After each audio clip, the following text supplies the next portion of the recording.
Trial marriage husband, need to work hard chapter 716 to chapter 804. Afterwards, Tongming was sent to a normal hospital room. At this time, Xia Yuling arrived with the two babies in her arms and happily handed them to Tongming like she was presenting a treasure. Look, you have a son. Tongming looked at the two identical babies and froze in surprise. Seeing this, Xia Yuling laughed, you don't even know how many babies you have? Tongming shook her head as she placed her expectant gaze on Mo Ting. Mo Ting had never seen the babies before. This was the first time they had met. Do you want to carry them? Xia Yuling asked. Mo Ting did not move. Perhaps, he was still not used to being a father. Because, at this moment, he finally felt the heavy responsibility of being the father of two children. From now on, the two children would rely on him and Tongming to survive. Although he had already prepared himself, when he actually saw the babies, he was still a little nervous. Xia Yuling sensed Mo Ting's nervousness, so she gestured for him to lift his arms and mimic the way she held the children. Afterwards, she placed the two babies in Mo Ting's arms. The babies looked very small. Especially when they were in Mo Ting's arms. But, they were fast asleep and quiet like they were filled with a sense of security. Hey, the daddy isn't crying while carrying the babies. Seeing this, the nurse smiled, it seems the relationship between the babies and their daddy is going to be good. Seeing Mo Ting's careful expression, Tongming sat up and gently stroked the baby's cheeks. A satisfied smile appeared on her face. Late at night, the hospital room was extremely quiet. Tongming awoke from her sleep to find Mo Ting still sitting by her bedside. Her heart ached, the babies have been born and I'm fine. You haven't slept for a few days, don't make me worry, okay? Mo Ting lifted his head and looked at Tongming. After a quick glance, he nodded his head, okay. After speaking, he walked around the end of the bed and lay down beside Tongming. Tongming quickly stopped him, don't, my body isn't clean after giving birth. Mo Ting stretched out his arms and pulled Tongming into his embrace, you gave birth to my babies. I don't even despise you. Why are you despising yourself? It smells. I'm not afraid, Mo Ting said gently as he hugged Tongming tightly. Thank you, wifey. Hearing this thank you, Tongming's eyes turned red. As long as this man knew she had suffered and understood her pain, then all the torture she had gone through would not have been in vain. You're welcome. He placed his chin on the top of Tongming's head and continued, in this world, nothing can be taken for granted. I am grateful and content to have you and the baby. Tongming's tears flowed to the corners of her eyes, but after hearing this, she suddenly smiled, you're welcome, Mr. Mo. This is my love for you. At any time, no matter how much time had passed, the couple on the sickbed still had strong feelings for each other. How many people in this world are grateful to the ones they love, Mo Ting often wondered, especially over the past few days. He couldn't understand why so many people in this world were willing to be angry or cruel to the people they loved. For him, simply the thought of Tongming not being by his side made him feel terrible. As a result, no matter what Tongming did in the future, as long as she was by his side, he would be satisfied. Where's the babies? They're already asleep, Mo Ting replied. In that case. Have you named them yet? Tongming asked. The older brother is Mo Zichen and the younger brother is Mo Zishi. You can name them. After hearing this, Tongming suddenly fell silent. Mo Ting waited for a moment. Thinking she had already fallen asleep, she suddenly said, why don't we call them Tang Tang and Gua Gua? When they grow up, they will definitely hate you, Mo Ting laughed. Tongming also laughed, the elders all say that nicknames should be tacky enough to make it easier to raise them. They must be happy that I didn't name them Wang, Kai or Afu. They had already agreed to get some rest, but the couple suddenly had a lot to say.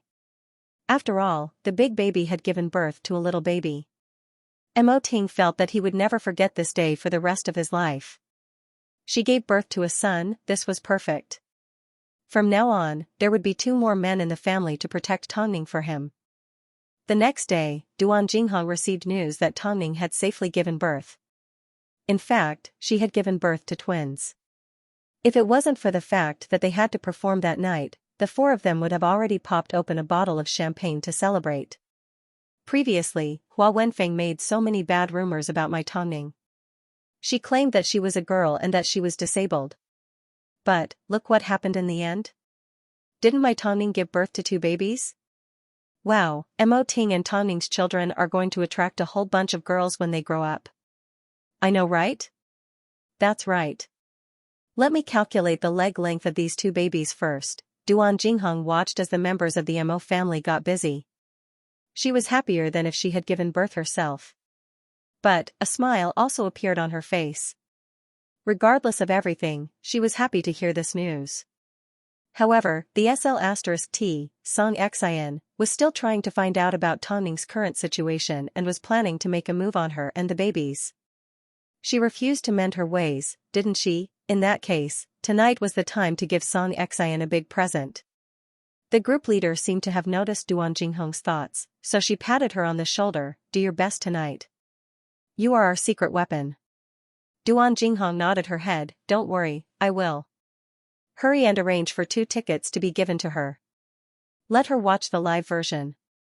That way, it will be exciting enough. Duan Jinghong thought to herself, she didn't need to worry about this because Hai Rui would naturally make arrangements. No, according to Xianxia's personality, even if no one dug a hole for her, she would still jump into it herself. As expected, it didn't take long before Xianxia gave Duan Jinghong a phone call. Jinghong, are you free tonight? What is it? I want to go watch the performance of the girl group that Hai Rui recently released. I want to see what kind of people they are for Hai Rui to put so much effort into. I need to have dinner with my parents tonight. Ask President Xiao to go with you, Duan Jinghong replied naturally. But, her heart was already racing and she couldn't help but feel a little nervous. Okay, I'll give Xiao Yuha a phone call. After speaking, Xianxia hung up the phone. Duan Jinghong put down her phone and sneered. Xianxia, it seems, you're about to receive a big present. Xianxia had no idea what was going on.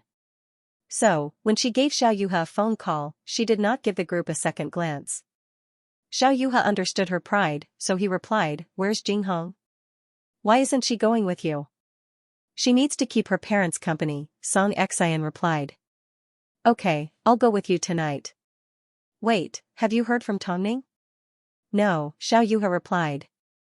Did she give birth to a monster, so she can't be seen? Xianxia scoffed.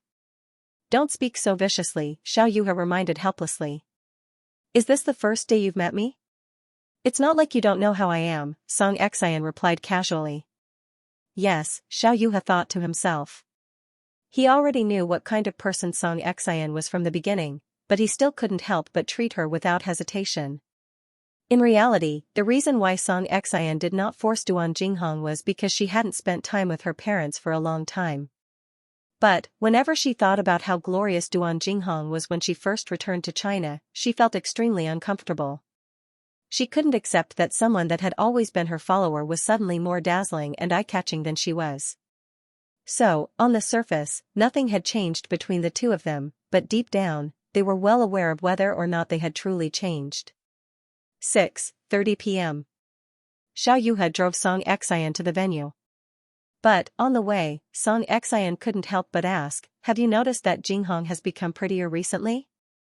A little, Xiao Yuha replied. She likes to dress up more than before.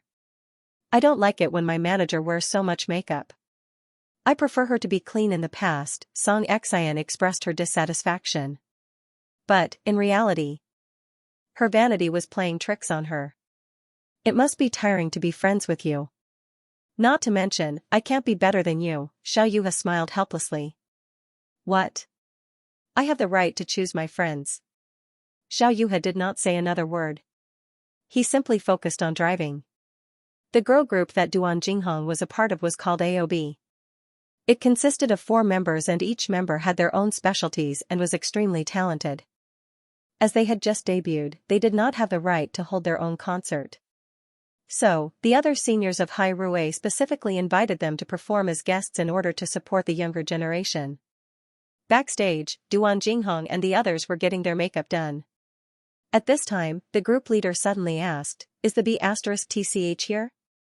Duan Jinghong turned around and nodded at the group leader, She's here. It's good that she's here.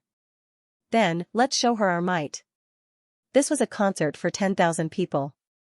There were many fans at the venue, so the view was limited and it was extremely noisy. But, because Song Xian was given a VIP ticket, she sat at the front of the stage and was only separated from the guests by the runway. That would be even better. At 7 p.m. sharp, the concert officially started. Song Xian couldn't help but sigh. She was indeed someone trained by Hai Rui. Whether it was singing, dancing, or performing on stage, they were practically perfect. No wonder Hai Rui's singers were so well liked. Amidst the wave after wave of screams from the fans, Song Xian felt her ears go numb. However, the show she wanted to watch still hadn't appeared. But, Duan Jinghong, who was sitting backstage, had a clear view of Song Xian's every move. He really wanted to know what kind of expression she would have later. On stage, the MC had already prepared the stage for AOB's entrance.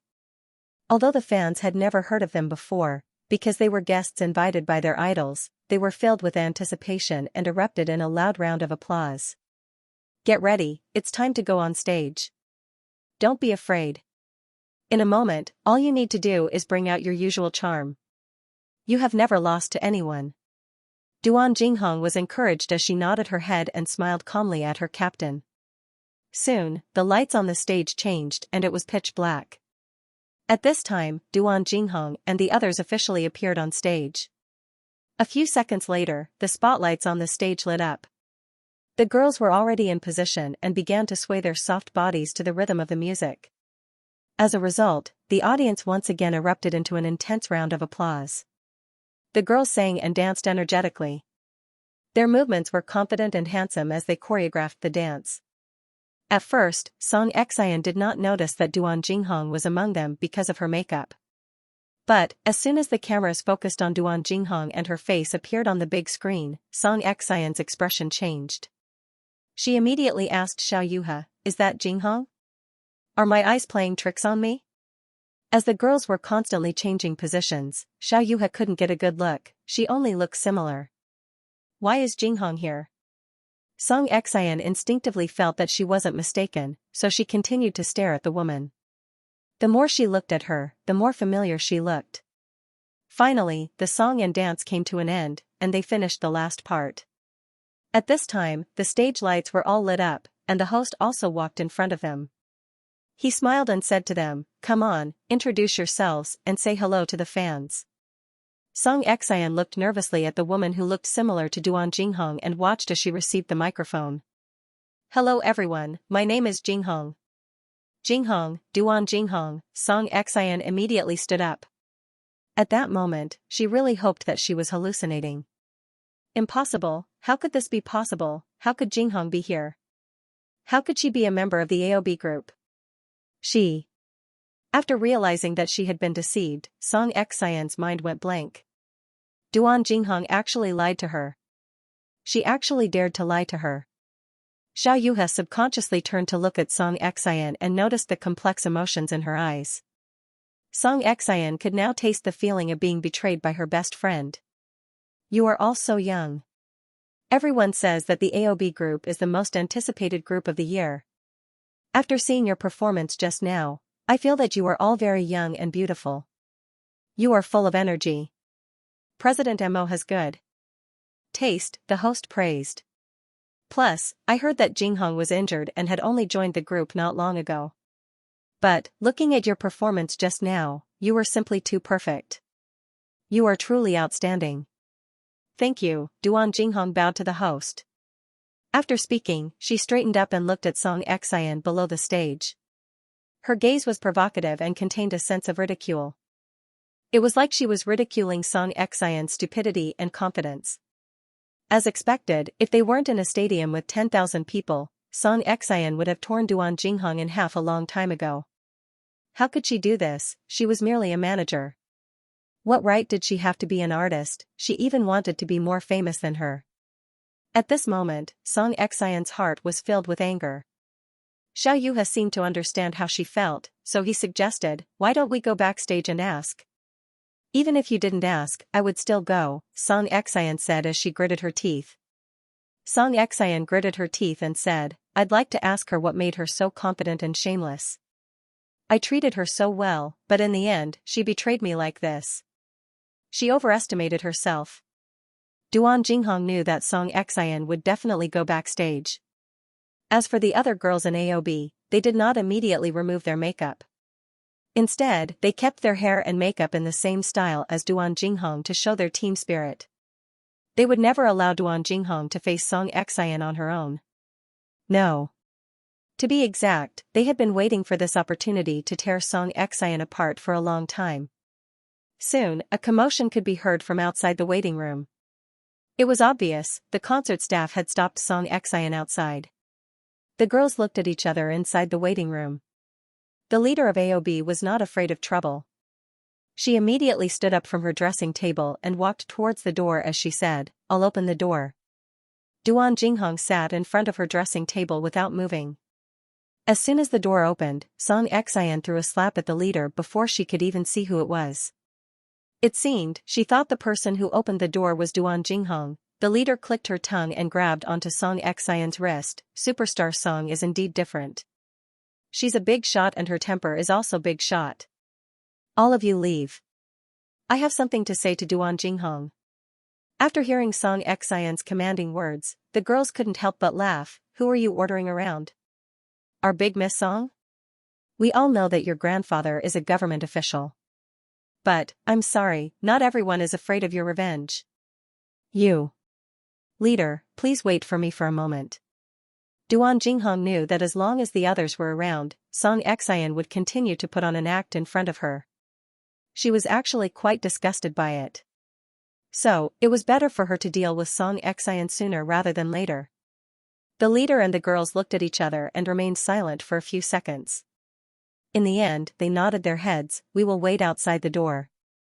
If she tries anything funny again, shout for us. Okay, Duan Jinghong looked at the leader gratefully, gesturing for her not to worry. Soon, only the two of them remained in the waiting room. Duan Jinghong did not move, but Song Xian took a few steps forward and said in a mocking tone, I never expected that after one trip to South Korea, I would be unworthy of her. From now on, you will be even more unworthy. Duan Jinghong laughed. Why? Duan Jinghong understood what Song Xian was asking, so she picked up a cotton pad and poured some makeup remover onto the cotton cloth in her hands. You're actually asking me why? What a joke. Song Xian, did you think that you were a princess and everyone in the world revolved around you? Do you think that because my background is worse than yours, I should be your follower for the rest of my life? Why?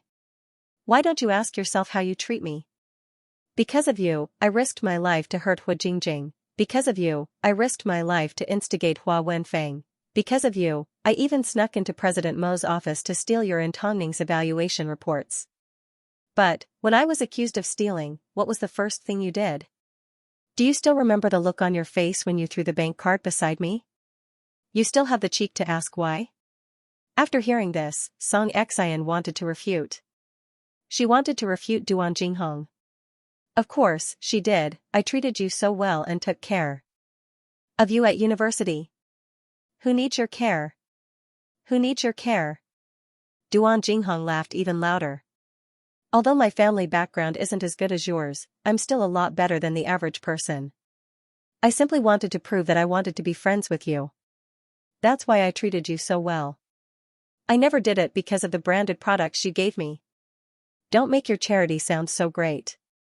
Haven't you already tried to find a sense of superiority from me? Since you know that my background is better than yours, why are you still daring to become an artist? What right do you have? Song Xian asked angrily. Did you think that you can be more famous than me and receive more than me in the industry? Of course I can be better than you and receive more than you because Tong Ning is willing to support me. During my most difficult time, Tong Ning was the one that gave me a glimmer of hope. During my most helpless time, her enemy let me off the hook and allowed me to turn over a new leaf. As for your friend, she's more disgusting than yesterday's dinner. Tong Ning? Support you? Stop dreaming. She's just using you to stabilize her position because she's past her prime. No matter what, at least I've debuted. Duan Jinghong opened her arms wide, allowing Song Xian to take another look at herself. I currently have an endless supply of resources in my hands. Hyrule won't freeze me, they won't guard against me like they guard against you. Xianxia, I know how ruthless you are. I have a lot of information that can be used against you. I may not have a chance of winning against you on my own, but don't forget, I have Tongning backing me up. I know you still look down on me, but I will definitely become better and better than you. You just have to hold on to your self-esteem and stay where you are for the rest of your life. Plus, don't blame me for not warning you. Previously, when your grandfather tried to hurt Tongning, President Mo did not say anything because he was worried that Tongning was pregnant. Afterwards, when he comes to his senses, you and your grandfather will definitely die a horrible death. After hearing this, Xianxia trembled in fear. She was tempted to tear Duan Jinghong apart. Duan Jinghong looked at Xianxia from behind her glasses and couldn't help but laugh. Don't even think about making a move. What do you think your chances of winning are? I won't let this matter rest. So what? You still don't have a future like I do. Duan Jinghong acted like she didn't care at all. You better watch your words and don't do anything reckless. Otherwise, I won't mind using my most ruthless methods on you. After hearing Xianxia's warning, Duan Jinghong also looked at Xianxia through her glasses. The hatred in her eyes intensified. Tongning told me to pass you a message. If you continue to be unjust, you will bring about your own destruction. Xianxia harumphed coldly as she pushed open the door and rushed out. As soon as the AOB members saw this, they couldn't help but whistle. It was obvious that Duan Jinghong had the upper hand in this competition. Seeing this, Xiao Yuhe stepped into the room and said to Duan Jinghong, I never thought that even you would betray her. She betrayed me first, Duan Jinghong replied. Get lost with your goddess song. The AOB members immediately chased Xiao Yuhe out of the room. Who cared if they were the owner of Kaihuang Cinema? It wasn't like they were acting, so they didn't need to hold back. Afterwards, Duan Jinghong relaxed and looked at the team leader. Only now do I realize how much I hate her. But, I'm not the one that hates her the most. The AOB members patted her on the shoulder. They understood how she felt. That's enough. You've already done well. You haven't let Tongning down. On the way home, Xianxia was furious. So, she told Xiao Yuhe to stop the car and destroyed the plants along the road. Xiao Yuhe followed behind her. Seeing her venting her anger on the plants, he immediately stepped forward to stop her. Don't do this. Don't I even have the right to vent my anger now? My manager and best friend have already debuted behind my back and now, she has a brighter future than me. Can't I vent a little? Xianxia turned around and punched Xiao Yuhe's chest. I know Tongning planned all of this behind the scenes. She wanted us to turn against each other so she could reap the benefits. But, that *tch Duan Jinghong still believed her. No matter what, Duan Jinghong's debut has already become a reality. Why don't you try to accept it? How am I supposed to accept it? Someone that has been my shadow since university has suddenly become more popular than me. How am I supposed to accept this? Xianxia yelled on the streets. To avoid attracting attention, Xiao Yuhe understood and carried Xianxia into his sports car and drove her straight home. But, as soon as Xianxia returned home, she continued to act crazily. In fact, she did not even look at Elder Song kindly. What's wrong? Elder Song was confused. Xiao Yuhe sighed helplessly and simply said, she's not in a good mood. Elder Song nodded his head and waved his hand at Xiao Yuhe. I've already gotten used to it. Please forgive me. The two men were well aware of Xianxia's temper. In this world, there was no one that could make Xianxia suffer. She had never considered for anyone's sake and would never give in to anyone. Now that Duan Jinghong had debuted, how could she accept it? After spending some time, Xiao Yuhe explained everything that happened that night to Elder Song. After hearing everything, Elder Song couldn't help but sneer. I never expected Jinghong to be so ambitious. It seems, I need to teach her a lesson like how I dealt with Tongning. Xiao Yuhe did not say a word. Elder Song could interfere with Tongning's film, but he couldn't interfere with Duan Jinghong's album. After all, they were in two different fields. Plus, the people that helped Elder Song weren't necessarily willing to take another risk for him. She has truly soared. But, don't forget, a sparrow will always be a sparrow. Even if she wears new clothes, she can't become a phoenix. From Elder Song's words, Xiao Yuhe could tell that he wasn't going to let Duan Jinghong off. But, the problem was, Duan Jinghong knew a lot of Song Xian's secrets. If he were to make a move and force her into a corner, Song Xian would be the one to suffer. In reality, the old man had no idea what Song Xian was doing. He simply thought that his granddaughter was always in the industry being bullied. He didn't even consider that with Song Xian's personality, this was impossible. However, Xiao Yuhe didn't say anything. AOB's performance was extremely successful. It could be said that they had made a name for themselves in Beijing. After all, not only did Hai Rui spend a lot of money to train these people, they were also very generous in terms of resources. As a result, Duan Jinghong had a taste of being famous. So, there was no way she would give up on everything and return to her previous life. Even if Song Xian wanted revenge, she was prepared to fight her to the death. Late at night, Duan Jinghong relayed everything that happened to Tongming over the phone. However, Tongming had just coaxed the two babies to sleep. As soon as she heard Duan Jinghong's words, she replied calmly, "I know you performed well today." Song Xian is furious. I'm sure she will think of a way to get revenge. You don't need to be afraid. You are now an artist under Hai Rui, so you will naturally receive their protection. Tongming remained calm. Plus, you don't need to do anything. All you need to do is put your heart into your performance. That will be the best way to retaliate against Song Xian. After all, she can't stand to see you do well and she definitely doesn't want you to surpass her. What about you? Are you going to let her off just like that? Duan Jinghong asked curiously. Now that Tongming was a mother, was she going to put even less effort into her performance? Every time I see my babies' faces, I think about how they almost didn't come into this world. This was a grudge that Tongming would remember and never forget. But, that has nothing to do with you. You simply need to do as I say. By the way, Jinghong, since you've turned over a new leaf, don't have any more evil thoughts. Even if you have to deal with Song Xian, don't use the dirty tricks that you used in the past. It wasn't easy for you to escape from Song Xian's control. Don't repeat your mistakes. If that happens, no one will be able to save you. I know. This was something that Duan Jinghong always remembered. I'm not stupid.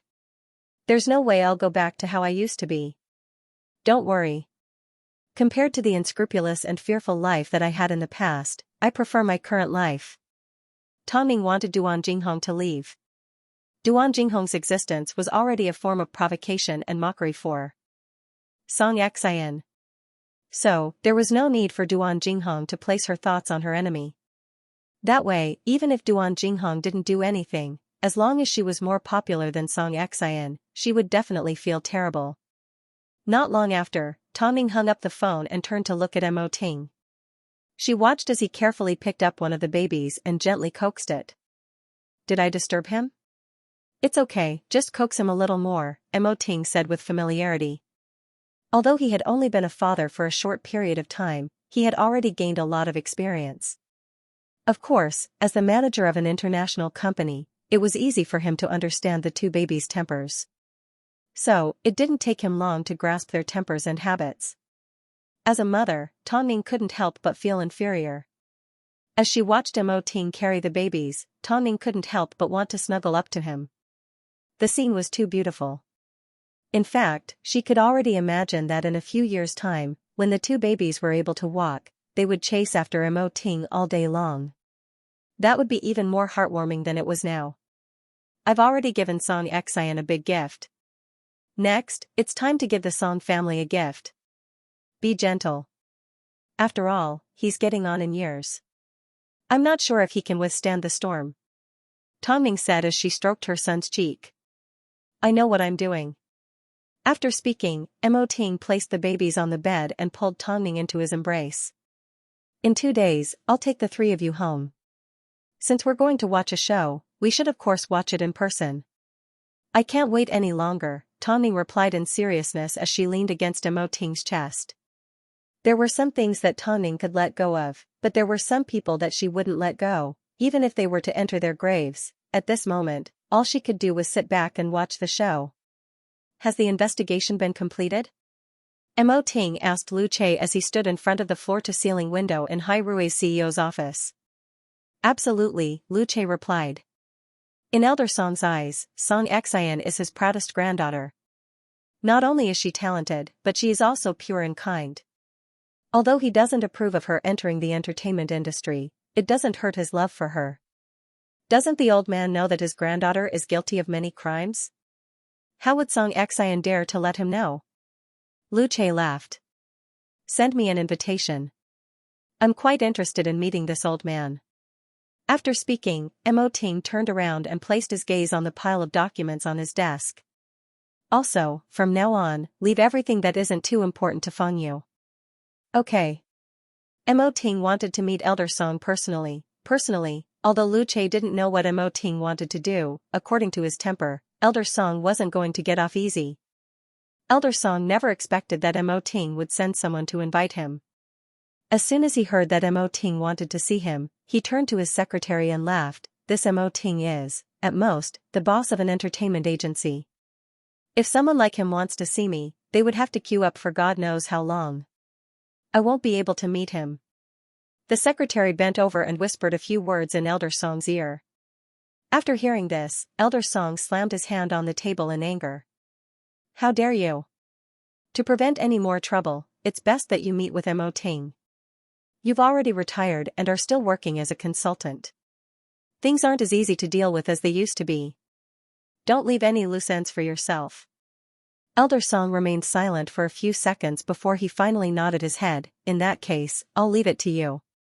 Elder Song had spent his entire life in the military, so he was naturally a proud man. But Mo Ting understood Elder Song's temper, so he asked Lu Che to pass a message to his secretary. Over the past few days, I've been busy taking care of my pregnant wife, so it's a shame that I haven't been able to meet with Elder Song.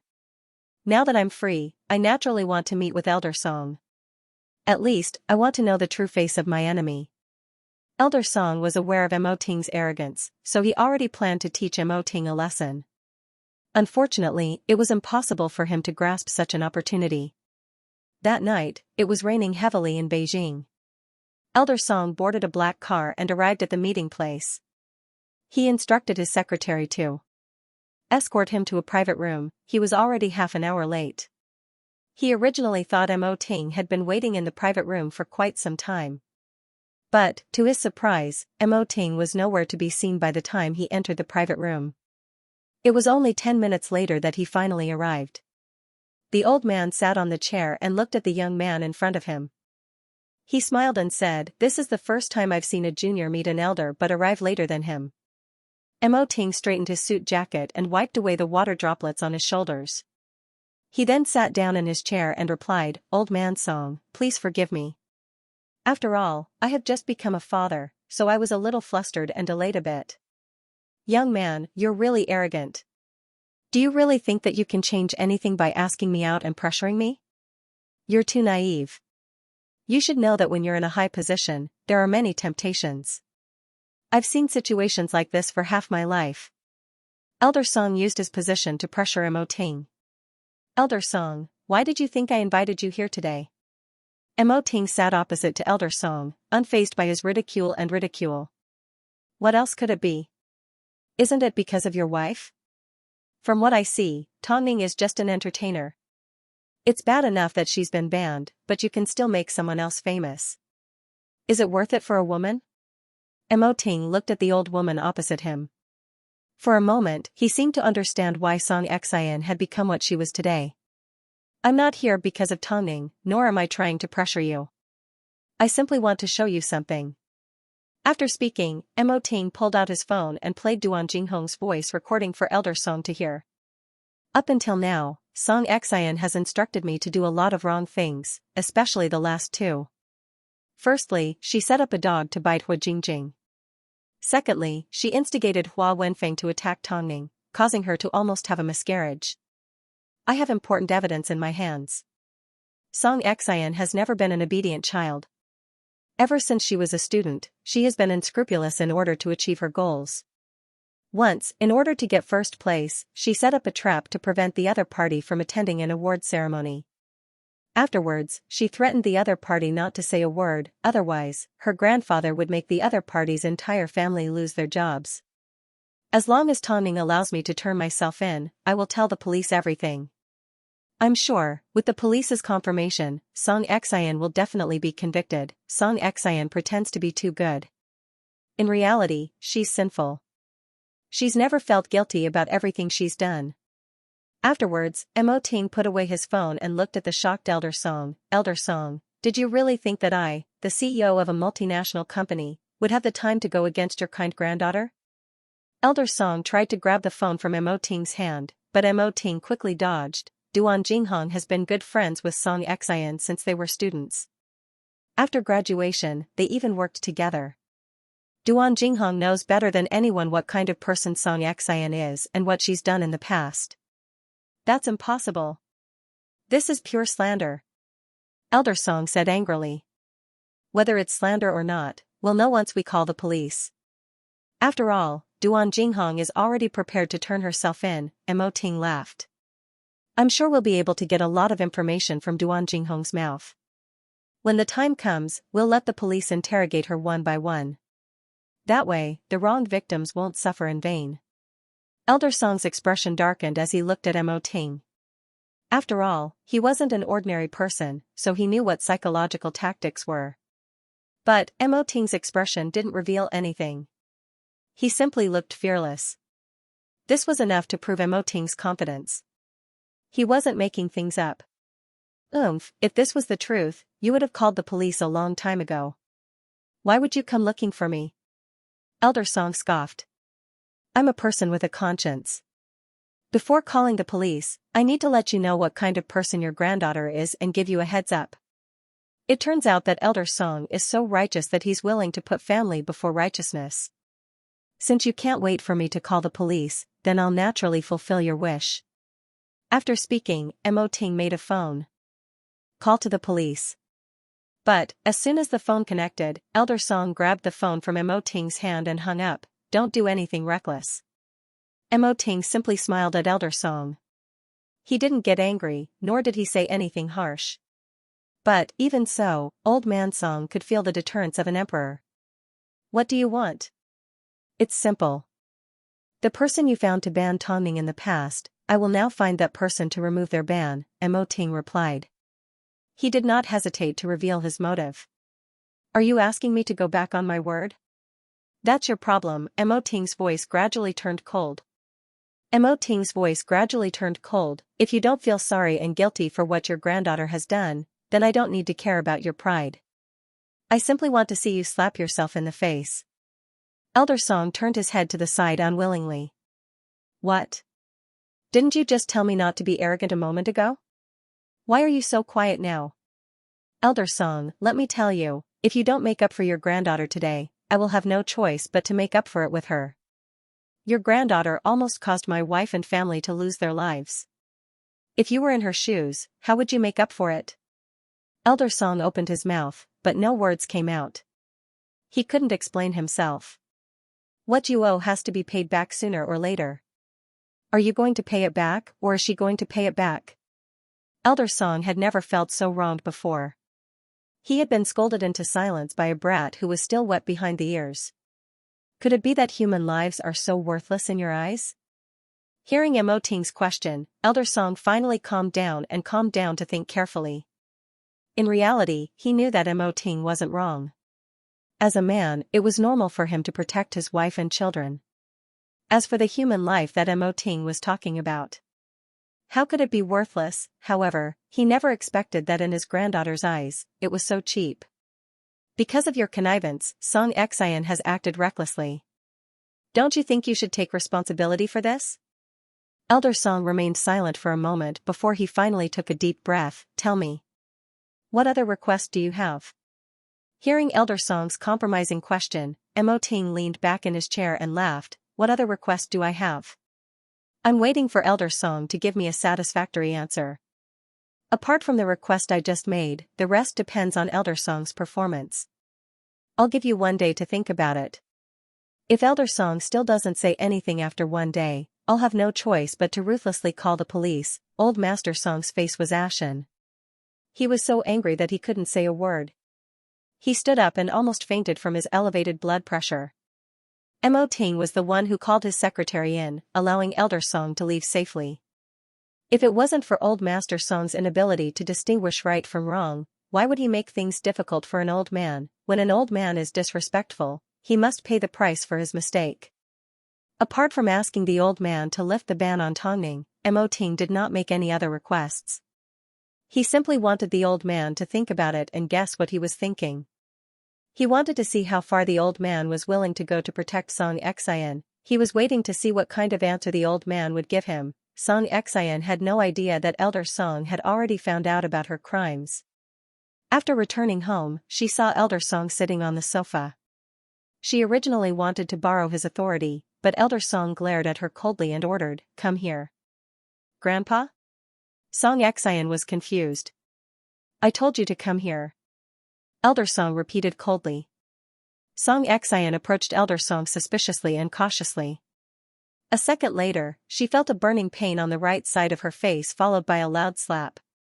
"Grandfather, kneel in the ancestral hall for the entire night. Without my permission, you are not allowed to get up. Housekeeper, keep an eye on her," Elder Song said as he pointed towards the ancestral hall. "Grandfather, why should I do that?" Xianxia held her cheek as she resisted. "What did I do?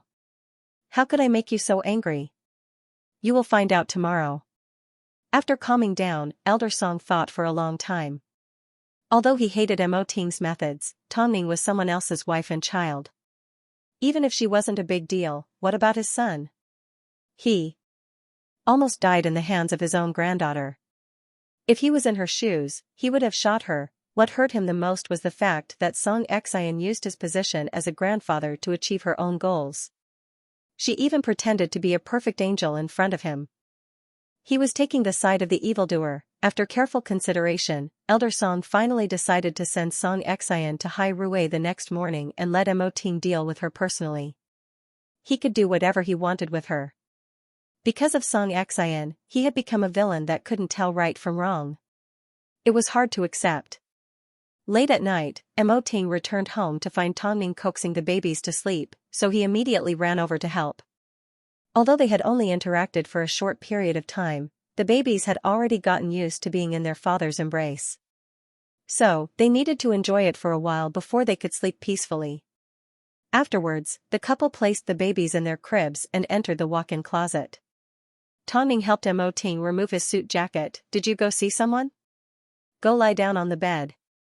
You've just given birth, why don't you take care of yourself?" Mo Ting carried Tongning in his arms. "I'm fine. I don't even care about confinement these days," Tongning laughed. "I made them give us a satisfactory answer," Mo Ting replied as he placed Tongning on the bed. "Is Elder Song okay?" At first, he was angry. But, after he thought things through, he must have felt terrible. Of course. How could he feel good being used by his own granddaughter? Tongning laughed. "In that case, let's wait and see if Elder Song is sincere." "Ting, thank you for protecting Jinghong. This isn't something you should be thanking me for. In fact, you shouldn't be thanking me." After speaking, Mo Ting coaxed Tongning to get some rest. "Go to sleep first. I'm going to go have a shower." "No need, I'll wait for you. The babies are going to cry in a bit." "That's right.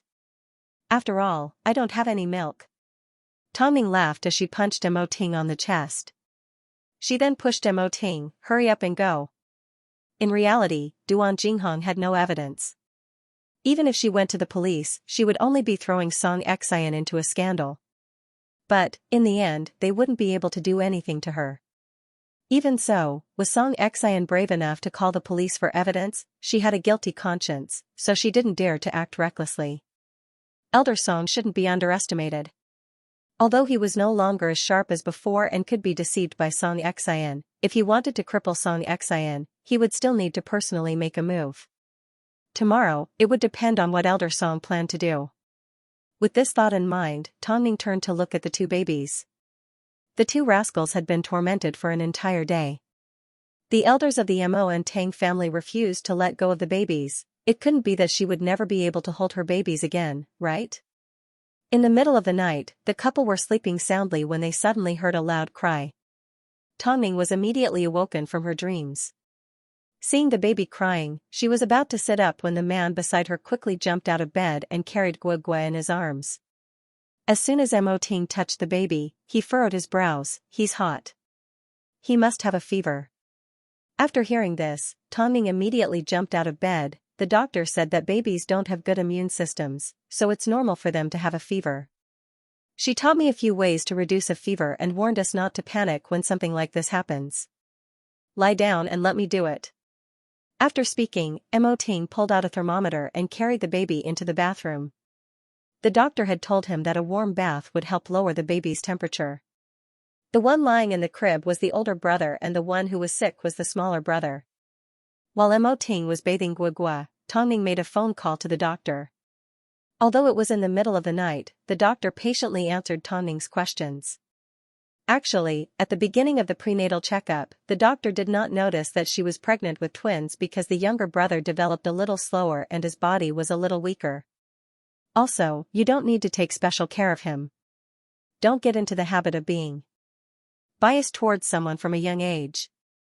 Otherwise, the older brother will feel unbalanced. After hearing the doctor's advice, Tongning felt a lot less worried. Afterwards, she tiptoed over to the bathroom. Under the yellow lights, she watched as Mo Ting held the baby in one hand and wiped his body with the other. His serious expression was mesmerizing. Nanny. These two words quickly formed in Tongning's mind. Perhaps it was because she had never experienced fatherly love since she was young, but seeing Mo Ting so serious, Tongning's heart was slowly filled with warmth. She didn't know what other people were like, but she knew that Mo Ting would be a good father. Just like that, Xianxia mysteriously knelt in the ancestral hall for an entire night. Originally, she wanted to get some information from the housekeeper. But, the housekeeper had no idea why Elder Song was so angry. Not only that, Elder Song also specifically instructed the housekeeper to strictly supervise Xianxia's punishment. If he found out that she had gone easy on Xianxia, he would double her punishment. The next morning, just as the sun rose, before Xianxia could react, Elder Song had already taken her to a car. She had no idea where they were headed. Grandpa, you made me kneel for an entire night, you should at least tell me the reason, right? You'll know when we get there, Old Master Song said firmly. Grandpa, you have never treated me like this. Are you bullying me because I have no parents and no one to rely on? No one to rely on? As soon as Elder Song heard this, he raised his hand again. Just as he was about to swing it at Xianxia lifted her head and yelled, "Stop. Go ahead and hit me. I can't escape from your grasp anyway." As soon as Elder Mo heard this, he calmed down. He put down his arms and lit a cigarette in the car. After taking a deep drag, he said, "Xian, we've relied on each other for so many years. Whatever you want, I'll give you. But, I've recently realized that you're very unfamiliar. Are you hiding something from me?" Xian was stunned and suddenly felt guilty. However, she pretended as if nothing had happened. "Grandfather, did you hear some gossip outside? Have you ever instructed Duan Jinghong to do something evil?" Elder Song looked at Xian seriously and asked. "Grandfather, how is that possible? I'm innocent. But, Duan Jinghong has evidence of you hurting Hua Jingjing and Tongning's child." Hearing the word evidence, Xian's palms began to sweat. She couldn't help but panic. But, after a moment of silence, she suddenly realized that she had simply given Duan Jinghong a verbal order. How could Duan Jinghong possibly have evidence? Could this be Tongning's trap? So, she turned around and tried to open the car door. "Drive, I want to get out." "You're not going anywhere today." "Grandfather, how could you believe Tongning's words? How could I have done something like that? Has Tongning presented any evidence? How could you trust her so much?" "Let me tell you, I've never done anything. I've never done anything." Xian resisted. In fact, she even tried to interfere with the driver's driving from the back seat. The driver was quite frightened as he quickly stepped on the brakes. But, it was already too late, the car slammed into the guardrail and almost flipped off the bridge. Xian was protected by Elder Song, so she was fine. But, Elder Mo's head was slammed into the left side of the window as his head was covered in blood. Grandfather, grandfather. Afterwards, Elder Song was sent to the hospital. Song Xian was angry and annoyed. At this moment, she was completely helpless. She paced back and forth outside the operating theater. After careful consideration, she pulled out her phone and gave Xiaoyuhe a phone call. I have something to expose. Although she had been stabbed by Duan Jinghong, she had always been cautious when it came to matters like this. She couldn't leave any evidence for Duan Jinghong to use against her, let alone important evidence. So, she was certain that Hai Rui couldn't present any evidence. They were simply putting on a show to trick Elder Mo into compromising with them. How despicable, since Tongning was so shameless and caused her grandfather's life and death to be unknown, then she wasn't going to hold back anymore. Following is a piece of news. At around 8 a.m. this morning, a car accident occurred on a stone bridge near Central Street. Our reporters have confirmed that the people involved in the accident were the most popular artist, Song Xian, and her family. Our reporters have also confirmed that Song Xian's grandfather and the driver are currently undergoing surgery in separate operating theaters. Song Xian is currently safe. Afterwards, our reporters interviewed Song Xian. Surprisingly, after the accident, Song Xian did not express her shock. Instead, she expressed her anger towards someone. What was the truth? Following on, please take a look at our reporter's report from the hospital. Famous composer and novelist, Song Xian, stated that the reason why she was involved in the car accident was because of Hai Rui. As everyone knows, Hai Rui and I had a falling out not too long ago. Originally, I thought I would just bear with it and let it go. After all, I no longer have anything to do with Hai Rui. But, I never expected that Hai Rui would go so far as to hurt my family. Right now, I want to accuse Hai Rui of 3 crimes. Firstly, in order to protect Tongning's position, they suppressed the artists under them. Secondly, Elder Wu's plagiarism claim originally had nothing to do with me. But, Hai Rui refused to clear my name. Thirdly, they used Duan Jinghong's theft to hide me and then arranged for her to debut. That's right, the Jinghong from AOB that you all saw was Duan Jinghong, my ex-manager. And now, to top it all off, they've used some groundless excuse to use my grandfather against me, causing him to get into such a serious car accident. Let me tell you, Mo Ting, I'm not done with you. But, there are rumors online that the reason Tongning's film was vetted and the reason she was silently banned by the industry was because your grandfather used his connections behind the scenes. The reporters did not hesitate to dig a hole for Song Xian. At this time, Song Xian was angry, so it was easy for her to say and do the wrong thing. If my grandfather was that capable, would I still be bullied by Hai Rui? Song Xian responded from the side with a disdainful tone. In that case, is the Duan Jinghong that stole from us really the same Duan Jinghong from AOB? The reporter asked. Just look at the photos and you will know. She went to Mo Ting's office and was bitten by a dog. Afterwards, I don't know what methods she used to get plastic surgery to debut. Although the incident happened 2 months ago, how could I casually reveal a scandal like this? On top of that, she was even my ex-manager. How shameless. Can you explain in more detail about today's car accident? The public had seen and heard enough about who was right and who was wrong in the entertainment industry. Everyone was like a victim, but when they were finally exposed, they always had an ugly expression on their faces. Hai Rui didn't have much to explain. Song Xian's accusations were too cliché. But, there was one incident that gave the public a new perspective on Hai Rui, Duan Jinghong. If Duan Jinghong was really the Duan Jinghong that stole from us a few months ago, then Hai Rui's actions didn't make sense. If a burglar could become a famous celebrity, what kind of image did Hai Rui have to create for the public? In reality, Hai Rui had already dealt with the situation a long time ago. Since Mo Ting wanted Duan Jinghong to debut, he of course made thorough preparations. There were no photos online of Duan Jinghong being bitten by a thief. Plus, her aura had changed drastically. As long as Hai Rui's PR said they were 2 different people, no one would be able to refute them. After seeing the news, Tongning immediately gave Duan Jinghong a phone call. Don't worry. Continue on your path, no one will recognize you. Although Duan Jinghong knew how powerful Hai Rui was, Whenever she heard the word thief, she would feel nervous. After all, she was Duan Jinghong. She was the Duan Jinghong that was bitten by a dog because she entered Mo Ting's office.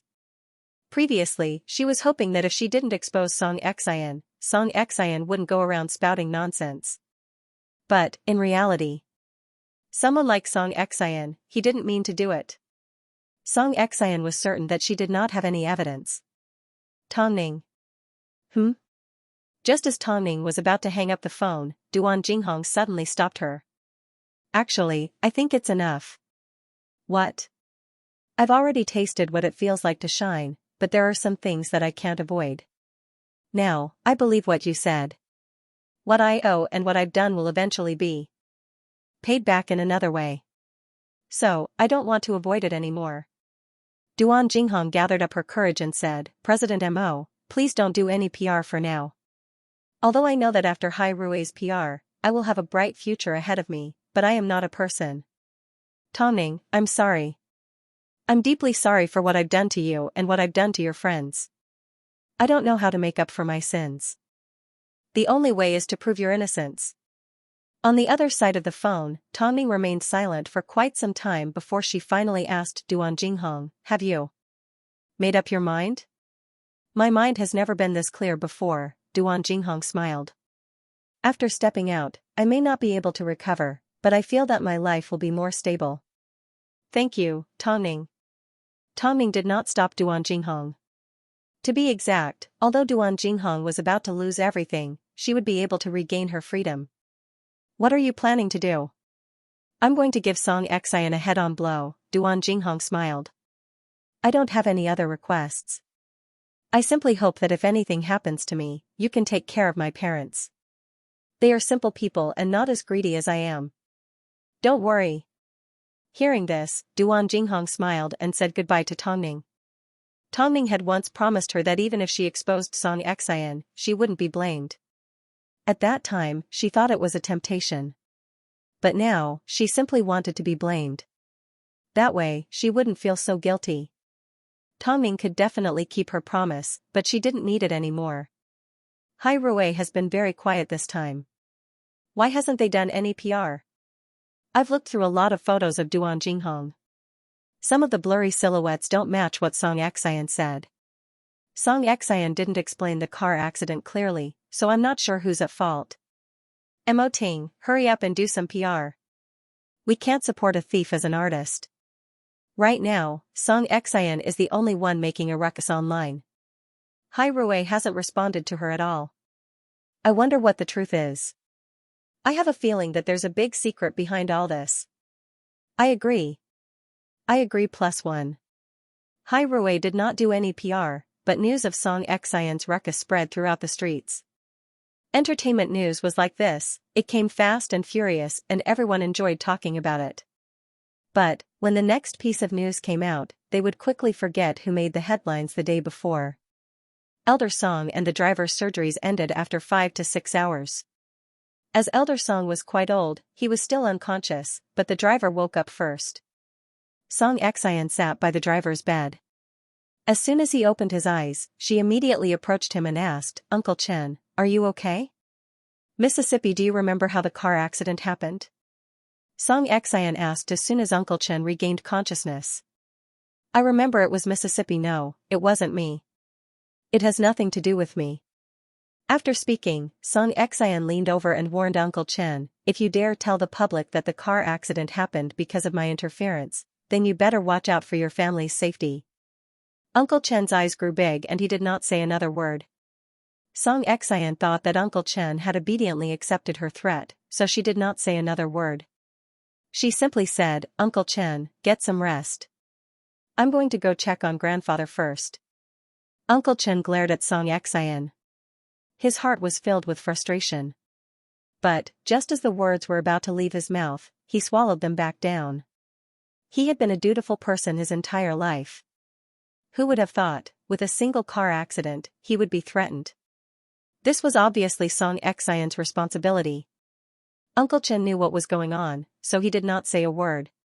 He knew that there were some words that only had value when spoken to people of authority, Song Xian would never have guessed that this time, she had dug her own grave. If she hadn't yelled at Hai Rui out of impulse, she may not have provoked Duan Jinghong. She only dared to act arrogantly in front of the media, but Duan Jinghong went straight to the police station and turned herself in. While Song Xian was yelling at Hai Rui, Duan Jinghong personally arrived at the police station and told them that she wanted to file a report. The police asked Duan Jinghong what case she wanted to report.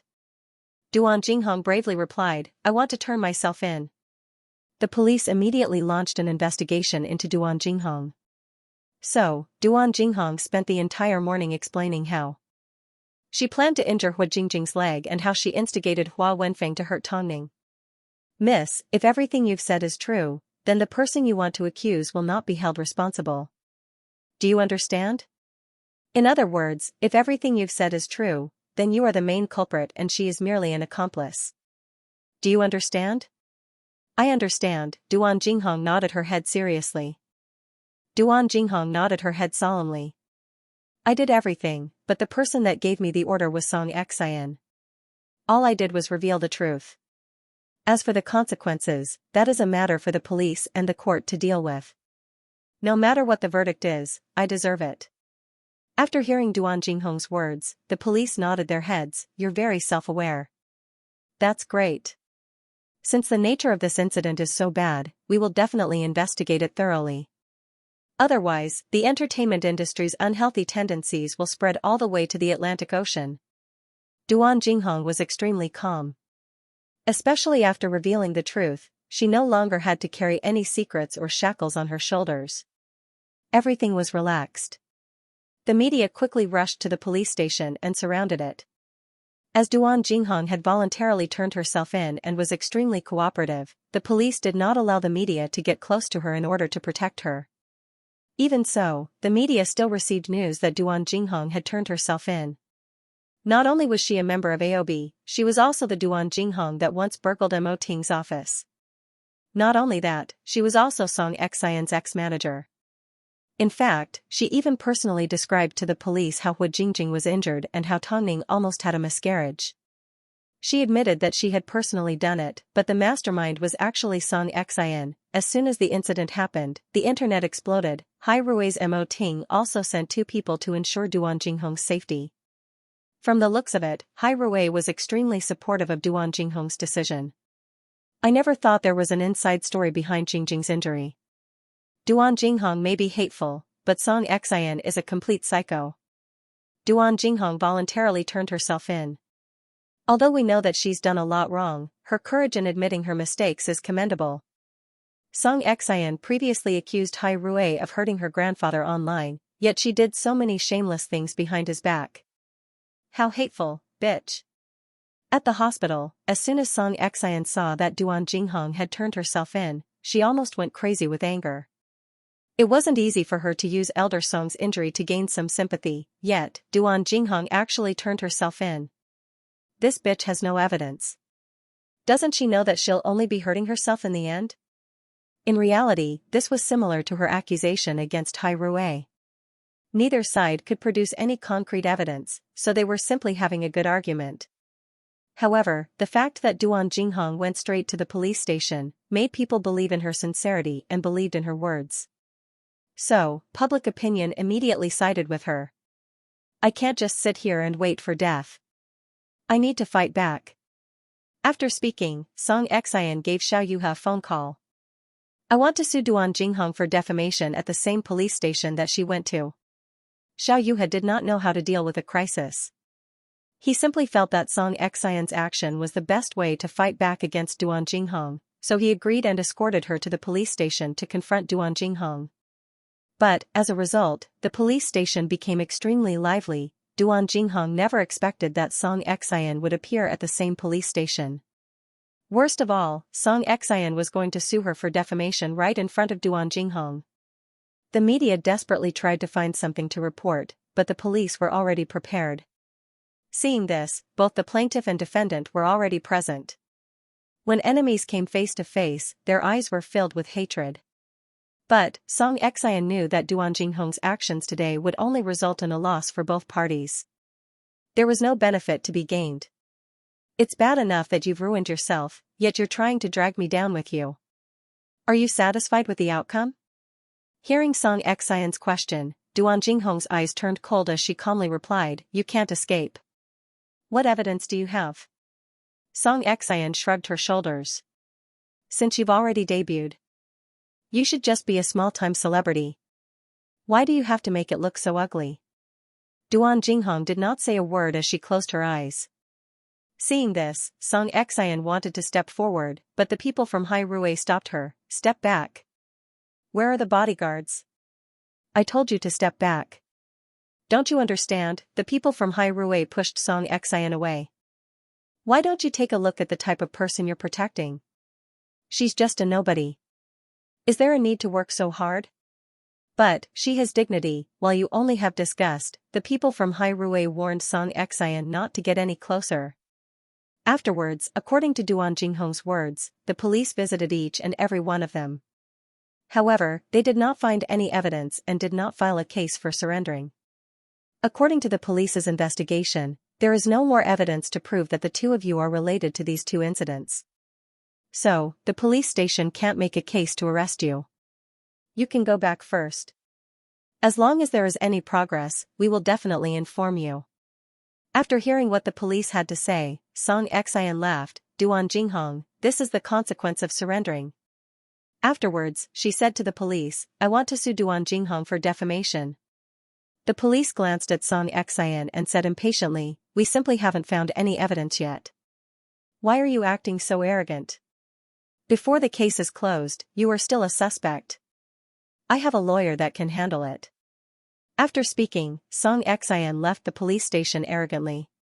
But, Duan Jinghong did not move an inch. "Have you investigated everything according to my instructions? You didn't find any evidence at all?" "Miss, I understand how you feel. You want to bring the culprit to justice. But, the chances of finding evidence for something like this is very slim. Hurry and go home." Duan Jinghong did not want to give up.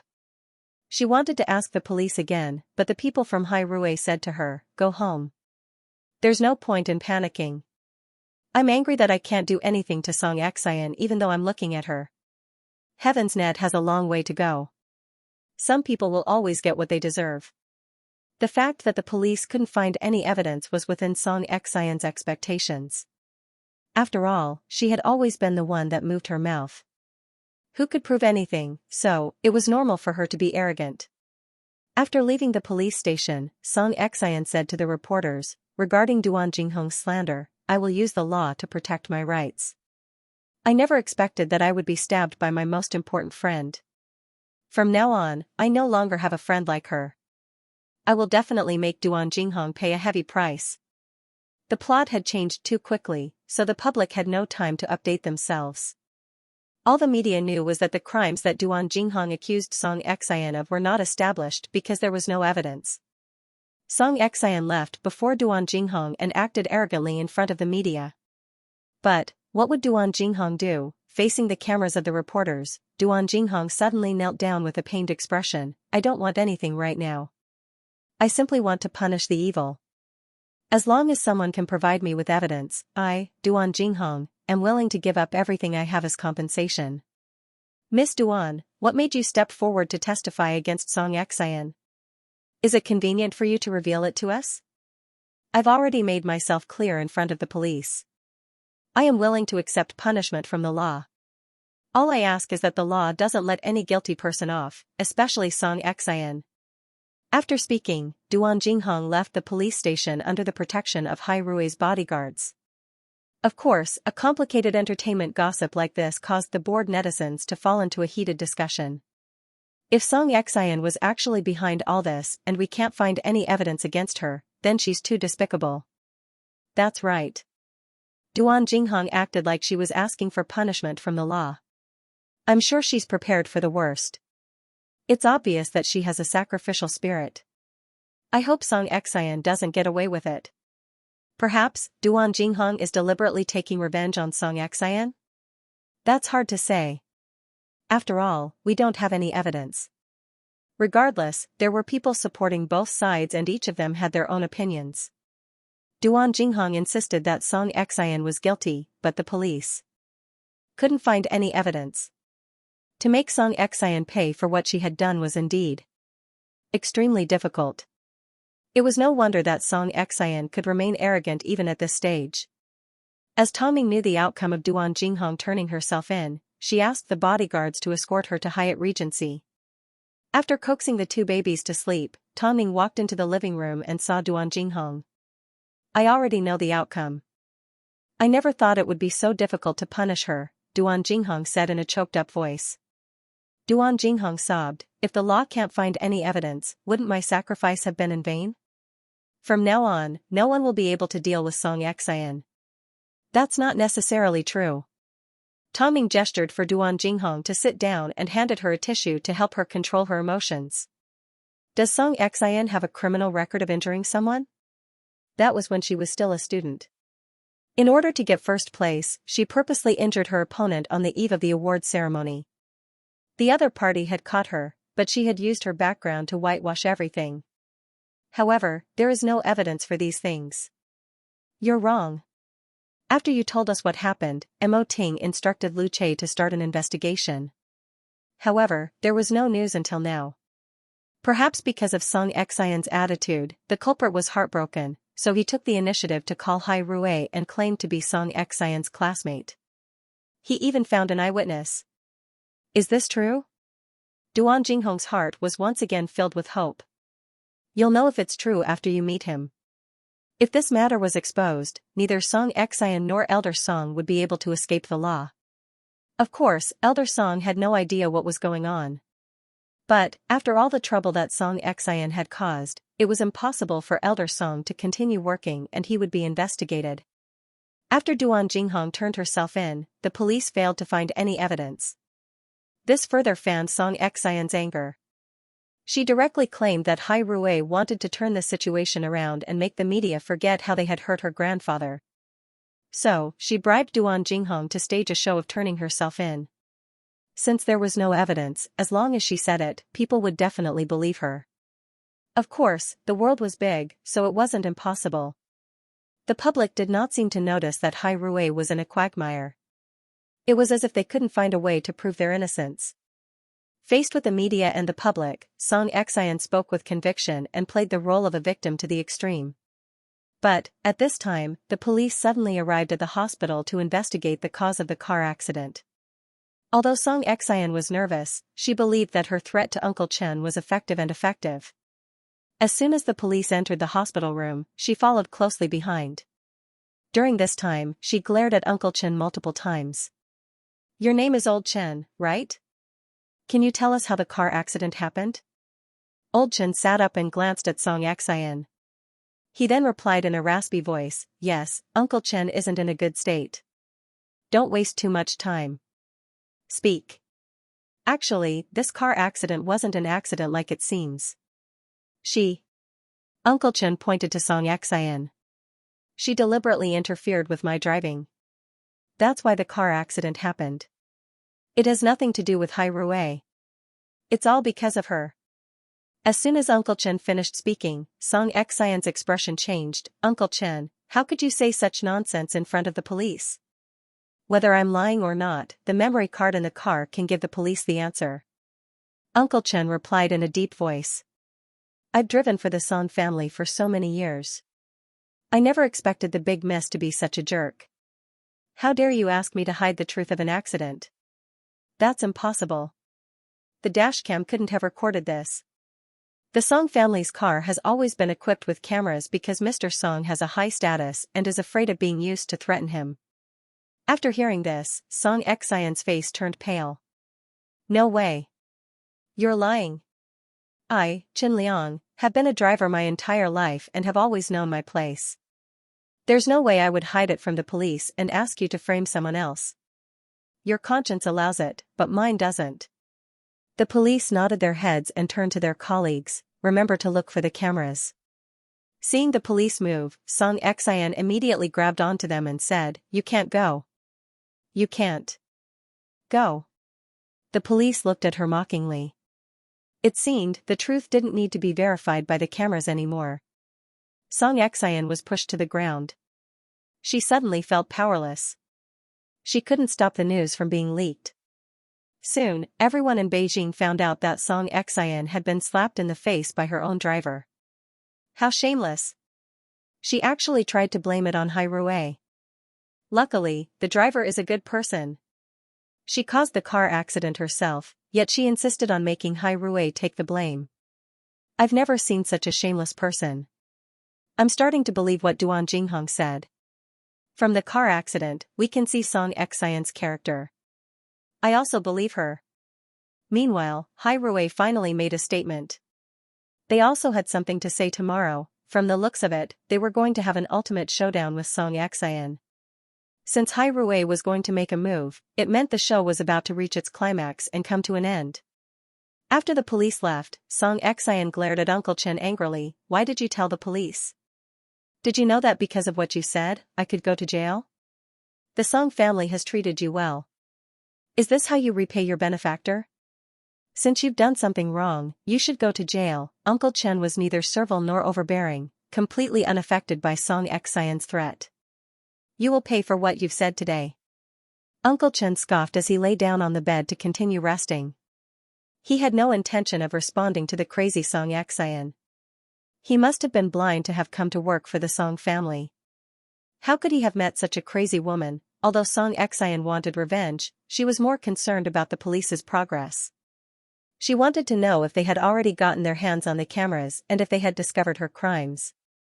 As for Hai Rui, what game was Mo Ting playing? Although she was currently in a disadvantageous situation, it was impossible for Mo Ting to defeat her like this. Impossible.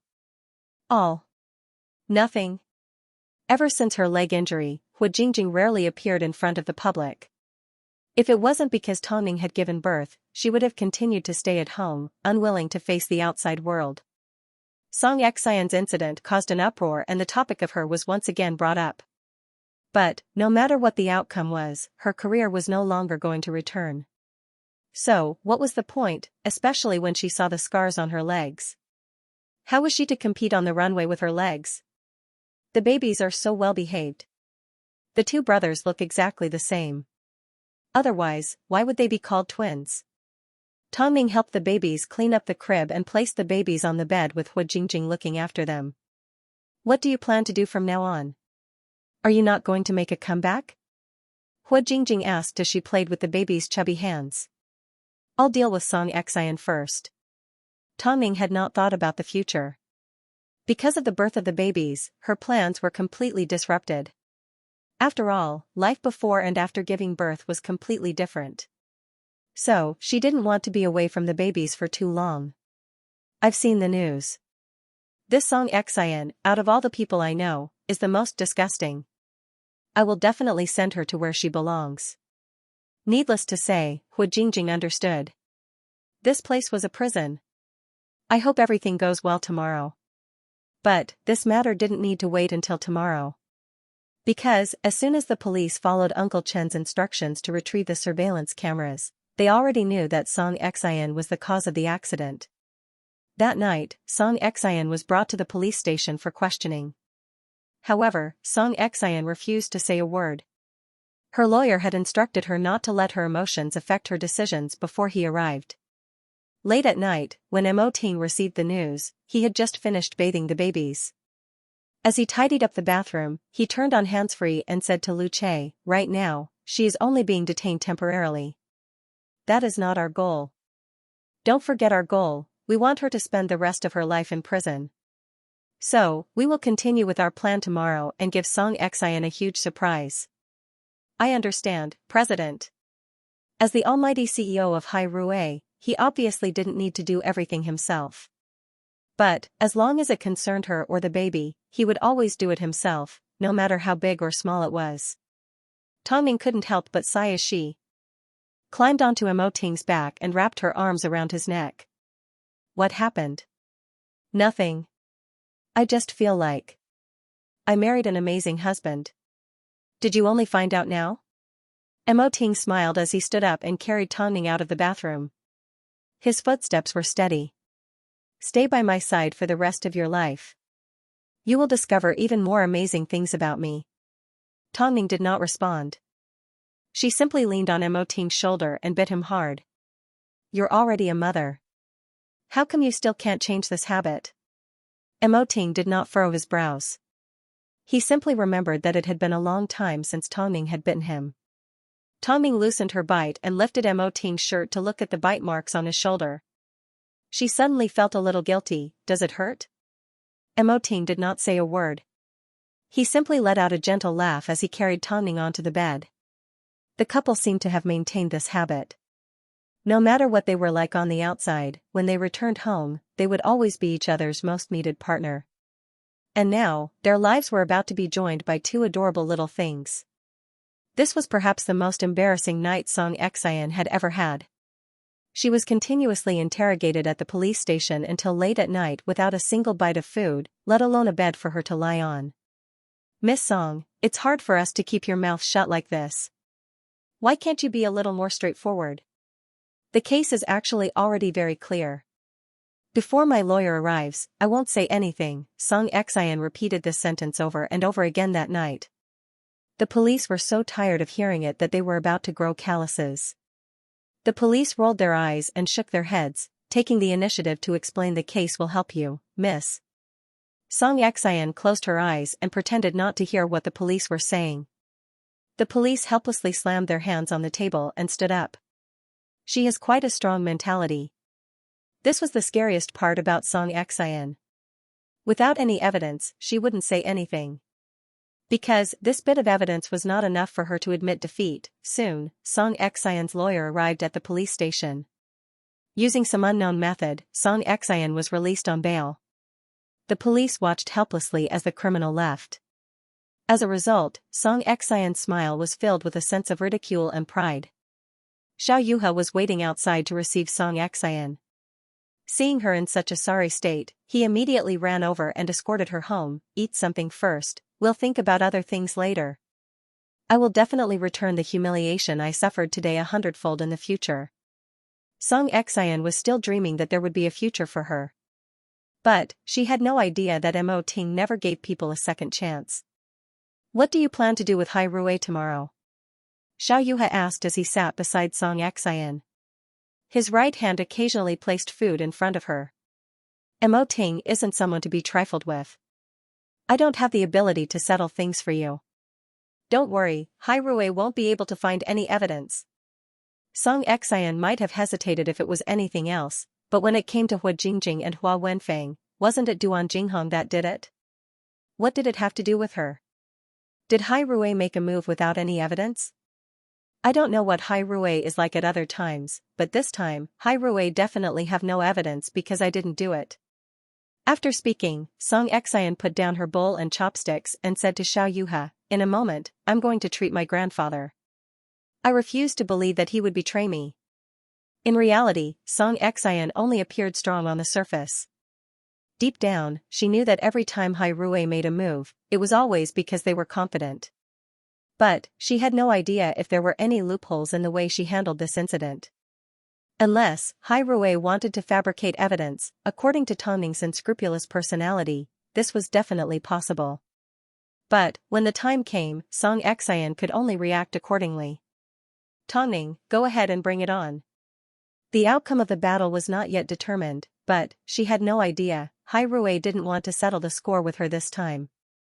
After the car accident, coupled with the fact that Hua Jingjing was bitten and Tongning almost had a miscarriage, as well as Elder Wu's plagiarism incident, Xianxia's incident received a lot of attention from the public.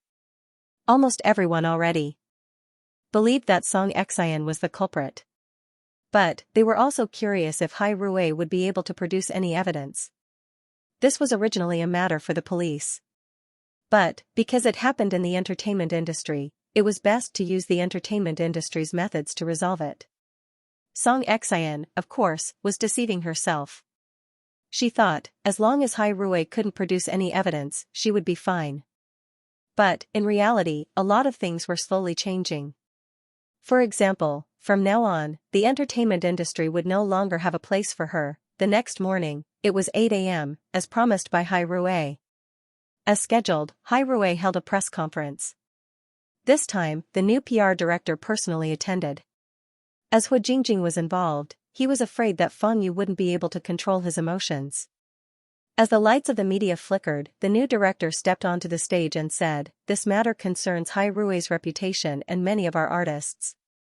Right now, Hai Rui would like to provide a response to Miss Song Xian's previous accusations. I hope everyone in the media can report the truth. Of course.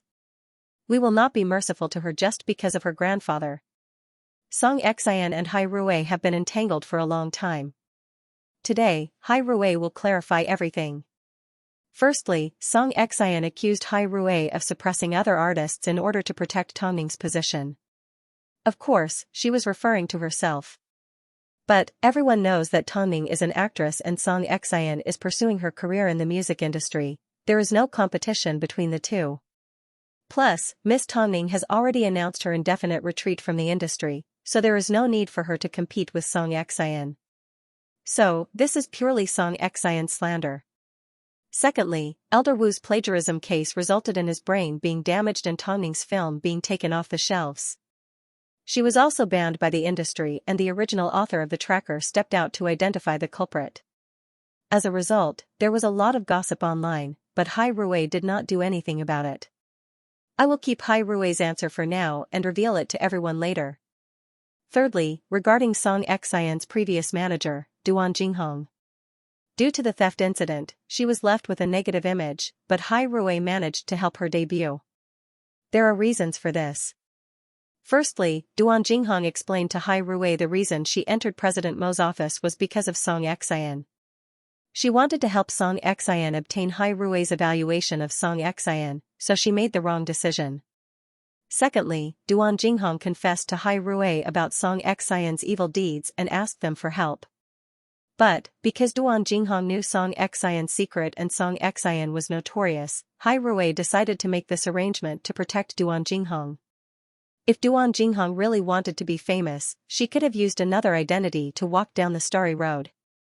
Why would she step out to identify Song Xian? Everyone must be curious as to why Duan Jinghong betrayed Song Xian after treating her so loyally in the past.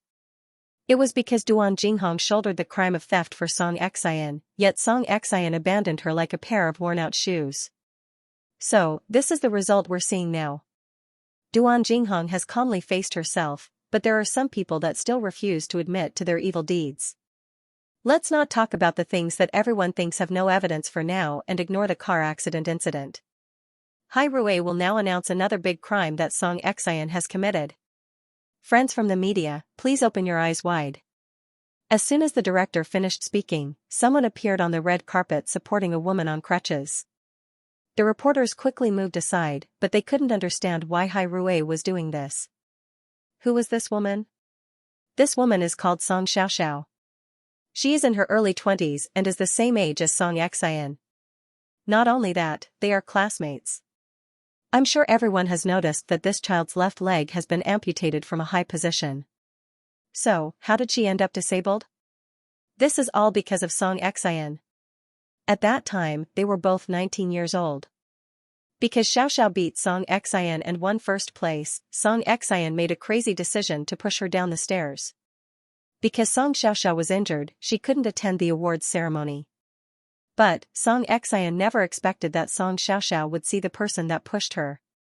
At this time, Song Xian did something even crazier. She used her grandfather's identity to threaten Song Xiaoxiao's family. After so many years, Song Xiaoxiao's heart has been in pain. She watched as Song Xian slowly rose to fame, while she herself became a useless piece of trash. In the past, she was afraid of putting her family in danger, so she held it in. But now, she simply wants to tell everyone the truth, that Song Xian is a murderer. By the way, Song Xian, you better not try to deny what you did. We have witnesses. As well as evidence of you sending people to threaten the Song family. We will hand it over to the police later. As soon as they saw the disabled child, the reporters began to take photos. They never expected that they would get to see a copy of the story. If they looked at it this way, Song Xian was unforgivable. Seeing the intense reaction from the public, the director handed the microphone to Song Xiaoxiao. Although Song Xiaoxiao was disabled, she was braver than anyone else in the face of hatred. His raspy voice was clearly transmitted to every corner of the room. Xianxia is an evil person. I'm afraid none of you here can imagine it. After saying that, she pointed to the empty space on her left leg and said coldly, when I was 19, I rolled down from the 4th floor. If it wasn't for my luck, perhaps I wouldn't have been able to stand here and speak. I wouldn't have been able to seek justice for myself. That's why, as soon as I heard rumors about Xianxia's schemes, I was the first to believe them. Because, that's exactly the kind of person she is. Yesterday, after the car accident, Xianxia was detained by the police for an interrogation. Yet, she was bailed out and is still getting away scot-free. So, the reason I'm standing here today is to send her back to prison. I don't want to see this woman walk around with her uninjured legs again. It's disgusting. Xianxia is an ambitious and heartless person. Although I've been disabled for a few years, my biggest wish in this life is to see Xianxia sent to prison. Xiaoxiao's words were powerful. At the same time, her words were filled with hatred. Tongning felt the same way. This was exactly how Tongning felt. How Hu Jingjing was bitten and how her baby was almost miscarried. The anger she felt was something she would never forget for the rest of her life. So, she and Xiaoxiao now had a common goal. This time, Xianxia was no longer going to get away with her crimes. Even through the television screen, the viewers could feel Xiaoxia's pain. Especially when they saw her missing left leg. At this moment, everyone had the right to punish Xianxia for her barbaric actions. Xianxia never expected that Hai Rui would use her past as a trump card. She was too naive. It turned out, even without Duan Jinghong's accusation, Hai Rui could still destroy her reputation. Because she had done too many evil things. It didn't take long before Xianxia's lawyer gave her a phone call. He told her that he might not be able to bail her out this time and told her to find a way to seek refuge overseas. But, Xianxia wasn't convinced. How could she lose? She couldn't possibly lose. Even so, she couldn't avoid being taken back to the police station by the police. Inside the same room, the same police officer interrogating her, Miss Song, we meet again. This time, who are you going to use as a shield? Xianxia remained silent, as if she was waiting for Elder Song's final chance. But, the truth was, after Elder Song woke up from his surgery and saw the news, he sat in his hospital room smoking cigarettes for half an hour. He couldn't believe that the man he had raised was such a beast in human clothing. How am I supposed to face anyone? The news continued to broadcast the scene of Hai Rui's press conference. Xianxia's reputation was completely ruined. But, even at this point in time, Xianxia continued to deny all her crimes. Her mental fortitude was top-notch. This continued until the police received news that Elder Song had committed suicide in the hospital. After the police received the report, they returned to the interrogation room and placed the information in front of her. I've seen countless evil women. Some have chopped their husbands to death and strangled their daughters to death. But, when faced with solid evidence, none of them would continue to quibble like you. If you still have a little bit of conscience, you should pay for your grandfather's death. For a moment, Xianxia didn't understand what the police were saying until she saw Elder Song's death report. What happened to my grandfather? How did my grandfather die? Why did you die? Shouldn't you be asking yourself? After speaking, the police handed Elder Song's will to Xianxia. Seeing the snow-white envelope, Xianxia realized that her hands were trembling uncontrollably. Seeing this, the policeman reached out to help her open it. Xian, this is the last time Grandpa will call you that. Seeing you do so many wrong things, I really don't have the face to continue living in this world. I can only use my life to repay the debt you owe others. I think this is probably my retribution for not educating you well. As for making you lose your only family member, it may be God's retribution for you. I've donated all my assets to charity. I don't want to leave my assets in the hands of an evil person. You're on your own now. Xianxia was forced to finish reading the short will. She then went crazy. This is impossible, my grandfather can't be dead. He's dead. You caused his death. You caused your grandfather's death. The police yelled at Xianxia. If I was in your position, I would first chop you to death before committing suicide. At least I would have created some value for society. Song Xian's eyes grew wide as she collapsed onto the chair and knelt on the floor. I didn't cause grandfather's death. No, it was them. Elder Song sure was unlucky to have a granddaughter like this. In the end, he had no choice but to pay for it with his life. Long Jia watched the news as she helped Tongning take care of the baby at Hyatt Regency. Although it's a pity, perhaps this is fate. They say that children are enemies from their previous life and are here to collect their debts. I wonder what Elder Song did in his previous life to owe Song Xian so much in this life. Tongning smiled as she received the baby from Long Jia, although it's a pity. There's nothing we can do about it. But, even in a situation like this, Song Xian is still pretending to be deaf and mute. Does she not feel any guilt towards her grandfather's death? Tongning shook her head. Just as she was about to place the baby in the crib, she received a phone call from Lu Che. Song Xian has confessed. After seeing Elder Song's body at the hospital, she couldn't take it anymore and told the police everything. Isn't that great? Long Jia winked at Tongning. If that's the case, then we can finally get rid of the she-devil. If she can still act like nothing has happened, then let's ask the heavens to send a bolt of lightning to strike her dead. Song Xian's hatred could be easily understood by looking at the thousands of comments left behind. Although it sounds cruel, I hope to see her executed by 1,000 cuts. If her flesh was cut off piece by piece, that would be even better. Song Xian is a rotten B***tch. Are you happy that she caused the death of her grandfather? I hope the police don't let a difficult person like her die so easily. It's best if she stays in prison for a long time. Inside the police station, Song Xian had already admitted to a few crimes. However, when it came to Hua Jingjing and instigating Hua Wenfeng, she refused to admit defeat. She even said to the police, if you want me to admit to my crimes, then tell Tongning to come see me. Tongning is no longer someone that you can see. The police said as they cuffed her up.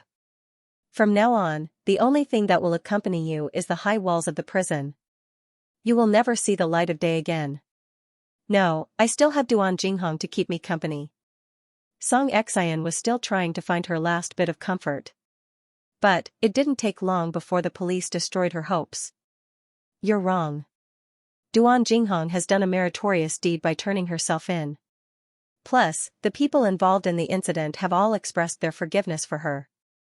So, her punishment will be much smaller than yours. There is only a thin line between good and evil. It will decide whether you will go to hell or heaven. Just wait for your sentence. As it was a huge case that shocked the entertainment industry, Song Xian's incident received a lot of attention from the public. With so many crimes added together, the punishment was more than enough for Song Xian to repay for the rest of her life. The person that should feel relieved was Hua Wenfeng. Because she would soon have company. By the time the incident ended, Chen Xingyan had just finished filming and returned to Beijing. She and Zihao entered Hyatt Regency to visit Tongning. Seeing her two nephews, Chen Xingyan was extremely excited. Tongning noticed Zihao's gaze was fixed on Chen Xingyan, so she smiled and asked, have you confirmed your relationship?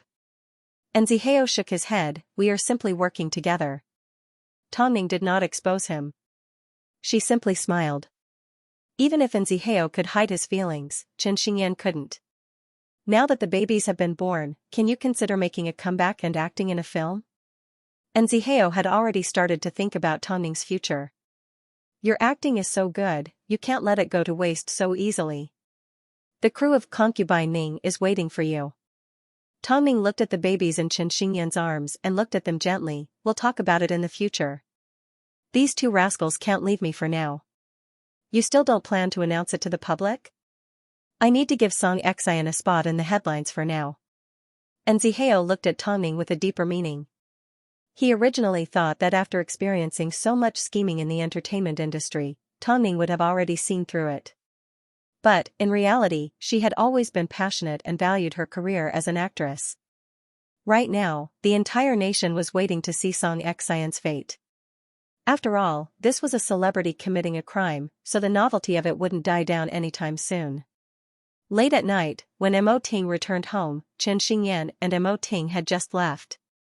Mo Ting first gave Tongning a hug before he headed straight to the baby's room. I've already asked Lu Che to contact the relevant personnel to take good care of Xianxia. In that case, she won't have a good time in prison for the rest of her life. Tongning smiled as she shook her head. The rest of her life? That would depend on her being alive. However, Mo Ting did not say this out loud. But, whenever he mentioned Xianxia, his gaze would always contain a hint of ruthlessness and darkness. Meanwhile, Zihao drove Chen Xingyan back to his apartment before he drove out again. Chen Xingyan had no idea where he was going, so she had a bath and sat on the sofa waiting for him. However, at this time Zihao entered an old residential area and entered one of the buildings with familiarity. He had received a phone call from Xianxian's father to tell him that Mother Yun was sick. Ever since Xianxian left, Zihao had been taking care of her parents. Although he didn't visit them often, whenever something important happened, he would still drop by to check on them. Zihao, your Auntie Yun went to the hospital for a checkup. The doctor suggested that she go overseas for treatment. I don't know anything, what should I do? Uncle, don't panic. I'll go in and see Auntie first. With that, Zihao pushed open the door and entered. Seeing the old lady lying on the bed, he sat on the edge of the bed and asked, Auntie, are you all right? Zihao, you're here. Mother Yun looked old and her breathing was weak, but she still grabbed onto Zihao's hand and said, Zihao, I feel terrible. You can't ignore me. Don't forget about our Xianxian after you get married. Auntie, even if I get married, I will still take care of you on behalf of Xianxian, Zihao replied calmly. No. Mother Yun suddenly roared, you belong to our Xianxian, you can't marry someone else. If you find someone else, I won't be able to live. Father Yun was standing behind the couple. Seeing Zihao's unhappy expression, he immediately comforted Mother Yun, Zihao will never forget Xianxian. Zihao did not say a word. After visiting the two old men, he drove out of the estate. After returning to his apartment, he did not say a word to Chen Xingyan. Xianxian was Xianxian, she was already in the past. Of course, he knew that. Over the years, Xianxian's parents had been too reliant on him, that's why they were so afraid of him dating again. But he would marry sooner or later, wouldn't he? Why aren't you sleeping? Seeing Chen Xingyan curled up on the sofa, Zihao immediately turned off the television. You have a full schedule tomorrow. Don't be stubborn. Go to sleep.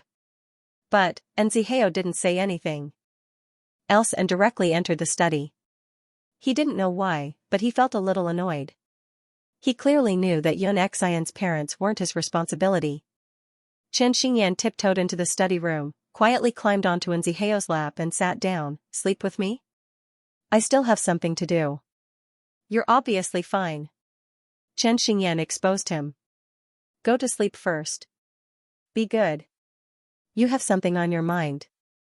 I heard Ningjia ask you a question today. Why didn't you just admit it? I'm not ready to go against Mo Ting yet, Zihao replied as he looked into Chen Xingyan's eyes.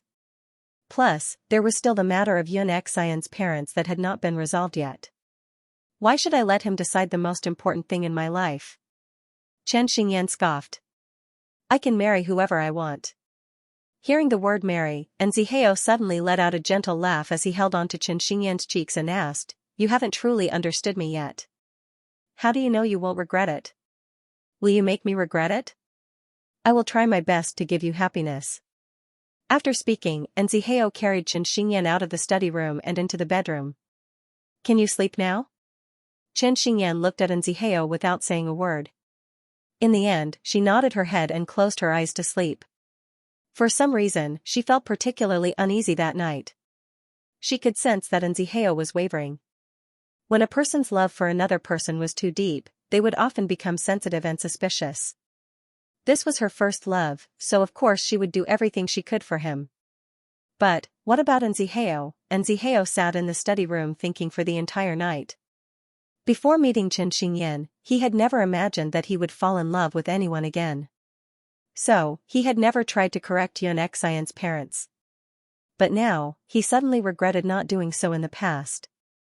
It seemed, he needed to tell the two elders that the only reason he cared for them all these years was because of his past relationship with Xianxia, but he didn't owe them anything. As for why he couldn't tell his wife, it was because, before this matter was resolved, how could he give Xianxia happiness? Mo Ting was used to doting on his wife, so there was no way he would tolerate him hurting Xianxia in the future. A few days later, Xianxia's case was heard. As it had a huge impact, the court held a public trial for Xianxia. They wanted to let the entire nation see the punishment that Xianxia would receive. The torture of being in prison was beyond Xianxia's imagination. In just 1 month, Xianxia was in a sorry state and looked extremely haggard. She was completely different from the proud composer that she used to be. In comparison, Duan Jinghong was a lot calmer. In the end, Xianxia was sentenced to 20 years in prison after being found guilty of assault and instigating crimes. 20 years. Hearing this number, Xianxia completely broke down as she knelt on the floor and begged for mercy. I know I was wrong, I know I was wrong. Please, let me go. I don't want to go to prison. I really don't want to go to prison. However, when people saw Xianxia's expression, they could only feel one word, sigh. 1 month later, the babies were 1 month old. The two elders, Bai Lihua and Xia Yuling, prepared a celebratory party for the babies. But, on this day, neither Mo Ting nor Tongning got to hold their babies. After a month of meticulous recovery, Tongning removed her loose clothing and once again donned the long dress she used to wear. Perhaps it was because she was still breastfeeding, her upper body appeared fuller and her figure was tall and slender. She looked even more sexy and charming than before.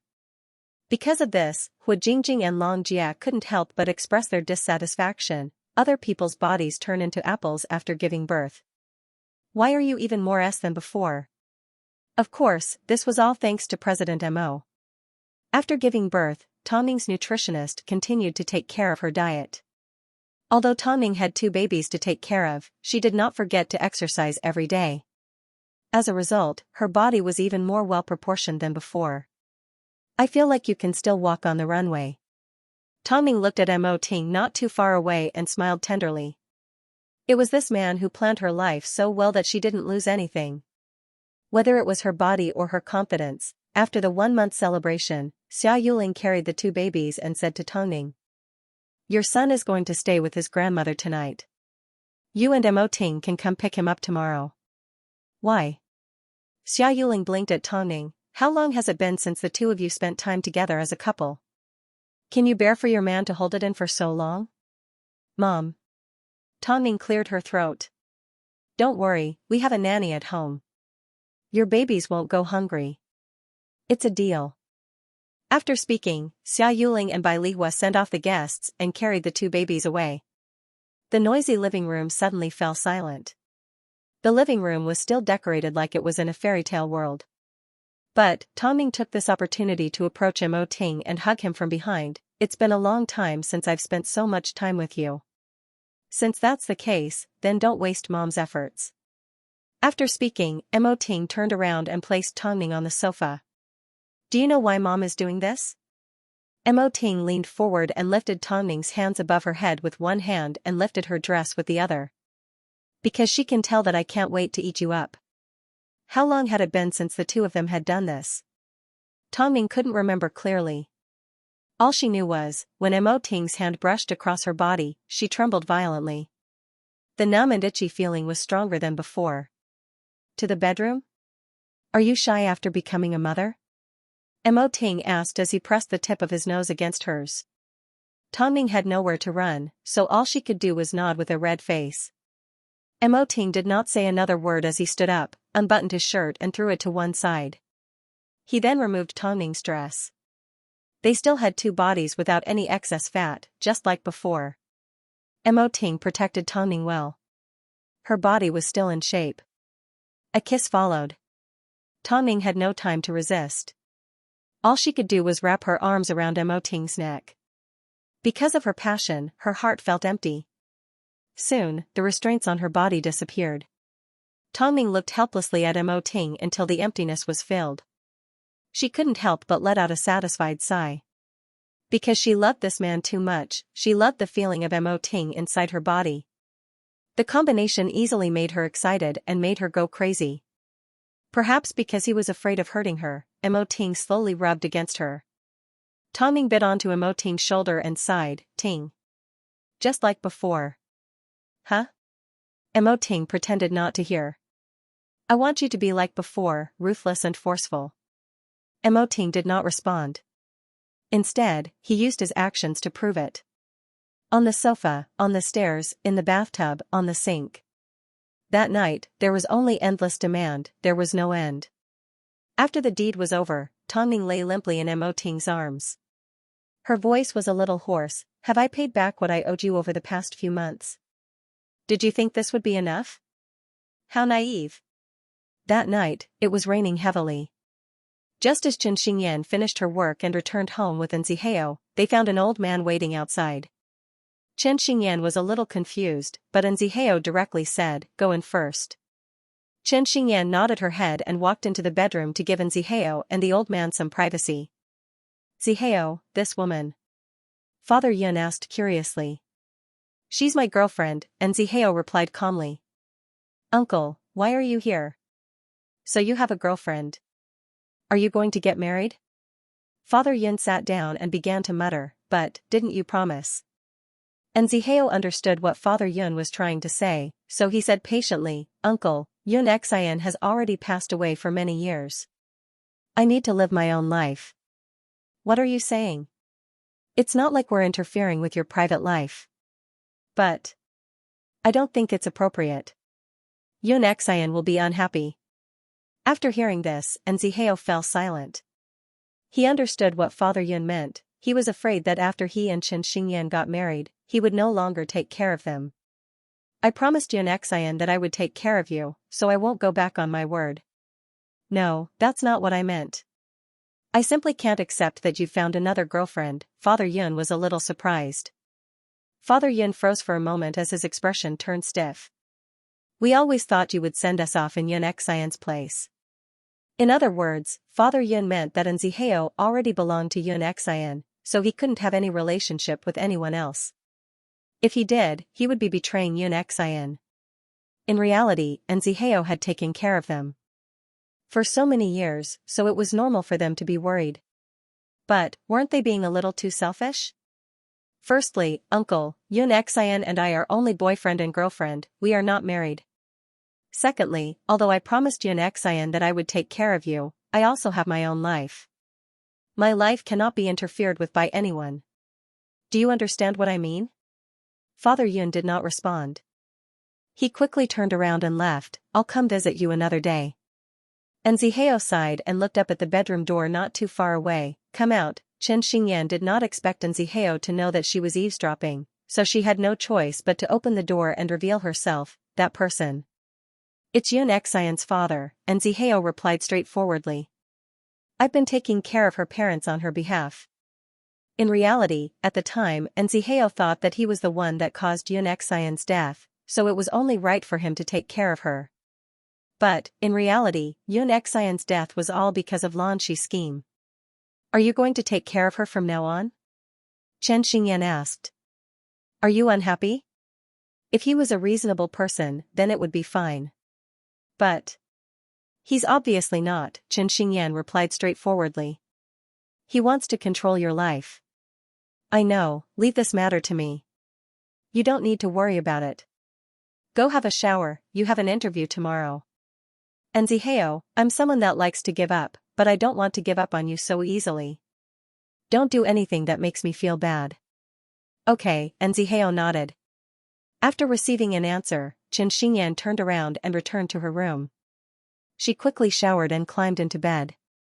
She felt, as long as she followed Nzihao's instructions, she wouldn't be abandoned. She didn't know that this was a sign of insecurity. She just felt uncomfortable in her heart, but she couldn't say it out loud. Nzihao realized he had hurt Xianxia, so he put down the work in his hands and walked into the bedroom. In the dark, he reached out and pulled Xianxia into his embrace. I'm sorry, I didn't protect your heart well. Xianxia did not say a word.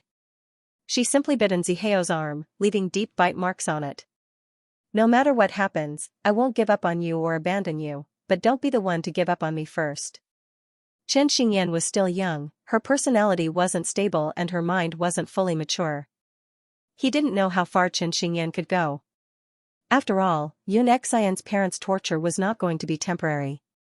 But, he was going to do everything he could to resolve it. Xianxia actually didn't know how long she could last. Ever since she was young, she had never liked to force others, and she would never force herself for others. However, this was the first time that she had fallen in love with someone. She hoped that her love would not be given to a man who was not worth it. Translator, Editor, Hai Rue kept the news of Tongning giving birth under wraps. But, the media managed to capture a photo of Xia Yuling carrying her child. As a result, the news of Tongning giving birth once again attracted the attention of the media. At this time Mo Ting did not give a response. At this moment, the public were left to speculate. However, the company caught wind of the news, so they sent the contract through Lu Che and placed it on Mo Ting's desk. Because Mo Ting was Tongning's manager. CEO, these draft advertising contracts are all about babies. In other words, the public was reminding Mo Ting that it was time for Tongning to change. She was no longer associated with youth. After becoming a mother, many things would become different. Mo Ting did not lift his head as he pushed the contract onto the floor. From now on, don't leave things like this on my desk. I understand, Lu Che had guessed correctly. Mo Ting was definitely angry. Who said Tongning could only be a mother? Who said his wife was old? He would only let his Ning live even younger than before. Then the various rumors about Madame's birthplace, I will find a chance to clarify it, Mo Ting said before he continued to look at the documents in his hands.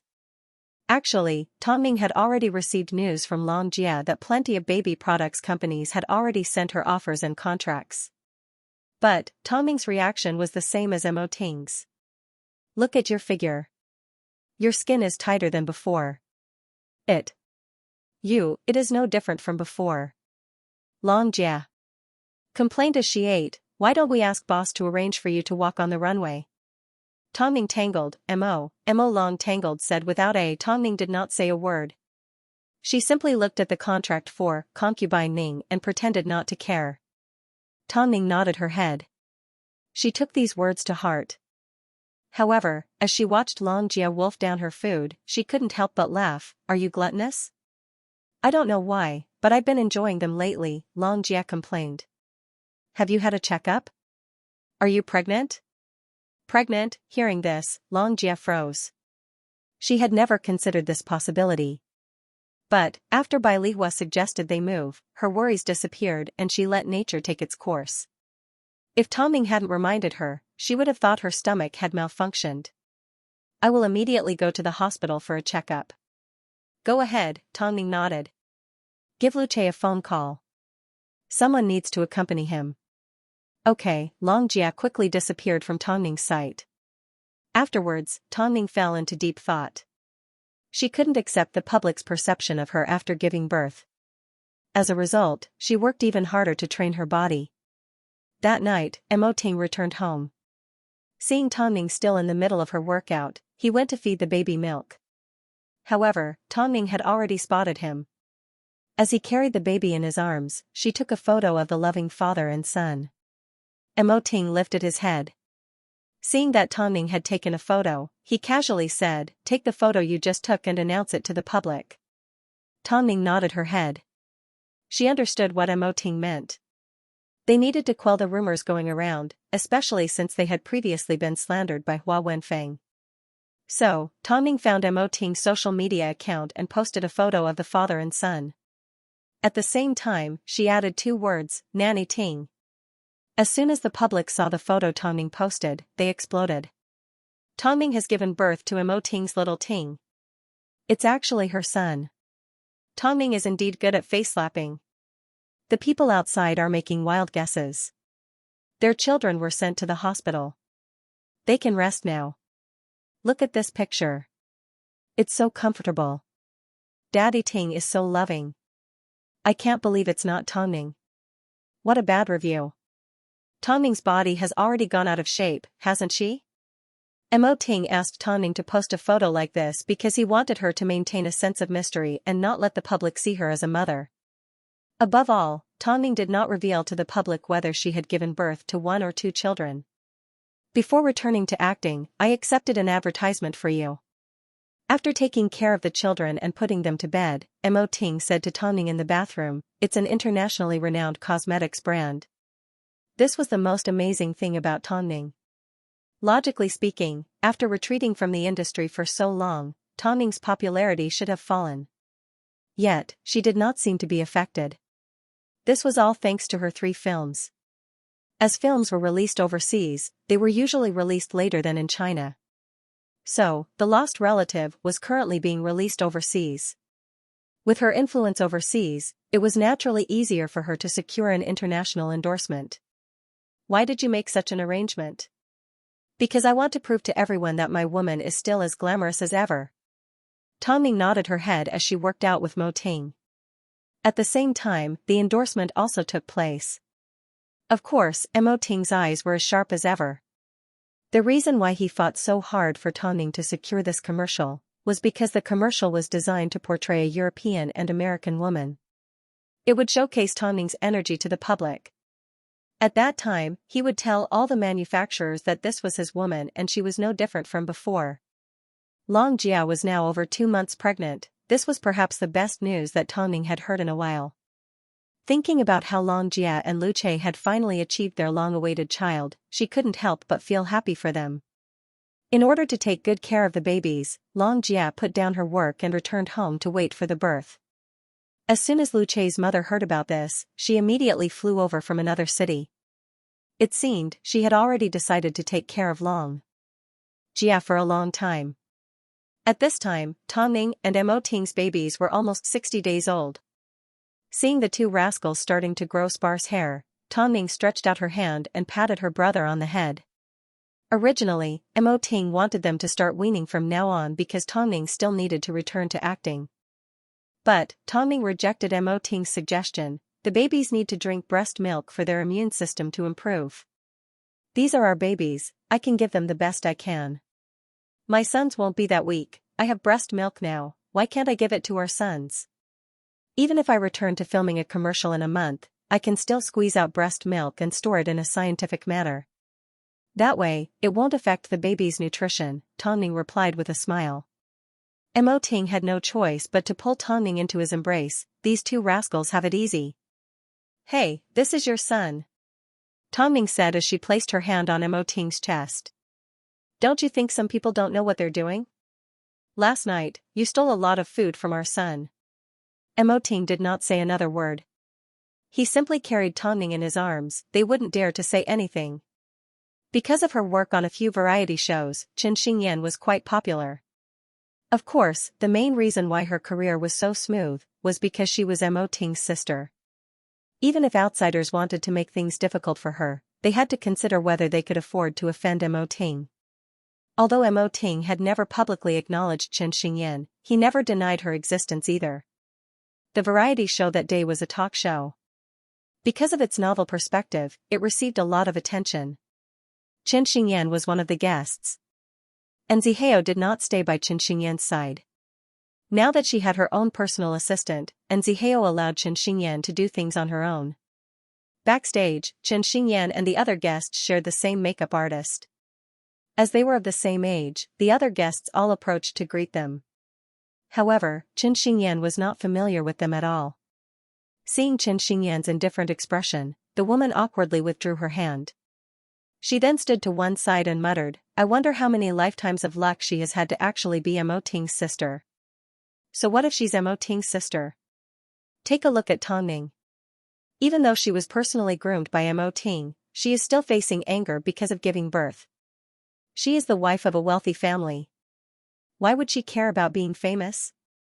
Don't forget, this industry is all about fame and fortune. In a few years, when Tongning is old and no longer as beautiful as she once was, when you look at her again, she will simply be a disgruntled housewife. That makes sense. After giving birth, I'm afraid the stretch marks on Tongning's tummy would be big enough to squash mosquitoes.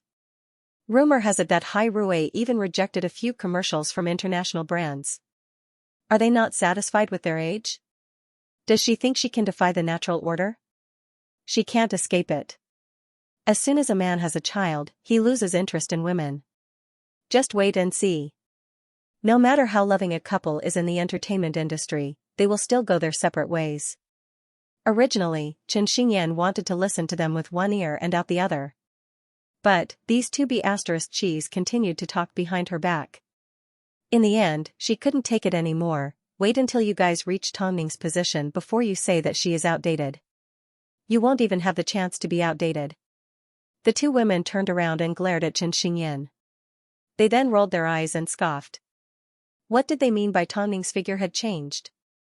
Was she outdated? She had just seen Tongning and she was obviously prettier than before. How could these people talk behind her back like this? But, the industry was indeed laughing at Tongning for not being satisfied with her age. Who gave birth to a child and still thought they were a beautiful young woman? If you weren't Mo Ting's sister, do you think there would be a place for you here? You are merely a stunt double. Do you think you are worthy? Xianxia's assistant was good at doing things, but she didn't know how to argue. Especially when faced with a situation like this, Xianxia felt a little restricted. At this time, Nzihao appeared in the doorway of the waiting room and said to the women, since you know she is Mo Ting's sister, you should stay away from her. Xianxia turned around and saw it was her man. Her heart was filled with excitement. Do you want to know what happened to the last artist that offended Xianxia? The two women were obviously shocked as they quickly packed their things and headed to another waiting room. I thought you weren't going to come? Did you think I wouldn't be worried? Nzihao asked helplessly as he crossed his arms. Xianxia smiled sweetly as she pounced on Nzihao. I knew you doted on me. I didn't want to get angry, but these people's mouths should be sewn shut. They said Ningjia was getting old and had stretch marks on her stomach. I couldn't hold back any longer, so I said a few words. Does Tongning need you to stick up for her? Nzihao shook his head helplessly. She is used to these kinds of storms and is much more composed than you. Fine, forget about hugging her. If someone sees this, the news will write nonsense again. I'm not that famous yet. But, you are Mo Ting's sister. Xianxia was not happy to hear this, even though it was an undeniable truth. But, because of the argument that night, Xianxia had no idea what was going on behind the scenes. It wasn't like they didn't like her and wanted to mess with her. Even though she was Mo Ting's sister, it didn't take long before Xianxia arrived at the recording studio to participate in the show. After all, she was used to situations like this from a young age, so she was more at home than the other newcomers. But, because of this, the other guests hated her even more. 10 p.m. Xianxia finally finished her show. Her assistant handed her a jacket and prepared to meet up with Nzihao outside. But, as soon as Xianxia entered the bathroom, she found herself locked inside.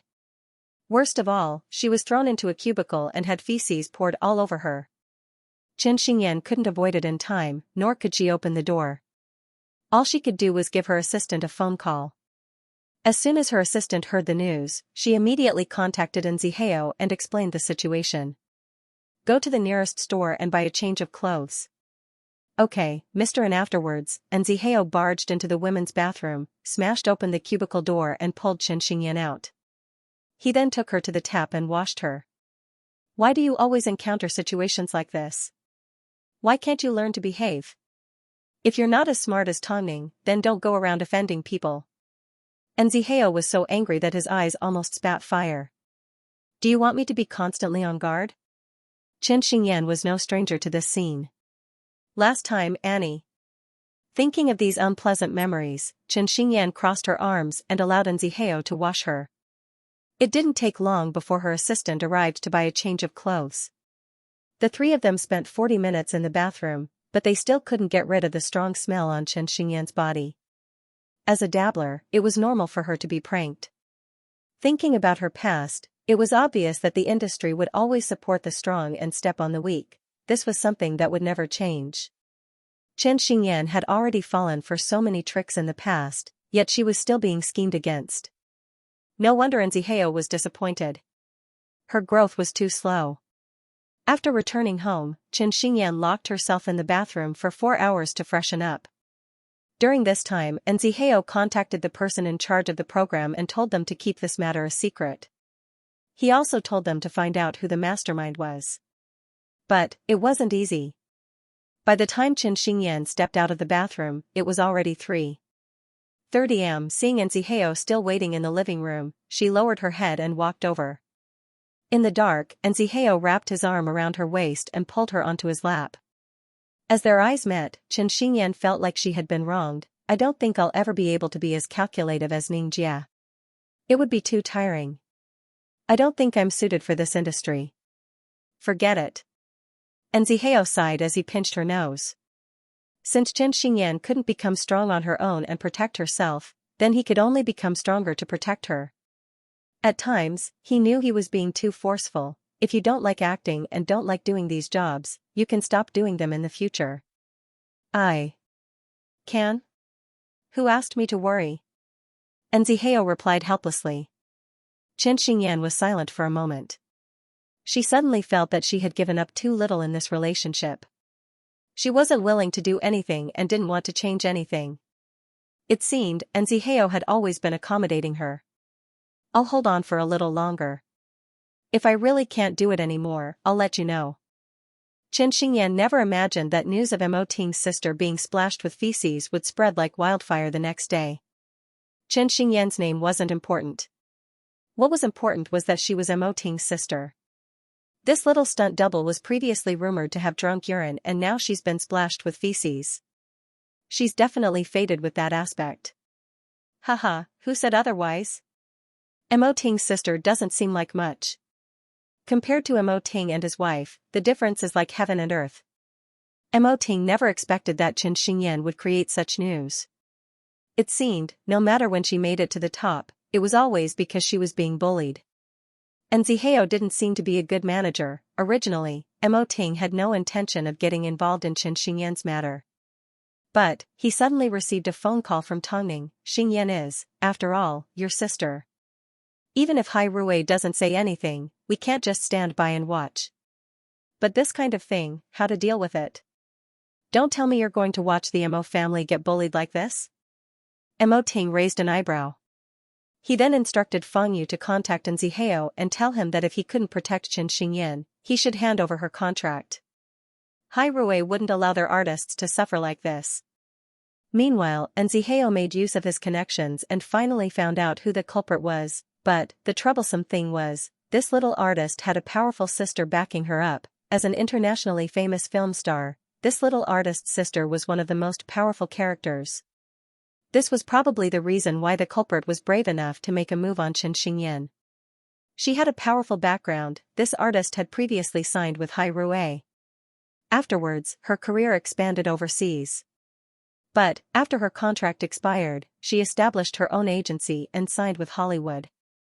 But, she no longer acted and became a producer.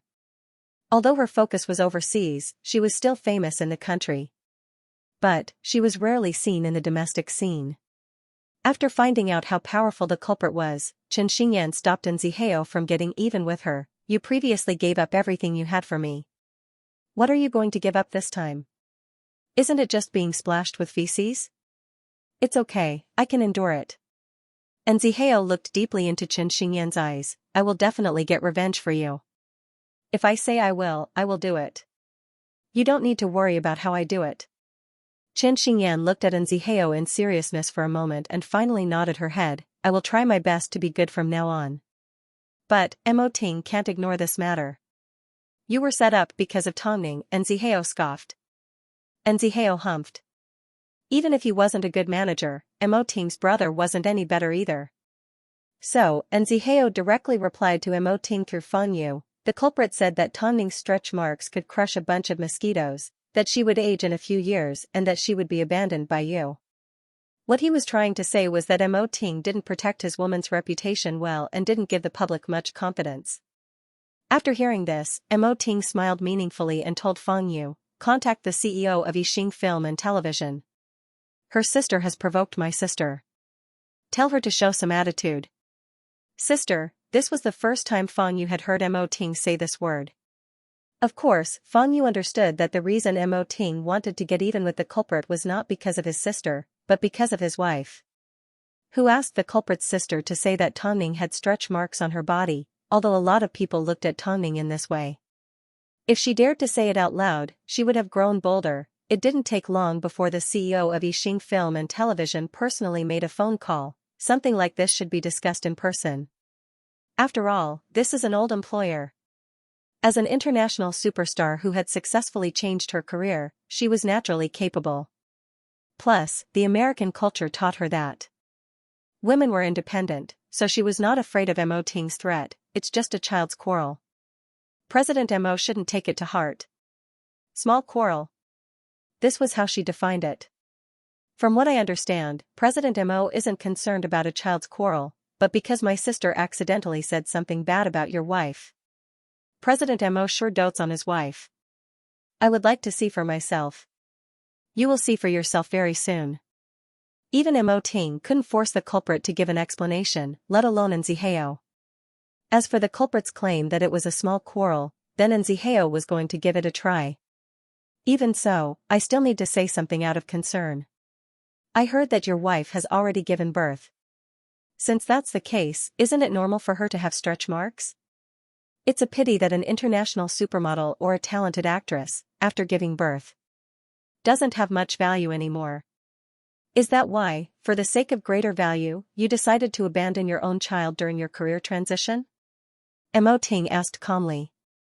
The woman was obviously stunned by Mo Ting's response. She didn't expect Mo Ting to retaliate in such a way. But, a moment later, she laughed. This is my personal choice. President Mo has no right to say anything about it. In that case, you should keep your mouth clean. Mo Ting didn't care about other things, but when it came to Tongning, it was natural for him to retaliate. Okay, I'll keep this matter to myself. After all, everyone has eyes. I've already received your attitude. Don't blame me for not giving you face. The woman once again let out a gentle laugh. In the end, she compromised. How about this, I'll go home and teach her a lesson. What do you think, President Mo? It's too late. After speaking, Mo Ting hung up the phone. Although he was once a part of Hai Rui, he was no longer a part of the company. Of course, Xianxia wasn't a part of Hai Rui, so he didn't need to mention it. But, Tongning. No one was allowed to humiliate her in front of him. Mo Ting wasn't someone that would be moved by force or persuasion. This was something that everyone in the industry knew. In reality, this made the woman's heart a little flustered. In reality, this incident didn't only concern Chen Xingyan, it also concerned Tongning. After all, Chen Xingyan had stood up for Tongning. The CEO of Yixing Film and Television was called by Yu and her sister was called by Linlin. Originally, Bai Yu wanted to personally train her sister. But, her sister had too many ideas. In the end, Bai Yu gave Bai Linlin a phone call in fear of Mo Ting. You've blown the matter out of proportion. It's fine if it was someone else, but you had to say bad things about Tongning and splash feces all over Mo Ting's sister.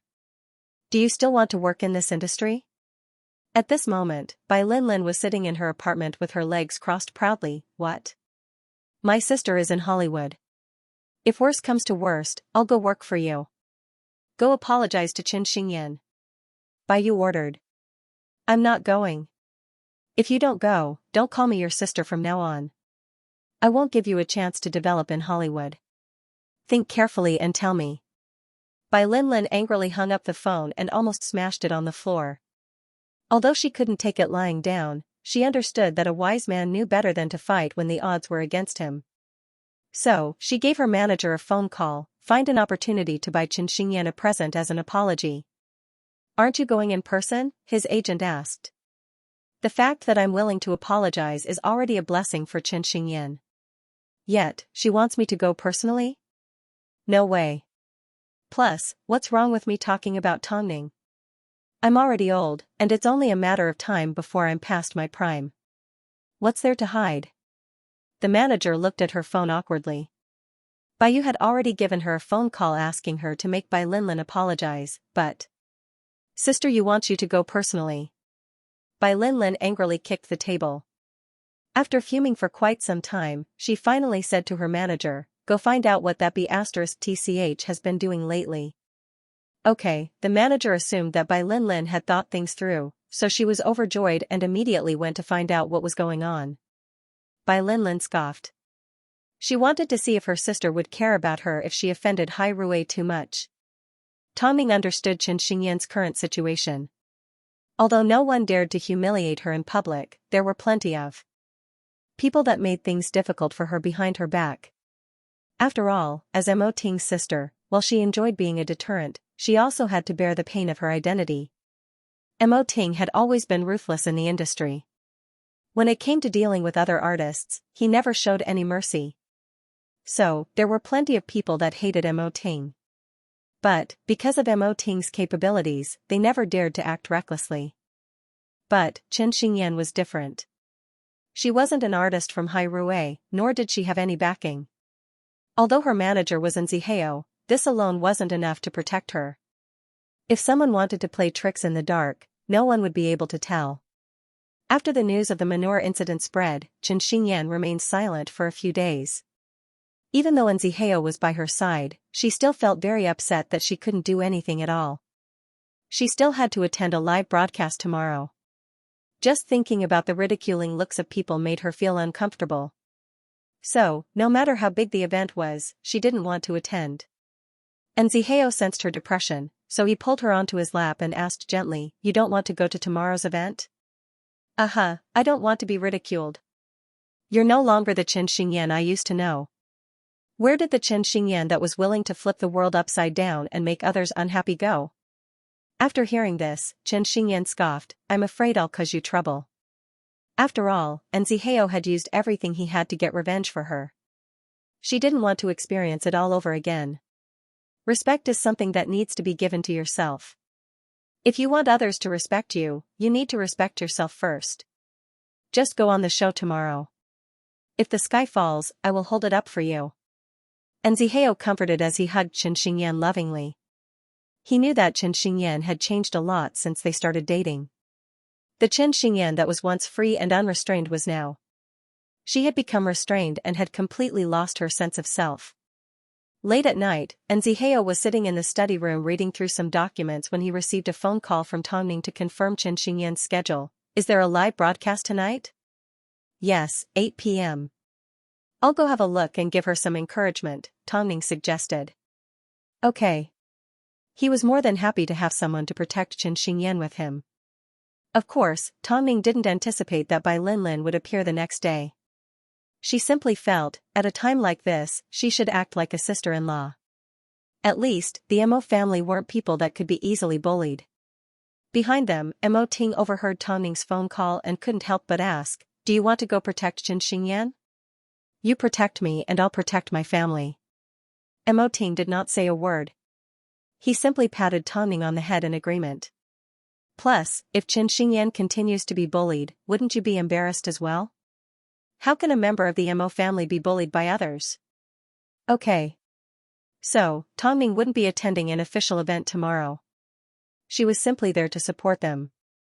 Of course, before the commercial was filmed, she wasn't going to casually appear in front of the media.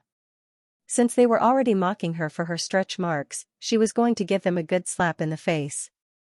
However, as the person in question, Chen Xingyan had no idea about Bai Linlin and had no idea that Tongning was going to appear at the event. This show was going to be fun to watch. The next afternoon, Chen Xingyan arrived at the television station accompanied by Zihao. However, as soon as the passers-by saw Chen Xingyan, they all giggled. Chen Xingyan was, of course, embarrassed. But, Zihao directly asked the people that were giggling, "What's so funny?" The woman didn't expect Zihao to retaliate, so she quickly walked away. Of course, Chen Xingyan's mood improved a little at Zihao's direct protection. Zihao still felt it wasn't enough, so he wrapped his arm around Chen Xingyan's shoulder and pulled her into his embrace. "There's no need." Zihao looked down at her and simply said one word, "Let's go." Chen Xingyan smiled and stopped struggling. At this moment, all she could see was the man protecting her.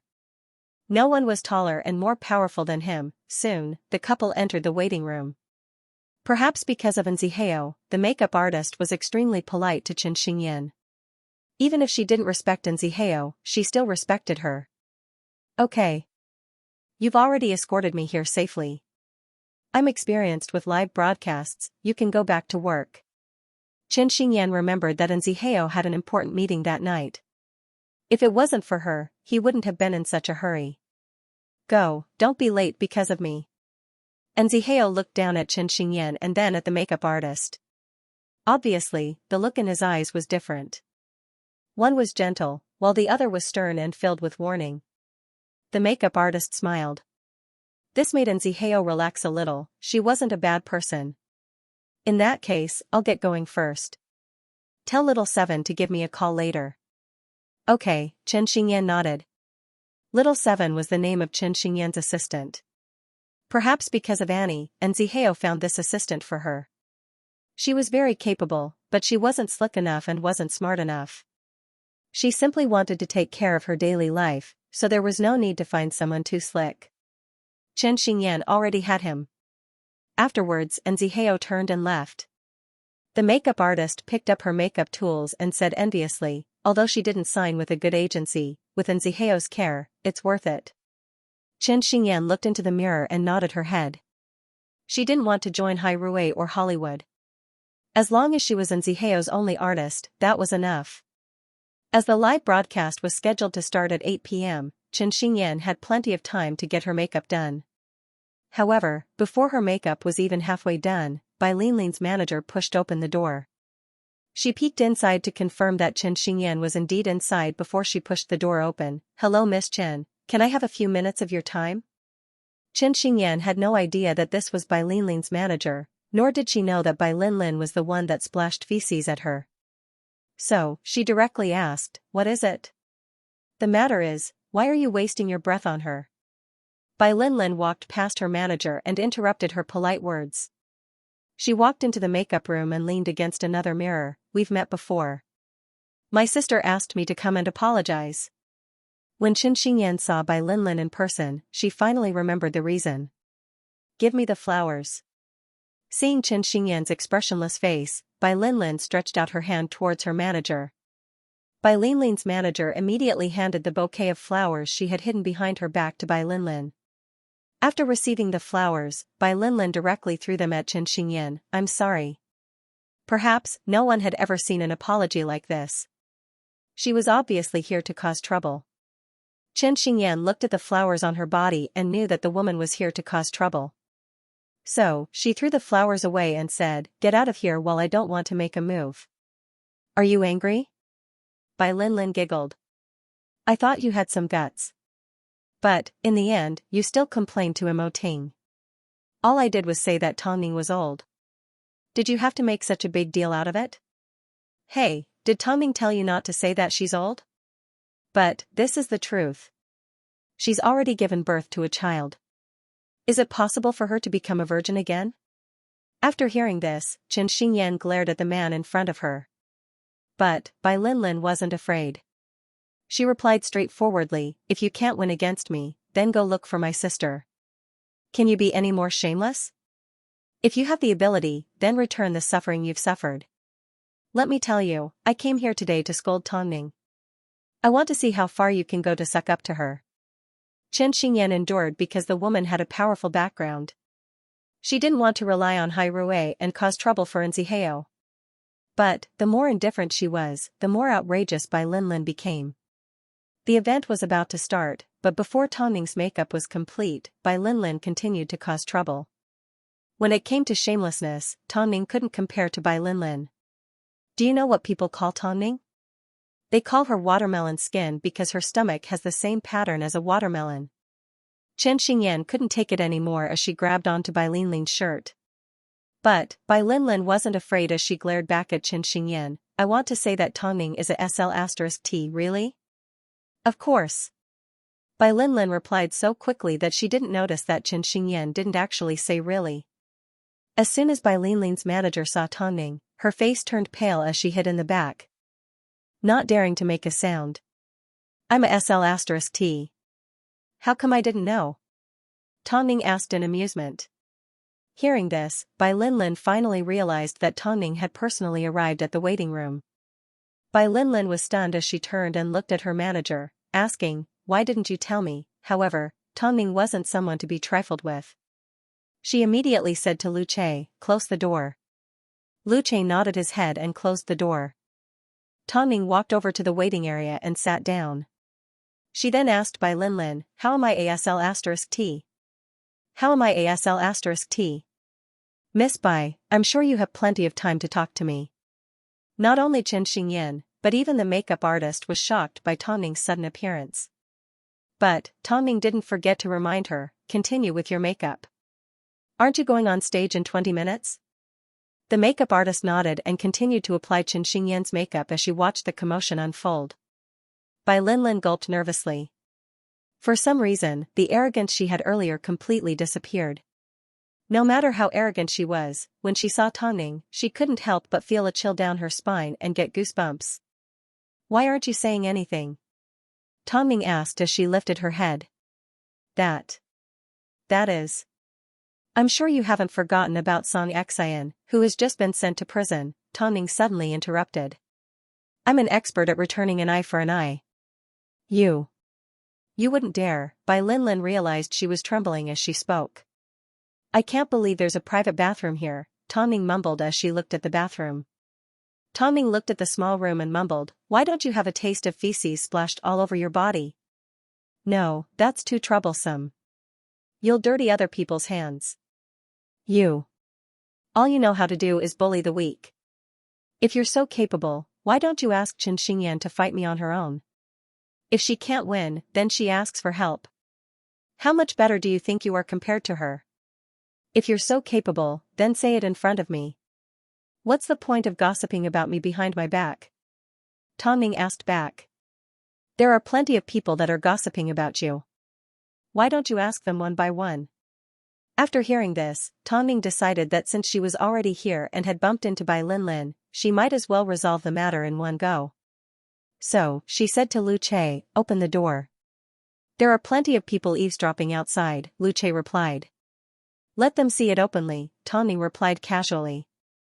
Lu Che nodded his head and opened the door to the makeup artist's room. However, there were quite a few people crowding around the door. All of them seemed to be doing the same thing, leaning against the door as they tried to hear what was happening inside. As soon as Lu Che opened the door, everyone looked at each other awkwardly. This included the person in charge of the program. I'm here to tell Xingyan that the program will be going on in 15 minutes. I never expected to see Tongming here. Xingyan, go get ready. I'll take care of things here." Tongming did not seem to notice that she was being watched as she spoke in a normal tone. "Tongming, can I have your autograph?" "That's right, Tongming, we all like you. It's not easy to see you, so we're a little excited." Tongming. It turned out, these people weren't here to watch a good show. They were here because they heard that Tongming was at the television station, so they couldn't help but ask for her autograph. "Is there a problem?" Tongming promised them one by one as she signed her autograph. Afterwards, one of them said, "You're still as beautiful as ever. You're still so beautiful. You don't look like you've just given birth." "I know, right? You've taken good care of yourself. You're so beautiful." "Thank you," Tongming thanked them politely. Although Chen Xingyan wanted to stay, she remembered that Nziheo had put in a lot of effort to accept this program. So, she had no choice but to stand up, walk past Bai Linlin and everyone else and head straight for the recording studio. Afterwards, Tongming did not say a word as she sat on the sofa and looked at her phone. Every now and then, a few people would walk in and ask for her autograph. But, Tongming patiently complied. Not only that, everyone that walked in couldn't help but to wonder how to take care to Tongming. She did not look like she had a child at all and looked especially young and beautiful. Even the higher-ups of the television station pretended to pass by and greeted her. The makeup room had turned into a reception room with people constantly entering and exiting. But, Bai Linlin didn't dare to move an inch. All she could do was let the staff from the television station come and go and point at her. Seeing this, Bai Linlin's manager immediately said, "Miss Tang, our Bai." "It's none of your business," Lu Che stopped the manager and gave her a warning. The manager had no choice but to keep quiet and pretend that he was a mute. Bai Linlin stood in the same spot. At this moment, it was her turn to be mocked. News had already spread that the arrogant Bai Linlin, after splashing feces all over Xianxia, had no choice but to obediently stand in front of Tongning like an elementary school student. However long Tongning sat in the waiting room, Bai Linlin stood in front of her for the same amount of time. Even when Xianxia finished filming at 10 p.m., Tongning was still in the waiting room and Bai Linlin did not dare to move. Xianxia was a little stunned. Of course, she didn't understand how wise Tongning's actions were. As a senior, she couldn't possibly splash feces all over Bai Linlin. Plus, she couldn't do something so degrading. So, allowing Bai Linlin to stand in front of everyone like a retard was the right decision. She didn't need to waste any effort to make Bai Linlin's arrogance disappear without a trace. As for why Bai Linlin didn't dare to move, it was because she was afraid. Tongning didn't say a word, yet Bai Linlin couldn't move a single step. "You finished filming? In that case, remove your makeup and leave." Xianxia tilted his head and gestured to Tongning that a certain someone was still standing in the same spot. Tongning smiled and replied, "I didn't ask her to stand there." Bai Linlin glared at the two angrily. After Tongning left, she asked her manager to step in. "If you couldn't make it in time, you should have come over and helped me. *TCH, I will make her pay sooner or later." Tongning boarded her car with Xianxia and said, "I didn't lay a hand on her today because if I did, it would make me look like I was being unreasonable. In the end, I would look like a bully. It wouldn't do you any good. But, she's afraid of you. Do you know why she's afraid of me?" Tongning glanced at Xianxia and replied calmly, "It's because, on the path of my rise, I've come across a lot of people like Bai Linlin." At first, she would swallow her anger, but later on, she would definitely pay back double. "No matter how big or small, as long as someone owes me something, I will remember it until the end." Bai Linlin is afraid because she knows that when I make a move, I will flip the world upside down and not care about anything. So, she kept quiet out of fear. However, this was the scary part about Tongning. A simple action from her caused a huge reaction. Because news quickly leaked out and Bai Linlin was punished by Tongning by standing still for 2 hours, this was a signal to the public. No matter how powerful and impressive Bai Linlin was, when she was in front of Tongning, she didn't dare to make a scene. As Bai Linlin's sister, Bai Yu, she felt extremely humiliated. Actually, the other reason why Tongning did not punish Bai Linlin was because Bai Linlin and Xianxinyan's status were currently on the same level. Even if she did punish Bai Linlin wouldn't be convinced by Xianxinyan. Of course, the other thing that the public was concerned about was Tongning's condition and body, although the television station kept saying that Tongning was as beautiful as ever. No matter how beautiful she was still a mother. Since she was a mother, she should be filled with the smell of pregnancy. Xianxinyan was truly envious of Tongning and admired her. Because, no matter who Tongning was given, she was able to tame them into submission. After Nzihao heard this, he held back his laughter for quite some time before he said to Xianxinyan, "The pain that Tongning has experienced is not something you can imagine. She fell from her peak to her lowest point and was betrayed and schemed against. When a person is in that state, it is very scary when they explode. You may never be able to reach her level. Because you will never be stimulated." Xianxinyan thought for a moment and asked Nzihao, "Will you always treat me this well?" "Of course." Nzihao replied as he placed a kiss on Xianxinyan's lips. However, he had no idea that this life would soon be broken. Everyone in the industry praised the fact that Tongning had taught Bai Linlin a lesson. After all, Bai Linlin deserved to be taught a lesson because she thought she had a bit of fame. But, as soon as Bai Yu heard about the incident, her face turned red with anger as she slammed her fist on the table. Although she normally taught Bai Linlin a lesson, she was still her sister. So, what Tongning did was equivalent to a slap to her face. Because, Tongning did indeed have another reason for doing this. Since Bai Yu didn't know how to teach Bai Linlin, it was time for Tongning to replace her. Someone had to teach Bai Linlin how to behave. Because of this, Bai Yu gave Bai Linlin a phone call. But, Bai Linlin simply complained, "All you know how to do is cry. It's useless. Go and snatch it. You snatch whatever that Xianxia wants. Don't tell me my sister doesn't even have the ability to do that? You're useless. Sis, you have no idea how cheap Tongning is." I know. As soon as Bai Yu heard Tong Ning's name, she felt her head hurt. But, at the same time, her heart was filled with the desire to win. She really wanted to see it for herself. She really wanted to fight with Tong Ning. She wanted to know if Tong Ning could safely pass through the place that she had given up years ago, the place that she was afraid of falling into. How could Tong Ning maintain her previous fame after giving birth to a child? Late at night, Tong Ning and Mo Ting were each carrying a baby as they coaxed the two rascals to see who would fall asleep first. But, Guagua, who was in Tong Ning's arms, once again had a high fever. The couple were so scared that they tossed and turned for the better part of the night. After repeatedly lowering the temperature, they finally managed to stabilize the little rascal. By this time, Tong Ning had already fallen asleep on the sofa. Seeing this, Mo Ting gently carried her out of the nursery. I fell asleep? Tong Ning woke up halfway through. She rubbed her eyes and wrapped her arms around Mo Ting's neck. Is Guagua's fever a punishment for not staying home to take care of him last night?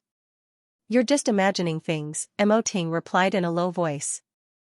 I've already arranged for a pediatric specialist to give him a full body checkup. Tong Ning nodded her head as she leaned closer to Mo Ting. Actually, I'm already satisfied. Look, how many men are willing to help their wives take care of their children these days?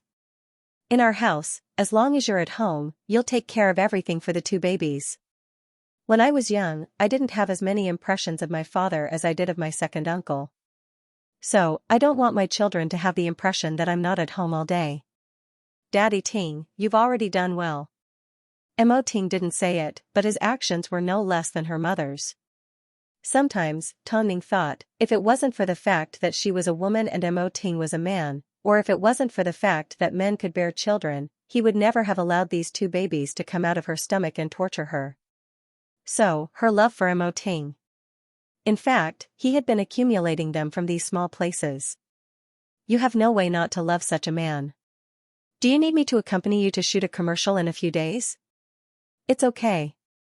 You stay at home and take care of the kids. When it came to English, Tong Ning was much more fluent than him. Plus, when it came to filming commercials and other issues, Tong Ning was already an expert, so she didn't need his guidance. So, Tong Ning didn't need a manager to be around. She simply needed an assistant to help her out. But, ever since the incident with Mo Yanshu, Tong Ning no longer needed a permanent assistant. However, as a brother, you've neglected your responsibilities. Is it because you don't like Xingyan? After hearing this question, Mo Ting froze for a moment before replying. She needs to train herself. Not everyone needs to revolve around her. If she never realizes that, then even if you give her the chance to become an international superstar, it would be useless. Fine, you're right, Tong Ning nodded her head in agreement. After all, this was how she had been through life. In the past, no matter how others tried to persuade her, she wouldn't listen to them. She would only give up after hitting a brick wall. It was only because of the incident with Han Yufan that she finally realized her mistakes. Go have a bath. After entering the bedroom, Mo Ting placed her down and patted her round tummy. Tong Ning hesitated for a second before wrapping her arms around Mo Ting's waist from behind. Have we experienced car sex? Huh? I'll continue to make it up to you. Tong Ning's face turned slightly red. Afterwards, Mo Ting turned around and carried Tong Ning in his arms as he sped away. Is it that urgent? What if the children wake up? After all, they were already parents. So, they had to consider the children first. Tong Ning didn't know whether to laugh or cry. But, so what if they had children? Was her life going to be like a pool of stagnant water? Even though she was already a mother of two, she could still choose to passionately lead her own life with Mo Ting. After arriving at the underground parking lot, Mo Ting chose to drive an SUV. That was the only way they had enough space. Although they were at home, Tong Ning's heart raced as soon as they boarded the car. It felt like they were having an affair. If you don't think it's exciting enough, we can drive the car out. Shut up. Tong Ning couldn't help but seal her lips with a kiss. After Bai Linlin was taught a lesson by Tong Ning, Chen Xingyan's situation improved a lot. After all, Tong Ning represented Mo Ting and Mo Ting represented Hai Rui. As a result, Chen Xingyan let out a sigh of relief. After attending an event, she felt a lot more relaxed on her way home. But, that night, when she returned to Nziheo's apartment as usual, the person waiting for her was not Nziheo, but Xianxia's parents. "Are you here to wait for Nziheo?" "No, today is the anniversary of Xianxia's death. Nziheo went to the cemetery to wait for you," Father Yun explained as he held on to Mother Yun. "Oh, come on in then." Xianxia opened the door and invited the two in. She then poured them a cup of tea, but Mother Yun did not accept it. Instead, she knocked over the cup of tea and said to Xianxia, "Although I don't know your identity and background, I need to ask you to leave Nziheo and leave our son-in-law. From the moment that Nziheo was willing to visit Xianxia, I can tell that he only has Xianxia in his heart. There's no way he would like you. If you know what's good for you, you should leave on your own to avoid embarrassment." Mother Yun's words were harsh.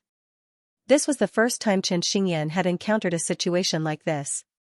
After all, this was her first love, she didn't know how to deal with it. In other words, she didn't know what to do. "I think I should give Nziheo a phone call." "What phone call?" Mother Yun snatched Xianxia's phone away and threw it on the floor, shattering it into pieces. "We specifically came here to look for you. There's no need to let Nziheo know." Xianxia looked at the shattered phone on the floor and at the domineering old man in front of her. Her hands trembled in anger.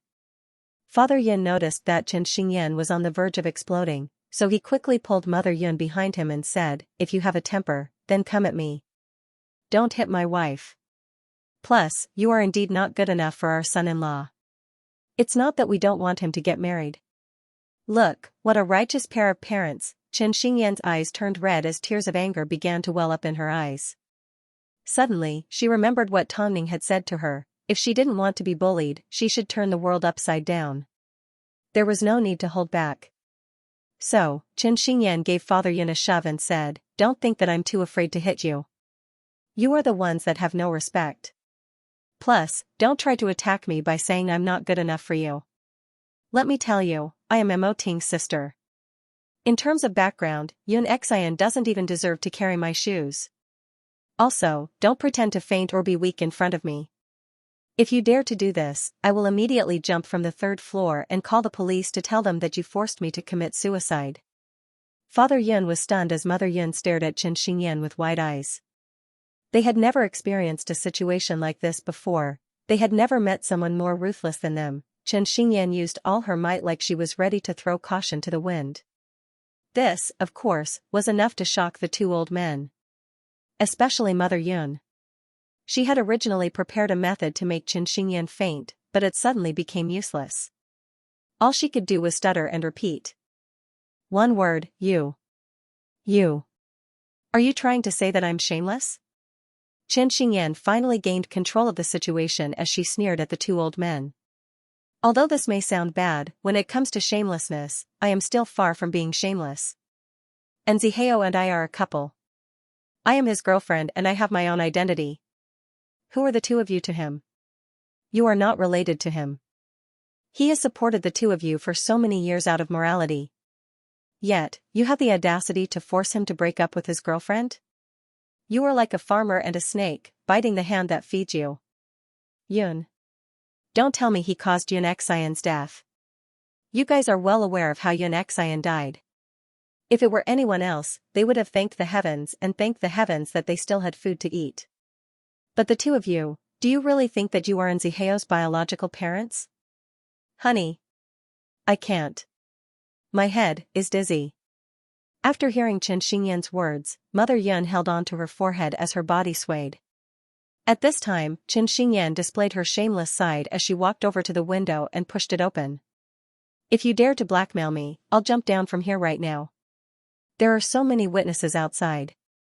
Let's see how you explain yourself then. Anyway, I'm a celebrity and I have a lot of attention. Let's see if my brother will let you off. Seeing that Xianxia was serious, Father Yun did not dare to provoke her any further. He quickly carried Mother Yun on his back, turned around, and drove her straight to the hospital. Xianxia could tell that Mother Yun was acting up at the last moment, but she couldn't be soft-hearted at a time like this and let the two old geezers know her weakness. So, she forced herself to stand by the window. She refused to believe that the two old geezers would be so shameless. As expected, she forced them to retreat. But, as she looked at the empty living room, Xianxia suddenly felt tired. So, she immediately gave Tongning a phone call. "Ningjia, can I stay at Hyatt Regency for a few days? I want to spend some time with my nephews." Hearing Xianxia's tone, Tongning could tell that she had been wronged, so she replied, "If my sister-in-law wants to come, would I dare to stop her?" Xianxia found a good place to stay, so she hailed a cab and headed straight to Hyatt Regency. Tongning couldn't wait to hear Xianxia's long story. But, as soon as she arrived at Hyatt Regency, Xianxia did not say a word. She simply hugged Tongning and cried for a while before returning to play with the two kids like nothing had happened. After all, she and Nzihao weren't breaking up, so it wasn't right for her to casually spread news about Nzihao. Even if the other party was Tongning, she still felt it wasn't appropriate.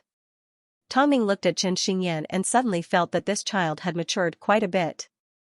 At least, she now knew how to weigh the pros and cons. In reality, today wasn't the anniversary of Xianxia's death. Father Yun had called Nzihao a few days ago and knew that he would be in a meeting late, so he decided to bring Mother Yun to Nzihao's home. But, not only did he fail to chase Xianxia away, he even worsened his wife's condition. He had gone for wool and come home shorn.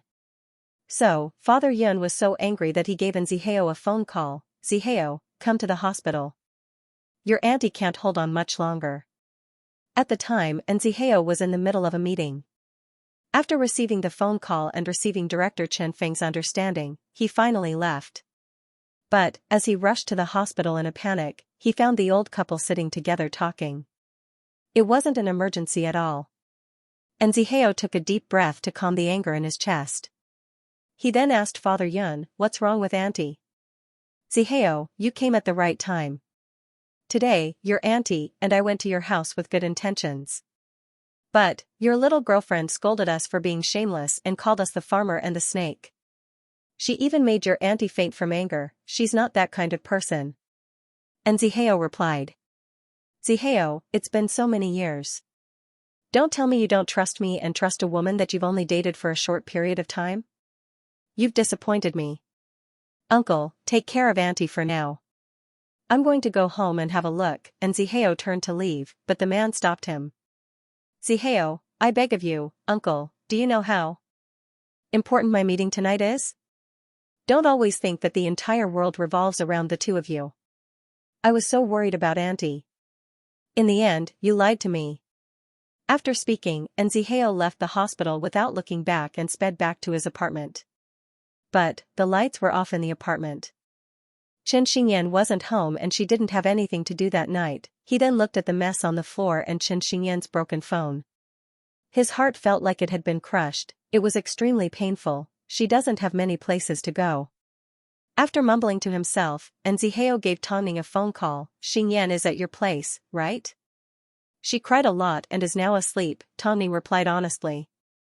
"I'm sorry, I'm not the one you should be sorry about. How did you provoke her? Show her an attitude, this is what women want. Don't say things like there's nothing going on between the two of you. Who would believe you?" "I understand," Nzihao replied in a deep voice. To be exact, not only did he understand, his mind was extremely clear at this moment. He was well aware of Xianxia's identity and position in his heart. After all, Xianxia was a thing of the past. He couldn't and wouldn't allow his girlfriend to suffer for the sake of two unrelated people. So, even though it was already late at night, Nzihao still went to look for a phone store that was still open and helped Xianxia apply for a new phone card. He then delivered it to Xianxia that very night, even though he asked Tongning not to wake her up. Tongning received the phone and shook her head helplessly. But, she still decided to help her friend out. It was best not to get involved in other people's relationships. Even if you thought it was for their own good. Besides, not everyone was like Mo Ting. Even if he disregarded his own family, he still wanted to protect her. But, she believed that Nzihao had already tried his best. Just this once. "I don't care how you angered Xingyan, I hope it won't happen again." "Don't worry," Nzihao seemed to have made up his mind. As he left, his eyes were filled with determination. However, that night, he was going to have to rack his brains. He was afraid that Chen Xingyan would give up, and he was afraid that he would make the wrong decision. But there were some steps that, if he didn't take them, they would never come to fruition. If that happened, Chen Xingyan would be hurt like a bottomless pit. He was not going to allow this to happen.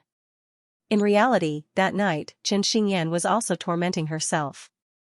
Ever since the couple got together, they had spent most of their time together in a sweet relationship.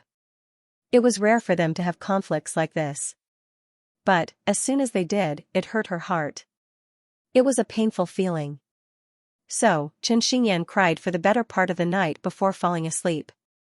Of course, as an expert at analyzing people, Tongning knew that Chen Xingyan wouldn't be able to sleep well in the first half of the night, so she did not put her phone in the bedside table.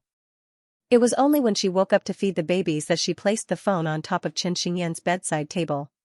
Looking at Chen Xingyan's sleeping face, Tongning couldn't help but shake her head. "You're crying so badly." Her eyes were swollen like walnuts. However, this was how a woman should express her emotions. Love could help a person grow up quickly. So, even though Tongning felt her heart ache, she had no intention of interfering. Not long after, the sky brightened. Chen Xingyan drowsily sat up from the bed. Sitting on the bedside table was a phone that looked exactly the same as the one she was using. That's right. It was exactly the same. Chen Xingyan rushed out of the room with her hair in a mess. Seeing Tongning preparing breakfast, she immediately asked, "Ningjia, where did you get this phone?" "Someone delivered it last night," Tongning replied casually. Did he leave without saying anything?" "He told me not to disturb your sleep and to let you have a good rest," Tongning said as she walked out of the kitchen with Mo Ting's breakfast. However, Chen Xingyan's heart raced like a drum. Last night, she was clearly in a desperate mood, but because of Nziheo's actions, the rain suddenly cleared up.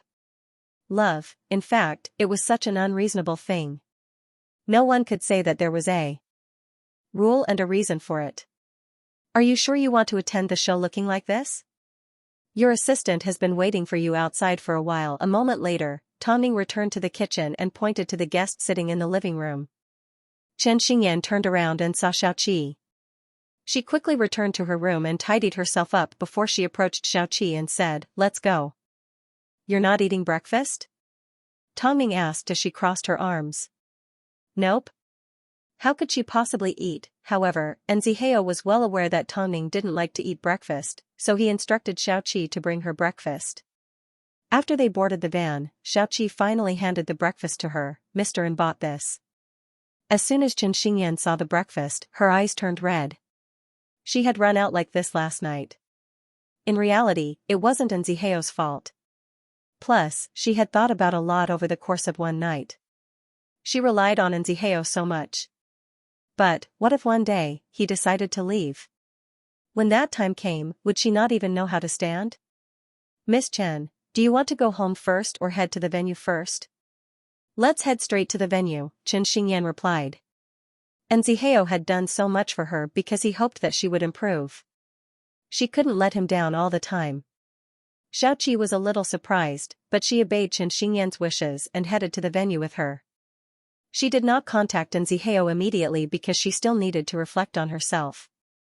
Of course, Nziheo was not in a rush to contact her either. He was aware of Chen Xingyan's activities and knew where she was at the moment. In order to give her a surprise that night, Nziheo resisted the urge to ask Chen Xingyan how she was doing today, nor did he remind her to behave. After an entire day of activities, Chen Xingyan worked harder than ever. By the time she finished her activities, the time on her watch showed that it was already 9 p.m. "Should I take you home?" Xiaoqi asked. Chen Xingyan was a little tired, but in the end, she nodded her head. She still had to face things that needed to be faced, and she had a lot to say to Nziheo. It didn't take long before the van arrived downstairs. Chen Xingyan did not ask Xiaoqi to follow her upstairs. Instead, she opened the door on her own. She originally thought that Nziheo wasn't home yet, but she found him sitting in the living room with father and mother Yun. The scene was both ironic and harmonious. It was like they were a family and she was an outsider. With this thought, Chen Xingyan turned to leave. But, Nziheo suddenly said to her, "Come here." Chen Xingyan froze for a few seconds. But, under Nziheo's comforting gaze, she still walked over and sat down beside him. This time, the expressions on Father and Mother Yun's faces turned even uglier as they questioned Nziheo. What do you mean by this? Did you call us here just to watch the two of you being lovey-dovey? Back when you first got together with Xianxia, you promised her that you would never fall in love with another woman. Auntie, you need to have a reason for your words, Nziheo refuted. Xianxia is no longer around. Of course, you can deny it. When it comes to me, what I've said is what I've said and what I haven't said is what I've said. I'm sure my girlfriend trusts me, Nziheo said before he turned and looked at Chen Xingyan. Am I right? Chen Xingyan nodded her head. Look. That's enough, let's not beat around the bush. Just tell us why you called us here. Nziheo wrapped his arm around Chen Xingyan's shoulder and scanned the house. He then placed the keys on the glass coffee table and said calmly, This house is currently my most valuable possession. I'm giving it to you. Whether you live here or sell it, it's not a bad choice. Father Yun and Mother Yun were a little surprised. They looked at each other and asked Nziheo, You're giving the house to us? Did you think that we only care about your money? Nziheo, now that you've found yourself a rich heiress, are you going to forget about the promise you made to Xianxia? Mother Yun began to sob. Xianxia is already dead. Do you want me to hold on to her ashes for the rest of my life? Nziheo's voice suddenly turned cold. Don't tell me you're not my biological parents and have no right to interfere. Even if you had the right, this is my life. You've already gotten what you want. Don't tell me you still think that's not enough? Nziheo, don't speak like that. I've already spoken politely enough. I'm sure you know exactly what you've taken from me over the years. It's one thing for you to use it for yourself, but you've given it all to your newly married son. He should be the one providing for you, not me. I will try my best to vacate the house. From now on, I hope you two can let me go. In reality, Nziheo was well aware that the two elders had been like vampires for a long time. In the past, he didn't hold it against them because he thought they had a bottom line. But now that they had hurt Chen Xingyan, he couldn't tolerate it anymore. Aren't you going to support us when we're old? I wasn't born to you. Nziheo replied in a deep voice. Auntie, you need to know how to restrain yourself. After hearing Nziheo's words, Chen Xingyan finally understood what benefits were involved. It turned out, the Yun family's son also relied on Nziheo to survive. Their son didn't rely on others, but instead stuck to Nziheo because he was once their daughter's boyfriend. Chen Xingyan knew that Nziheo valued relationships and knew that this was his bottom line. But, Chen Xingyan didn't want him to suffer any more losses. So, she directly said to the two elders, since the two elders don't care about something as superficial as a house, then I want this house. Hearing Chen Xingyan's words, the trio were stunned. Mother Yun asked angrily, He already gave it to us. Why should he give it to you? Who are you to him? Chen Xingyan immediately retorted, His money didn't fall from the sky, he worked hard to earn it. Why should he give it to you for free? I don't care, I want this house.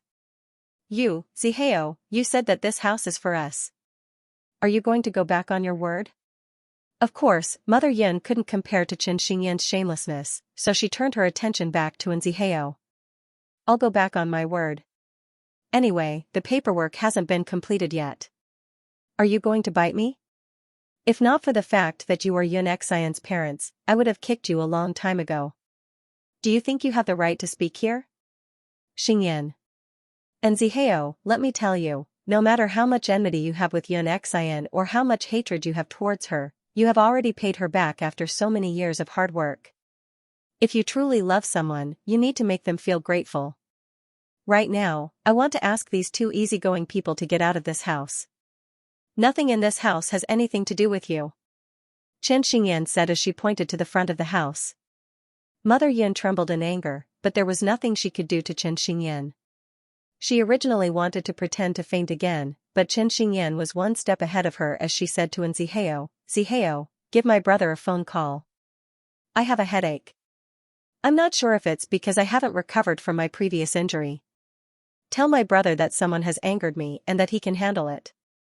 Although Father Yun and Mother Yun didn't know him, they had heard of his name a long time ago. As soon as Chen Xingyan put on an act, the two elders immediately lost their temper. Their faces alternated between green and white, they had no idea what to do. "Zihao, my head really hurts. Take me to the hospital." Seeing Chen Xingyan's pale face, and Zihao thought she was really feeling unwell, so he quickly pulled out his phone to call the hospital. Because of Zihao's actions, Father Yun and Mother Yun were shocked. The two elders no longer dared to mention the house as they quickly turned and left. Even Lan Shi, who schemed against Xianxia, had fallen into the hands of Hai Rui's Tongning, let alone the two elders. As she watched the two elders leave, Chen Xingyan suddenly burst into laughter. She lay on the sofa and laughed so hard that tears rolled down her cheeks. Seeing this, Zihao took a deep breath and pulled Chen Xingyan into his embrace. "You scared me to death. How dare you act shamelessly with me? I finished my apprenticeship when I was 7. After Chen Xingyan finished laughing, she told Zihao about what happened the day before. "Why do you keep these two shameless old geezers around? In the past, I felt guilty for killing Xianxia. But, as time went by, I began to develop some feelings for them." "I can't believe you actually developed feelings for these two people." Chen Xingyan shook her head as she stood up from Zihao's embrace. Chen Xingyan shook her head and stood up from Zihao's embrace. "From now on, if you see those two pieces of trash, don't hold back. I never imagined that those two old geezers would suck your blood to feed their offspring. I really want to curse at them." Zihao once again hugged Chen Xingyan in his arms. At this moment, he finally felt at ease. Chen Xingyan had not given up on him and had not been scared away by the bad news. "It won't happen again. It's best if it doesn't happen again. If you continue to be a good person, I will. As long as you don't leave me, you can do whatever you want," Zihao replied.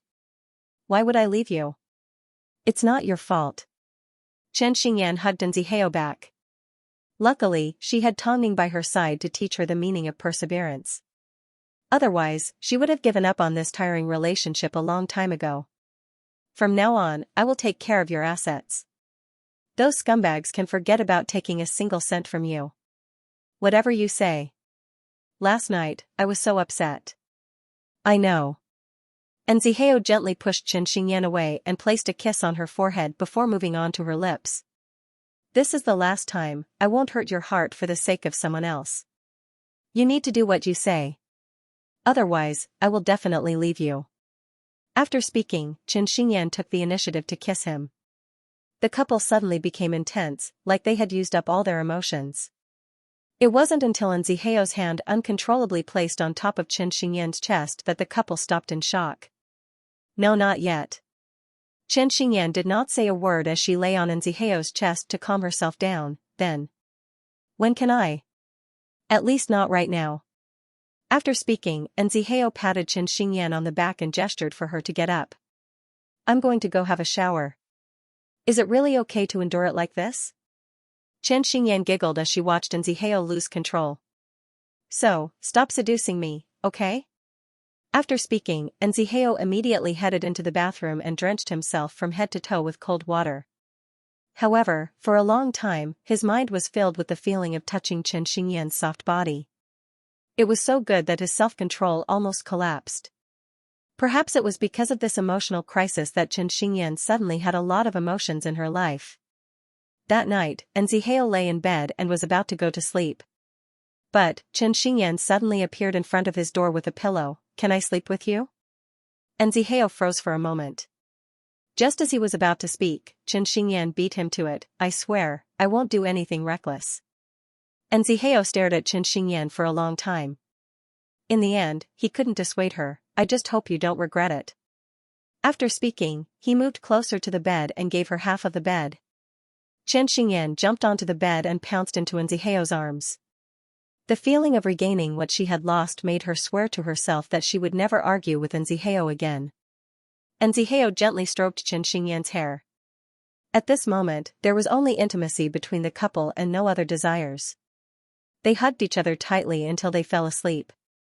The next morning, before the sun had even risen, Tongning gave Zihao a phone call while she was feeding her babies. "Have you comforted her?" And Zihao replied as he looked at the sleeping woman in his arms. Are you sleeping together? It's not what you think, and Zihao quickly explained. I didn't. Hearing this, Tongning couldn't help but laugh. I never expected you to be so conservative. I'm sure Xingyan wants to eat you up. She's still young. I'm just concerned. Go back to sleep, Tongning said with a deeper meaning. Before hanging up the phone. However, to her surprise, a tall figure suddenly appeared behind her and hugged her from behind. Lately, you've been making phone calls when I'm not around, huh? Mo Ting hugged the mother and son. His voice was deep, seductive and dangerous. It's symbolic. You need to pretend that you don't know about Zihao and Xingyan, Tongning laughed. Don't tell me you're jealous? In the future, when you're breastfeeding, call me along. I'll hold you so you won't feel so uncomfortable. It's not like you can help. Plus, Hai Rui has so many things to deal with. I don't want you to not get enough sleep. After feeding the babies, Tongning put down Tang and wrapped her arms around Mo Ting's waist. I can do it this way. Actually, with you around, I am already relaxed. I just need to wake up a little earlier. I'm a man. Are you afraid that I won't get enough sleep? Plus, I am your husband and the baby's father. Taking care of you two is my biggest responsibility. Tongning did not say a word. She simply moved a little closer to Mo Ting's neck. Don't worry, go ahead and film the commercial. Even if you aren't home, I can take good care of the two rascals. Tongning had never doubted this. Mo Ting had long become an expert at taking care of children. As soon as the two rascals stretched out their hands, he would know what they wanted. Okay, with you around, I don't need to worry. So, the next morning, Fang Yu was called into the CEO's office because Mo Ting had something to tell him. I won't be coming to the office tomorrow. If there's anything, you can handle it. Did something happen to Tongning? Mo Ting glanced at him and replied casually, stay home to take care of the kids. Fang Yu wanted to laugh, but he didn't dare to. After all, it was rare for Mo Ting to be absent from work, let alone take care of the kids. This was obviously something that a nanny could do. But, Mo Ting and Tongning were two busy people, so they never let others do it. No wonder everyone in the office was starting to refer to him as Nanny Ting. Don't worry, I will take care of everything. Of course, compared to being a father, Fang Yu admitted that he had lost to Mo Ting. After all, he was often absent when Xiaoyu was growing up. Even though things were a little better now that he had Hu Jingjing, there was no way he could make up for the lost memories for Xiaoyu. In that case, do we need to assign an assistant to Tongning? Fang Yu asked with concern. He had already guessed that since Mo Ting was going home to take care of the kids, Tongning must have gone out to work. Lu Che will go with her. I don't trust anyone else for now. Understood. Tongning was finally going to return to work. Although the industry was never lacking in celebrities, watching Tongning make her way to the top was a very satisfying feeling. She was a rare actress, so she couldn't be buried like this. Even if Mo Ting was willing, no one else would agree. Filming a commercial. It had been a long time since Tongning had a new project. This time, she was going to use her own abilities to conquer the entire entertainment industry. Meanwhile, after Father Yun and Mother Yun left, and Zihao thought he would finally have some peace. But, to his surprise, Yun Xian's brother came knocking on his door. How did you find this place? And Zihao leaned against the door. He had no intention of letting Yun Xian's brother in. Mom and Dad told me. I heard you don't plan on taking care of them anymore. Yun Xian's brother looked at Zihao in disbelief. What? Are you planning to forget about my sister because you found a new lover? Let me tell you, there's no way. If you give up halfway through taking care of them, what do you expect me to do? I just got married not long ago, how am I supposed to take care of my family? Did you break your arms and legs? You shouldn't be asking me how your family is going to live, and Zihao replied firmly. No way, how could you be so heartless? Brother Yun sneered as he peeked through the crack in the door. I heard you originally wanted to give this house to my parents, but then changed your mind. I've never seen someone as untrustworthy as you. Tell me your motive. You don't need to give me a long explanation. As long as you give me the house, I won't cause any more trouble, Brother Yun said sloppily. Why don't I drop by once a day and say hello to your new girlfriend while I'm at it? It seemed, he had no idea that Xianxia had been practicing martial arts since she was young. So, as soon as Xianxia opened the door and saw the person, Brother Yun whistled at her, "Not bad, you're so pretty." Xianxia looked angry as she asked Nzihao, "And who is this?" "Yun Xian's brother." "Can I make a move?" Nzihao gestured with his eyes that he could. Little Brother Yun had no idea that Xianxia was a martial artist, so he laughed, "I especially like being touched by beautiful women." Bang, all that was heard was a loud thud. Xianxia's kick had sent Brother Yun flying down the stairs. Afterwards, Xianxia jumped down the stairs and began to beat Brother Yun up viciously in places where he couldn't see any injuries. Only after she felt better did she stand up straight and warn, "If you dare to come here again, I will beat you up every time I see you." Little Brother Yun had no idea that Xianxia was so good at martial arts. At this moment, he was lying on the floor moaning in pain, he didn't even have the strength to stand up. Pfft! This entire family is shameless. After speaking, Xianxia returned to Nzihao's side. The couple entered the apartment one after another and closed the door behind them. "This won't do. To prevent this family from causing trouble again, I think we should think of a way to solve this once and for all." How could Xianxia tolerate the Yun family visiting her every few days? Not only were she and Nzihao public figures, even ordinary people couldn't handle this kind of torture. Apart from Xian, I've never seen anyone more disgusting than this family. Seeing Xianxia pacing back and forth in the living room, Nzihao pulled her into his embrace, "I'll go deal with this. From now on, I won't let this disgusting family enter your sight again." "Really?" Xianxia asked doubtfully. "Really," Nzihao nodded.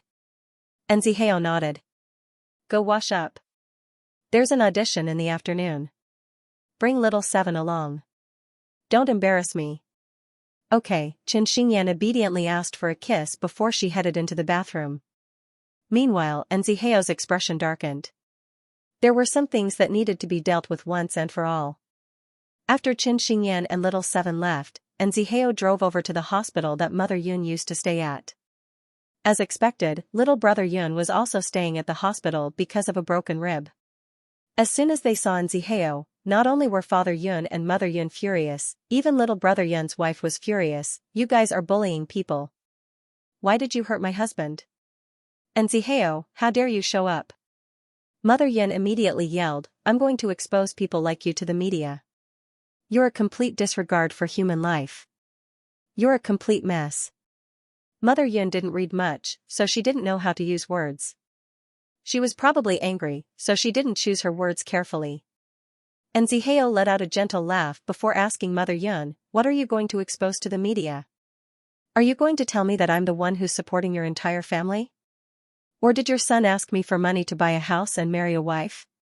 After Father Yun and Mother Yun heard this, they couldn't help but blush. They knew that this kind of thing couldn't be said to others. At that moment, Brother Yun's wife looked at her parents-in-law in disbelief. Didn't Yunhao say that he earned this money himself? Earned it? With Yunhao's capabilities, when do you think he will be able to buy a house in Beijing? "I'm sorry, but this family gets everything from food, clothing, housing, and transportation from me. After so many years, they haven't earned a single cent. Auntie, you can go ahead and expose them. I also want to hear what the media will say." Mother Yun's expression was ugly, but she couldn't say anything. "So, that's how it is. I was just wondering," the woman said with tears in her eyes. "I've decided to get a divorce with Yunhao. Of course, don't expect me to give birth to another child. What's wrong with a family?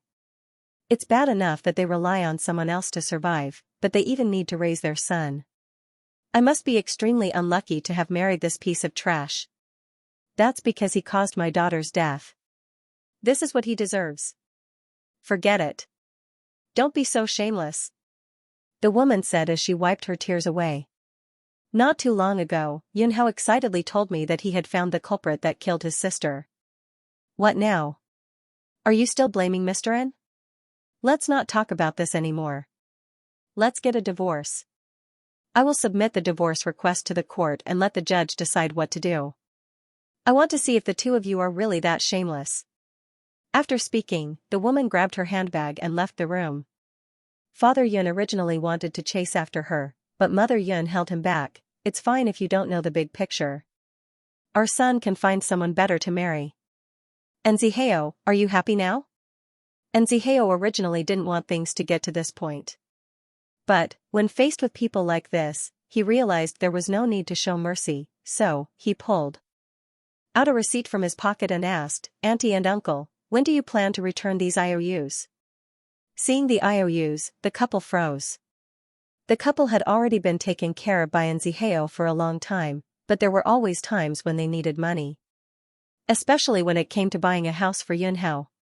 The couple knew that it was a large sum of money, so it wasn't appropriate to ask for it directly. So, they pretended to write IOUs because they knew Zihao wouldn't actually ask for it. But now, I've accumulated around $10 million in debt. I happen to be in need of money recently. When will you be able to return it? Don't push us too far. Father Yun yelled angrily. I'm being polite right now. Otherwise, I would have directly handed this matter to my lawyer. And Zihao's voice turned colder. Since you don't want the respect I've given you, then I have no choice but to follow the rules. Let's pretend I've raised a few more animals over the years. What do you want? Mother Yin trembled in anger, but there was nothing she could do. She had no intention of returning $10 million. It's simple. Take your useless son and leave Beijing. Don't ever appear in front of me again. As soon as you appear, I will immediately hand over the IOUs to my lawyer. When that time comes, don't blame me for being heartless. Isn't this all your own fault? And Zihao glared at the couple in disdain and scoffed, are you leaving or not? Leave. Father Yun said with all the strength he had left. And Zihao, you win. So, don't force me to be even more ruthless. After speaking, Zihao put away the IOUs and left the room without lifting his head. After so many years of holding him back, he had finally severed them. Even if Xianxia found out from the heavens, he would not compromise. After all, there was only one person he wanted to protect, Chen Xingyan. At this moment, Chen Xingyan was attending an audition for The Best Ex-Girlfriend. This was a comedy film produced by the King of Comedy, director Wang. As an actress that was famous because of Mo Ting, Chen Xingyan's acting and other qualities were not well received by the director. She may not have been able to get the second or third female lead roles. But, Bai Linlin was also attending the audition. Bai Linlin wasn't much better, but she had a sister in Hollywood. So, in terms of background, the two women were evenly matched. Little Seven gave Zihao a phone call to explain the situation. It seemed, he was afraid that Bai Linlin would bully Chen Xingyan again. And Zihao quickly arrived at the audition. As soon as he saw Chen Xingyan holding onto the script, he strode over, what's wrong? As soon as Chen Xingyan saw Zihao, she immediately said, actually, I have a different idea. Your idea is to become the strongest stunt double in Beijing. Chen Xingyan took a deep breath. She knew that her sloppy image had left a deep impression in Zihao's heart, so he wasn't used to her seriousness. But, she still expressed her thoughts, I know that you asked me to audition because you wanted me to use up resources so that I could act. You didn't expect anything from me, but now, I want to have a request for myself. I've looked at the script. It turns out, you wanted me to fight for the supporting female role. But, I think this tomboy cross-dressing is more suitable for me. And Zihao looked at Chen Xingyan seriously and his lips suddenly curved up, are you ready to become a superstar? Even if it's not for myself, I want to do it for your dream. You were once a top manager. I don't want your abilities to become useless in my hands. And Zihao ran his hand through Chen Xingyan's hair and realized she had indeed grown up. You are indeed more suitable for the role of a tomboy. Although it doesn't look very impressive, it is the most three-dimensional and complete character in the entire script. If you act well, you may be better than the supporting female lead or even the supporting female lead. But, if you mess it up, you will simply be a small, unknown character. But, we don't want to lose out. Let's treat it as giving you some experience. Okay, Chen Xingyan nodded. Bai Linlin came here for the supporting female role, but she has no idea that this supporting female role is simply to support the female lead. In reality, it's not worth as much as the other characters. You get more screen time, but that doesn't mean you like it. After hearing Nziheo's words, Xingyan laughed as she whispered beside Nziheo's ear, according to Bai Linlin's personality, she will definitely mess it up. Bai Linlin seemed to know that the two women were talking about her, so she rolled her eyes and walked towards them. The second female lead is mine. Don't even think about it. She didn't want to. However, the thought of Bai Linlin standing in front of Tongning made him want to laugh. What are you laughing at? I was thinking about your punishment. Just you wait, when I become the second female lead, I'll teach you a lesson. Bai Linlin was hit where it hurt. She threatened Chen Xingyan and stomped away. Chen Xingyan laughed so hard that tears came out of his eyes. I heard that her sister is very powerful. She won't come looking for trouble, right? Her sister is on Tongning's side, so of course Tongning would know how to deal with her. If she were to look for you, she would be lowering her status, and Z replied with a smile. Bai Yu was indeed angry. Tongning acted like a disciplinary director and made her sister stand in public for 2 hours. No one would feel good to hear something like this. She's just a has-been actress. Isn't she going to return to her family anyway? What's with the pretense? In reality, Bai Yu had no idea that Tongning had already entered the studio that day. She had accepted the role of the global spokesperson for luxury cosmetics. The brand had always been known for its vitality. This was also the reason why Mo Ting approached Tongning. Originally, the advertising agency was worried that Tongning's appearance wouldn't be attractive. But, as soon as Tongning appeared in front of everyone wearing a white suit and with her hair in a high ponytail, her beauty made it impossible for anyone to take their eyes off her. The photographer let out a sigh of relief. Seeing that Tongning's appearance was no different to when she was a model, he could tell that Tongning was a professional and knew that she would strictly manage her body. Tongning quickly conversed with the photographer in fluent English and found out what they were going to shoot that day. So, with the help of the stylist, she changed into a white sportswear. Seeing that her stomach had recovered well, the stylist couldn't help but exclaim, I can't believe you're already a mother of a baby. 2. Tongning smiled. I gave birth to twins. The stylist gave her a thumbs up, you're amazing. Throughout the entire shoot, there were a total of 7 outfits. All of them were beautiful white, especially the female outfits. Being filmed in a room filled with roses, Tongning's appearance was heaven-defyingly perfect. You're indeed a professional, the photographer praised endlessly. The photographer could not stop praising her. Tongning did not forget her job at all, especially the look in her eyes.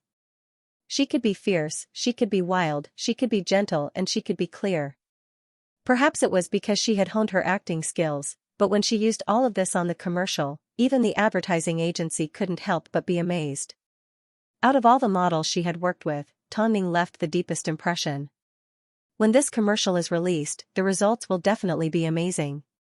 I can't wait to see it, the photographer said to the staff towards the end of the shoot. Tongning cooperated and completed the shoot. Afterwards, all she wanted to do was rush home. The advertising agency originally wanted to invite her out for dinner, but Tongning politely rejected them because she still had 2 babies at home. You're such a good mother that you don't forget to worry about the babies even when you're working, the lighting technician laughed. Because she was a good mother, she had to immediately return home to comfort her father. Tongning smiled as she bid farewell to the staff. Afterwards, Lu Che arranged for her to leave the studio. She could return to work, but she would always be worried about the 1 adult and 2 kids at home. By the time she returned home, Mo Ting was sound asleep with the 2 rascals. Seeing Mo Ting's head close to his 2 sons, Tongning felt a warm feeling surge through her heart.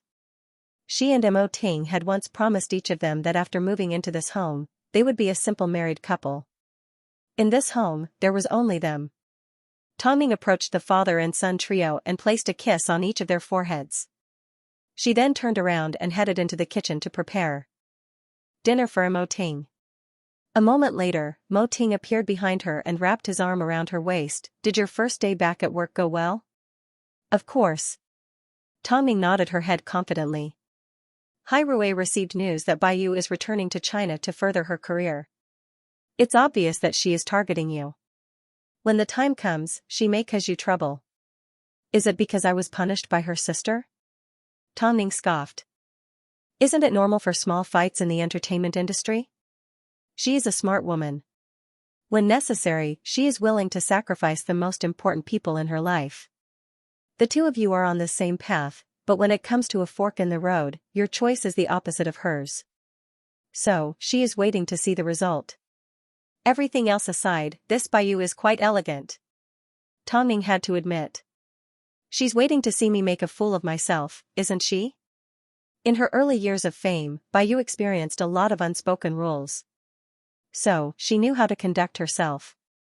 In the end, she used Hai Rui as a platform to launch herself into the international film industry.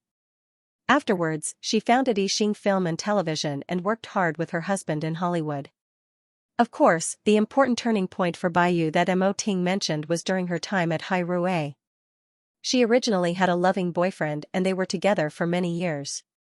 But, for the sake of her future, she decided to abort the child and split up with her lukewarm singer boyfriend.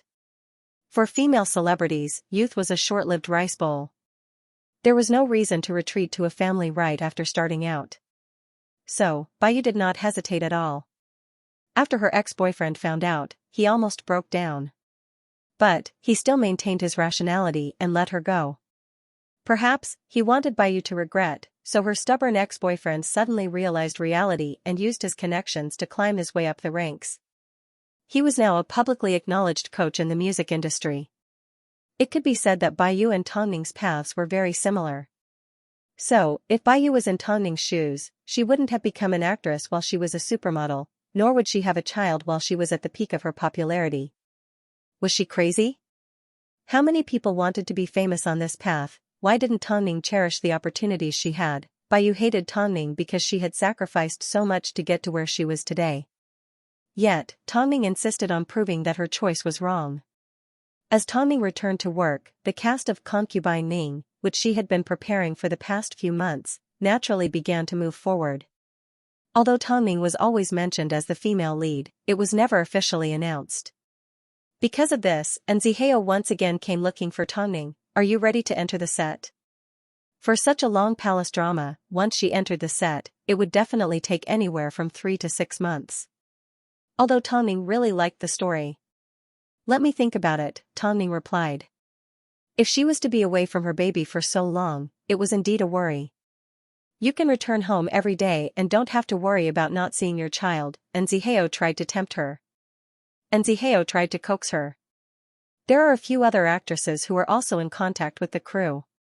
If you don't make a decision soon, there's a good chance someone else will cut you off. In that case, let them take the lead. Tongning smiled.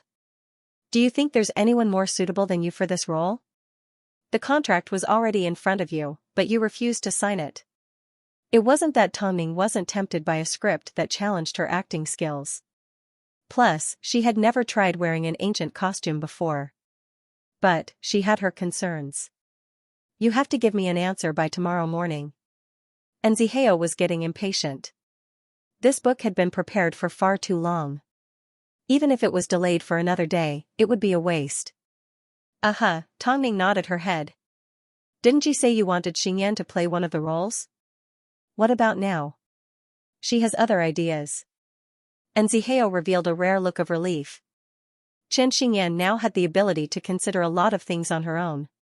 Whether it was suitable or not, she would take the initiative to bring it up. Xianxia finally saw the potential of a superstar in her. Tongning really wanted to challenge Concubine Ning. But, as she looked at the sleeping faces of her babies, she decided against it. There would be more good scripts. But once the time to accompany the baby was over, it would never return.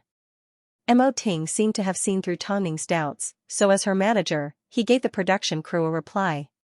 Tongning had agreed to join Concubine Ning and they could officially announce it. Of course, the babies need to spend time with them, but you also need to fulfill your dreams. I've already spoken to the production crew. You can go home every day and no one will compete with you to accompany the babies at night. During the day, let the two mothers take care of the naughty babies. As Bailihua couldn't take care of two babies on her own, Xia Yuling handed over the Tang family business to Tang Jingxian and retired with the intention of helping Bai Lihua take care of Tongning and Mo Ting's babies. Her grandmother was a biological researcher and her maternal grandmother was a famous businesswoman. Plus, both of them were born into socialites. So, when it came to their education, they had no worries. Tongning looked deeply into Mo Ting's eyes. She knew this was the person that understood her the most, so she stopped struggling and nodded her head. Just because you don't have 24/7 company doesn't mean you aren't a good mother. Don't feel guilty. When I have time, I will bring them to visit you on set. Mo Ting would always remember how, when Tongning was just one step away from becoming an international supermodel, she had to learn acting from scratch for the sake of stupid. At a time like this, the support and companionship of a lover was the greatest affirmation. Okay, Daddy Ting. Originally, Tonning's role in Concubine Ning was going to be a success. The production team had already made preparations to announce it to the public. As the entire drama was of high quality, the male lead was not a popular male idol, but someone with solid acting skills. However, what they didn't expect was, overnight, the producers of Concubine Ning suddenly changed their mind. Originally, Tongning was going to play 2 roles on her own, but in the end, they decided to add in another actress and let her play one of the roles. The plot of Concubine Ning had already been mentioned before. It was the story of a concubine that caused chaos and was beheaded. But the turning point of the story was that the concubine did not come back to life. Instead, she changed from her usual self and became the virtuous concubine that everyone praised. Afterwards, the sisters began to fight each other for the identity of the concubine. According to the producers, the new plot would also include a fight between the 2 sisters. The tone of the script had suddenly changed. The originally well-developed plot suddenly turned into a melodramatic Mary Sue. So, Zihao delivered a new script to Tongning. Tongning glanced at it and threw it to one side. Regardless of whether I'm the female lead or not, there's only one role left. Plus, I don't want to act in a melodramatic drama like this. This drama has been defined as having 2 female leads. Do you know who the other female lead is? Zihao looked at her with interest. Baiyu. Baiyu's reputation has always been there. Plus, she's bringing money into the cast. So, the producers naturally felt that this was the icing on the cake. After all, Baiyu is publicly acknowledged as a skilled actress. So, with her around, the quality of the drama will not be affected. As expected, they're targeting me, Tongning laughed. Tongning, because the script is complete and the post-production is very good, no matter who acts in this drama, the results won't be too bad. Of course, it's even better if there's a skilled actress. If you refuse to act in this drama, then once it becomes popular, the public will inevitably be jealous. I thought you were afraid of Baiyu. I'm not acting. Tongning said decisively. You know me. When I accept a script, the person I work with is secondary. The script is the most important thing. Do you think you can convince yourself with a script like this? Good scripts always have to wait. I'm not afraid of waiting, Tongning said as she pushed the script back towards Zihao. Sorry, Zihao. Zihao froze for a moment before he smiled. This is actually more like you. More like the Tongning I know. Okay, I respect your decision. This drama is indeed going to be a hit, but I've always believed that a good production isn't enough. The most important thing is the story itself. If the screenwriter isn't unscrupulous, then it will eventually become a classic. It shouldn't be popular for a moment and then forgotten. This was something that Tongning understood better than anyone. A little while later, Baiyu received news that Tongning had rejected the role. She was quite confused. In China, a production like Concubine Ning was already considered to have a conscience and was obviously going to be a hit. Yet, she rejected it. Was it because the female lead role had been snatched away? Baiyu's lips curved upwards coldly. Wasn't it common for someone to be snatched away in the industry? How could Tongning be so impatient? She really wanted to know what was going on in this woman's head. Was she made of bean dregs? But, regardless of the reason why Tongning rejected Concubine Ning, Baiyu found an opportunity to create a hot topic. As a result, the following news emerged: frowny face international superstar Baiyu announces comeback. Tongming replaced as female lead. Concubine Ning announces replacement of Bai Yu. Tongming has no fate with female lead. All sorts of news began to spread. All in all, the crew of Concubine Ning had originally decided on Tongming as the female lead. But, in the end, it was snatched away by Bai Yu. Everyone began to guess the reason. Tongming had just given birth, so her figure and aura had not recovered yet. On top of that, Bai Yu's international fame couldn't be underestimated and her acting was superb. In the end, the crew decided to use Bai Yu instead of Tongming because it was more cost-effective. Tongming has always been the one stealing others' roles. Now, someone has finally stolen her role. How satisfying. In terms of experience, Tongming is still a long way from Bai Yu. So, it's understandable that the producers decided to replace her. Bai Yu used to be my goddess. I never expected that she would make a comeback. I'm really looking forward to it. Bai Yu has so many iconic roles. Back then, who knows where Tongming was? Of course, some of Tongming's fans retorted. What belongs to me, Ning, can never be snatched away unless I, Ning, don't want it. Don't make Bai Yu sound so sacred and inviolable. When it comes to acting, my Ning doesn't lose to her. How dare you say that, Bai Yu? Back then, all the characters she created were idiotic. What's there to brag about? I'd rather not bother those people who don't even want their children to worry about me.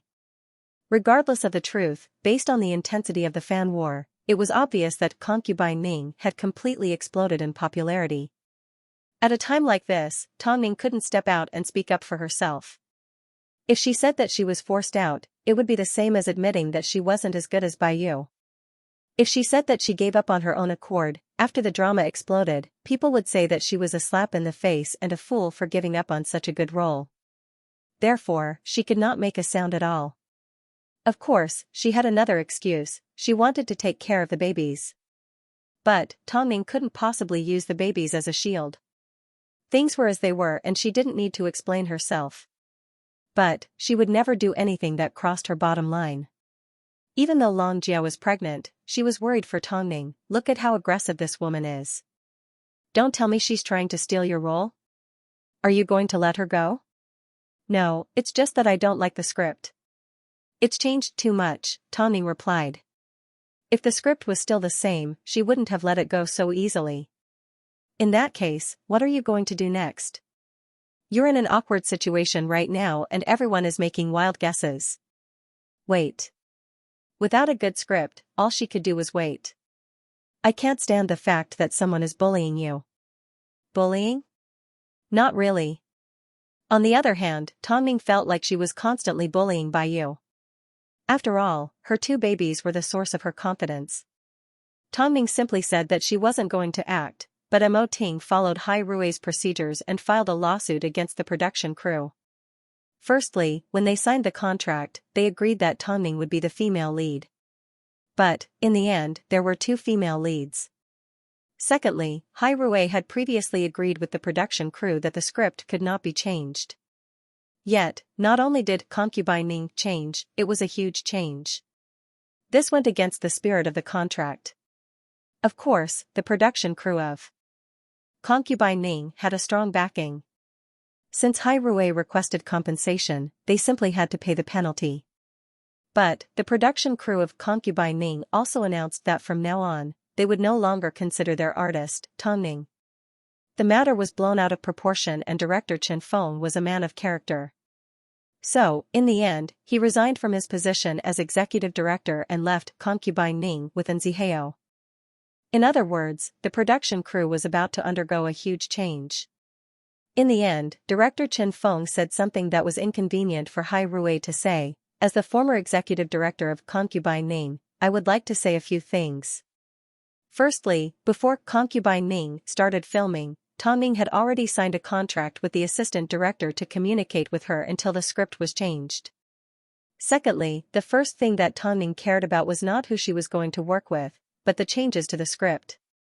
She felt that Concubine Ning had lost its original quality, so she rejected the role. It has nothing to do with the two female leads. Tongming is a qualified actress, so she rejected the role. At the same time, I have decided to continue being a qualified director, so I have decided to withdraw from Concubine Ning. As soon as this announcement was made, it immediately caused an uproar. The public immediately discovered the reason why Tong Ning rejected the role. It turned out, she felt that the script had lost its original quality. But, director Chen Feng's words not only slapped the crew of Concubine Ning in the face, it also made Bayu's fans turn red in embarrassment.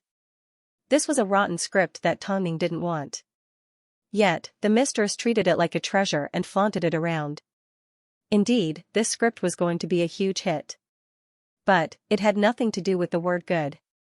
Tong Ning has always chosen a script with depth, and President Mo is always by her side. She only accepts good dramas. Just look at the films that she has acted in and you can tell. She wants to be an actress seriously. This is something that no one can deny. I really hope that Tong Ning will accept a drama and compete on the same stage as Concubine Ning. That would definitely be fun. But, where are we supposed to find a drama that has a bigger production than Concubine Ning? It's impossible. In reality, Tong Ning had simply given up on a script. But, Chen Feng and An Zihao had made a lot of sacrifices for the sake of Concubine Ning. So, it was a shame for them to give up on the role. But, the two of them were clear about their bottom line. Of course, none of them were as awkward as Tong Ning. Tong Ning desperately needed a piece of work to prove her worth. So, seeing Tong Ning give up on the female lead of Concubine Ning so decisively, Bayu felt she was a complete idiot. In the industry, it was rare to find a good piece of work. Yet, Tong Ning had offended the crew of Concubine Ning so thoroughly. Everyone was anxious, especially the fans. But, no matter how anxious they were, without a good script, Tong Ning would not accept the role. Concubine Ning progressed quickly. As soon as Bayu joined the cast, she quickly released her official photos and began filming. She was obviously trying to show that even if Tong Ning regretted her decision, there was no place for her. In fact, during an interview, Bayu laughed and shared her thoughts on the script. Everyone has their own definition of excellence. I think the screenwriter has done a good job. Honestly, everyone should respect the work of others. Even if we can't respect them, we shouldn't criticize them. Bayu's words were extremely clever. On the surface, she praised the entire crew and writers, saying they were hardworking and serious. However, there were people that were too demanding of him. As for who these people were, needless to say, it was Tong Ning. She felt Tong Ning did not respect the results of other people's hard work. As for the so-called only good drama, I feel that as a competent actor, there is no need to be picky. As an actor, you should play whatever role you need. This is how an actor should behave. Regardless, after Bayu's words were published in the newspapers, they seemed reasonable. But, in reality, the battle between her and Tong Ning had already begun. She probably thought that Tong Ning was feeling uneasy at home. In reality, Tong Ning did not take her seriously at all. But, did she say anything? Mo Ting looked through the many scripts Hai Rui had, but he did not find a good piece of work. As Tong Ning did not have any work and had not made an appearance to prove her worth, her fans did not have much confidence. However, at this time, Hai Rui's CEO office suddenly received a phone call. An author by the name of Xianxia told Mo Ting that she was willing to adapt her work, The Forensic Concubine, into an IP drama and invited Tong Ning to play the female lead. She was a fan of Tong Ning, so she gave herself the pen name of Tang. She told Mo Ting that it was because of Tong Ning's encouragement that she persevered in her writing that she was able to achieve what she had today. She felt it was time for her to repay her debt of gratitude. Mo Ting immediately instructed Lu Che to investigate The Forensic Concubine. In the end, even Lu Che was shocked. This was because this book was ranked number 1 on all major websites with over 1 billion views. Many film and television companies had offered large sums of money to purchase the film rights, but Tang Xiao had never been moved. She had always thought that one day, her idol would be able to act in this book, so she had always kept the film rights. She never expected that she would have such a good opportunity this time. President, the value of the intellectual property of The Forensic Concubine is huge. Most importantly, the story itself is excellent. Every part of the story can stand up to scrutiny. I can tell that the author is very talented. Plus, Tang Xiao has already prepared the script herself, so there's no need for any adaptations. I've already looked into it and it's perfect. Luce was excited. Who would reject a work like this? Mo Ting received the script and flipped to the first page. This story didn't have a flat and straightforward beginning. In Tang Zhao's works, every beginning was almost always very intense and eye-catching. The first scene was the emperor of the Fenglan dynasty questioning the female lead. Why did it have to be his mother? It was because he liked his mother and adored her. The female lead was only 3 years older than the emperor. As she was a concubine of the previous emperor, she was ordered to take care of the male lead.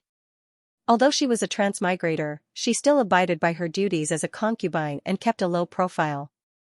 After just 2 short scenes, Mo Ting closed the script. He simply replied to Luce, shoot this IP drama at all costs.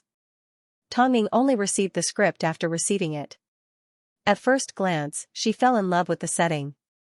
Putting aside the taboo of emotions, Tang Xiao used all the forensic knowledge and relevant plots in the script. Even the forensic doctors themselves had to admit Tang Xiao was too professional.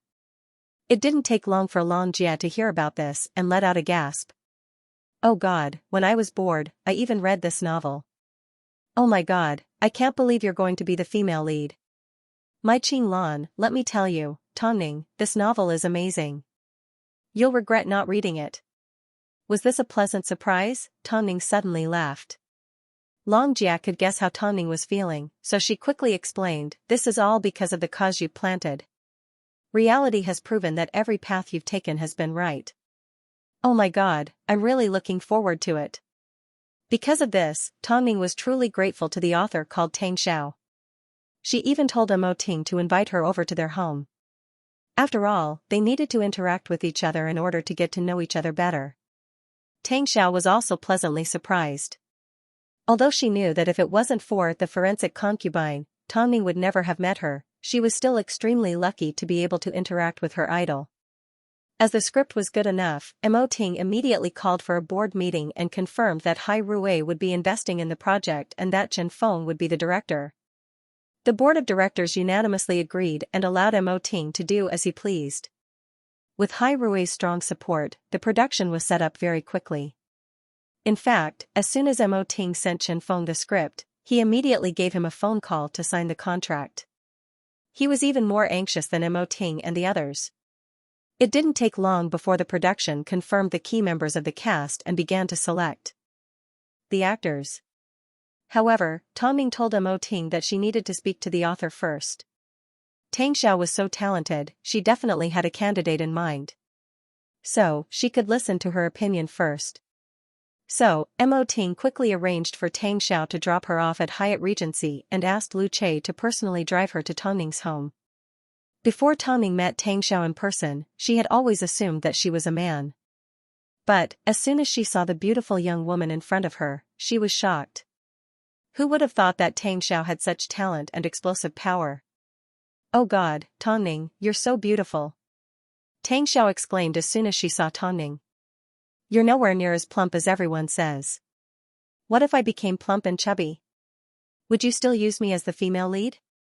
Tang Ning asked with a smile as she gestured for the woman to sit down. Of course not. You've always been self-disciplined and I trust you. I simply never expected that after giving birth, you would still be able to manage your body so well. Tang Xiao was dressed in a long black dress and wore a pair of gold-rimmed glasses. She looked shy, a perfect fit for an author that stayed at home and didn't leave the house or interact with others. Do you want to see them? Tang Ning asked as she brewed a cup of coffee. Can I? Tang Xiao was pleasantly surprised. She looked cute and innocent. Tang Ning nodded her head and led her to the nursery. As soon as Tang Xiao saw the 2 babies, she was shocked. You gave birth to twins? They look exactly the same. Yes, I haven't announced it to the public, Tang Ning replied as she nodded her head. I simply hope these 2 rascals have a peaceful childhood. They're so cute. Tang Xiao was 23 years old this year, but she had already written a few million words. Her most popular novel was none other than The Forensic Concubine. Actually, Tang Xiao's family wasn't very wealthy, so her parents often fought in front of her. To change her fate, she embarked on the path of writing. When she first met Tang Ning, she was at the lowest point of her life. But, as she watched Tongning progress step by step to where she was today, she pulled herself together and became a goddess that everyone looked up to in the online literature industry. It didn't take long before the two women started chatting. Xianxia knew that Tongning wasn't arrogant, so she quickly told her why she wrote The Forensic Concubine. The two women had the same values. It was as if they regretted not meeting each other earlier. The more they talked, the more they got along. I believe you can act as my Qing Lan well. But, you need to be prepared to suffer. If this novel is to be filmed well, you will definitely have to suffer a lot. Hearing Xianxia say this, Tongning smiled gently. Don't worry, since you've come to my rescue with such a good novel, I will definitely do my best. That's because you've once saved me, Xianxia thanked Tongning sincerely. You may not know how much you mean to me. During my toughest time, you were the one who made me realize that perseverance can be rewarded. If everyone in this world can do things with kindness in their hearts, I'm sure more people will be influenced. Plus, you didn't need my novel to save you. You are just you, not what the public thinks you are. Tongning and Xianxia chatted for a good few hours. Basically, they had a clear idea of the entire story. In the end, Xianxia realized it was getting late, so he rushed home. Otherwise, he didn't know how much longer they would have to chat. By the way, what do you think about the male lead's choice? Originally, I also liked Bai Chendong. But, you've already worked together so many times. Plus, his looks are not suitable for a period drama. So, I think it's better if you guys decide. Tang, Xiao, Tang, I do have someone in mind, but I don't think it's possible. Xiao held back for a moment, but in the end, she asked Tongning to lean over and whisper a name in her ear. Indeed, Tongning winked at her. He is born with the domineering aura of a king. Even without acting, he would be able to win over the audience and fans. However, this choice wasn't easy to come by. That's impossible, right? I don't think it's possible either. I don't think he knows how to act. I'll leave it up to you to decide. As long as you think someone is suitable for you, then that's the best decision. Xianxia trusted them a little too much. When other authors were filming their novels, they would be worried and recommend all sorts of actors. Yet, Xianxia simply left behind an impossible name, waved her hand and left. It wasn't that Xianxia didn't suggest that this person couldn't act, it was just, while the filming of Concubine Ning was in full swing, an explosive piece of news immediately exploded in Beijing. Tongning's new drama had been confirmed. It was an adaptation of the popular author Tang Zhao's work, The Forensic Concubine. As soon as the news was released, the media immediately swarmed over to Hai Rui to verify the authenticity of the news. In the end, the PR director told the reporters that everything would be based on Hai Rui's official announcement and that there was no comment to be made at this time. As soon as the news was released, the crew of Concubine Ning immediately felt a sense of crisis. After all, many of them had read the book and were currently following Tang Zhao's updates. So, it was easy to tell how popular the book was from the reactions of the crew. As Baiyu was overseas most of the time, she had never read the book before. So, she asked her assistant, is The Forensic Concubine better than Concubine Ning? Her assistant was a little surprised. She didn't expect Baiyu to ask this, so she nodded her head timidly. Tell me the truth. It is indeed good. This is a classic that no one can surpass, her assistant replied honestly. Plus, I heard that Tang Xiao personally adapted the script. It's obvious how amazing it is. Are you looking forward to it? Her assistant observed Baiyu's expression. In the end, she had no choice but to lie. How could that be possible? If Tang Xiao wants to adapt the script, it depends on whether the fans are willing to accept it. Every fan has different requirements for the female lead. Does Tongning want to act in this drama? It's best if she gets past the fans first. Plus, she has to suffer. After hearing this, Baiyu knew that her assistant was being perfunctory. But, she did have a point. After all, book fans were the hardest to satisfy. Indeed, as soon as the news was released, the fans of The Forensic Concubine were in an uproar. Oh God, the book that I like and the actress that I like are finally together, F***ck, they still can't escape the ending of filming a TV show. Luckily, Tongning is the female lead. That's a little comforting. I'm so excited that Tongning is going to play our Qinglan. Ah, she's perfect for the character. That's something to be happy about. I've always known that Tang Xiao is a fan of Tongning's. Of course, there were still some fans that were doubtful. Tongning has just given birth. How is she going to portray our domineering Qinglan? With Tongning's figure, I don't think she can fit into an ancient costume. I acknowledge Tongning's acting, but I'm sorry, I still can't digest a radish figure that has just given birth. The Qinglan in my heart can't be portrayed by anyone. Please, Tongning, let us off the hook. So many good works have already been ruined. This is my favorite book. Please don't do it. Her acting was acknowledged. However, her body and condition were being questioned.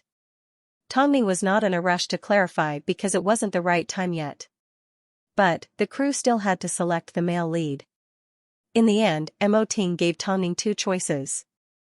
Lu Yiling and Longxing. Lu Yiling had a very impressive appearance. In fact, he looked quite similar to Jun Ilan from the novel. Although his acting was average, it still added to his image. Longxing, on the other hand, was the complete opposite. His ancient costume wasn't eye-catching, but he was comfortable to look at. Most importantly, his acting was outstanding. Both of them had their own advantages and disadvantages. Tongning looked at the two male leads that Mo Ting had chosen and remained silent for quite some time. But, Mo Ting immediately saw through her thoughts. You're not satisfied with either one? Tongning looked at Mo Ting quietly, like she wanted to peer into his soul. I've already notified the artists from both agencies to come for an audition. When the time comes, you should come and have a look. Tongning nodded her head. In reality, deep down, she also felt that the male lead that she had hoped for was impossible. After Bai Yu returned to China, Bai Linlin immediately found someone to rely on. All the negative emotions from being punished by Tongning were swept away and she could strut around everywhere she went. Of course, she still remembered Chen Xingyan. Even if she couldn't bully the secluded Tongning, teaching Chen Xingyan a lesson was not bad. Plus, the two were currently competing for a role in The Best Ex-Girlfriend, so the chances of them seeing each other increased. After An Zihao resigned from the production of Concubine Ning, he placed all his focus on Chen Xingyan. Seeing that she had matured and become sensible, he felt a lot better. This time, it was a meeting for the actors to read the script. An Zihao accompanied Chen Xingyan to the bathroom and walked her all the way to the door. As soon as Bai Linlin stepped out of the bathroom, she saw An Zihao and sneered as she approached. Mr. An Zihao leaned against the wall and glanced at Bai Linlin calmly. I heard you used to be a top manager. But, from what I see, your abilities are quite average. If you can't even manage Chen Xingyan, do you think you'll be able to produce any results? An Zihao completely ignored Bai Linlin, he acted like she didn't even exist. Seeing this, Bai Linlin scoffed, even if you take care of Chen Xingyan for the rest of her life, she will never become a superstar. Give up. After hearing this, An Zihao pointed at his ears. I don't think I can understand what animals are saying. Maybe I have bad hearing. Bai Linlin scoffed as she stomped her feet and left. Not long after, Chen Xingyan also walked out of the bathroom and looked at An Zihao. I just heard Bai Linlin's voice. Did she cause trouble for you? Let's go. It's about to start. An Zihao had no intention of explaining at all. Humiliated you? An Zihao remained silent. Chen Xingyan did not ask any further. But, she secretly swore to herself that she would become the best artist in An Zihao's hands. She would shine brightly and allow him to hold his head high. The meeting soon started. Chen Xingyan did not disappoint and played the role of the tomboy that she wanted. Bai Linlin was dismissive. Trash can only choose a trash character. After the meeting, just as Bai Linlin was about to leave, a staff member arrived with a bunch of gifts. These were gifts that Bai Yu had specially prepared for Bai Linlin. As mentioned before, Bai Yu was a good person. So, in order to make things easier for Bai Linlin on set, she naturally put in a lot of effort. I never thought that an international superstar would come to our set. I just saw Bai Yu. Bai Yu, let's take a photo together. I like you so much. Bai Yu Jia, thank you for your gifts. We will definitely get along well with Linlin. Bai Yu stood behind the door with a gentle smile. Her EQ was perfect. But Nziheo felt extremely awkward inside the meeting room. The management agencies of the actors in the room all expressed their opinions. To ensure that their artists were taken care of, it was indeed necessary to put in a lot of effort. But Nziheo did not make a move. "Let's go," Nziheo said to Qin Xingyan. "Wait. You guys have a share too," Baiyu said as she watched the couple leave.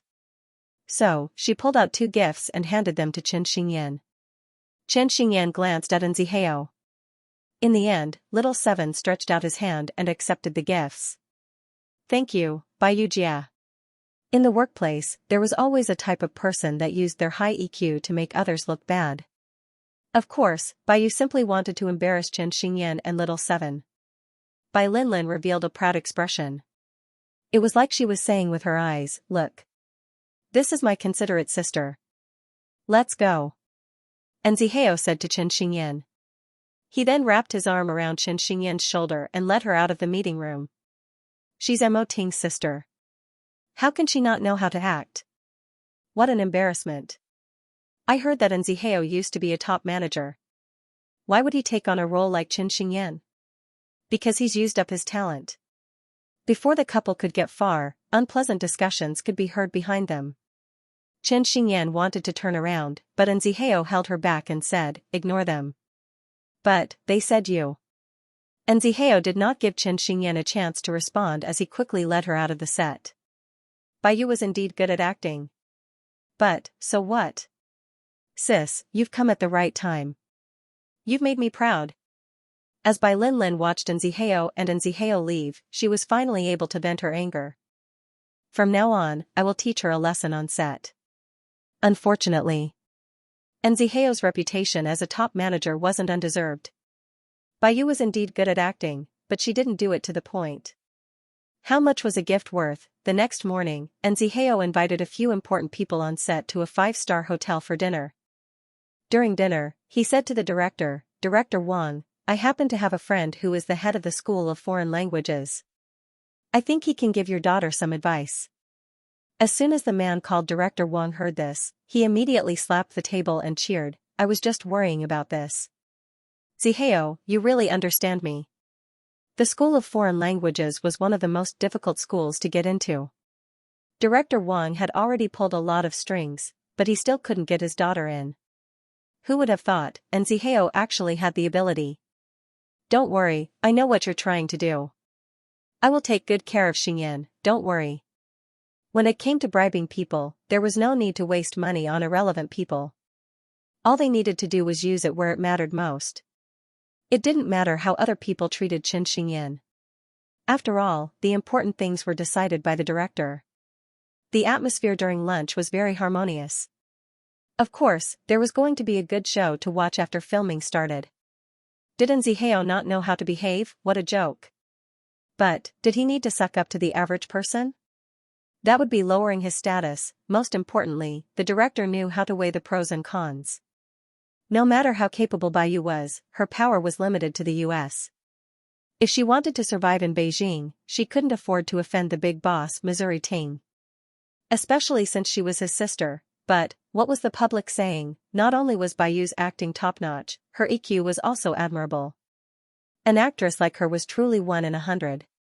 Even Tongning couldn't compare to her in terms of slickness. After all, Tongning would show her own personality from time to time. But, Baiyu was flawless. She was like the perfect goddess in everyone's hearts. But, what made her even more likable was the fact that, after the filming of Concubine Ning, she continued to stick to her job despite being injured multiple times.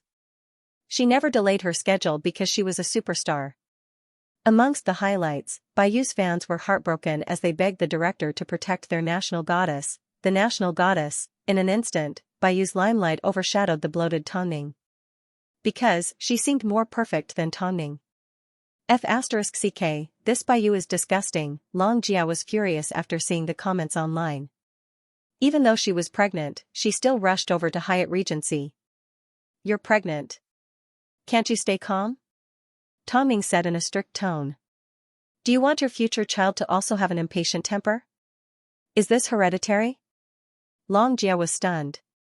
It's been so many years. Are you still not used to the comments online? Tongning quickly helped her sit down. But, it's not as disgusting as this. Look at what the internet is saying. Her acting is better than yours, her EQ is higher than yours, and her body is even better than yours. Are these people blind? It's normal for people to doubt me because they haven't seen me like this. Can't you calm down a little? Tongning's EQ had always been used when dealing with others. She had never tried to please anyone. So, it wasn't an exaggeration to say that Bai Yu knew how to behave better than her. As for her other traits, there would always be a chance to verify them in the future. So, what was the rush? But, I'm still angry. But, Tongning had always been this calm and collected. No one could tell how strong she was, but when she fought back, she was beautiful. Don't worry, you have a good show to watch. Stay calm, Tongning said to Long Jia. While Bai Yu was doing well in Beijing, Bai Linlin, as her younger sister, naturally received more attention. But, by this time, she had already joined the production crew. Although she couldn't show off to the public, she still held her head high on set. Chen Xingyan was the type that was obsessed with the script. So, the crew did not deliberately ignore her or speak to her. This was actually for the best. At least, she could spend more time studying the script. Ever since Nzihao was repeatedly humiliated because of her, she swore in her heart that she would definitely make a name for herself. Only then would Nzihao be respected by others. When Bai Linlin saw Chen Xingyan sitting in the corner of the set, there were many times that she wanted to walk over and humiliate her. But, she knew that Chen Xingyan was a stunt double and had extraordinary skills, so she didn't dare to act rashly like she did in the past. He could only play some dirty tricks to embarrass Chen Xingyan. Bai Linlin, it's your turn. Get ready to go on stage. The director's filming wasn't going smoothly to begin with. He had already scolded a few people at the beginning of the scene. Even the two main leads were scolded badly, let alone a half-baked Bai Linlin. Do you know how to act? Are you made of wood? Did you inject your face with hyaluronic acid? Why are you so expressionless? You're good at bullying people, but why can't you act properly? I'm not filming anymore. Bai Linlin, rest for a few days and get back into shape. Bai Linlin's face turned red from the scolding, it was extremely embarrassing. At this time, the crew comforted her as they pointed their chin towards Chen Xingyan. Just you wait, that one is even worse. Seeing that Chen Xingyan was about to start filming, Bai Linlin felt a little better. At least, she was still the second female lead, so the director still gave her some face. She was waiting to see Chen Xingyan get ridiculed by the entire production crew. Script, get ready. Chen Xingyan was dressed in a t-shirt and jeans. Because of her role, she had cut her hair short and had a tattoo on her body. She actually looked quite unique. The scene they were about to film was Chen Xingyan's passionate car racing scene. Director Wang's scenes were famous for being ridiculous.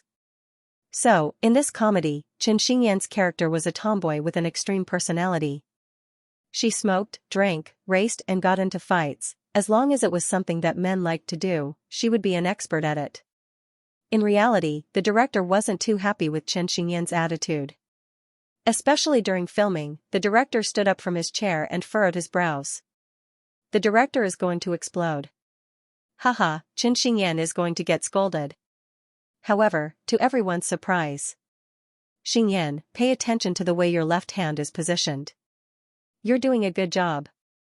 Keep it up. Everyone was scolded, but the director did not scold Chen Xingyan. In fact, not only did he not scold anyone, he even spoke in a calm tone. What's wrong with the director? Why isn't he scolding Chen Xingyan? Bai Linlin was so angry that her chest swelled up. Things had not gone the way she expected. Not only did the director praise Chen Xingyan, he even said to everyone after Chen Xingyan finished filming, those that were scolded a moment ago, I think, were all scolded because they didn't have the right mindset. What's the point of bullying others?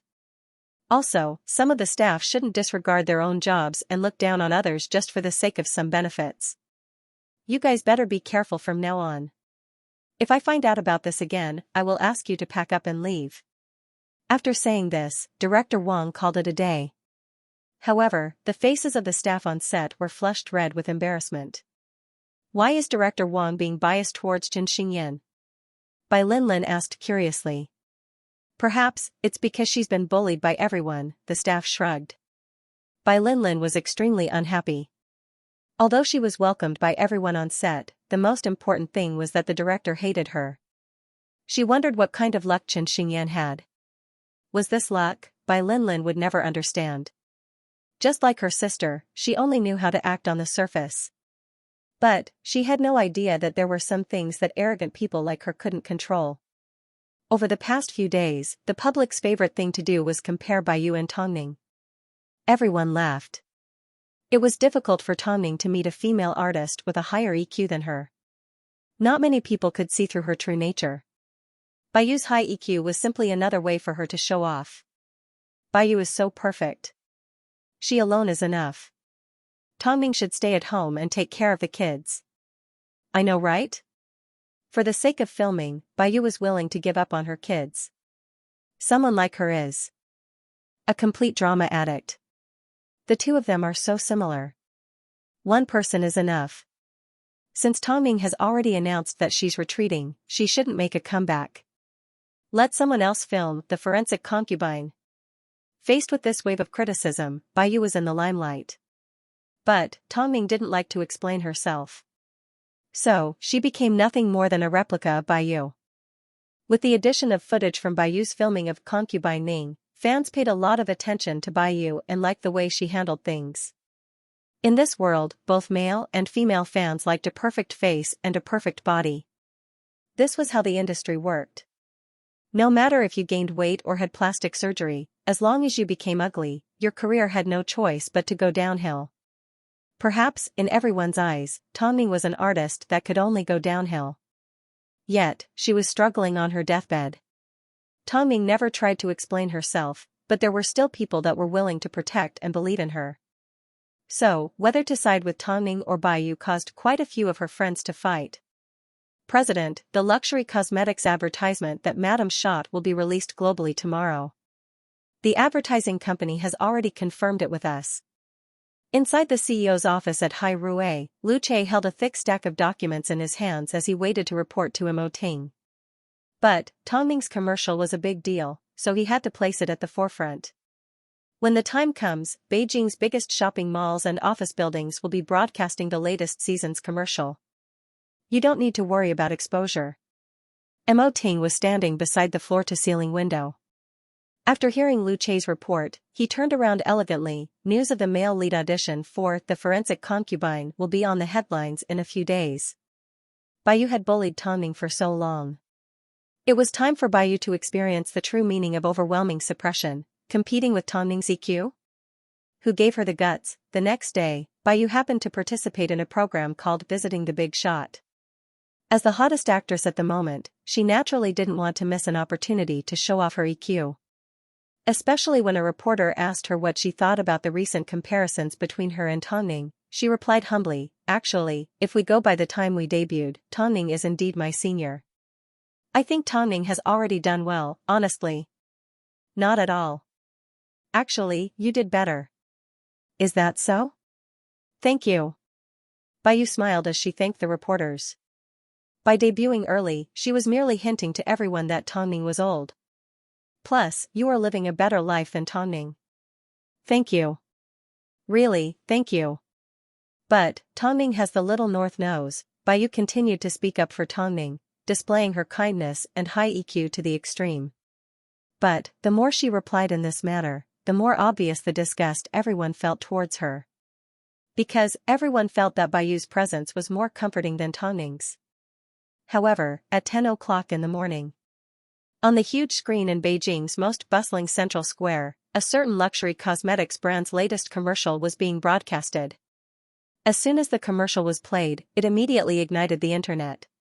Because, in the short 30-second commercial, the spokesperson for the brand's latest product was actually Tongning. That's right, it was the actress that everyone had recently despised, Tongning. She was wearing a white sports bra and skin-tight trousers with boxing gloves on her hands.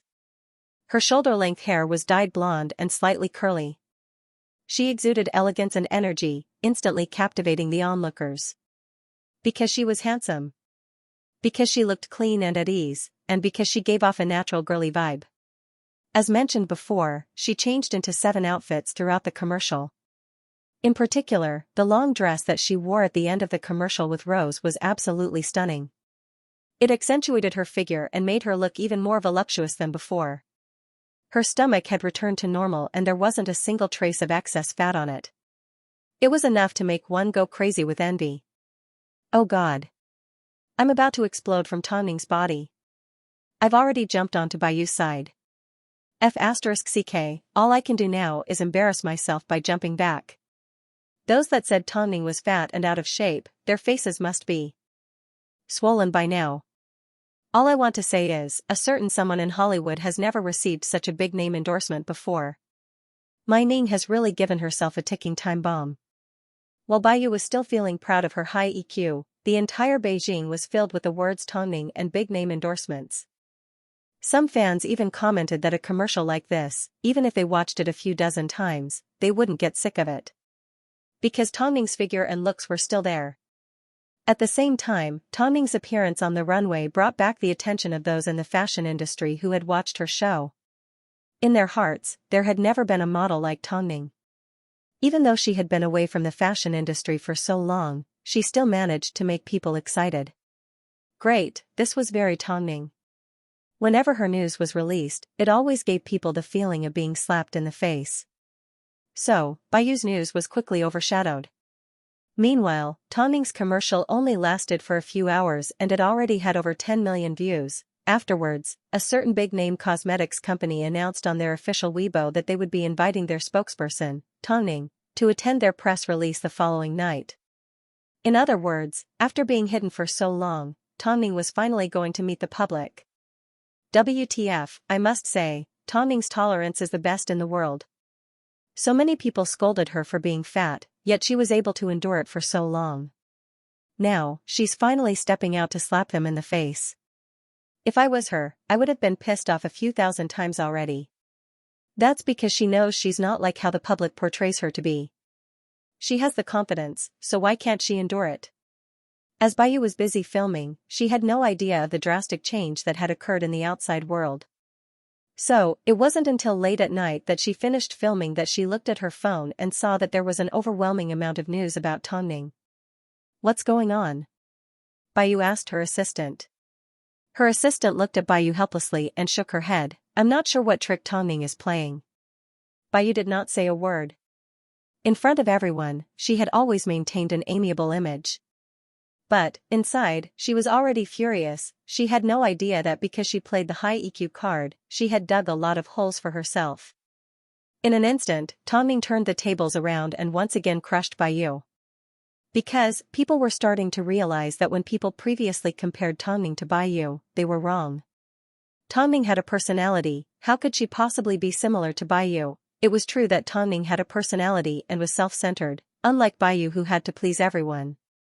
Hadn't Tonning always been nice to whoever was nice to her? In comparison, Bayu was the type of person that smiled at everyone she met. Although it was comfortable, it was also scary. After all, you never knew when she would stab you or plot against you. Above all, a person that took care of everyone around her well knew how to weigh the pros and cons and wouldn't treat anyone with sincerity. Because, in her heart, everyone was the same. Tonning, without a doubt, fought a beautiful comeback.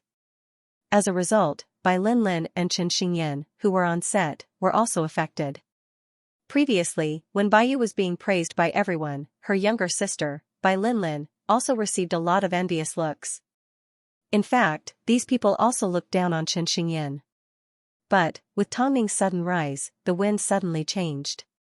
The people that originally liked to make things difficult for Xianxia now understood the importance of holding back, so they no longer dared to be rude to Xianxia. In fact, they even bought her gifts to flatter her. But, during this period of time, Xianxia had been obedient and focused on being himself. So, these people were simply given the cold shoulder.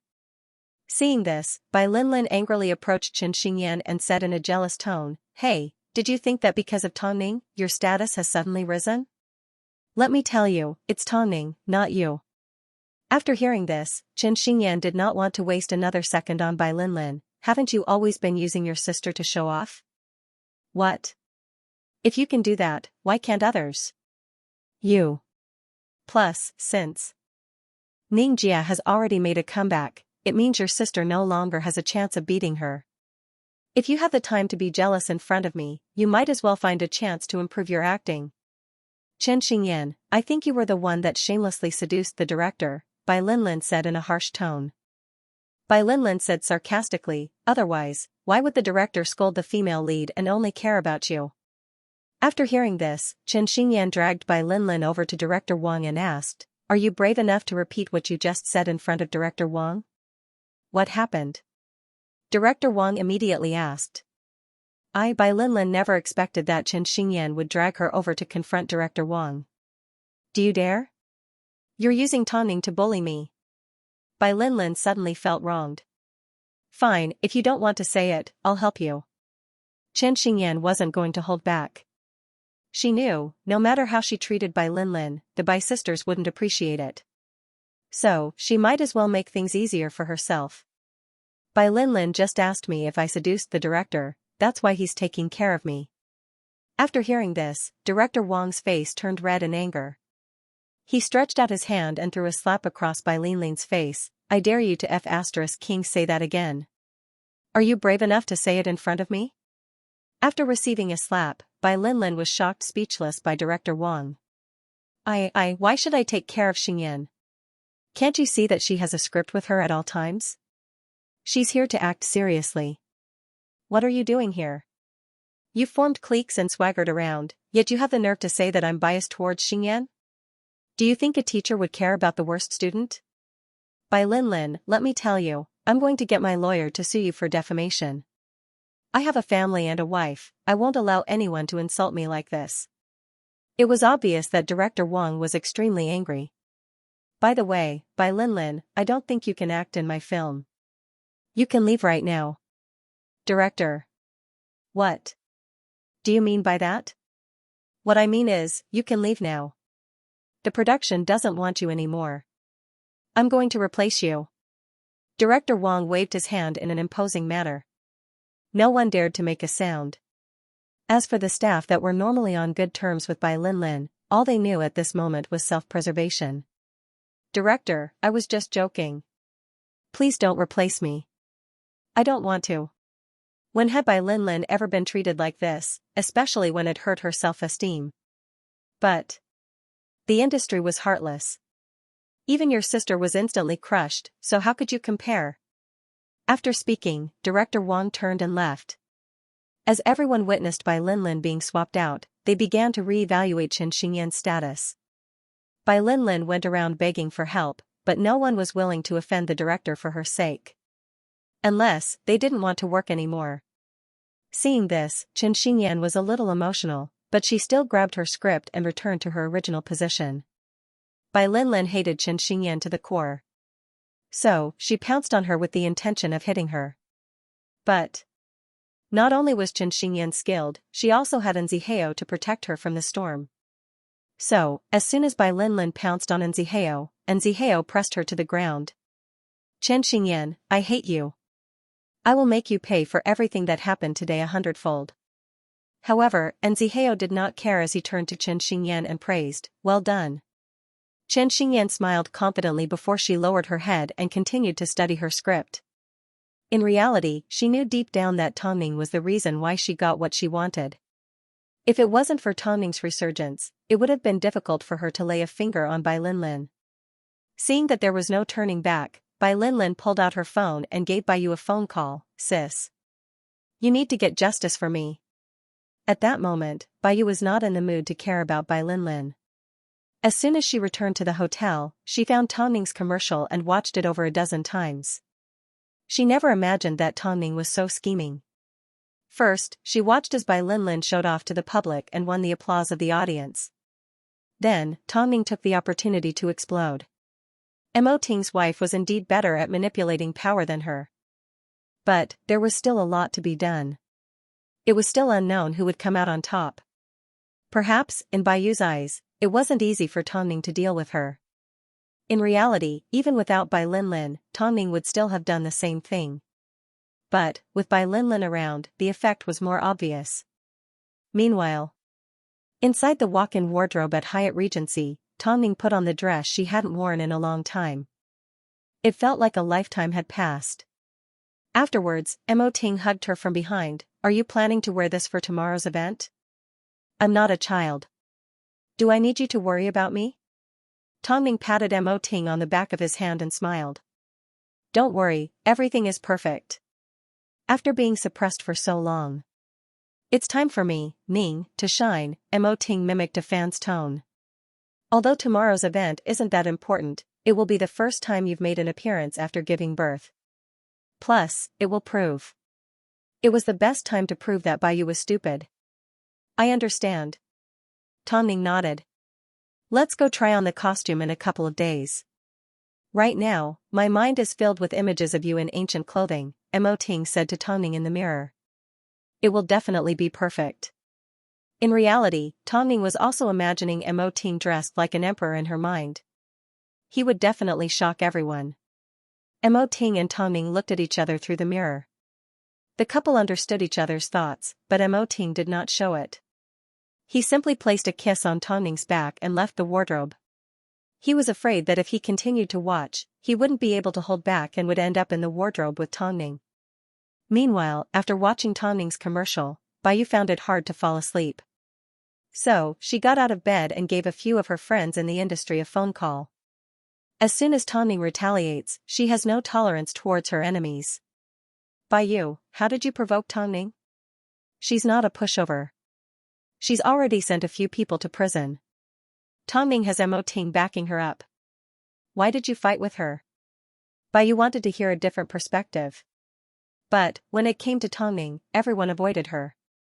As soon as Tongning's name was mentioned, no one was interested in continuing the conversation. "Baiyu, you need to hold on to your role in concubine Ning. From now on, you better not compare yourself to Tongning. She simply looks weak." Before the poster of Tongning's suppression was released, why didn't these people say anything? Now that Tongning had made a comeback, they all learned how to dissuade her. She had only just begun her battle with Tongning, so she couldn't afford to panic. After all, she had been in Hollywood for so many years. Was there anyone she couldn't deal with? With this thought, Baiyu returned to her room. As soon as she saw her husband leaning against the headboard, she sighed. At least, she wasn't completely helpless. She still had a husband that was obedient to her. This was Tongning's first public appearance after giving birth, so the amount of media attention she attracted couldn't be underestimated. Previously, she had been crushed by Baiyu in all sorts of ways. Not only did she lose her figure, but she also lost her EQ. Yet, she couldn't even refute a single word. But now, as soon as he appeared, he was the spokesperson of a luxury brand. This battle of turning the tables was really satisfying. Her ability and figure had already been proven by the 30-second commercial. But, what about her EQ? After being suppressed by Baiyu, the media had no way of knowing Tongning's thoughts because they couldn't see her. But, now that they had the chance to see her alive, they couldn't miss out on asking her for her thoughts. Opinion, she never did, but she did have a lot of methods. It was 7 o'clock in the evening. Although a lot of people from the fashion industry attended the launch of a certain luxury brand's new product, according to Tongning's current status, she was arranged to appear last. Facing the star-studded red carpet, the reporters anxiously waited to one side. As it had been a long time since they had seen Tongning, everyone was extremely curious as to whether she had maintained her perfect figure and was in top form, just like she had in the commercial. During the 1 hour of red carpet time, although they knew Tongning would appear last, the media's anticipation continued to rise. Every now and then, they would glance towards the entrance of the red carpet. Tonight, the nearby pharmacies are definitely going to be booming. I've discovered that everyone has been diagnosed with a disease called crooked neck. Haha, I can tell that everyone is looking forward to Tongning's arrival. The host smiled as he joked with the media. At the same time, he thought to himself, who said that Tongning was a has-been? From the media's anticipation, it was obvious that Tongning was still the same Tongning. Okay, there isn't much time left on the red carpet. I'm sure everyone's patience is about to run out. So, let's welcome our Tongning. As soon as the host mentioned Tongning's name, the two sides of the red carpet immediately erupted with excitement. All that could be heard was the sound of cameras shuttering. Afterwards, Tongning appeared at the entrance of the red carpet dressed in an elegant aqua blue dress. She had light makeup on and her shoulder-length wavy hair made her look extremely gentle. Most importantly, her eyes were filled with life. Previously, they had only seen Bayu dance in front of the cameras, so they couldn't really compare. But now, as soon as they laid eyes on Tongning, there was only one feeling in everyone's eyes. Bayu was so tacky. Oh God, Tongning is here. Tongning, look over here. Tongning. The media rushed towards the red carpet like crazy. As soon as the security saw them, they immediately rushed over to maintain order. Tongning maintained a smile as she approached the host. After bowing to everyone, she then looked at the host. She knew that the host also had a mission to complete. Tongning, we've been waiting for you for a long time. You're finally here. You've worked hard, everyone, Tongning replied as she received the microphone. You've also worked hard. The commercial was really well done. My daughter has watched it at least 10 times at home. I'm really shocked. Plus, I can see that your body seems to be in better shape than before. What secret do you have? The host asked curiously. Actually, it's all thanks to a reasonable diet, Tongning replied in an official manner. Tongning, can you answer a few questions? The reporters on both sides of the red carpet were anxious. They had finally seen Tongning and she was indeed unyielding, but they couldn't leave empty-handed. Sorry, the event is about to start. Our Tongning needs to get ready to enter the venue, the host immediately explained. At this time, Tongning lifted her wrist and looked at her watch. She then said to the reporters, I know what you want to ask. After the event is over, I can give you a few minutes. But, the event is about to start. Sorry, everyone. We can wait.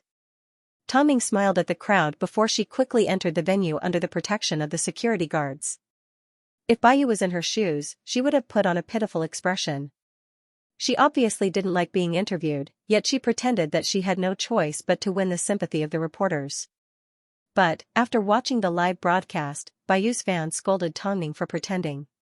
When has that B*TCH ever been so kind as to meet with the reporters alone?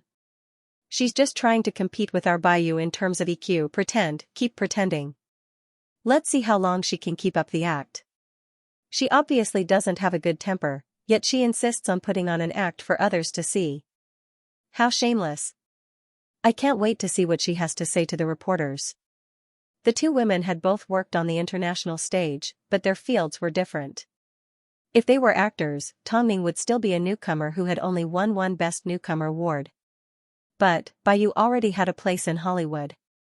After comparing the two women for so long, Bayu's fans directly called Tongning a dishonorable person, but the first person to view Tongning as an opponent was obviously Bayu. I finally understand what it means to put the blame on someone else. When Mai Ning was at home taking care of a child, didn't a certain international award-winning actress post non-stop? Today, her EQ is high and tomorrow, her figure is perfect. How come now that Mai Ning has made a comeback, it's become Mai Ning bullying others? Mai Ning is still a small-time actress. She knows that she can't match up to a certain international award-winning actress. Please let her off the hook. I must be speechless. What has Mai Ning said so far? Bayu's fans are so guilty. The entire world owes Bayu an Oscar. The fans of a certain international award-winning actress are like a bunch of hooligans. You just focus on acting in Concubine Ning. You don't need to worry about our royal concubine. The internet was in a frenzy. Especially after Tongning promised to do an interview with the media after the launch event. So, the internet fans decided to go around scolding Tongning for taking advantage of them. They even said that their own best actress couldn't be compared to Tongning. Even though they saw how beautiful Tongning was at the event, they weren't willing to admit it. After all, there was a saying that went, you can never wake up a person that's pretending to be asleep. The event lasted for a whole 2 hours. Tongning displayed her biggest appeal as a spokesperson. Especially after the commercial was released, the pre-sales of a certain brand's new foundation broke all previous records and set a new record for the sales. Tongming's endorsements never disappointed. This made the advertisers extremely happy as they repeatedly affirmed Tongming's popularity and professional abilities as a model. After the event ended, Tongming even received a piece of luxury jewelry from the brand.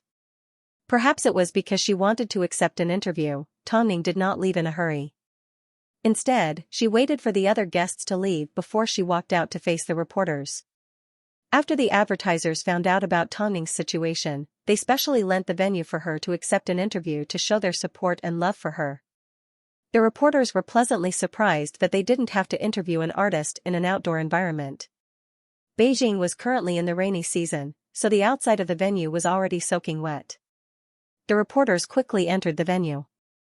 Seeing Tongming already standing on the stage, they quickly took their seats. Looking at the otherworldly Tongming, they felt an inexplicable sense of awe. But, compared to awe, they were more curious.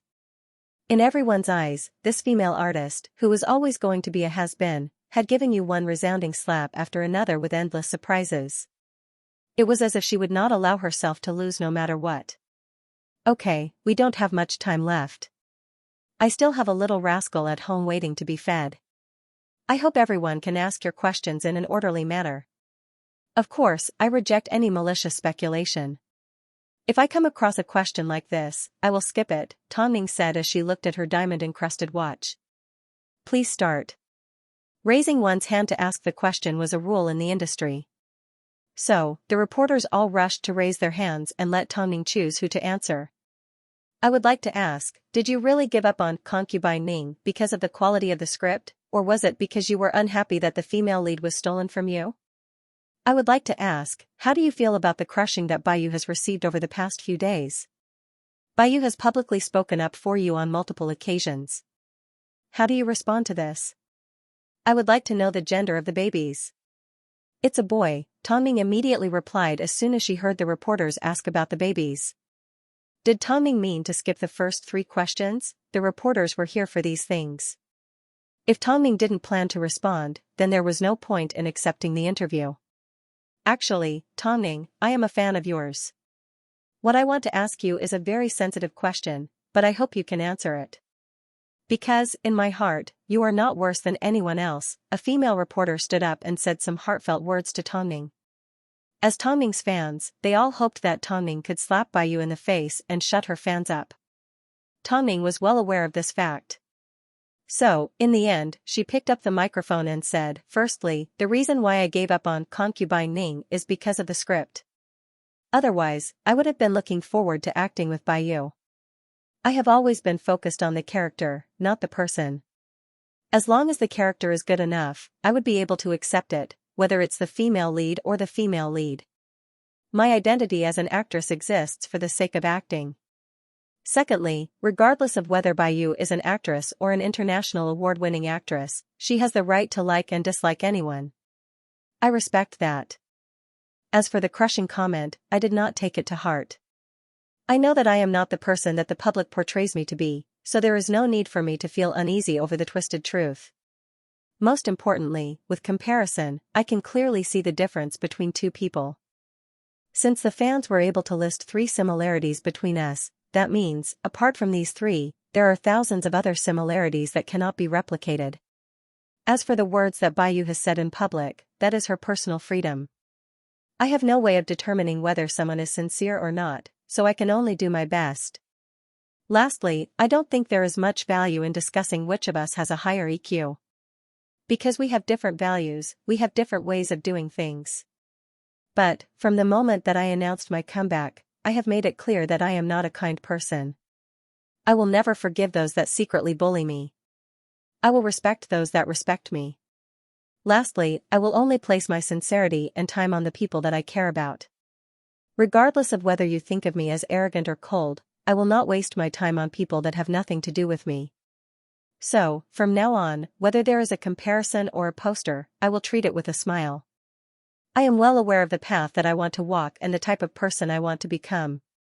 Thank you to everyone that has been paying attention to me. I simply want to let everyone know that Tongming is back. As soon as Tongning finished speaking, the reporters felt a mixture of emotions. Within the industry, it was rare to see someone as direct as Tongning. She may not treat you well, but she wouldn't casually play tricks on you either. Because she wasn't willing to waste her time on you, she knew her identity and knew her value. She didn't overestimate herself, nor would she deliberately belittle herself for the sake of others. She wouldn't stop herself from moving forward for the sake of others. This was Tongning. Does Tongning mean that she has never taken Baiyu seriously? Tongning's meaning is obvious.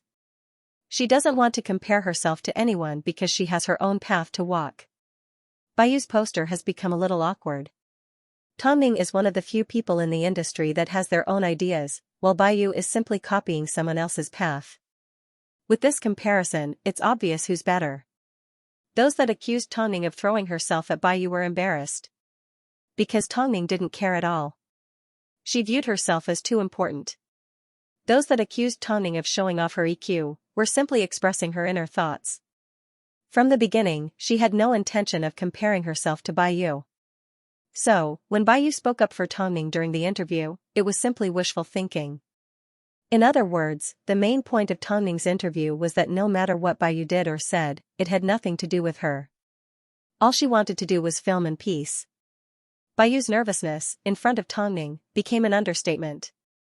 She was able to overcome 1,000 kilograms with little effort. Haha, Baiyu is so embarrassed. She wrote and directed so many scenes, yet she was ignored by Tongning.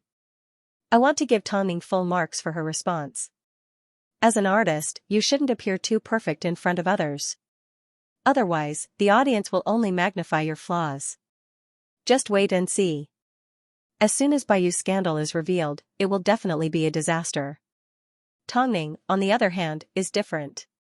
She has already said from the start that she is not a kind person, and the audience understands this.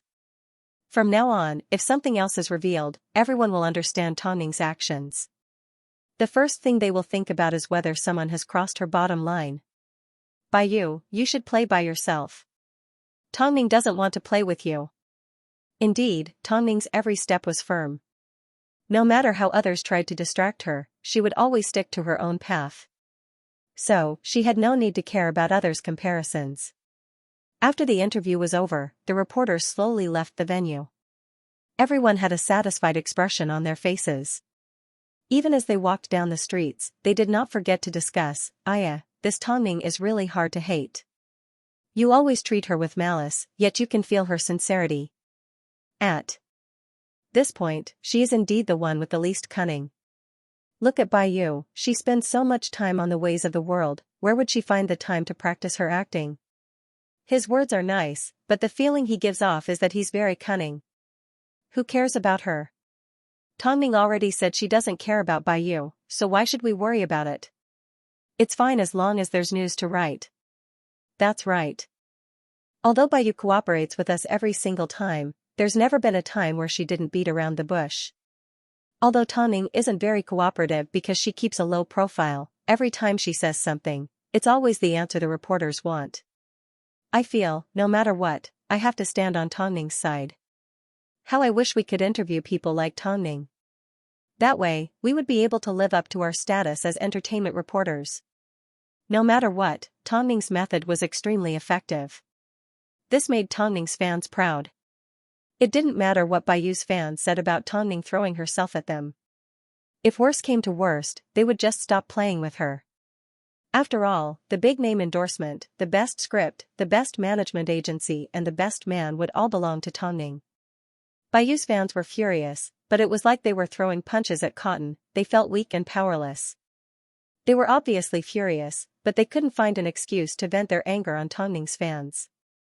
As for the fans that were previously against Tongning participating in The Forensic Concubine, after seeing Tongning's strong comeback, especially after maintaining her perfect figure and energetic state, they couldn't help but feel defeated. Right now, in the entire Beijing entertainment industry, only Tongning can live up to her identity as Qinglan. Because she takes her acting seriously. She's been slapped in the face again. Tongning, you don't need to understand the ways of the world, we can help you. You simply need to be a good concubine. Tongning will be fine. You can do it, concubine. The people next door are about to go crazy. All hail the concubine. Quite a few people thought Tongning was going to argue with Bai Yu during the interview. If that was really the case, they would be disappointed. But, in the end, her attitude was indifferent and she looked at Tongning with a dumbfounded expression. Oh, she wants to compete with me? Do whatever you want. Speak up for me? It's not like I'm begging you. Are you trying to suppress me with a poster? Is this even possible? According to the netizens, all Tongning needed to do was roll her eyes and roar inside, I really don't want to play with you. At this moment, silence spoke louder than words. After watching the video of Tongning's interview at home, Bai Yu smashed her computer on the floor and held her forehead as she spun around in her room. Tongning looked down on her. From the beginning, Tongning had never liked her. In fact, Tongning didn't even want to see her as an opponent. Bai Yu was about to go crazy.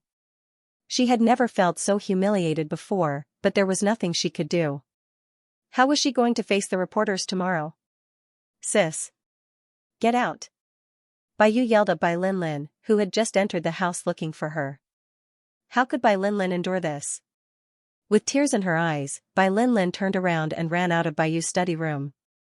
But, just as she left the house, she ran into Bai Yu's husband.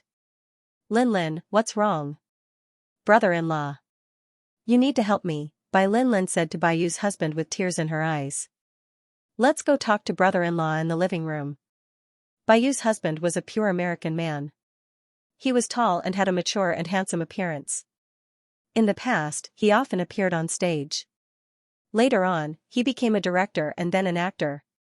He had appeared in many roles in Hollywood and was quite famous. He fell in love with Bai Yu at first sight and married her within half a year. In Bai Linlin's subconscious, she had never been cared for by a man during her childhood.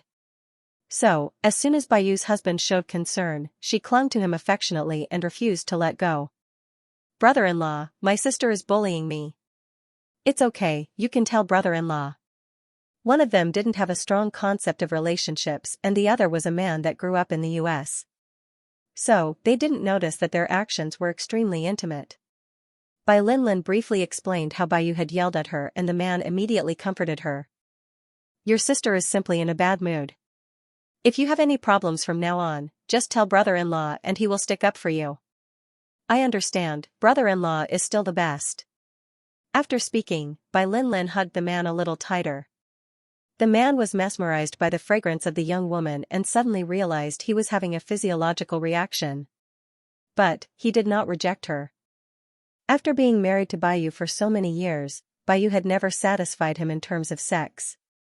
Unbeknownst to Bai Yu, while she was trying her best to win against Tongning, her family was about to be torn apart. Afterwards, Hai Rue announced the auditions for the male lead of The Forensic Concubine. Mo Ting was indeed the CEO of Hai Rue, his eyes were sharp and accurate. Apart from Lin Xing and Bai Chendong, these two people had the biggest impact in Beijing. One was Long Xing and the other was Lu Yiling. Both of them were popular candidates for Best Actor. So, Mo Ting's task was to find the most suitable one. Of course, Mo Ting was actually more inclined towards Long Xing compared to his appearance, he always placed more emphasis on his abilities.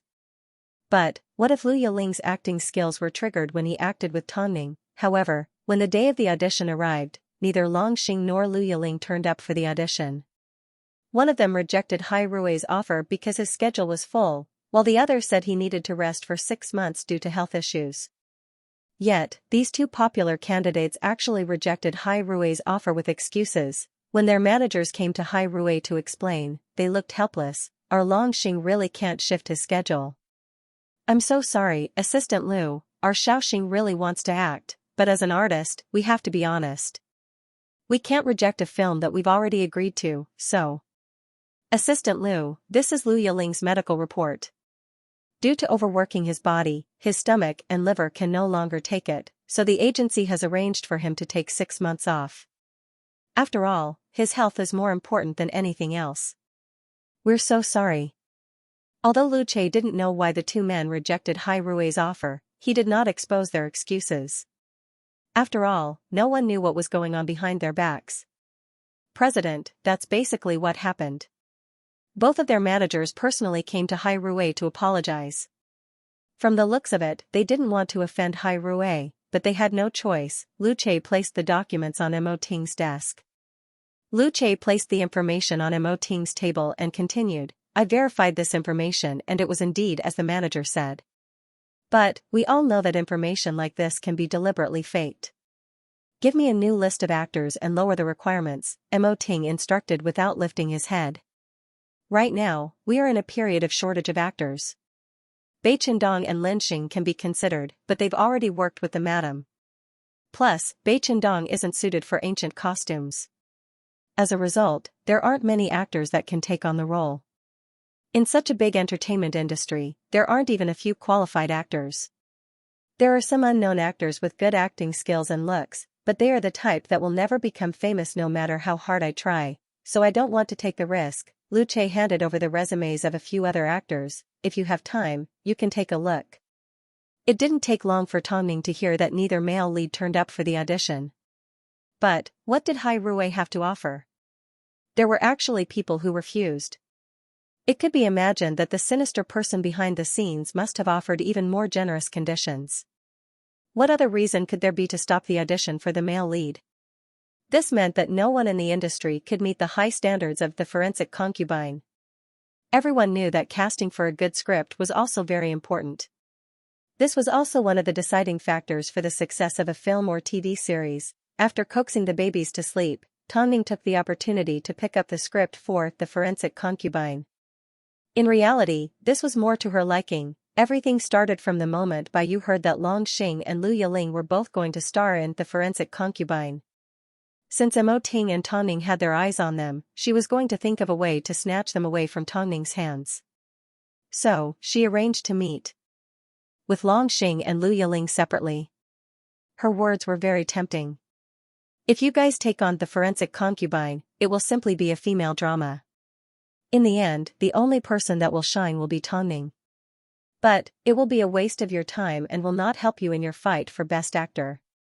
You should know that Tongning is Mo Ting's treasure. If you were to actually join the cast, do you think you would still have any human rights? But, if you sign with my agency, things will be different. After all, you will have a place in Hollywood and will be able to connect the two of you to the international scene. But, will Hai Rui do that for you? Although Bai Yu's actions were despicable, Long Xing and Lu Yiling had to admit that there was nothing wrong with her words. Of course, appearing in The Forensic Concubine would bring them popularity, but they no longer lacked popularity. What they lacked was certainty. So, if they went overseas to gain experience, they would have a natural advantage. By the time they returned home, they would be international superstars and their careers would rise by a few levels. So, they rejected the audition for The Forensic Concubine. As a result, there was no suitable male lead for The Forensic Concubine. Mo Ting and Tongning were people that pursued perfection.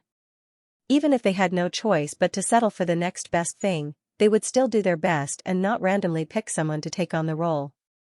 7 p.m. Mo Ting returned home.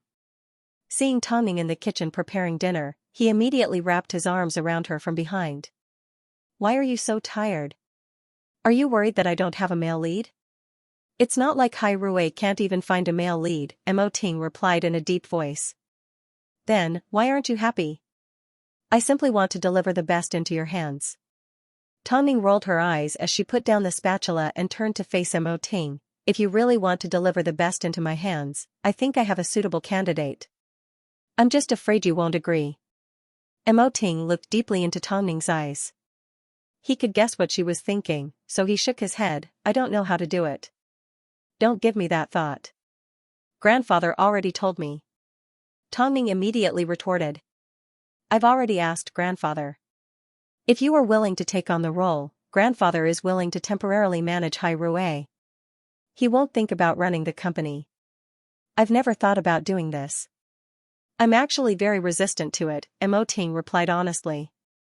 After hearing this, Tongning nodded her head and comforted Mo Ting. It's okay. If you don't want to, then forget it. We can find someone else. I simply feel it's a pity. I thought your ancient costume would definitely be stunning, but you don't like it. Mo Ting did not say a word, but he tightened his grip around Tongning. It's okay, it's really okay. I've always been forcing you. Things haven't reached that stage yet. I promise you, if we really can't find a male lead, I will be the substitute. How could you be a substitute? Tongming immediately retorted. But, I really don't know how to act. Tongming thought for a moment and nodded her head. Okay, there's finally something that President Mo doesn't know how to do. Then, Tongming pondered to herself. As if I'd believe you. Lu Che tidied up a new batch of information and placed it on Mo Ting's desk. He then placed a few suitable candidates at the very front. While screening through these actors, I discovered a male actor that is a little unreasonable, but has outstanding acting skills. His name is Huangfu Shua. This man has the image of a typical rich young master and fits perfectly with one of the actors we are looking for. Although his actions are a little wild, he hasn't made any major mistakes. Perhaps we can train him a little. Most importantly, there is something interesting about him. Mo Ting flipped to Huangfu Shua's resume and asked Lu Che, have you contacted him? I have. His manager said that Huangfu Shua is currently on holiday and can start work at any time. Lu Che nodded. Show me all the films he has ever worked in and also gather some information about him.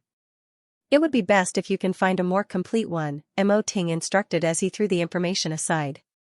I prepared everything. It's on your left. You can have a look at it when you have time. Most importantly, this male actor may be hard to invite, but if the president personally makes a move, it should be a cinch. In some ways, Lu Che quite liked Huangfu Shua's wild and unrestrained attitude. This male actor relied purely on his talent to make a living and did not have much ambition. But, when it came to work, he was extremely professional. His only problem was that he was a little annoying and liked to take advantage of actresses. Lu Che had seen a few interviews with Huangfu Shua and felt that they were all pretty good. He did not disgrace his identity as an actor. Most importantly, he and Baiyu were inextricably linked. He is indeed quite interesting.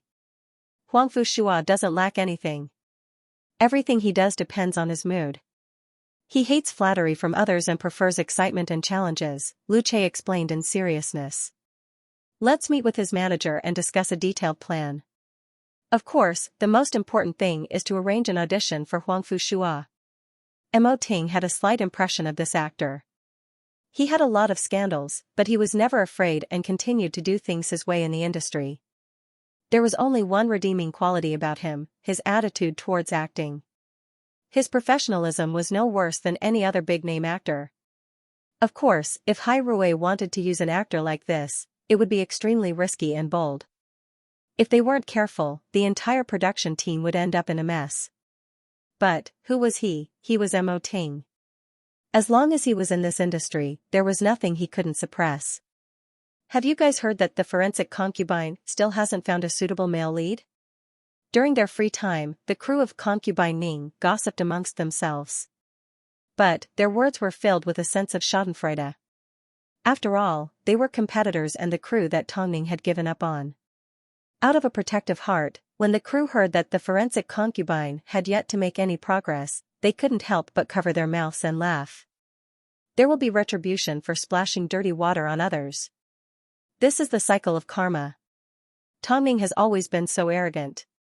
Let's see what she does this time. I heard both male lead candidates rejected the role. How satisfying. How can that kind of lousy production team be compared to us? As Baiyu finished filming, she overheard the staff gossiping and couldn't help but smile. This was exactly what she wanted to achieve. Afterwards, Baiyu and her assistant left the film studio and returned to the hotel arranged by the production crew. However, when she thought about how she yelled at Bai Linlin, she decided to give Bai Linlin a phone call as she returned to the hotel. However, what she didn't expect was that after the call was connected, it was actually a man's voice. Who are you? As soon as the man on the other side of the phone heard Baiyu's voice, he immediately hung up. Baiyu thought it was one of the young men that Bai Linlin had met while fooling around, so she did not continue to call. What a useless person. Yu Jia, don't be angry. Linlin is still young. Still young. Baiyu returned to her room in disappointment. She did not suspect the man's voice at all. After her shower, Baiyu gave her husband a phone call. As usual, the couple said goodnight to each other before Baiyu fell asleep. However, she had no idea that, on the other side of the phone, the man that she trusted so much was currently carrying her drunk sister towards the hotel. "Brother-in-law, you are so handsome." "Brother-in-law." Bai Linlin was in a daze. Only her subconscious mind knew who this man was. The man placed Bai Linlin on his shoulder. After retrieving the room card, he carried Bai Linlin into the room and placed her on the bed. "Linlin. Do you like your brother-in-law?" Bai Linlin hooked her arms around the man's neck and laughed. "I do, but I don't like how well you treat my sister." "In that case, how about I treat you well from now on?" the man coaxed. "Okay." Bai Linlin nodded her head. But she finally realized what the man wanted to do. All she could do was sit on the bed in a daze, not daring to move. As their eyes met, the man suddenly stopped and asked patiently, "Can you give it to brother-in-law? From now on, brother-in-law will only treat you well. If you don't want to, then we can pretend nothing happened and I'll take you home immediately." Bai Linlin was stunned. Thinking about how the brother-in-law that she had always admired suddenly said something like this, her heart raced. At this point, how could she care about whether this was her sister's husband or not? She directly hugged him and the couple crossed the line. They spent the entire night tangled together in the hotel room and completely forgot about Baiyu. The next morning, Tongming found out from Lu Che that Mo Ting had confirmed that Huangfu Shua would be attending the audition. Although she felt it was a shame, she still followed Mo Ting's instructions and decided to observe Huangfu Shua's acting. Mo Ting looked at Tongming, who did not say a word throughout breakfast. He knew what she was hoping for, but he was determined to get rid of all the obstacles along the way. "You didn't eat much for breakfast. How could this be nutritious?" Tongming shook her head and refused to eat any more. "The weather is getting hot. I can't eat that much." "Are you wondering why I would rather find an actor like Huangfu Shua than act myself?"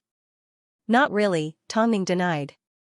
"You will know the reason in the future." Mo Ting did not explain himself clearly, but he had his own plans. "I'm going to go feed the babies breakfast first." Tongming nodded her head. Deep down, she had complete trust in Mo Ting. Even if Mo Ting didn't say anything, she was still a little suspicious. After all, Mo Ting wasn't someone that didn't know what he was doing. Her husband never hid anything from her. Above all, Mo Ting was an outstanding decision-maker. Mo Ting patted Tongming on the head and stood up to check on the babies before heading to the office. Huangfu Shua would be attending an audition at Hai Rui today. He indeed had the intention to sign Huangfu Shua, but he had never said that he wanted him to play the male lead. To prevent a similar situation with Long Xing and Lu Yiling from happening again, he had to use a smokescreen. "President Mo, are you saying that you want me to act as the second male lead?" Inside Hai Rui's meeting room, Huangfu Shua sat opposite Mo Ting as he pointed to himself in disbelief. "Me? The second male lead? I've seen all of your work. Giving you the role of the second male lead was a decision that I made after evaluating your abilities," Mo Ting said with the attitude of a king of the entertainment industry. "Although you played the male lead in the past, do you think your role is up to standard?" Huangfu Shua looked at Mo Ting with the attitude of a king in the entertainment industry. "President Mo, everyone in the industry knows that I, young Master Huangfu, act according to my mood. I'm not used to the way you speak." Huangfu Shua was handsome. He was the type that looked extremely attractive at first glance. But, with a change of style, he could change into another style. He was quite flexible. However, his attitude. "I don't want to act." What a joke.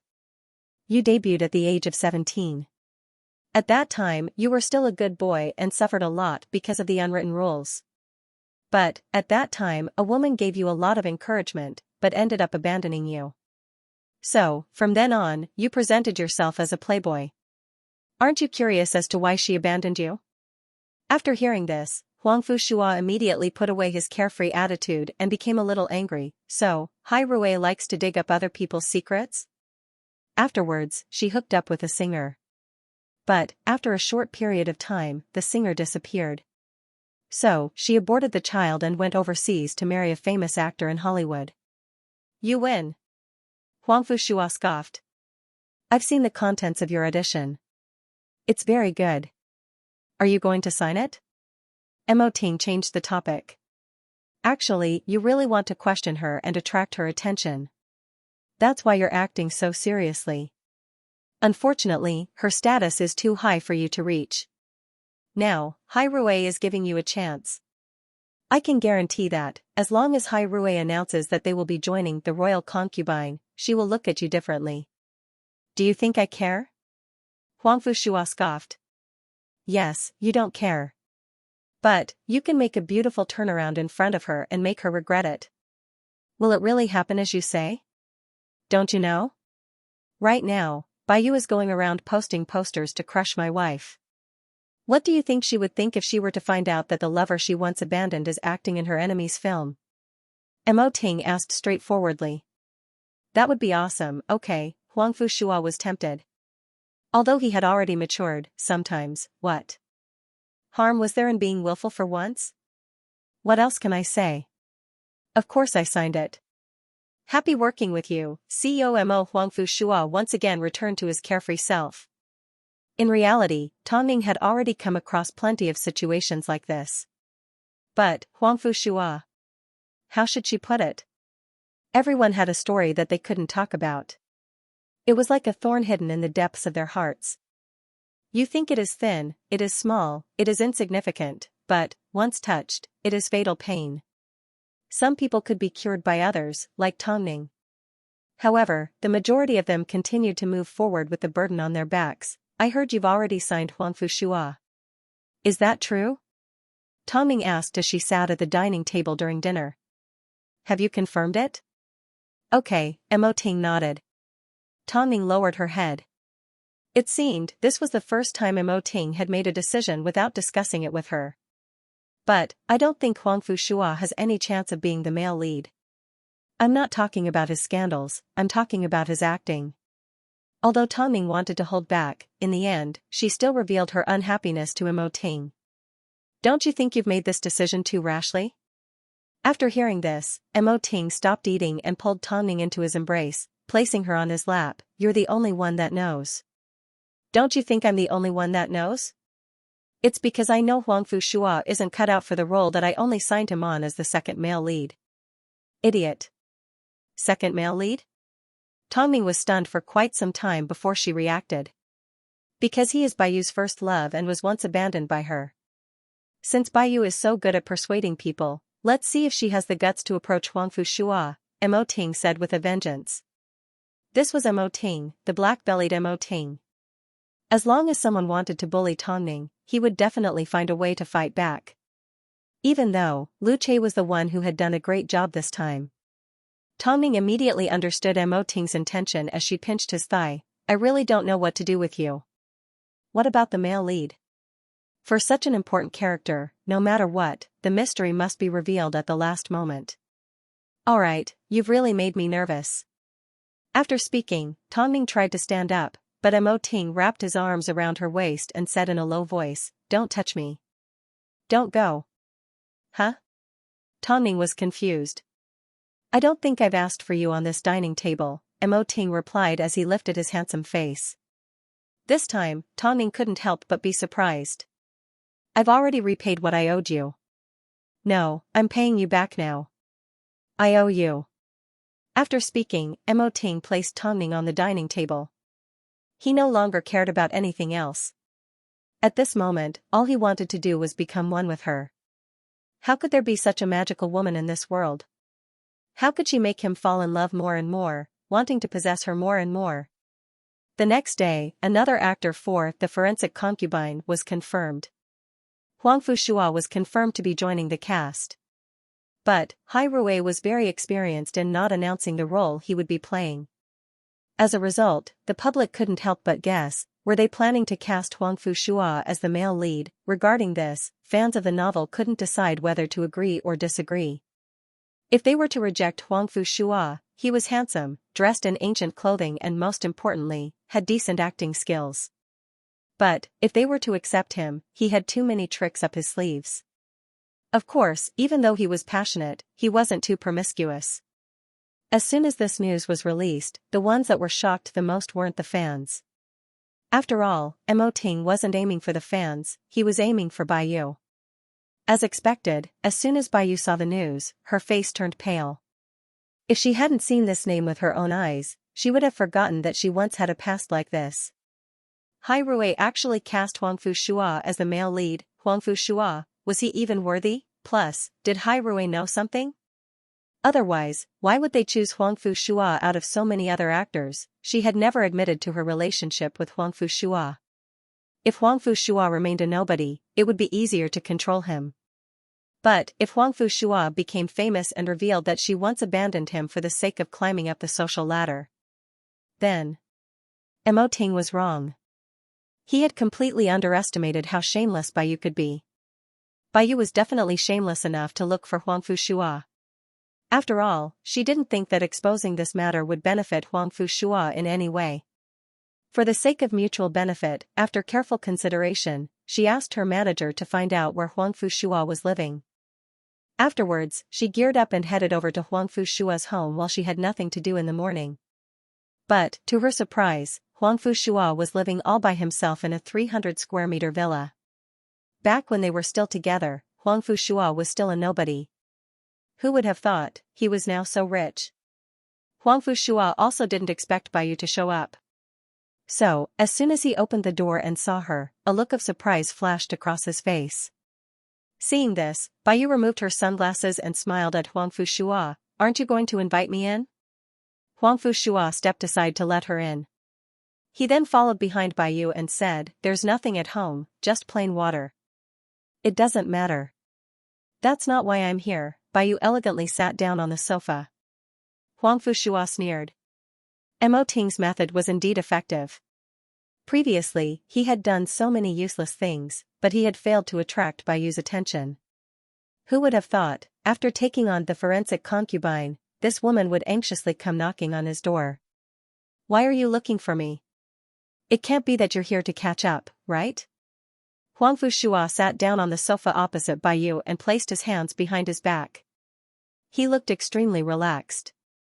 "I never thought that after so many years, you would be able to afford such a nice place." "Are you talking about this house?" Huangfu Shua chuckled and replied, "I've lived in this house for more than 20 years. "Oh. I see. I didn't even have the chance to introduce my family to you before you heartlessly abandoned me. I think if you knew who my father was, you wouldn't have left so decisively, right?" "What do you mean?" "Huangfu Xiong, the vice president of Tiffany Co.'s Asia region, is my father." Huangfu Shua formally introduced himself to Bai Yu.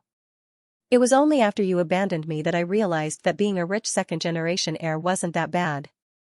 After hearing this, Bai Yu's expression did not look too good. "My father has wanted to meet you for a long time because he has been laughing at me for many years. How could my foresight be so bad back then? It's all thanks to you that he didn't lose a single cent and allowed his son to return to his side." Bai Yu was indeed a little disappointed, but she knew that Huangfu Shua already hated her. So, she decided not to think too much about it.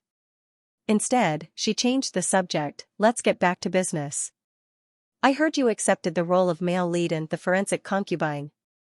Huangfu Shua did not reply. He simply raised his eyebrows, waiting to hear what Bai Yu had to say next. "You still care about me, right? Otherwise, why would you join the enemy camp even though you knew I was competing with Tongning?" After hearing this, Huangfu Shua immediately laughed out loud. "Miss Bai, aren't you overthinking things? Yes, part of the reason I acted in The Forensic Concubine was because of you, but I just want you to remember what you've done in the past and what kind of person you are. When are you going to remove your mask? By the way, aren't you well aware why I acted in The Forensic Concubine? According to Tongning's acting, Hai Rui's capabilities and the quality of the script, why would I reject such a valuable offer?" Huangfu Shua questioned Bai Yu. "I don't care why you acted in The Forensic Concubine. I simply want to tell you that exposing our relationship in the past will not do either of us any good." Bai Yu's aura weakened. As she spoke, she sounded a little angry from embarrassment. This was completely different from what she expected. She was here to show off. She was here to flaunt her power. She was here to be pitiful. Who would have thought? Huang Fushua did not give her what she wanted. Instead, she found out about Huang Fushua's illustrious family background. This made her feel extremely regretful. This made her feel extremely frustrated, and she wished she could immediately find a hole to bury herself in. Have you finally told me why you're here? Huang Fushua suddenly laughed. You must be dreaming. As the almighty prince of the jewelry industry, I don't want to have anything to do with a two-faced person like you. I think it would lower my status. By you, when it comes to family background, you can't even compare to a single person that you view as an enemy. I don't know where you get your sense of superiority from. How dare you compare yourself to Tongning? International Best Actress? Just you wait and see how Tongning defeats you. By the way, I won't expose your past scandals, but it doesn't mean I won't remove your mask of hypocrisy. Take care. After speaking, Huang Fushua stood up from the sofa and crossed his arms. The door is right in front of you. I won't be seeing you out. Baiyu's expression was extremely ugly. She didn't gain any advantage from Huang Fushua. In the end, she clenched her handbag and stood up angrily. However, she simply said to Huang Fushua's back, with your acting skills, Tongning will never surpass me. Huang Fushua did not turn around. He simply shrugged his shoulders. It didn't matter. After all, he wasn't the male lead. Baiyu had no choice but to leave Huang Fushua's home. She was so angry that she was about to explode, but she couldn't think of a way to deal with Huang Fushua. Should she find someone to slander Huang Fushua? Sorry, he had already slandered himself enough. This little bit of slander was nothing to him. That was why it was said that people couldn't maintain a perfect appearance, because people with flaws were easier to forgive. However, when a perfect person made a mistake, it would only attract countless curses.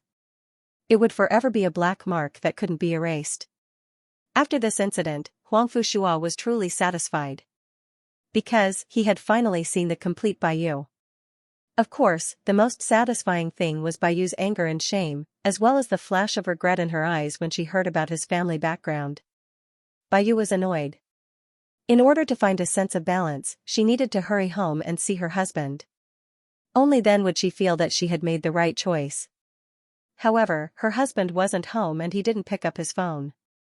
Baiyu sat on the sofa and waited for a long time. After about 2 hours, she finally heard her husband and Bai Linlin laughing outside the door. Wifey, why are you home? As soon as Bai Linlin saw Baiyu sitting on the sofa, she immediately put on a serious expression and greeted her timidly. How did the two of you end up together? We bumped into each other outside, Bai Linlin replied angrily before she returned to her room. Baiyu did not notice anything amiss, so she did not dare to tell her husband that she was going to see Huang Fushua. So, she simply hung around for a while before she returned to the set. But, to everyone's surprise, as soon as she left, the couple that were still at home exchanged glances and soon rolled onto the same bed. Huang Fushua had always been rumored to be the male lead of the forensic concubine. Of course, he was more than happy to be the scapegoat. After all, the production crew had no intention of announcing the male lead and kept the entire shoot to a private location. Hairue had a few film studios under them, so this wasn't difficult to achieve. So, without any official announcements or events, Huang Fushua naturally took on the role of promoting the forensic concubine.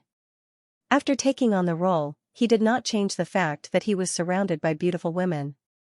Filming was filming and life was life, he never mixed it up. Plus, he had recently dealt a blow to Baiyu, so he was in an extremely good mood.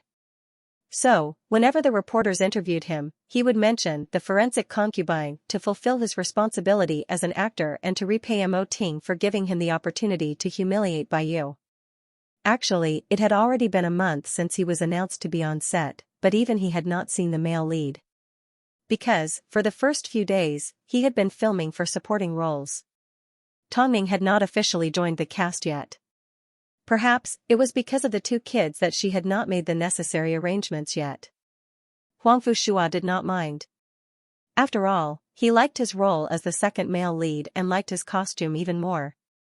Donning a silver dragon embroidered robe and a jade crown on his head, he looked powerful and domineering with an imposing aura. Compared to the male lead, his character was a lot more relaxed. He didn't have as many complicated schemes and worries. On one hand, he had to admire the female lead and not let her see through him.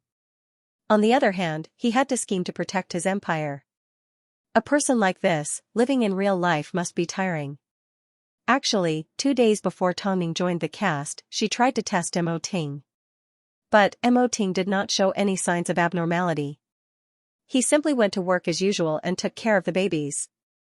He was really too calm and collected. As this is our own production team, we can make flexible arrangements.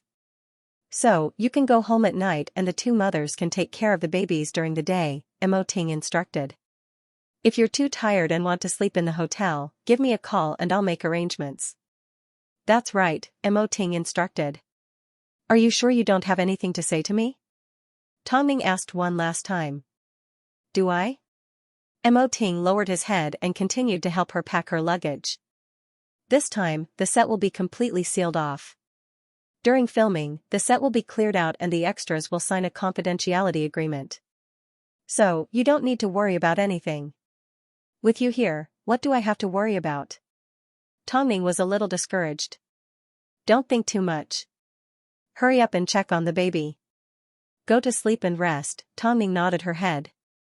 After quickly washing up, she returned to her bedroom. As she had to wake up early, she didn't want to waste any more time in case she felt tired. But after she fell asleep, Mo Ting headed straight for the studio that Hai Rui had prepared. President, everything has been arranged. Lu Che and the rest of the staff were ready, especially the makeup artist and cameraman. They were all ready to go. Put on your makeup, Mo Ting sat down in front of the vanity mirror. President Mo is so good looking.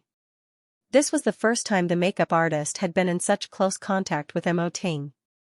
As soon as she saw his handsome face, not only was she shy, she couldn't help but praise him. Do your job well, Mo Ting instructed coldly. The makeup artist nodded her head and quickly placed the white jade crown on Mo Ting's head. With the addition of the silver armor, the domineering aura of a king was enough to stun everyone present. In fact, the cameraman forgot he was still holding onto his camera as he dropped it onto the ground and smashed it into the back of his foot. As expected, when the president makes a move, no other actors in Beijing have anything to do. Lu Che nodded his head in satisfaction.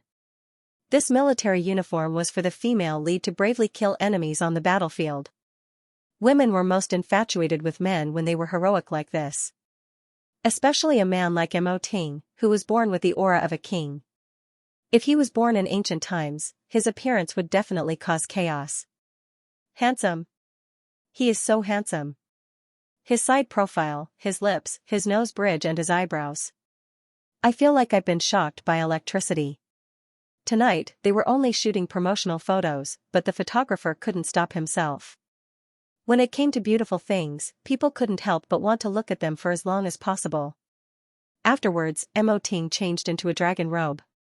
A few of the staff hiding in the dark were extremely excited. Oh God, how can there be a man like President Mo in this world that is born with an aura of abstinence? As soon as he puts on this dragon robe, all I want is to be his concubine. Damn, I can't even share a photo of such a handsome man. What a shame. Hey, when the photos are released, all the men in Beijing will realize the difference between us. That's right, that's right. Oh God, I'm so excited. I wonder if Tongming has seen it. Of course, Tongming hadn't seen it. At this time, she was sleeping soundly at home. The next morning, Mo Ting woke up at home. It was like he had forgotten everything that happened on set the night before. After tidying up, he escorted Tongming to the set. If you miss me, give me a call. Just like before, Mo Ting carefully reminded Tongming and made arrangements for everything on set before he turned and left. Director Chen Feng received the photos early in the morning. At that time, he was also shocked. However, Mo Ting didn't want to reveal it, so he decided to keep it a secret. All the answers would be revealed in the future. Director Chen, where's our male lead? When will he be joining the set? One of the supporting actors asked. Even Tongming is here. How big of a name is this male lead? Due to his current schedule, he can't join the set yet. He will first film the supporting actors' scenes. There won't be any delays, Director Chen Feng comforted. Okay, it's good that Tongming is here. But, we haven't seen Tongning in an ancient costume yet. The spoilers for Concubine Ning are almost done. The fans are praising Baiyu like she's unique. Am I the only one who's mistaken? Why do I feel like someone has been in the US for so long that their appearance doesn't match up? You will see it in the future, Chen Feng laughed. Actually, Tongning's looks made her look even more ancient. She was tall, graceful, and exuded a peaceful aura. So, the production crew had a lot of confidence in her. As long as she was dressed up properly, she could easily make Baiyu feel inferior. On the afternoon that Tongning joined the set, the makeup artist began to make some adjustments to her appearance. Afterwards, Tongning spent the entire afternoon in the waiting room. Tongning's appearance was split into 3 stages. First, she was the cold concubine of the late emperor. Second, she was the dignified empress dowager. And finally, she was the more feminine imperial concubine. The stylist and makeup artist had been inspired by Concubine Ning, so they spent a lot of time and effort on Tongning's appearance. Of course, whether it was as a model or an actress, Tongning would never disappoint. The first thing she tried on was the simple and elegant look of the cold concubine. As the stylist finished adjusting her plain dress, the people in the waiting room were stunned. Tongning could be drawn straight into a painting. She looked like she had come from a painting. There were many different styles of hair accessories in ancient times. A snake bun was definitely one of the more difficult ones. But, when placed on Tongning's head, it didn't look cumbersome at all. As she was the cold concubine, she practically didn't use any hairpins or ornaments. Instead, she looked elegant and noble. Dressed in a light yellow robe, she looked warm and spirited. But, her eyes were cold and distant, giving off a sense of alienation. Before Qing Lan transmigrated to this world, she had always loved warm-colored robes. This was because, when the previous emperor first met her, he had told her that light yellow made her look warm and refreshing. From then on, she fell in love with light yellow robes. However, from that moment on, her tragic life began. The previous emperor never summoned her again. Although she wasn't banished to the cold palace, she was treated like an abandoned concubine. She's so beautiful. She's so beautiful. It was at this time that Qing Lan met the similarly unloved prince, Junilan. An unloved concubine raising an unloved prince. Even though they were only 3 years apart, the two of them treated each other like mother and son. The previous Qing Lan, of course, didn't have the talent to teach Junilan. But, after transmigrating to this world, she was exceptionally talented. Junilan, in order to prevent the woman he loved from suffering in the cold palace, decided to bravely become the ruler of a country. Tongning felt heartbroken for the relationship between the two main characters. At the same time, she sighed. Luckily, she lived in the modern world, in a rich, powerful, and free country. If these photos were to be released, everyone would go crazy. They're so beautiful. The makeup artist exclaimed. What about the male lead? Tongning asked. I still don't know who the male lead is. I'm sure you guys have already done some styling, right? No, the staff shook their heads. This is the truth. Fine, I won't make things difficult for you. It seemed, the only person on set that knew who the male lead was the director. Tongning cooperated and took stills for both of her looks.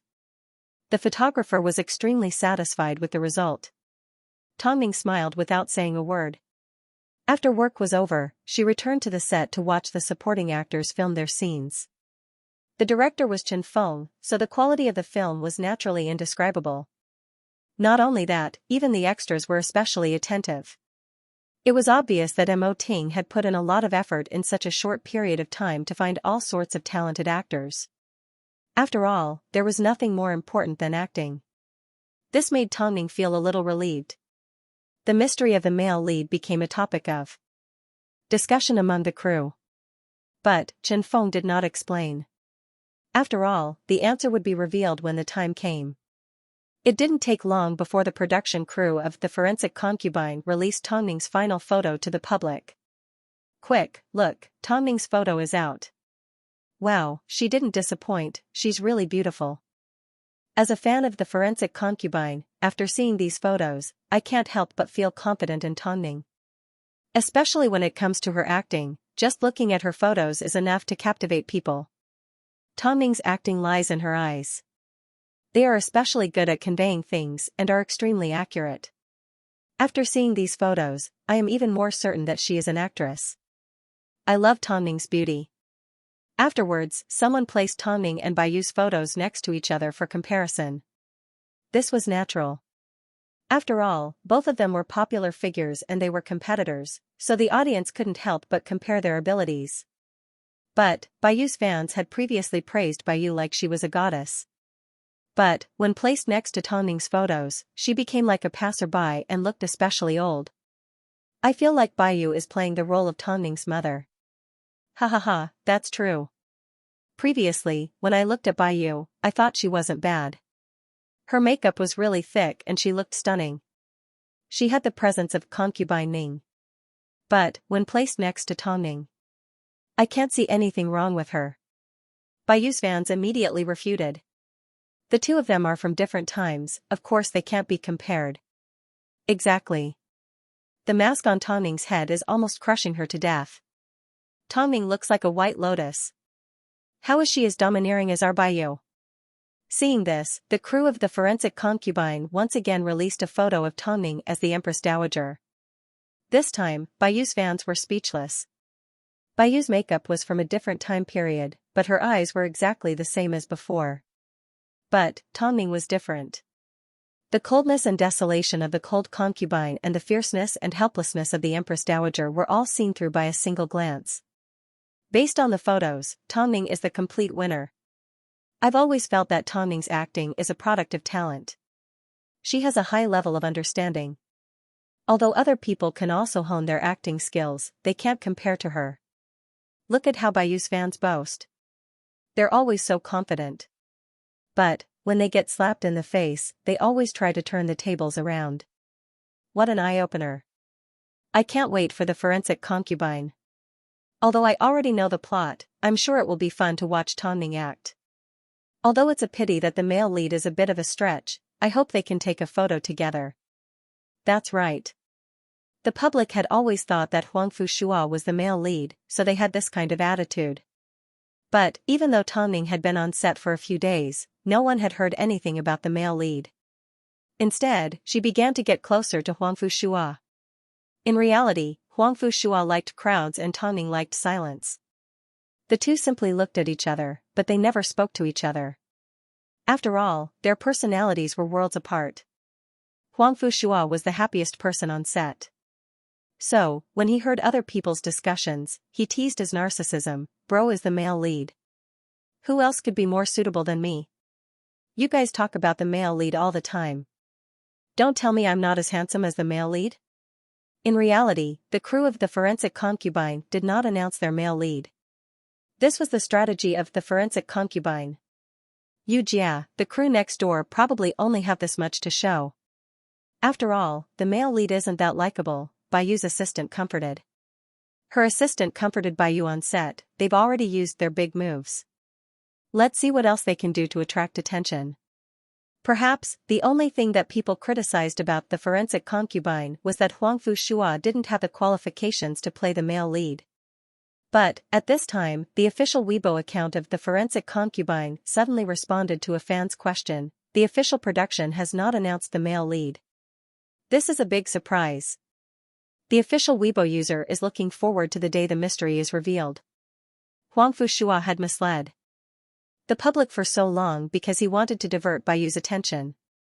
Now that filming had begun, it was time to clarify the rumors. At this time, the public were shocked. So, Huangfu Shua isn't the male lead. It's actually not the male lead. Haha, I can't help but let out a sigh of relief. Then who will it be? I can't wait. Although Tongming wanted to find out who the male lead was, she wasn't in a rush. She knew they were bound to bump into each other during filming, it was only a matter of time. As they knew that Tongming didn't have a manager or assistant, the production crew took extra care of her. In fact, some of the staff didn't quite understand why. Look at you, you're so famous now that you can get whatever you want. Why don't you find yourself a good assistant? Look at those big shots. They all have 2 assistants and 4 bodyguards by their side. This is already the norm. yet, you still do everything yourself. The auntie that delivered food to the production crew noticed that Tongning didn't have anyone to collect her lunch, so she took the initiative to deliver it to her. As Tongning ate, she felt a warm sensation in her mouth. I think I'm fine on my own. There's nothing worth taking care of.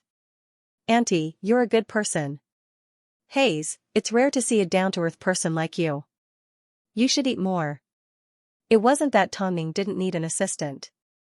But, because of the incident with Song Yanshu, she no longer felt it was necessary. Especially after giving birth to 2 babies, she no longer felt she needed someone to take care of her. Tongning smiled and accepted the auntie's kindness. A moment later, a surprised voice from the production crew could be heard. I heard that the male lead has joined the cast. The male lead has joined the cast. In that case, did you see who it was? I heard it from someone else. Won't we be able to see him in the afternoon? Indeed, the two would have a scene together in the afternoon. So, Tongning refused to believe that this man wouldn't appear. Oh God, I'm so looking forward to it. After lunch, Tongning sat on the set reading through her script. The scene in the afternoon was extremely important. First, she would have to work with the second male lead and then, she would have to almost break up with him. So, she was extremely focused. This was also her first scene with Huangfu Shua. So, she was actually looking forward to it. After all, even though Huangfu Shua was frivolous, his acting was impeccable. It didn't take long before Tongning and Huangfu Shua began their first scene together. Huangfu Shua's character had always been by the female lead side. Everyone thought that he was a little eunuch, but who would have thought that he was actually a prince from another country? He had been by the female lead side for many years. This person's feelings towards the female lead were complicated and ever-changing. Of course, he was just a happy person on a daily basis. As Huangfu Shua's personality was similar to his, it was extremely easy for him to control it. His interactions with Tongning were also very interesting. After 2 NGs, they quickly passed the test.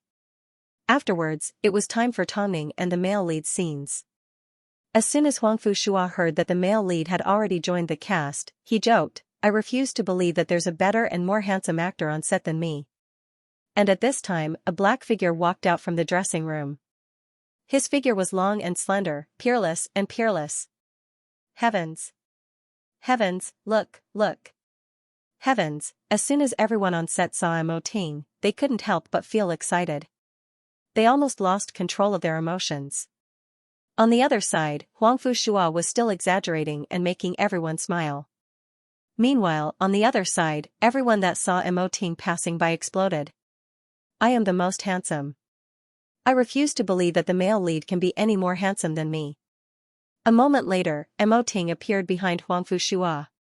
The height difference between the two was obvious. Everyone covered their mouths in shock. As for Tongning, she was so shocked that she dropped the script in her hands. Although she knew it was Mo Ting, she had never seen him dressed like this. As expected, he was born with the aura of a king. Looking at him, Huangfu Shua was obviously a supporting character. Am I seeing things? Is that President Mo? A staff member beside Tongning asked as she tugged on her arm. Is he a living person? Tongning regained her composure and nodded her head. I've never seen such a good-looking man in ancient clothing. I'm so happy that I'm about to faint. Ah. President Mo is actually acting alongside Tongning and her husband. That's Jun Ilan. No one can be more realistic than him. Seeing everyone's infatuated expressions, Huangfu Shua immediately turned around. As soon as he saw Mo Ting, he was shocked. But, he couldn't deny that the Mo Ting in front of him was indeed the king that hated the common people, Jun Ilan. This is such a pleasant surprise. Tongning, did you already know about it? Like you, I only found out about it now, Tongning replied to the staff. In that case, mother, are you satisfied? Mo Ting asked, mimicking the character in the film. No matter how I tested you, you wouldn't let go. Was it all for this moment? Tongning couldn't help but glare at him. Even if you didn't hide it from me, you were already stunning enough. After all, I never imagined that you would look so stunning when dressed up. Do you guys think President Mo can act when he looks so stunning? All we know is that he knows how to write scripts. I don't think he can act. I don't care if he can act or not. As long as he appears in the film, I'm willing to watch him even if I have to stand still. The staff once again started chatting. At this time, Huang Fushua couldn't help but show off his status as a senior to Mo Ting. After you put on your costume, you will be my colleague. You aren't considered a big shot anymore, are you? I'm sure you've never acted before and have no experience. Do you want me to teach you? Mo Ting was dressed in a black brocade robe. He had an imposing aura and was definitely not an ordinary person. But everyone was worried about his acting. Although he was the CEO of Hai Rui and the financial backer of the film, it didn't mean he could act. What would happen if he ended up in a terrible situation? Mo Ting lowered his head calmly and asked, "How do you plan to teach me?"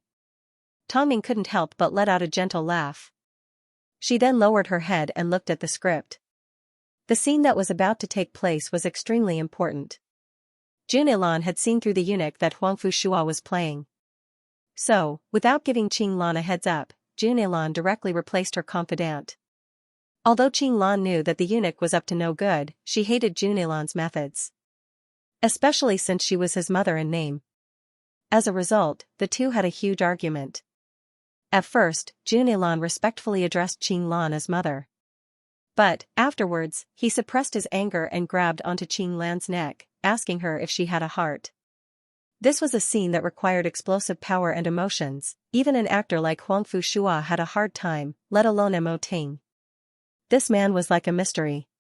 He didn't know anything, yet he dared to pick the male lead. Most importantly, did director Chen Feng actually agree? Did he go crazy from wanting to win against the man next door? If they didn't have the male lead, he could still force his way into the role. Why would he use someone that didn't know anything? Even if you want to teach, Tongming should be there. Tongming's acting isn't as good as yours, one of the staff whispered into Huang Fushua's ear. Huang Fushua froze for a moment.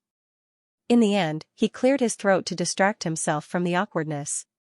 President Mo, are you okay? Director Chen Feng approached Mo Ting and asked before filming began. Mo Ting nodded his head slightly. This simple gesture was enough to reassure the director. As mentioned before, when Mo Ting first took over Hai Rui, he suffered quite a bit. But, to prevent himself from being used again, he personally took control of the entertainment industry. Even when it came to singing and acting, he forced himself to understand and get used to it. Because, he knew, the only way he could rely on others was by taking control of his own work. Okay, get ready, we're about to start filming. Chen Feng returned to the front of the camera and reminded Tongming, pay attention to your emotions. Tongming glanced at Mo Ting and nodded her head at the director. The first scene was actually Jun Ilan watching as Tongming laughed at the anecdotes that the little eunuch had gathered. But, when it came to Jun Ilan, she had never smiled like this before. So, Jun Ilan was infuriated.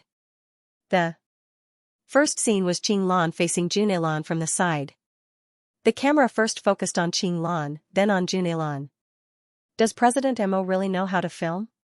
I'm so nervous. I'm even more nervous than President Mo. President Mo isn't an actor. When he's quiet, he's like an immortal. I hope he doesn't get destroyed by his movements. After the set was cleared, the remaining staff placed all their attention on Mo Ting. They were afraid that this man didn't know how to act and would disappoint them. In reality, they didn't have much hope. A few of the staff even covered their eyes, afraid that the scene they were about to see would be too horrible to look at. Following a loud bang, Tongming sat down on a carved wooden stool and giggled as she looked at the album in her hands. At this time, Jun Ilan had already stepped through the door. Seeing Tongming laughing so happily, he immediately asked, I've never seen mother laugh like this. This is the first time. Qing Lan raised his head. When he saw Jun Ilan, he was startled. He hurriedly hid the album behind his back. Jun Ilan lifted his robe and sat upright on a wooden stool. His tone and expression were filled with disappointment. That's right, he was disappointed. However, he lowered his head, as if he was trying to suppress his emotions. Then, he turned back into the Jun Ilan that Qing Lan was familiar with. However, when he spoke, his tone was a little indifferent. I thought that after all these years in this palace, when facing me, you would at least not need to be on guard. In the end, it seems to be disappointing. Do I make you unhappy? Qing Lan's expression was a little downcast, but she suppressed her emotions and said to Juneilan, if there's nothing else, you can leave. I'm tired. After speaking, Qing Lan stood up from his stool. However, just as he took a step forward, Juneilan grabbed onto his wrist and pulled him towards the carved wooden door. Their eyes met. Juneilan's expression looked like he was on the verge of exploding. He was cold, pained, angry and helpless. He didn't know what to do with this complicated expression. That was why his hands were shaking. I've told you before, you have to be careful of that eunuch. You need to call yourself son and call me mother. You don't trust me? Juneilan asked as he held on to Qing Lan's neck. Juneilan, don't forget who we are. I am your mother. Furthermore, who I use and how I use them is my own business. You shouldn't have the right to tell me what to do. But, what should I do? I've already replaced that eunuch. From now on, he will never appear in Taichin Palace again. Qing Lan's face was red and her eyes were bloodshot. Tears flowed out of her eyes and rolled down her cheeks, onto her chin and onto the web between Juneilan's thumb and index finger. However, her eyes were filled with determination. Give him back to me. When Juneilan heard this, he released his grip on Qing Lan's neck. His eyes were filled with mockery as he said, I have forgotten that Imperial Mother has no heart. How could you hurt me so much for an outsider?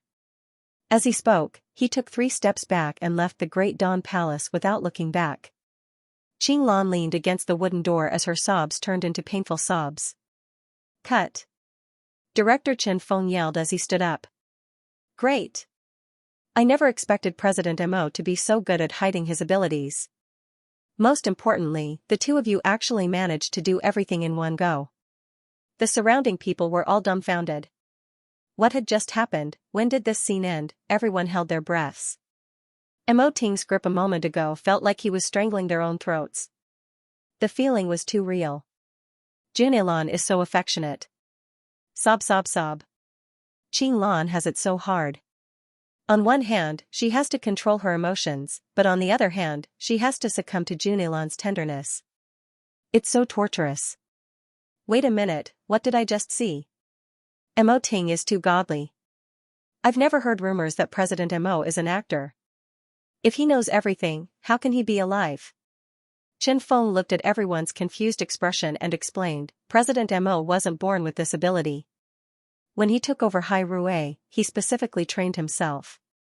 How come no one knows about this? I'm afraid even Tongning doesn't know about this. Mo Ting knew how to act and his acting was unfathomable. After finding out about this, everyone was filled with excitement. The world was too fantastical.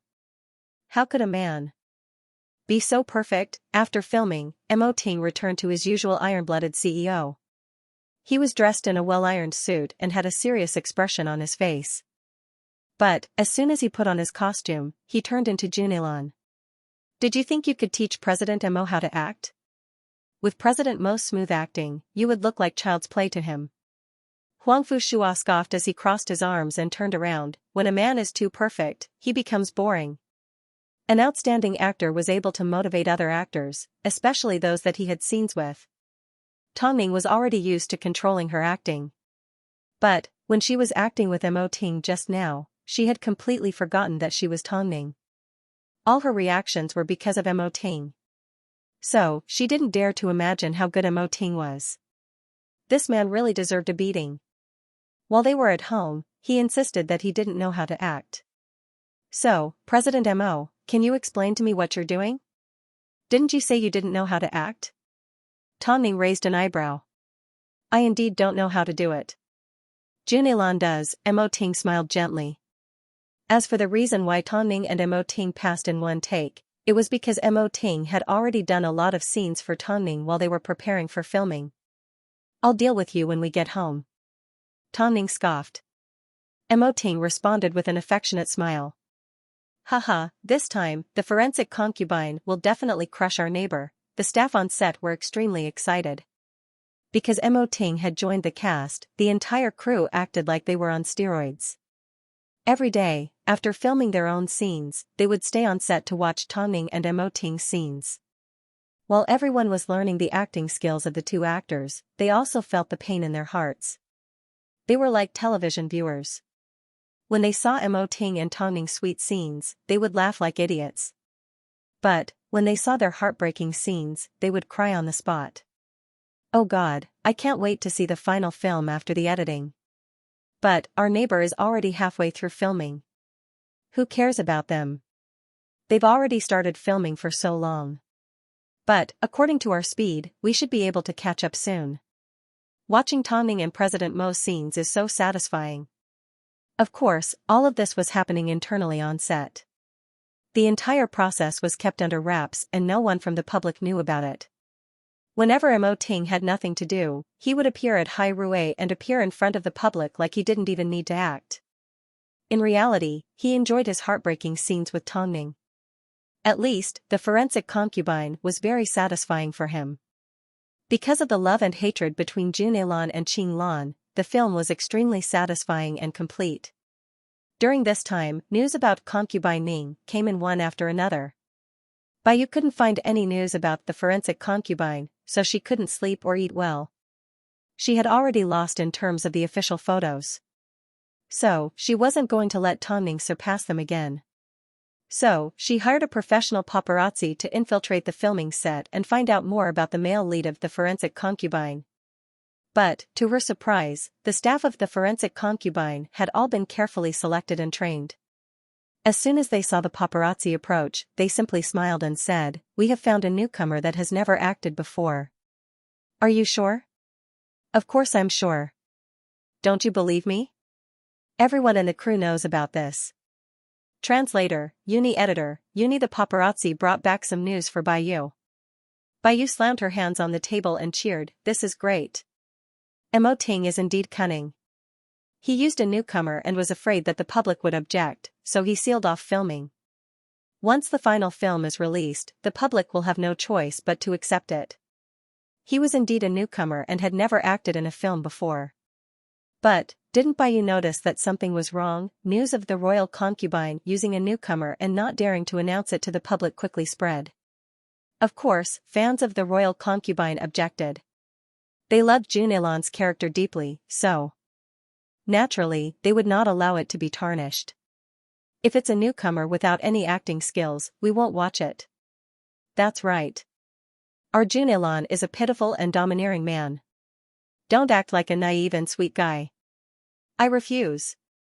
Rejected. I strongly request that the production crew announce the first male name. It's just a small plot and the crew of the Queen has turned against each other. What a joke. These fans of the original work don't even use their brains. Baiyu looked at the scolding comments on the official Weibo of the royal concubine and sneered, "President Mo is too much. Even if there's no one else to play the role, he shouldn't have done something so unconventional. Yu Jia is wise to cause trouble for the people next door." It wasn't that they didn't want to announce it, they were simply afraid that if they did, they would be shocked to death. Even so, the crew of the royal concubine continued to endure the pressure and continued filming day and night. However, because of Baiyu's instigation, Hai Rui's PR became extremely passive. So, news quickly spread to the production crew and the situation escalated to the point where fans were attacking the original Tang Xiao. Mo Ting immediately gave Fang Yu a phone call, "Deal with the fans." When Huangfu Shua heard that Baiyu had something to do with this incident, he felt his entire body burn with anger. It was bad enough that she was a hypocrite, but she always tried to frame others. He really wanted to expose Baiyu's facade. In reality, Fang Yu had never come into contact with the fans of the original novel. Plus, he didn't have anything to show for it. Even if he could, in the eyes of 1,000 fans, there would be 1,000 June Islands. So, unless he directly announced the results, it would be difficult to appease the fans. But, if he couldn't even deal with a few fans of the original novel, how could he be called Fang Yu? So, he did not take the initiative to mention the male lead. Instead, he indirectly used Tang Xiao to tell the fans of the original novel, filming for The Forensic Concubine has always been difficult. All of the male leads were instigated by someone to reject the role. I was already frustrated enough. Who would have thought my fans would become a knife that stabbed me in the back? I believe in Hai Rui and I believe in the production. Why can't you guys believe in me? Jun Ilan was created by me, one stroke at a time. Don't tell me my heart aches more than you guys? Since he's an actor that I acknowledge, that means the truth isn't the same as the rumors. As my true fans, have you really considered my situation? How am I supposed to endure the mess you're making? Who's the one benefiting from your actions? I didn't ask for a single cent in copyright fees for this script. So, don't accuse me of being selfish. On top of that, Tongming is only acting out of friendship. We simply want to present the forensic concubine in front of everyone. I never expected that you guys would stand against me. Don't you guys know who I'm standing against? It was the crew of Concubine Ning. After Tang Zhao's reminder, a large portion of the original novel's fans finally came to their senses. They realized that they shouldn't be used by people with ulterior motives and that Hai Rui must have a reason for doing what they did. Plus, everyone had put in so much effort, so as fans of the original novel, they shouldn't hold them back. When the time is right, Hai Rui will naturally announce the male lead. I can secretly reveal that the male lead has completely defeated the man next door. In fact, he even defeated the two men that rejected the role. If the results aren't accurate, I, Tang Xiao, will immediately stop writing and retreat from the online novel industry. With Tang Zhao's guarantee, the original novel's fans regained their confidence. Instead, they began to ridicule the man next door. The man next door sure has evil intentions and is shameless enough to provoke the relationship between the production and fans. It's all because Mike the royal concubine has made them nervous that they would do something so despicable. I don't care anymore. I'm confident. Since Xiaoxiao said that the male lead is her idol, then he must be perfect. Wait for her idol. Over the next few days, the best ex-girlfriend successfully held its wrap party at the hotel. Throughout the entire filming process, the thing that left the deepest impression on director Wang was the change in Xianxia. After an entire film's worth of training, she now looked more and more natural in front of the camera. She was indeed Mo Ting's sister. It was like she was born with an inexplicable bond with the entertainment industry. Her ability to adapt to the environment was not something an ordinary person could compare to. Xingyan, put on a good performance and continue to maintain this attitude. Since your entire family is in the entertainment industry and you are one of them, you need to make a name for yourself so you don't embarrass your brother. Above all, you have such a good manager, you need to cherish him. At the wrap party, director Wang drank a little too much, so he spoke a lot. But, his words were sincere and moved Chen Xingyan quite a bit. After the party, Zihao leaned over and whispered into Chen Xingyan's ear, "Let's go home and get some rest." Chen Xingyan quickly said goodbye to everyone and left the hotel with Zihao. However, as soon as she stepped out of the elevator, she spotted a familiar person at the front desk. Although the person was wearing a mask, they had interacted many times. So, even if the person was reduced to ashes, Chen Xingyan would still recognize them. In fact, there was another man with Chen Xingyan. I was wondering why Bai Linlin hasn't been causing trouble lately. It turns out she's in a relationship. Is that Bai Linlin? Zihao asked as he looked at the intimate couple. I'm sure. But, if I'm not wrong, that man is Baiyu's husband, Zihao raised an eyebrow at Chen Xingyan. Are you saying? Chen Xingyan quickly covered her mouth. Did Bai Linlin cheat on Baiyu with her brother-in-law? Judging from how careful they were and how intimate they were, I'm afraid that's the case. Isn't this a bit too reckless? Why don't we follow them and take some interesting photos? Hasn't Baiyu been clinging to Ningjia lately? If word gets out. After speaking, Chen Xingyan wanted to follow them, but Zihao stopped her. Idiot, there are surveillance cameras. Go home and get some rest. I will handle this matter. Oh. But it's so exciting, Chen Xingyan couldn't hide the excitement in her voice. Zihao looked at her dotingly and helplessly. After sending her to the car, he made her wait for half an hour before they returned home. As soon as they stepped through the door, Chen Xingyan couldn't help but jump onto Zihao's body. She wrapped her arms around his neck and asked, "Did you get the evidence?" What do you think? And Zihao asked as he hugged her round butt. Why don't we do something exciting too? And Zihao knew what she was thinking and immediately denied, you're still young, hey, I'm at least 20, go get some rest. I need to get Tongning to deal with the surveillance footage of Bai Linlin and her brother-in-law. Okay, business is more important. Bai Yu is in trouble. After speaking, Chen Xingyan slid off Zihao's body. And Zihao patted her head, and his lips curled into a bitter smile. This girl was always recklessly rubbing herself against his body, completely unaware of the danger she was in.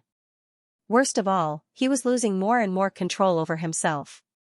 If one day, he really couldn't control himself anymore and wanted her, what would he do? And Zihao sighed, turned around and walked into the study room. He then gave Tongning a phone call. But, the person to pick up was Mo Ting. I didn't mean to call Tongning late at night. I simply have something that I need to share with her.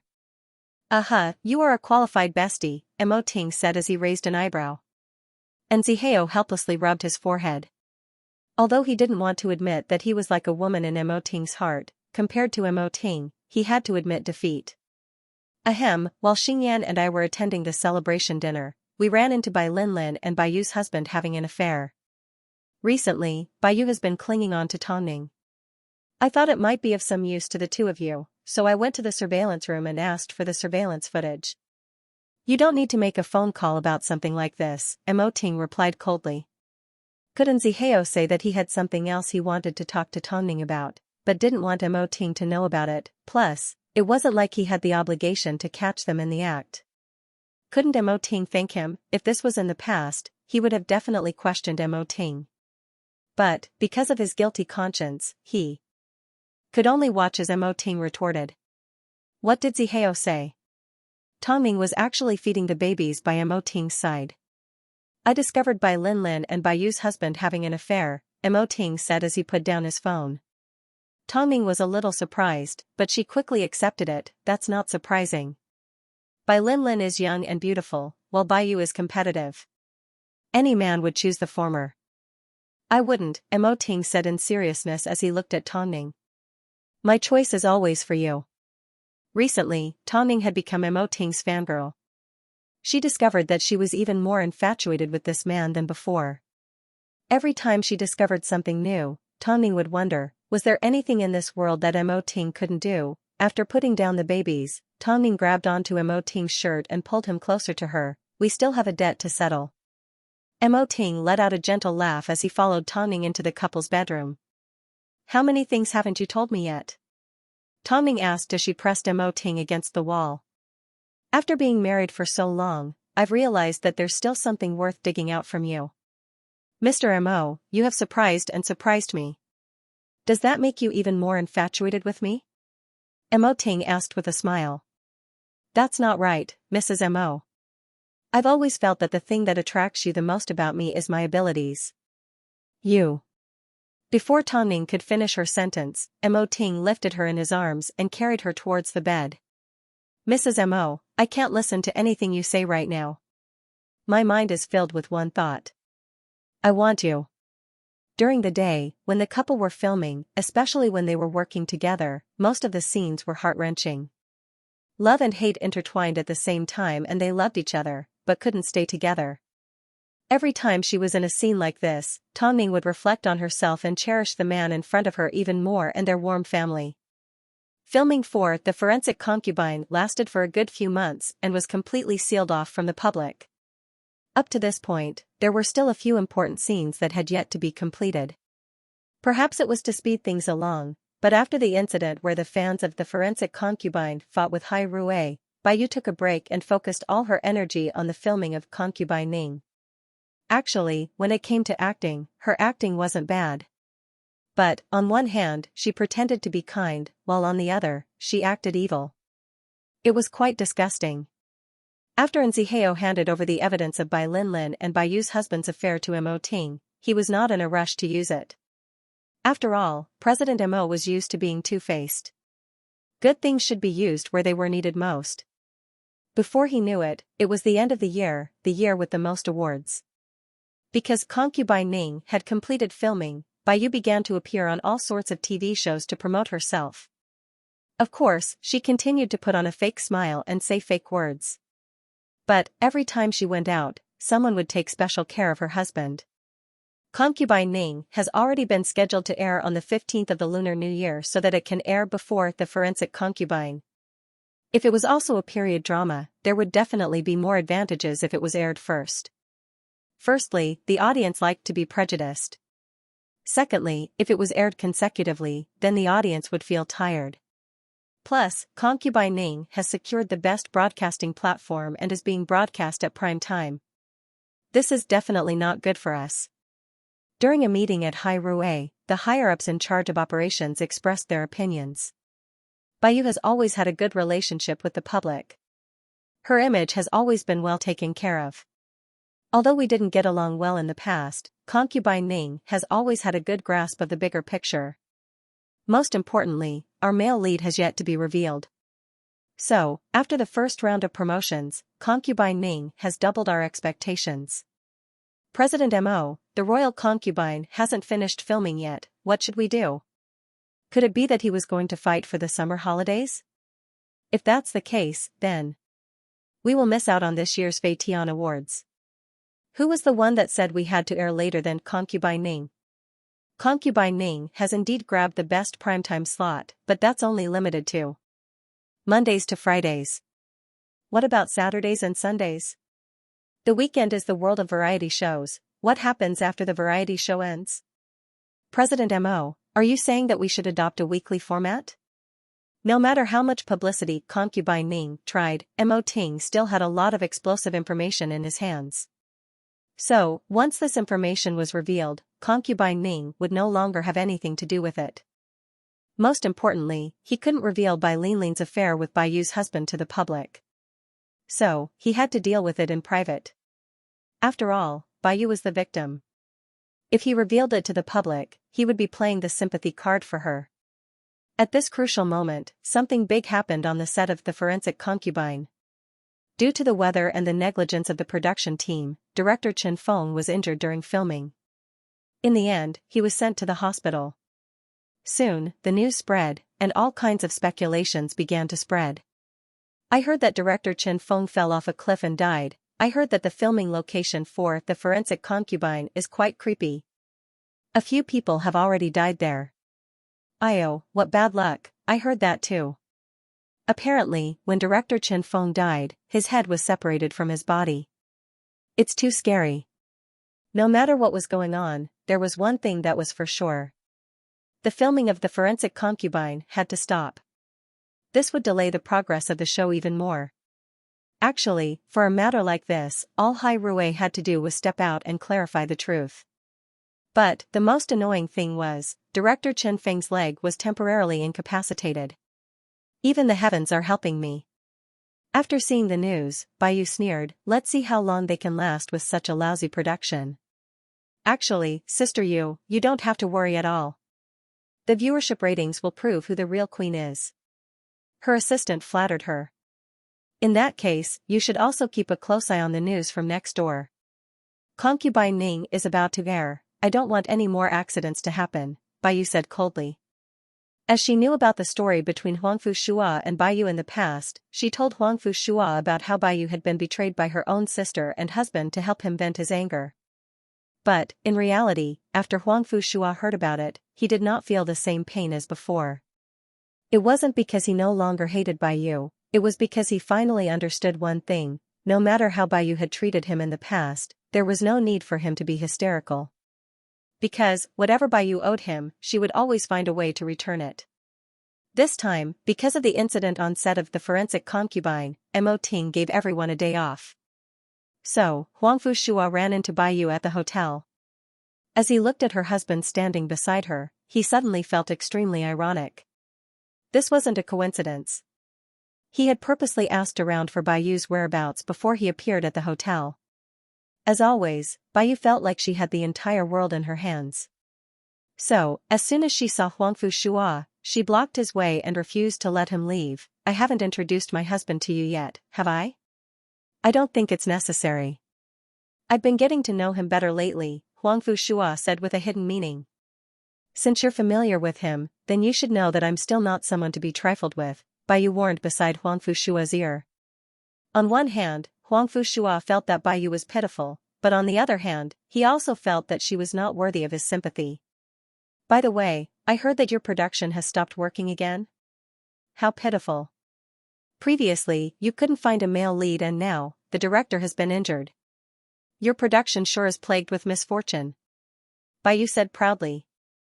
For some reason, under the flashing neon lights, Baiyu's face felt extremely unfamiliar. Did you know that Concubine Ning will be airing next year? I hope you can contribute a bit to the viewership ratings. As for when your drama will be released to the public, all I can say is, I wish you all the best of luck. Huang Fushua crossed his arms and smiled at Baiyu's aggressiveness. Aren't you tired of having to change your expression every day? Who told me to be an actress? Baiyu, I came here today to watch you make a fool of yourself. Sooner or later, you will find out that you are a complete idiot. After speaking, Huang Fushua pressed the elevator button and left. Baiyu looked in the direction that Huang Fushua had left and laughed in disdain. You've already gotten to this point, why are you still putting on airs? Sorry, it wasn't that Huang Fushua wanted to put on airs, but the production crew of The Forensic Concubine hadn't said anything yet. Although the content hadn't finished filming, it didn't affect the screening of the drama. After all, it was a weekly drama that could be split into 2 parts. So, why was it plagued with misfortune? Huang Fushua felt that if he didn't tear apart someone like Baiyu's hypocrisy, he would be letting down society. His conscience would be hurting. But, the good show would have to wait until The Forensic Concubine was officially announced. As for the affair between her husband and sister, she had to be the one to expose it on her own. Baiyu felt that Huang Fushua was the same as Tongning. He had become extremely pretentious and annoying. So, in the following promotional events, Baiyu made sure to express her sympathy towards the production crew of The Forensic Concubine. It was like she deliberately mentioned another production crew's name to give them a little more popularity. Afterwards, Hai Rui announced director Chen Feng's current situation and clarified all the rumors that had been circulating. Not only that, Hai Rui seemed to be preparing to make a big move. They were ready to announce the name of the male lead. At a time like this, no matter who it is, it's already useless. Didn't they stop filming? That's right, so much time has passed. My expectations have already dropped to 0. I'm already prepared to watch Concubine Ning. The Forensic Concubine is best left to the novel. Most of the audience's attitudes had already calmed down. Because of the closed-door filming, the long period of secrecy surrounding the male lead and the continuous promotion of Concubine Ning, in the eyes of the audience, The Forensic Concubine was a drama that came to a premature end. It was such a shame that Tang Zhao's original work was lost. At this point, the neighboring drama has no chance of making a comeback, Baiyu's assistant said excitedly. Things like this still depend on luck. I've always been lucky in this area, Baiyu said to her assistant as she got changed in the activity room. In that case, it's almost New Year. Can I go home early? It's a big family reunion today. After you take me home, you can go home, Baiyu waved her hand. Baiyu waved her hand generously. Unfortunately, Bai Linlin was overseas and her husband had returned to the US. Who would have thought that she would be spending New Year's in Beijing on her own? But, it didn't matter. Winning against Tongning was enough to lift her spirits. Before she knew it, Tongning's 2 babies were already half a year old. To celebrate the New Year together, Tongning gathered the Tang and Mo families, including Bai Chendong and Han Xiner. Everyone fought to hold the babies and the 2 smiling rascals immediately received a bunch of red packets, making the older generation unable to let go of them. Ning Jia, is the Forensic Concubine really going to fall behind Concubine Ning? Recently, I haven't seen any good reviews for it. What's going on? Han Xiner was most concerned about the topic that the industry was currently discussing. But, she hated it when people praised Concubine Ning while stepping on The Forensic Concubine. Which one of these 2 is easy to deal with? If you have the time to worry about this, why don't you think about when to accept my proposal? Bai Chendong said as he appeared behind Han Xiner. Bai Chendong appeared behind Han Xiner. He then turned to Tongning and asked, if you need help, just let me know. After all, you've won a few awards for Best Actor. You should have some say in the industry. No need, Mo Ting's cold reply immediately extinguished Bai Chendong's enthusiasm. I say, what exactly are you so proud of? At least I'm a father. What about you? Bai Chendong. Since his proposal was rejected, Bai Chendong had no choice but to look elsewhere to avoid the awkwardness. Mo Ting let out a gentle laugh before he wrapped his arm around Tongning and walked over to the elders to celebrate the new year with them. Although it had been over 30 years and he had never celebrated the new year with so many people, it wasn't too bad. Afterwards, during a new meeting at Hai Rue's operations manager once again raised the issue of the forensic concubine. He felt that Mo Ting should make a decision as soon as possible. After all, their current situation was too difficult. Concubine Ning was the most anticipated film, but the forensic concubine didn't even make it into the top 10. President Mo, if we don't come up with a countermeasure, we will be beaten by our neighbor. Soon, Concubine Ning will begin airing. In that case, let her broadcast it, Mo Ting said calmly. But, if I, Mo Ting, fail to win this battle, I will hand over the position of CEO to you, Mo Ting said straightforwardly. Let's end the meeting here. Let's wait for the next step of my plan. Since Mo Ting had already made a promise like this, what else could the manager say? Seeing the attitude of Concubine Ning, Mo Ting changed his strategy. A weekly broadcast? There was no need to make way for Concubine Ning. The most anticipated film? Then, he would broadcast it to his heart's content. He needed to let Bai Yu have a taste of sweetness before she would fall into despair. Of course, Hai Rue did not announce their male lead, so Bai Yu assumed that Hai Rue had given up on struggling. This was perfect, it would save her the effort.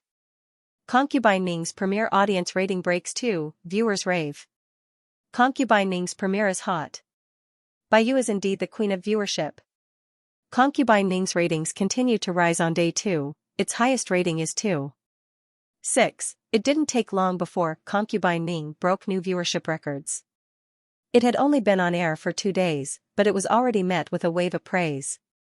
While the audience was watching the drama excitedly, many of them were reminded of a drama called The Forensic Concubine that was competing with it during filming. However, they didn't expect that the tides would turn. The Forensic Concubine had already fallen to rock bottom. Concubine Ning is so good. She's so good. The drama is indeed of high quality and has a conscience. At that time, Tong Ning even claimed that the script had been tampered with. I bet she's angry because the female lead was stolen from her. It's all karma. Look at her, the forensic concubine is no longer doing anything. Pfft, I don't care. I simply like watching Concubine Ning and Bai Yu. Seeing the comments online, Bai Yu was already popping champagne at home to celebrate. As long as she maintained this high of viewership ratings, the Best Actress award would definitely be hers when the Fei Tian Awards were held in February. I never thought that Mo Ting would become so weak. Bai Yu probably never expected this. After this snowy night, everything would be different. The next morning, an explosive piece of news spread throughout Beijing. Mo Ting had announced that he would be acting. That's right, Mo Ting was going to act. In an instant, the big boss of the entertainment industry caused an uproar in the industry. Some were doubtful, some were surprised, some were just here to watch the show, and some were waiting for a pleasant surprise. Everyone had different thoughts when they heard the news. As soon as Bai Yu heard about the news, she sneered, "What trick is he trying to play this time?" But, just as she was waiting to see how her viewership ratings would change, a beautiful video began to spread throughout Beijing. It was a collaboration between Hai Rue and a famous web browser. As soon as a netizen opened a web page, this video would automatically pop up. Because of its high quality, it immediately caught the attention of young people. As for the content of the video, it was none other than the most classic scene of The Forensic Concubine. It was the scene of Qing Lan and Jun Ilan being forced to abdicate on their wedding night. Hey, I saw a video today. I think it's related to The Forensic Concubine. Me too. +1. F*CK, in order to watch this video, I repeatedly opened up the web browser. It was so tiring. But did you guys notice, the actor that plays Jun Ilan is? Oh my god. Mo Ting. I'm going to explode. hurry and tell everyone. F***ck, it's so good that I'm going to cry. Ah. Oh god, Mo Ting. It's really Mo Ting. It's actually Mo Ting. This is unbelievable. Have you guys watched it yet? If you haven't, hurry up. It didn't take long before the video received a lot of views. In fact, the more observant netizens discovered that if they clicked on the video, they would be directed to the official website of the forensic concubine. The official website was no longer lifeless. Instead, the male lead silhouette with a question mark was now replaced with a still from Junelon. That's right, it was a still from Junelon, and on the top right corner of the still, there was an ancient script that stated that Junelon was being played by Mo Ting. I'm going to go crazy. I've never seen an actor that fits the original story so well. Mo Ting is so good looking. Especially when he puts on his armor, he looks domineering and heart-wrenching. The problem is, does Mo Ting know how to act? I don't care if he knows how to act or not. As long as he stands on screen, even if he doesn't move an inch, I'm willing to watch 80 episodes. When is the forensic concubine going to be released? I want to see Junelon. I'm so excited. I've never been so concerned about a drama before. Hi Rue, hurry and announce the screening time. Or, why don't you show us the trailer? It's really good. Tongming and Mo Ting are exactly the Qinglan and Junelon that we want. It's such a great feeling. The audience cheered loudly, especially the younger generation. Anyone that had seen the video before was captivated by the short 10-second clip. As a result, the younger generation began to dig up more information about the forensic concubine. As a result, the number of people waiting in front of their televisions began to decrease. However, Baiyu was still extremely confident in her drama. I don't believe that such a short clip can create such a huge storm. Indeed, a short clip couldn't create a huge wave. But, the next day, the viewership ratings for Concubine Ning were released and the industry was shocked. On the day of the premiere, the viewership ratings broke too.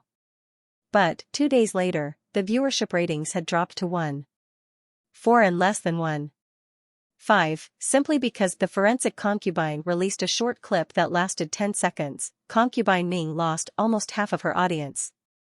The entire industry was shocked by Mo Ting's role as Junelon. After all, no one expected Mo Ting to know how to act, most of the professionals were doubting Mo Ting's acting. But, didn't Tongming also start out as a model?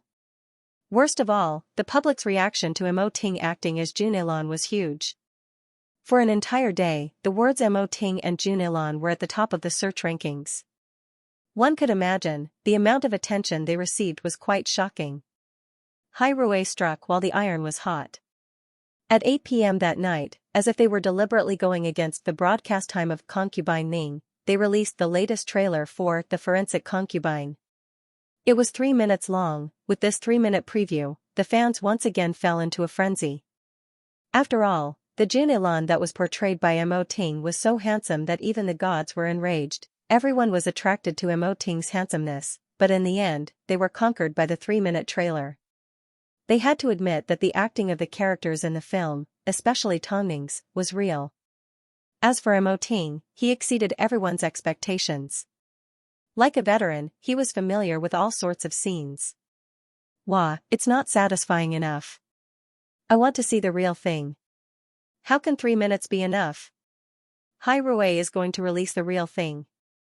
F***ck, I originally thought Tongming and Mo Ting would be slow because they were husband and wife. But, as soon as they got into character, they were completely different. I can't see any traces of reality. I don't care. This is the Junelon that I want. I'm super satisfied. Because of this 3-minute preview, a lot of people lost interest in Concubine Ning. After all, it had only been on air for 2 days and they hadn't developed any feelings for it yet. Plus, The Forensic Concubine was originally an adaptation of a high-quality IP, so fans of the original series already had a strong relationship with it. So, with the addition of Mo Ting, the entire series was sent into an uproar. So, on the 4th day, the ratings for Concubine Ning fell to 1.1. If it continued like this, it was highly likely that it would fall below 1 or even lower. So, the crew of Concubine Ning suddenly felt a sense of crisis. Baiyu was so angry that she smashed things at home. She never expected that the forensic concubine would be able to make a comeback like this. Her limelight, her ratings, and her status as the queen, but, because of Mo Ting and Tong Ning, everything had turned to nothing. As a result, the crew of Concubine Ning held a few events in an attempt to recover. But, it wasn't easy to find viewers that had already been lost. As she watched Tong Ning and Mo Ting's popularity continue to rise and Concubine Ning's ratings continue to fall, Baiyu finally felt helpless. Originally, after the first wave of promotions for The Forensic Concubine passed, she thought she would be able to let out a sigh of relief. But, what made her even more depressed was, the crew of The Forensic Concubine announced a screening time on the opposite channel and at the same primetime slot. Previously, after seeing The Forensic Concubine explode in popularity, the person in charge of the broadcasting platform contacted Mo Ting in private. At that time, Mo Ting simply asked, "If you dare to stop Concubine Ning from airing on your channel, I will release it. Otherwise, there's no point in talking." Of course, the person in charge couldn't stop Concubine Ning for no reason. So, they simply expressed their disappointment at losing the right to air The Forensic Concubine. They had no idea that working with Concubine Ning back then was equivalent to offending Hai Rui and Mo Ting. Not only that, Mo Ting also chose to work with their biggest competitor and chose to air their show at the same time slot. Wasn't this competition exciting enough? Although everyone knew that Concubine Ning would be beaten to a pulp, when they actually saw the ratings, they were still shocked. 0, 59 and 3. 1. The ratings for Concubine Ning couldn't even compare to the ratings for a news channel. Start high but end low was a good example of a drama like Concubine Ning. But, in reality, everyone understood that it was because of Mo Ting's impact that the situation had turned around. But, this was also a wise decision made by a decision maker. After the first day of airing, the comments were all positive. "Haha, I'm so excited. Seeing Qing Lan and Junelan together makes me happy. The two of them have also been young and inexperienced before. Although I know it's going to be very painful, I can't help but want to continue watching." The audience was heartless. Although they appeared to be sentimental, they had already forgotten that when they watched Concubine Ning, they said they would only support Baiyu. But, at this moment, apart from The Forensic Concubine, they had no intention of watching any other drama. Mo Ting used an ironclad fact to tell everyone that anyone that provoked Hai Rui would end up like Baiyu. No matter how much they thought they were in the lead, they would still end up like Baiyu. Of course, after watching 1 or 2 episodes, while everyone enjoyed the show, they still had a question in their minds. How did Mo Ting, who had never dabbled in acting, know how to act? He was like a hidden expert, it seemed. Things that normal people didn't even dare to think about were easily accomplished by him. Some people could not figure it out no matter how hard they thought about it, but there were also people who easily gave the answer. There was no other reason than that Mo Ting was a genius. All of a sudden, the entire Beijing was talking about The Forensic Concubine and the plot of the drama. Everyone was asking for resources and buying merchandise. As for Baiyu, even after Concubine Ning finished airing, not many people paid attention to her. This was the so-called international best actress. It was hard to see a drama being crushed in such a pitiful manner. Originally, Baiyu wouldn't have ended up in this state. But, unfortunately, she offended Mo Ting and schemed against Tong Ning. So, it was only right that Mo Ting make things difficult for her in various ways. Of course, even though Baiyu's drama flopped, she wasn't at a dead end. After all, she still had a kind image. As long as she maintained it, she still had a chance to make a comeback. Yujia, the A-list jobs have all been taken up by big names recently. It seems, when we're on the same level, the producers don't even consider us. Don't tell me you want me to lower my standards? If that's the case, is this still the international best actress Baiyu? Baiyu asked angrily. In that case, have a look at these jobs. Baiyu's assistant nervously handed over the documents. She had already reached this stage, yet she still had to put on airs. She had flopped so badly at the television awards that even her parents wouldn't recognize her, and she had become a laughing stock. So, she didn't know what else to be proud of. Baiyu received the documents from her assistant and simply glanced at them before slamming them on the head. You want me to accept a reality show like a newcomer? Yujia, I'm sorry, I'll take them away immediately.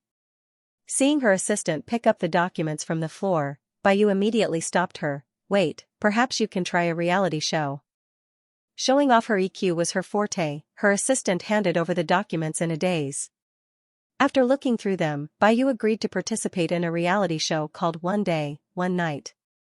Most variety shows nowadays were bought from South Korea, so there was no point in them being original. But it was undeniable that they could quickly increase your popularity. After all, a person with a high EQ would be very popular no matter where he went. But, to Baiyu's surprise, Huangfu Shua also agreed to join the show and record the same episode as her. Didn't Huangfu Shua never appear on variety shows? Sister Yu, why don't we find a reason to reject him? After hearing her assistant's words, Baiyu glared at her. She was already at a low point in her career. If she continued to stubbornly reject her work, would any variety show accept her in the future? Go. She wanted to know why Huangfu Shua was doing this. Before filming began, Baiyu approached Huangfu Shua in private. Did you go on this show because of me? At that time, Huangfu Shua was standing at the front door of his home and did not allow Baiyu to enter. His voice was light and casual. Miss Bai, did you know that you think too highly of yourself? I'm a B-lister, so it's natural for me to participate in this kind of program. But what about you? How could an almighty international best actress make such a decision? Did you know that the gap between you and Tongning is getting bigger and bigger? Baiyu was left speechless. Because every word that Huangfu Shua said hit the nail on the head. Ah Shua, can you not side with Tongning? I'm not siding with either side, Huangfu Shua replied as he crossed his arms. Huangfu Shua crossed his arms and replied, I'm still waiting for you to make a comeback. Miss Bai, don't disappoint me. Are you happy to see me go downhill? Why wouldn't I? Huangfu Shua asked. I'm sorry Miss Bai, let's see each other on the show. I'm afraid that if the reporters catch us, I won't be able to explain myself. After all, I'm currently very popular because of my outstanding performance in The Forensic Concubine. Baiyu turned and left with tears in her eyes. But, even so, Huangfu Shua did not pity her. After all, he knew Baiyu too well. She didn't have any sincerity to speak of. She was best at lying to herself and others. Participate in a variety show, Huangfu Shua scoffed. This time, he was actually going because of Baiyu. After all, he had promised that he would expose Baiyu's fake mask after The Forensic Concubine made a response. Now, the opportunity had arrived. Let's wait for a good show. I heard that Baiyu has gone to participate in a variety show? After dinner, Tongning fed Gua as she asked Mo Ting, why would you do something so degrading? The only reason she's able to survive in this industry is because of her cleverness. How wise of a decision do you expect her to make? Mo Ting asked. Plus, the upcoming events. At this point, Mo Ting did not continue. But, Tongning understood the hidden meaning behind his words. Whether it was Huangfu Shua's revenge or Bai Linling's affair with her husband, they were both things that would rip Baiyu to shreds. The couple did not say another word as they placed all their attention on the two babies. As she looked at her two sons, who were becoming more and more adorable, Tongning couldn't help but pinch Tongtong's cheeks. Because Gua always cried, Tongning couldn't afford to offend him. What was even more hilarious was that Tang Tang, who was in her father's arms, had wet her father's pants. 8. They were already a little over 7 months old. The two rascals could already mumble a few words, especially when Tang Tang was excited. After drawing a map on her father's body, she would cry out in excitement. Seeing this, Tongning couldn't help but laugh. Hurry and have a bath. Mo Ting placed a gentle kiss on his son's head before placing him back in his crib. He actually enjoyed the sight of his two babies playing tricks on his body. As a father, there was nothing he was more proud of than this. The next day, Mo Ting arrived at Hai Rui for work as usual. However, as soon as he stepped out of his car, he was immediately surrounded by a group of reporters. It seemed the security at Hai Rui's underground parking lot was going to be replaced again. President Mo, do you have any intentions of becoming an actor? President Mo, will you change your focus from now on? President Mo, will you have any new projects after The Forensic Concubine? President Mo, everyone is curious about your acting skills. Can you share with us how you've developed your acting skills? I don't think it's necessary to share my plans with the public. Of course, my favorite thing to do is stay at home and take care of the kids. Mo Ting's words blocked all the reporters' questions. As a result, a rumor began to spread. Mo Ting had only participated in The Forensic Concubine because Tongning needed him, that was all. Being the leader of the wife-doting brigade wasn't just for show. For Mo Ting, participating in The Forensic Concubine was as simple as going shopping for groceries. It wasn't as complicated as the public thought, nor did it require him to make any earth-shattering decisions. It was simply something within his capabilities. It was fine if Mo Ting kept a low profile, but even Tongning kept an unusually low profile. As it was a film produced by his own agency, apart from the necessary promotions, Mo Ting did not arrange any other activities. After all, the ratings were already there and Tongning had already fulfilled her responsibilities as an actress. It seemed, he had decided to train Tongning in that direction. If there was a role, she would act, if not, she would hide.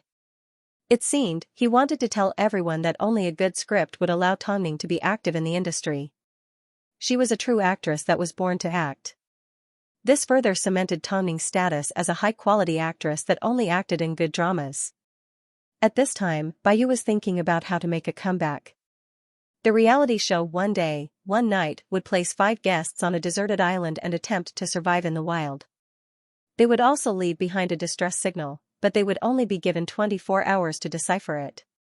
As long as the 5 guests could successfully find a clue, they would receive the keys to the escape car and their mission would be considered a success. But, if they failed, they would have to undergo a test. In Beijing, the show's ratings were always quite good. This was because, every time they were placed on a different island, apart from seeing all sorts of interesting sceneries, they were also able to experience different thrills and dangers. Soon, the show began filming. Apart from Huangfu Shua, Baiyu was accompanied by an old singer and her pet, a young couple. They weren't all from the entertainment industry. For example, the young couple were famous travelers who had traveled to many different countries on foot and had plenty of experience in surviving in the wild. The 5 guests were placed on an unknown island with the heaviest luggage on their backs. As the young couple were used to it, they did not find it cumbersome. However, the man couldn't help but carry the luggage for his wife, while Huangfu Shua carried the luggage for the old singer. So, Baiyu had no choice but to carry the luggage herself. Out of everyone present, only Huangfu Shua knew how good Baiyu was at disguising herself. To make things easier for herself, she would definitely do her best to put on an act. As expected, not long after they arrived on the island, while they were resting, Baiyu told them that she wasn't tired and wanted to scout ahead for the others. No one asked her to do this. But, a moment later, Baiyu's cries could be heard coming from the forest. Everyone turned to look and saw Baiyu sitting on the ground rubbing her ankle. Sorry, I don't want to drag you guys down with me. Let me stay here on my own and move on. The old singer immediately said to Huangfu Shua, Huangfu Bai. Huangfu Shua shook his head. My responsibility is to take care of you. You see, your body isn't that good. If something were to happen to you, the burden on our team would be even heavier. After listening to Huangfu Shua's words, the young man nodded. He's right, I'll carry it, why don't we? Take advantage of the fact that the sky hasn't turned dark yet and we need to familiarize ourselves with the island as soon as possible. Why don't we let Baiyu rest here while we familiarize ourselves with our surroundings? Then, we can come back to pick her up at the appointed time. That way, we won't waste any time and energy, Huangfu Shua suggested. You bye Susu sister. Huangfu Yu as he said. Baiyu, have a good rest here. You won't be afraid, right? Huangfu Shua asked. He knew that, according to Baiyu's personality, she wouldn't throw a tantrum on the spot. Instead, she would pretend to be sensible and say, okay, I'll wait for you guys here. Who asked me to act like an idiot? That's good. Let's hurry and set off. After speaking, the group continued on their way. Behind them, Baiyu was so angry that her face turned red. But there was no way for her to vent her anger. After a few steps, the young woman approached Huangfu Shua and said, "Do you really hate Baiyu? I can tell that she's really good at pretending. I really don't understand why an international award-winning actress like her would participate in a reality show. That's enough. She even wanted my boyfriend to carry her on his back. I think she deliberately hurt her ankle because she didn't want to walk." A woman's intuition was always very accurate. Huangfu Shua smiled in agreement. "Is that true? What AB*TCH? I hate people that are good at pretending. In that case, are you interested in exposing her?" The young woman did not say a word, but the two men had a tacit understanding. The best thing about the show was that, after 12 hours, the entire team had a chance to vote to reduce their burden. Of course, after so many episodes of the show, not a single team had chosen to give up on their teammates and continue to carry on. But, this time? That wasn't necessarily the case. Before Baiyu participated in the show, she specifically watched a few episodes to ensure that none of her teammates would be abandoned, so she decided to participate. But, this time, she was wrong. At first, Baiyu wasn't afraid because she was angry.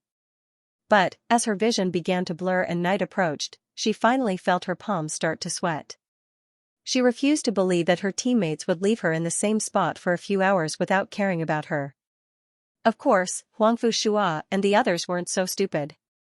So, before Baiyu broke down, he found her and brought her to the tent that they had set up.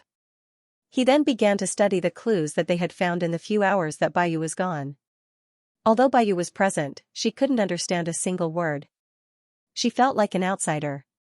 "Am I useless? Did I cause trouble for you?" "It's fine," the young woman smiled. "You've never participated in anything like this before, so we understand. But, my leg. You can continue to rest tomorrow. We will continue to look for clues. That way, you won't have to worry about being a burden to us." After hearing this, Baiyu's expression changed. She already didn't have much screen time today, so she couldn't afford to miss out on another opportunity tomorrow. So, on the surface, she did not respond to the young woman. But, in the middle of the night, she decided to put on a show. While everyone was resting, she took the opportunity to practice walking outside. She wanted to be useful and be used. Look at how good she was at pretending. F***ck, she sure is ruthless to herself. At this time, the young woman couldn't help but say to her boyfriend, "I really have to give her full marks for pretending to this extent. It's bad enough that she doesn't sleep, but she actually made everyone unable to sleep because of her." What was the show thinking? How could they bring a weirdo like her in? Outside the tent, Baiyu would occasionally encourage herself. That's right, she was encouraging herself, she thought she was great. Baiyu thought someone would step out to comfort her, even if it was just a sentence or two. But, the other four quickly covered their ears and pretended not to hear a thing. They simply treated Baiyu like she was crazy and did not bother to step out to respond. Baiyu put on an act for nothing. But, the next morning, before everyone had woken up, she diligently prepared breakfast. That's right, she used all the ingredients they had to prepare a scrumptious breakfast. As soon as Huangfu Shua saw this, he sneered without saying a word. Afterwards, it was the old singer's turn. The first thing he did after waking up was take his pet for a stroll. Finally, it was the young couple's turn to wash up. As soon as they saw the breakfast Baiyu had prepared, they looked at each other. Although they did not say a word. "It's great that everyone is awake. I've already prepared breakfast," Baiyu said with a smile. Baiyu smiled and said to everyone, "Come and eat. After we finish eating, we can continue on our journey." Baiyu waited for everyone to praise her, but no one was willing to do so. In fact, a young woman even sat down beside Baiyu and asked, "We indeed have breakfast, but what about lunch? You've used up all the ingredients we have." Baiyu was a little surprised.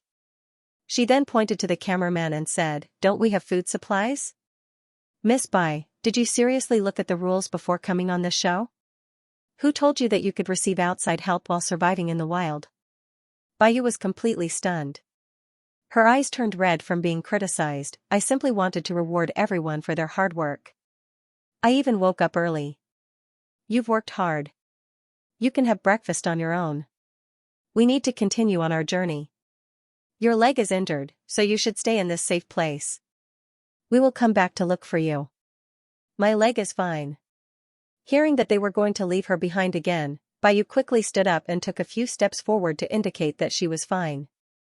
Okay, since that's the case, let's all eat something and start looking for other clues. The young man acted like nothing had happened as he reminded everyone to quickly replenish their energy. As she wished, Bayu rejoined the group. But, she still had to carry her luggage on her back. In reality, due to the lack of food and tents, the weight everyone had to carry was a lot lighter than the previous day. But, Bayu still felt tired, so she had to take a break after every few steps. Everyone else was busy searching for clues, but Bayu was like a headless fly as she followed behind them. She felt like she was an insignificant existence. We've finally found a numeric password. There are still 3 more. If we can't find them before nightfall, we'll consider it a failure. But, I'm so hungry.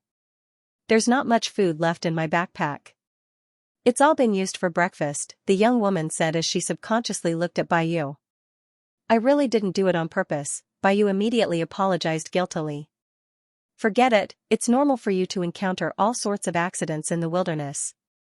You can't blame Jia. Let's continue forward, the young man immediately tried to help Bayu out. But, we need to head up the mountain to look for new clues. The young woman didn't want to continue forward with Bayu. After all, it was better to take the old singer with them. Although the old singer's stamina was not as good as the young man's, he was very quick-witted and often came in handy. Bayu, on the other hand, was purely a joke. I can hold on. Bayu immediately said. I won't be a burden to you guys anymore.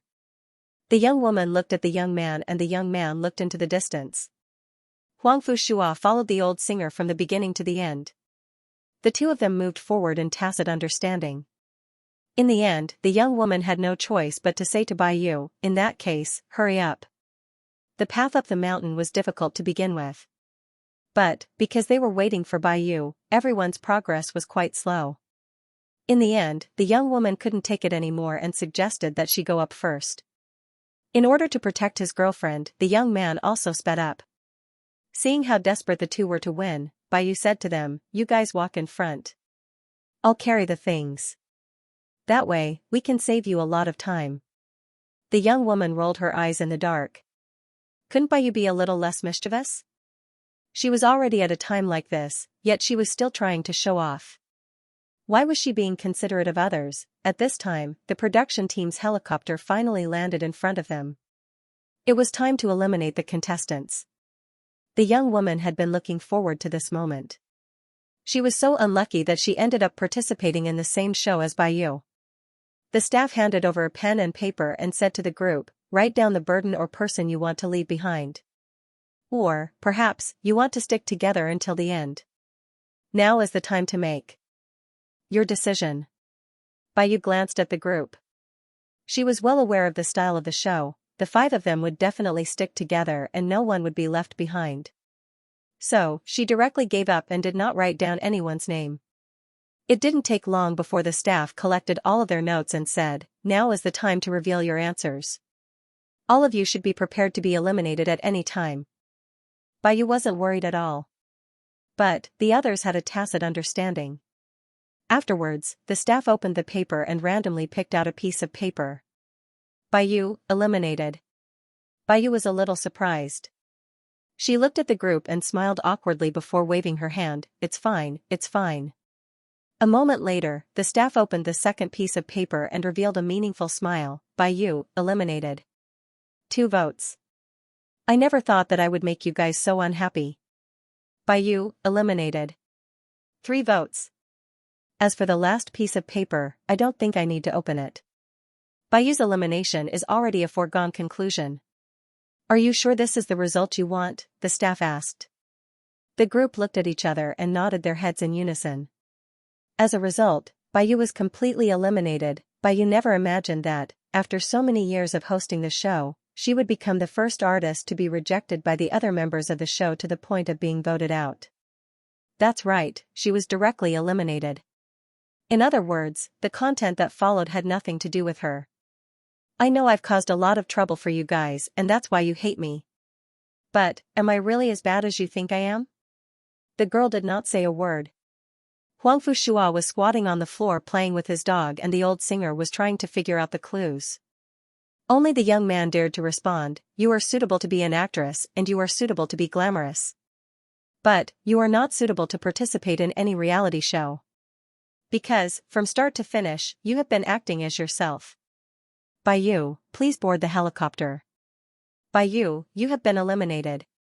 As a result, everyone that watched the program let out a sigh. Why is Bayu so fake? Participating in a reality show is insane. I've never seen such a pretentious artist before. She deserves to be eliminated. This is obviously a teen show, yet she keeps trying to show off and drag the teen down. She's crazy. From the start, she acted like she didn't want to walk and wanted to carry her on her back.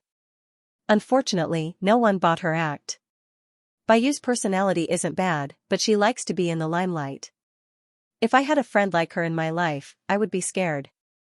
To put it bluntly, she's a pretentious B*TCH and a White Lotus. Her acting was too obvious. No wonder she was eliminated by her teammates. I watched the rest of the show. Without Bayu, everything returned to normal. Bayu wanted to display her high EQ in front of everyone. But, she was too narcissistic. On a reality show, who would be willing to buy into her act? So, even though she was scolded by the audience, she 100% deserved it. This almost made Bayu explode in front of the staff. Why didn't they say anything when they had been targeting her from the start? So, after disembarking from the plane, she headed into the bathroom to vent her anger. It didn't take long before her assistant came to pick her up. After boarding the van, Bayu smashed everything in the van and even hit her assistant in the face with her phone. However, she had no idea that the paparazzi were following closely behind the van. The scene of her throwing a tantrum in the van had already been captured by them. Wasn't his high EQ and good-tempered persona about to collapse? Bayu had no idea what was happening as she rushed home. But, just as she opened the front door, she heard a commotion coming from the bedroom. Bayu tilted her head to listen and pushed open the bedroom door. Inside, she found Bai Linlin and her husband lying on the bed passionately kissing each other. At that moment, Bayu looked at everything that was happening in the room in shock. Especially the two naked women. All of a sudden, he had forgotten what kind of reaction he should make. "Wifey, why are you home?" "Sis." At this time, Bayu felt like she had been struck by lightning as her face turned red. She felt dirty and humiliated. She never imagined that the two people closest to her would be cheating on her. "Bai Linlin, you're amazing. You actually seduced your brother-in-law." Seeing that her cover had been exposed, Bai Linlin no longer tried to hide as she wrapped herself in a blanket and said to Bayu, "Sis, to be honest, I'm already pregnant with brother-in-law's child and we plan to give birth to it." Bayu's assistant was still standing outside, yet Bai Linlin dared to say such a thing. Bayu pushed her assistant out of the room and was about to step forward and slap Bai Linlin across the face. But, she was stopped by the only man in the room. "Bayu, have you had enough? Linlin's pregnant. So? Should I fulfill your wishes, or should the three of us live happily together? Let me tell you, this is impossible. I can't let this child be born. Otherwise, the three of us will fight to the death." "Are you crazy? This is a matter between us adults, there's no need to involve the children. Did you think about me when you were having an affair?" Bayu yelled. "Why? Why did it have to be my sister and husband? Bai Linlin, do you have any sense of shame? That's enough." The man grabbed onto Bayu's wrist and pushed her away. "Since that's the case, let's get a divorce. I'll take Linlin back to the US. "Divorce?" Bayu looked at the man and sneered as tears rolled down her cheeks. "That's impossible. If worst comes to worst, we'll destroy each other." "Unreasonable." After speaking, the man dragged Bai Linlin past Bayu and left the room. Meanwhile, Bayu felt like her body had been hollowed out as she felt an indescribable pain. Her assistant was standing outside the door and witnessed the entire process. As she watched Bayu fall to the ground, she immediately ran over to help her up. "Yujia, are you okay? The two SL*TS want to be together? Don't even think about it." But, Yu Jia, if you expose yourself, you will be the one to suffer. Baiyu's image was no longer what it used to be. Especially after the reality show, if Baiyu was to get a divorce, even though it was her husband who cheated on her, it would still be a black mark on her. Let's discuss this matter at length. Don't be rash. Baiyu held on to her assistant's hand tightly. It was obvious that she was on the verge of breaking down. Why? Why is God punishing me like this? But, this wasn't the end of it. The paparazzi even released a video of Baiyu venting her anger on her assistant. In a short period of time, Baiyu's high EQ and easygoing image collapsed like a tower that had lost its foundation. Seeing Baiyu's pitiful state, Tom Ning calmed down. After all, ever since concubine Ning, the gap between her and Baiyu had grown bigger and bigger. So, she no longer needed to care about Baiyu. Even so, the people around him still felt that they had vented some of their anger. Above all, Long Jia had recently received news that Baiyu's marriage had changed. Of course, Tom Ning already knew about this because Nziheo had already given her the evidence. But, Tom Ning had never mentioned this to anyone. If the rumor that Baiyu's marriage had changed, then was that she had already ruined Bai Linlin and her husband's plans. That kind of blow should be the one that could destroy heaven and earth, right? Hey, when I mentioned this, why didn't you react at all? Long Jia asked as she held up her pregnant belly. I'm the one who should be curious. You're obviously about to give birth, so why is Lu Che letting you wander around? Tom Ning said as she glared at Long Jia. Plus, I already knew about this a long time ago. Previously, I simply treated it as a bargaining chip. Who would have thought that Baiyu would lose so badly, so I forgot about it. You didn't forget. You knew that you didn't even need to do anything. Baiyu would eventually find out, Long Jia scoffed. When it came to dealing with her enemies, Tom Ning never showed mercy. For Baiyu, her life would be worse than death. So, from now on, we don't need to focus on her. Tom Ning still had a long way to go. But Baiyu seemed to have reached the end of her road. The winner had already been decided, so there was no need to dwell on it any longer. That's right. You are the hottest candidate for Best Actress at the Fei Tian Awards. Long Jia smiled. At this moment, looking at Tom Ning, Long Jia felt like she could see the light in front of her. But, Guigua has been running a fever for the past 2 days. The doctor said it's because he's developing slowly in his mother's womb and hasn't absorbed enough nutrients. His body is slightly worse than Tang Tang's. Tom Ning did not forget that she was the mother of 2 babies. Children are all like this. Their immune systems are weak. You don't need to worry too much. Ever since Long Jia became pregnant, she had become an expert in this field. Plus, there are so many people at home to take care of them. Your worries are unnecessary. Tom Ning looked at the 2 rascals taking a nap as her heart filled with worry. No matter how many people there were at home to take care of them, her mother's position was irreplaceable. At the same time, she would always have an unforgettable feeling towards her 2 babies. After filming The Forensic Concubine, Tom Ning visited director Chen Feng once at the hospital. Seeing the old man's leg slowly recovering, she felt a lot more relaxed. I originally thought that The Forensic Concubine still had some important scenes that weren't filmed and would affect the broadcast. I never expected President Mo to change the sequence and make the final climax of the film. Actually, there are still around 10 more episodes to go. What a shame, Director Chen Feng said regretfully. Director Chen Feng said regretfully, because we didn't film the last part, we can't broadcast it. Everyone feels that this ending has a different flavor.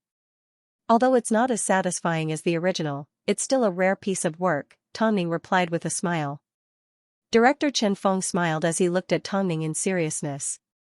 Director Chen, do you have something to say to me? Director Chen Feng pulled out a script from under his pillow and handed it to Tom Ning.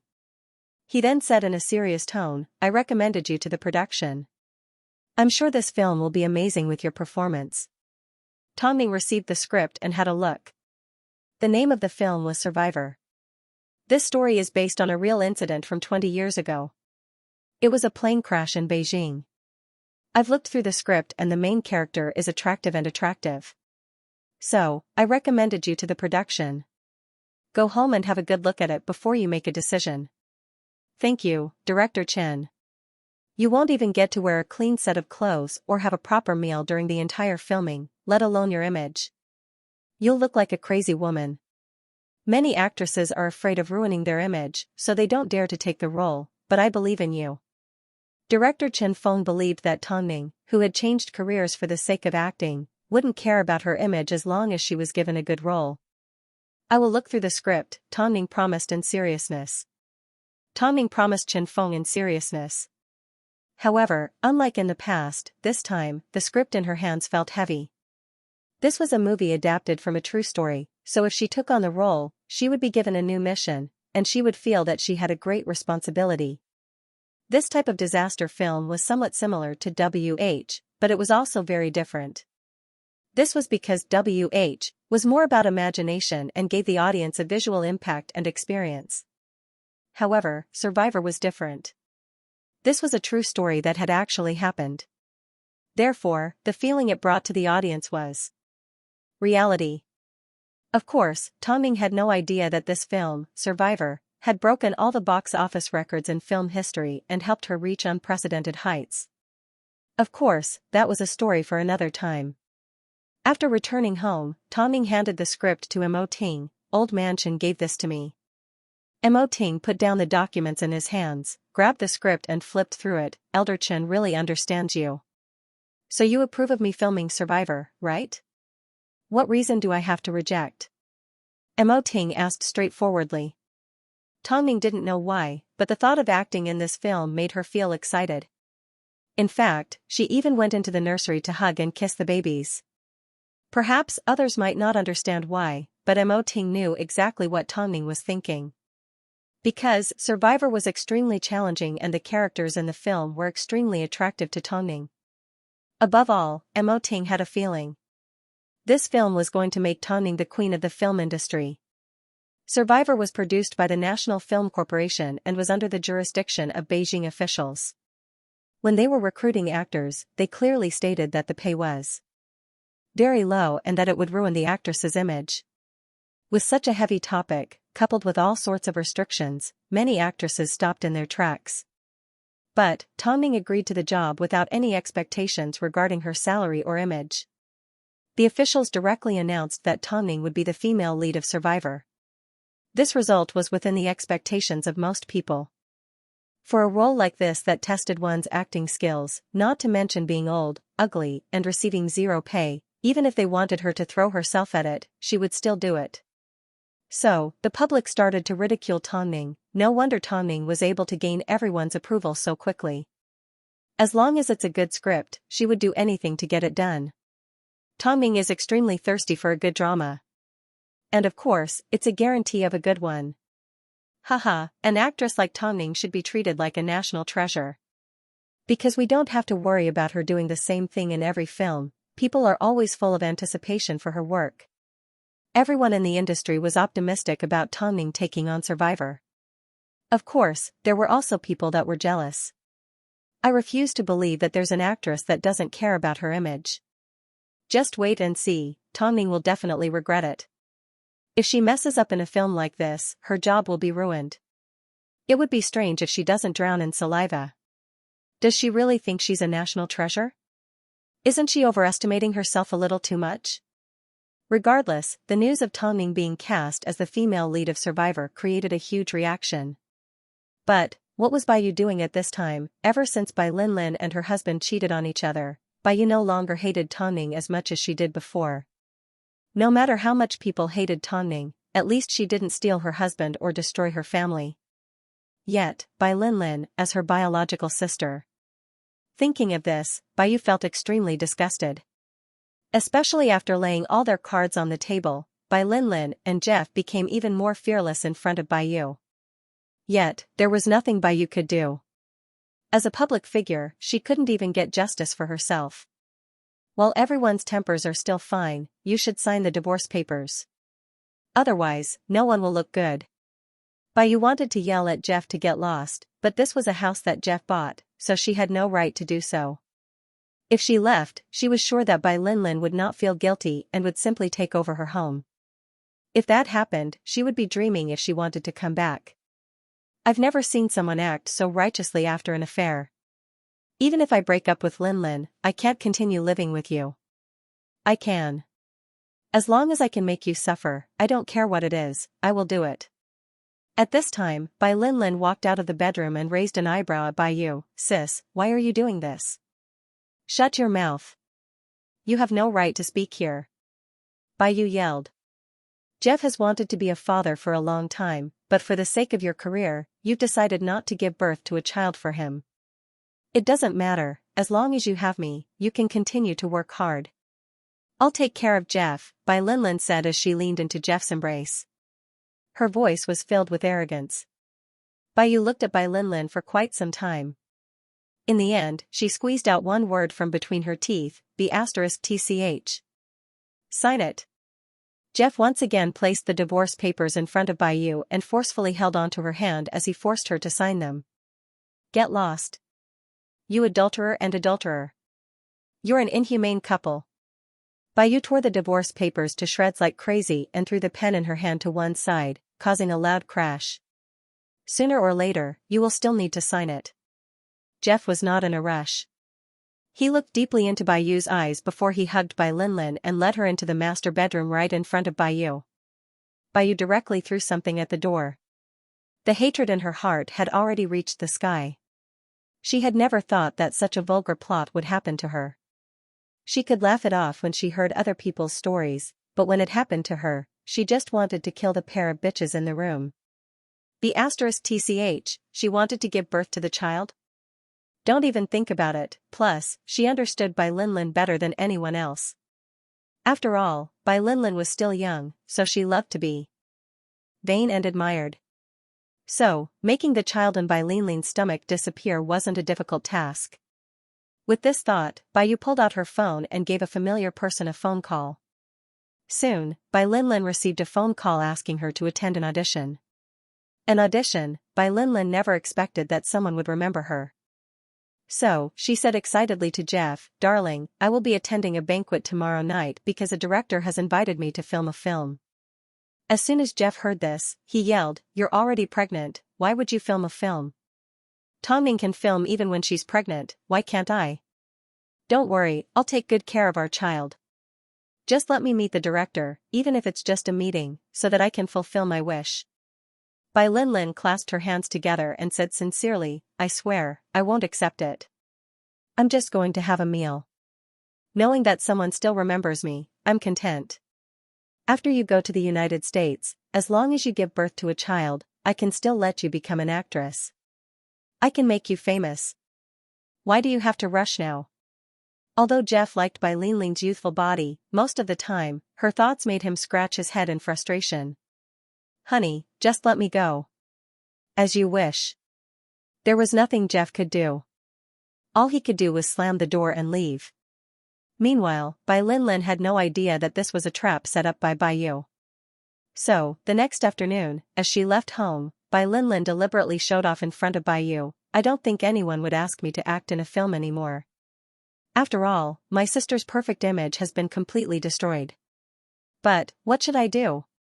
I previously contacted director Qin and he asked me to go for an audition.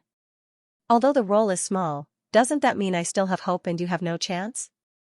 Bai Linlin circled around in front of Bai Yu and scanned her from head to toe. "I'm sorry, sister. I didn't mean to steal everything from you, but I really like brother-in-law too much. So, I suggest you let go. Otherwise, you will end up in an even more miserable state. I guarantee." After speaking, Bai Linlin left the house. As for Bai Yu, she followed Bai Linlin's gaze with a deeper meaning. Jeff couldn't stop Bai Linlin, otherwise, the couple would end up in an argument. This was one of the things he didn't understand about women. She was obviously pregnant, yet she insisted on attending a banquet. Director Qin did Bai Yu a favor because he had a good impression of her. So, he actually hosted a banquet for Bai Linlin along with a few other staff members. Bai Linlin felt like she was being valued. She actually thought someone had invited her to act in a film. So, even when someone tried to force her to drink alcohol, she accepted it all. She didn't want to reveal the fact that she was pregnant. Because, if she did, not only would she not be able to go for an audition, but she would also leave after hearing about it. So, that night, Bai Linlin drank quite a bit of alcohol. By the time she arrived home, her entire body reeked of alcohol. This made Jeff furious. He grabbed onto Bai Linlin's wrist and asked, "Did you drink?" "I only drank a little." Bai Linlin mumbled unhappily. But, a second later, Jeff threw a slap across her face. King crazy woman. How could you drink alcohol when you're pregnant? Do you have any common sense? I drank it. What do you think? Nothing happened to the child, right? Jeff sneered. He suddenly realized that all the Bai sisters, regardless of whether they were older or younger, were different. So, he decided to ignore Bai Linlin. But, not long after, Bai Linlin held onto her stomach and screamed, "Jeff, Jeff. My stomach hurts."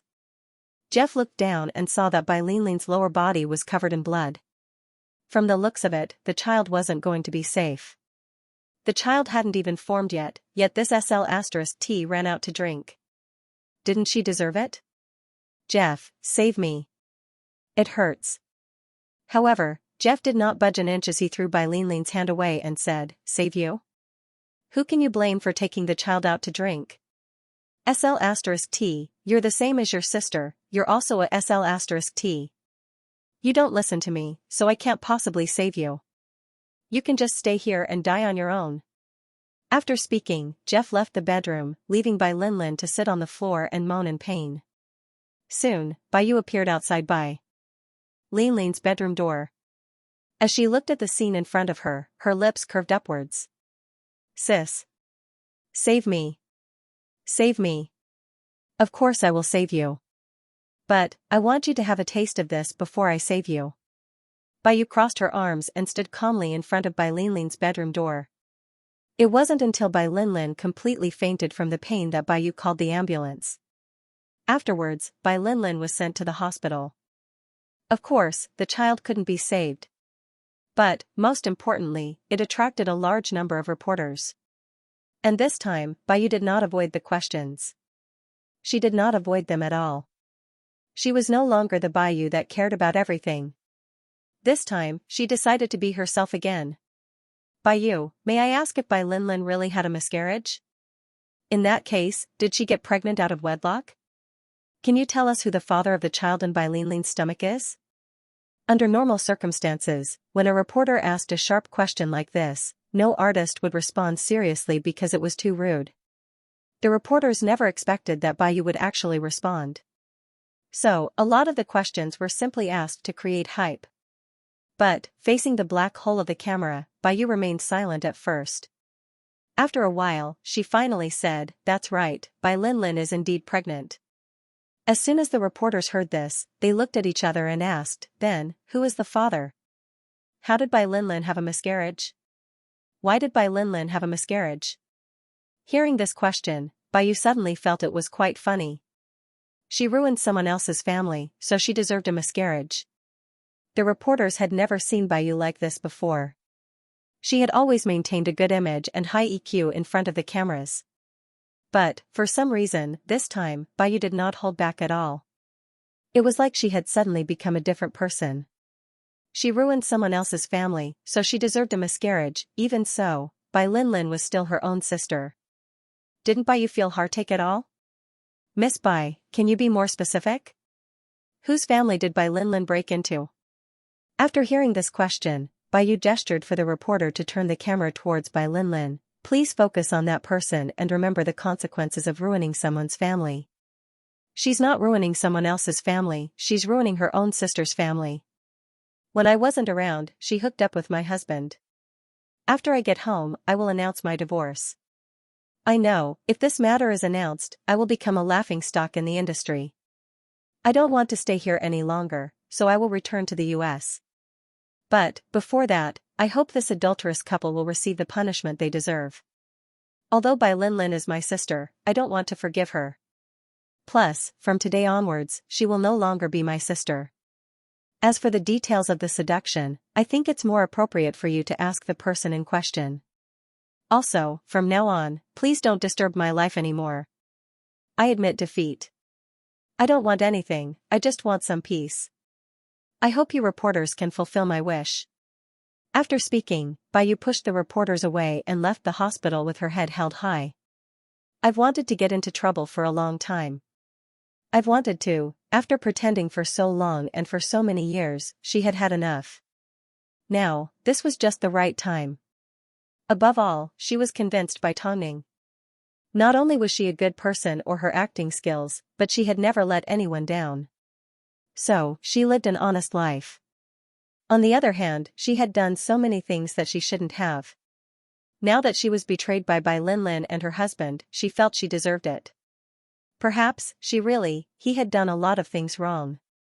This time, after she became calm, she felt more relaxed than before. It didn't take long before Bayu returned home to pack her luggage.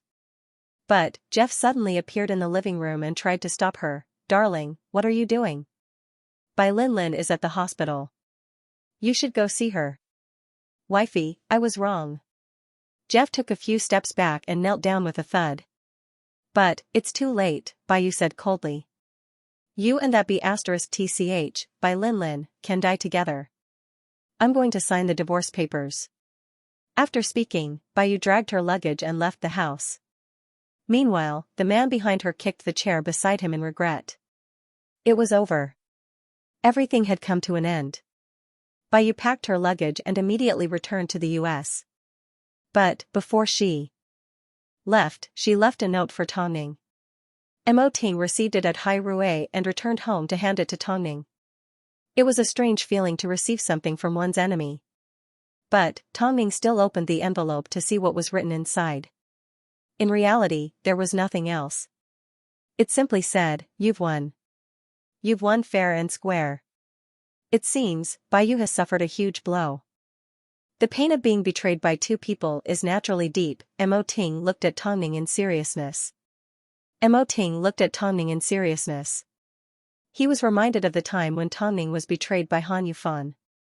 At that time, she was completely reborn and had a fresh start. So, the power of hatred shouldn't be underestimated. Bayu is smart. I'm sure she'll get over it soon. After speaking, Tongning put down the envelope. Of course, she was also concerned about Bai Linlin's fate. The hospital was completely surrounded by reporters. Bai Linlin was now isolated and helpless. After waking up, all she could do was stare at the cameras in a daze. The incident had already been exposed. For a woman in her early 20s, being scolded as a mistress by the entire nation was not something an ordinary person could handle. Most importantly, the jerk that hurt the two sisters. The industry sure is messy. Bayu was just appearing on a show a few days ago, yet she's about to leave the industry. TSK, to be betrayed by her sister and husband. Just thinking about it makes me feel bad. Bai Linlin is such a B*TCH. How could she seduce her brother-in-law behind her sister's back? If I was in her position, I would definitely make her beg for death. But, didn't Bayu always maintain the image of a gentle big sister next door? After she found out about her sister and husband's affair, it seems, she couldn't be bothered to pretend anymore. The two sisters aren't good people. But, Bai Linlin is even worse than Bayu. According to Long Jia's understanding, after Bayu left Beijing, the jerk Jeff also followed her back to the US. As a result, Bai Linlin became known as a SL*T. After staying in the hospital for a few days, she disappeared without a trace. It seemed she couldn't handle the pressure, so she went into hiding. A few days later, Long Jia heard that Bai Linlin's mental state was a little abnormal. Of course, it didn't matter if she was pretending or not, she deserved it. In comparison, Xianxia's development was a lot smoother. But, not everyone's journey was smooth sailing. Xianxia was lucky. Thanks to Ziheo's methods, the roles she received were becoming more and more important and her screen time was also increasing. But, compared to Tongning, she still had a long way to go. Let's cancel all of your jobs tonight. Let's sneak out on a date tonight. Seeing that she had worked so hard for so long and hadn't asked for any compensation, and Ziheo agreed. Xianxia was excited as she prepared to leave the house. But, as soon as she opened the front door, she was shocked by the man that suddenly appeared. The man that had disappeared since she was 6 years old was currently standing right in front of her. In his hand was a 10-year-old boy. Xingyan. Xingyan didn't understand the situation in front of her.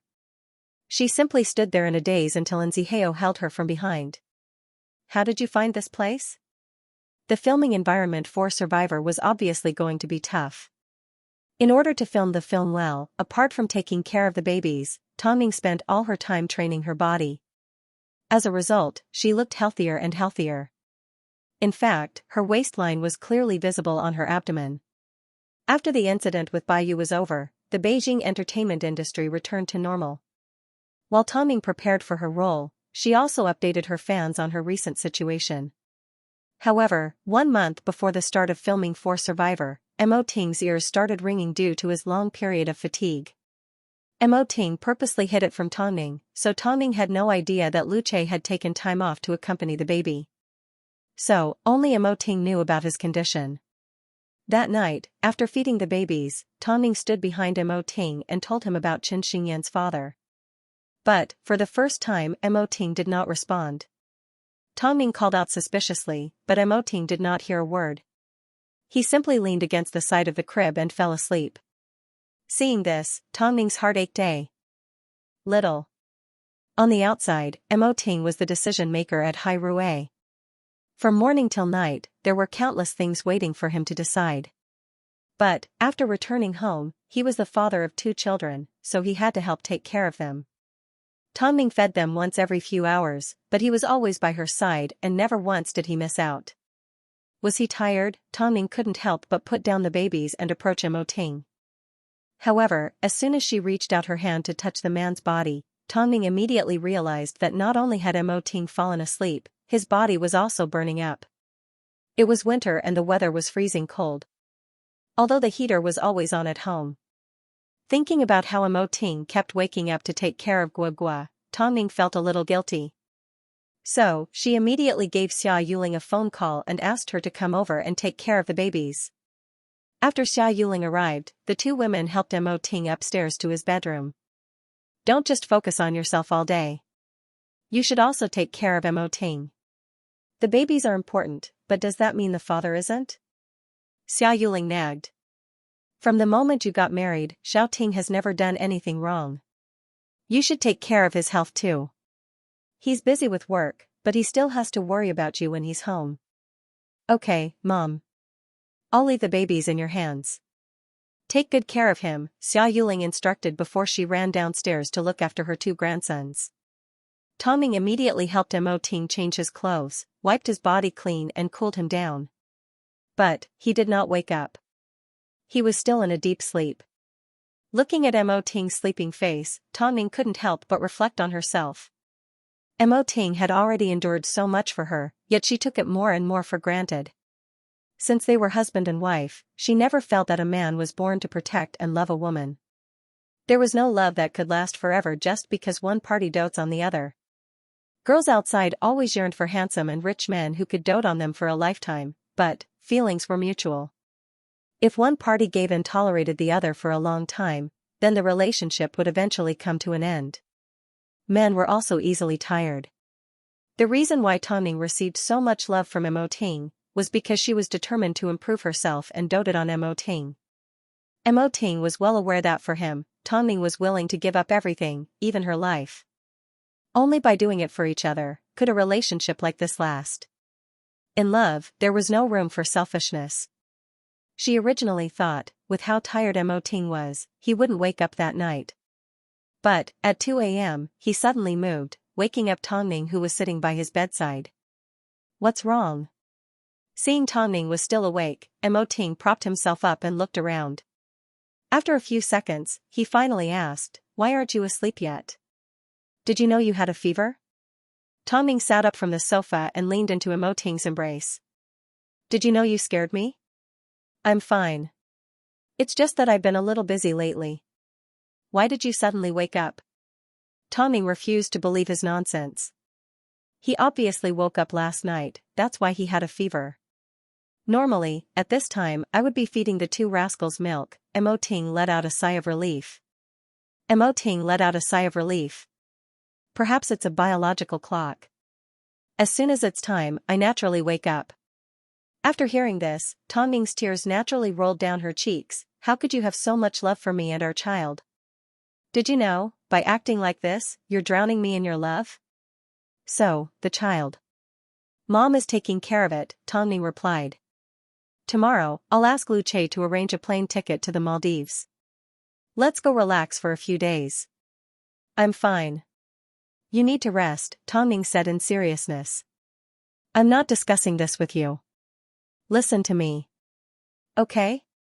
Mo Ting looked deeply into Tongming's eyes and finally pulled her into his embrace. Give me some time to organize my work before you leave, okay? Okay, Tongming nodded.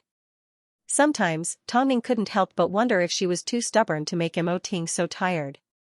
If she didn't choose to return to filming and instead stayed at home to take care of him and the child, would Mo Ting be a lot more relaxed? So, after the filming of Survivor, Tongming had other plans in mind. Mo Ting lowered his head and looked at Tongming. He noticed there was something different in her expression. But, even so, he could see through her with one glance. Don't think I don't know what you're thinking. Don't even think about returning to the family, Mo Ting warned as he hooked his arm around Tongming's neck. Of course, Mo Ting was still Mo Ting. Just because he was sick didn't mean he wasn't the domineering and black-bellied king. Tongming looked at him in surprise as she rubbed her cheek against his neck. After confirming that his fever had subsided, she let out a sigh of relief. You are a natural actress. I won't allow you to have any other thoughts. Then, you better promise not to get sick again, Tongming threatened. You should know how much my heart aches for you. After hearing this, Mo Ting hugged Tongming tightly in his arms. Throughout the long years of his life, he had once felt that time was unusually difficult. But, ever since he fell in love with Tongming, he felt that even if he was given another 100 years, he wouldn't feel like time was torturous. Going to the Maldives, right? Now that he thought about it, it had been a long time since the couple had gone on a holiday. Of course, if the couple had known that something so big had happened to someone close to them because of their departure, Tongming would not have been in such a rush to leave the country. Her father was back. But, Xianxia was not excited at all. Not only had her father remarried, he even had a 10-year-old son with him. In fact, she didn't dare to tell Bai Lihua about this, because... Xingyan, I know I've let you down, but I really need money. If you need money, why don't you earn it yourself? Chen Xingyan asked. Don't talk to your father like that.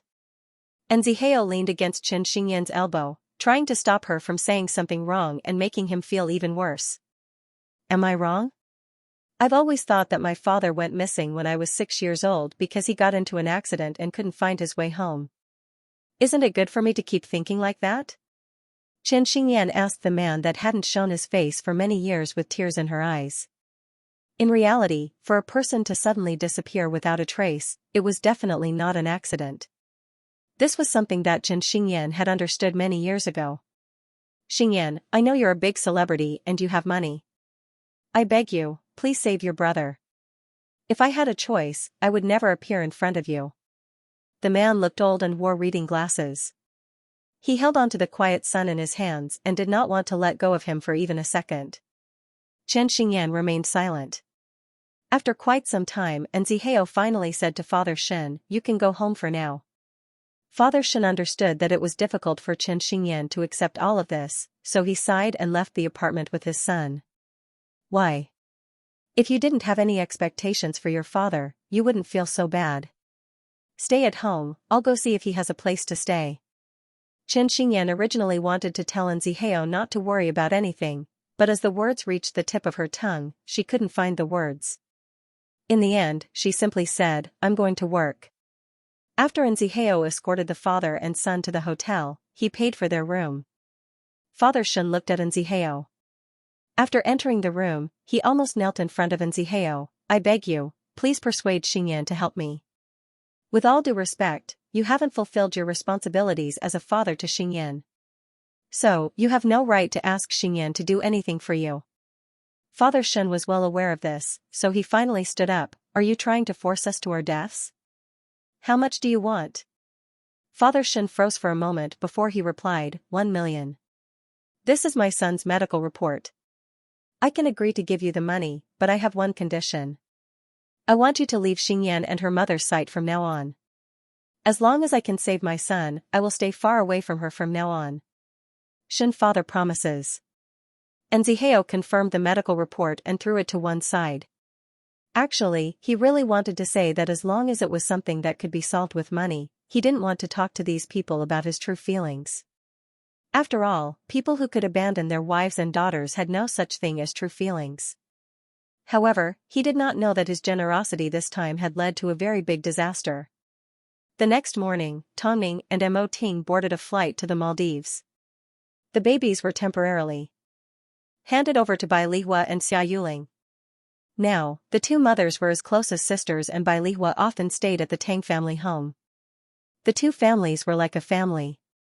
This time, Chen Xingyan did not tell Tong Ning about the Shen father because she didn't know how to bring it up. She was also afraid of hurting her mother a second time, so she only mentioned it briefly. Tong Ning did not take it to heart. So, she had no idea that Chen Xingyan was about to experience such a huge pain. 2 days later, Chen Xingyan was recording a show when a huge car accident happened in Beijing. A middle-aged man was driving under the influence of alcohol and drugs, resulting in a 7-car collision.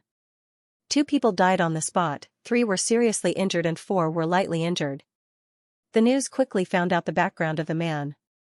His name was Chen Tianhao, and according to the police, he was the father of the popular artist, Chen Xingyan. That day, Zihao went to discuss Chen Xingyan's endorsement deal, so Little Seven stayed by her side to take care of her.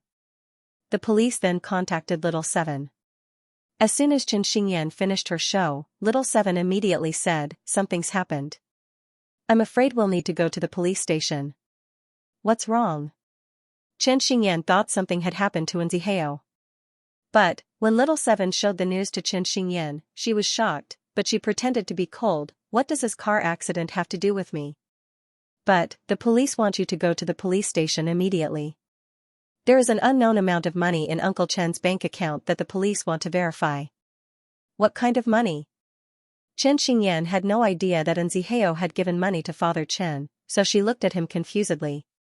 After arriving at the police station, as soon as Chen Xingyan stepped into the lobby, she was grabbed by the victim's family member. "Give me back my parents' lives. Give me back my brother's life." Although Chen Xingyan understood how they felt, what did this matter have to do with her? "I'm sorry, this has nothing to do with me." "How could it have nothing to do with you? You're the daughter of the culprit." "I've lost my father since I was 6 years old. All these years, I've been an orphan.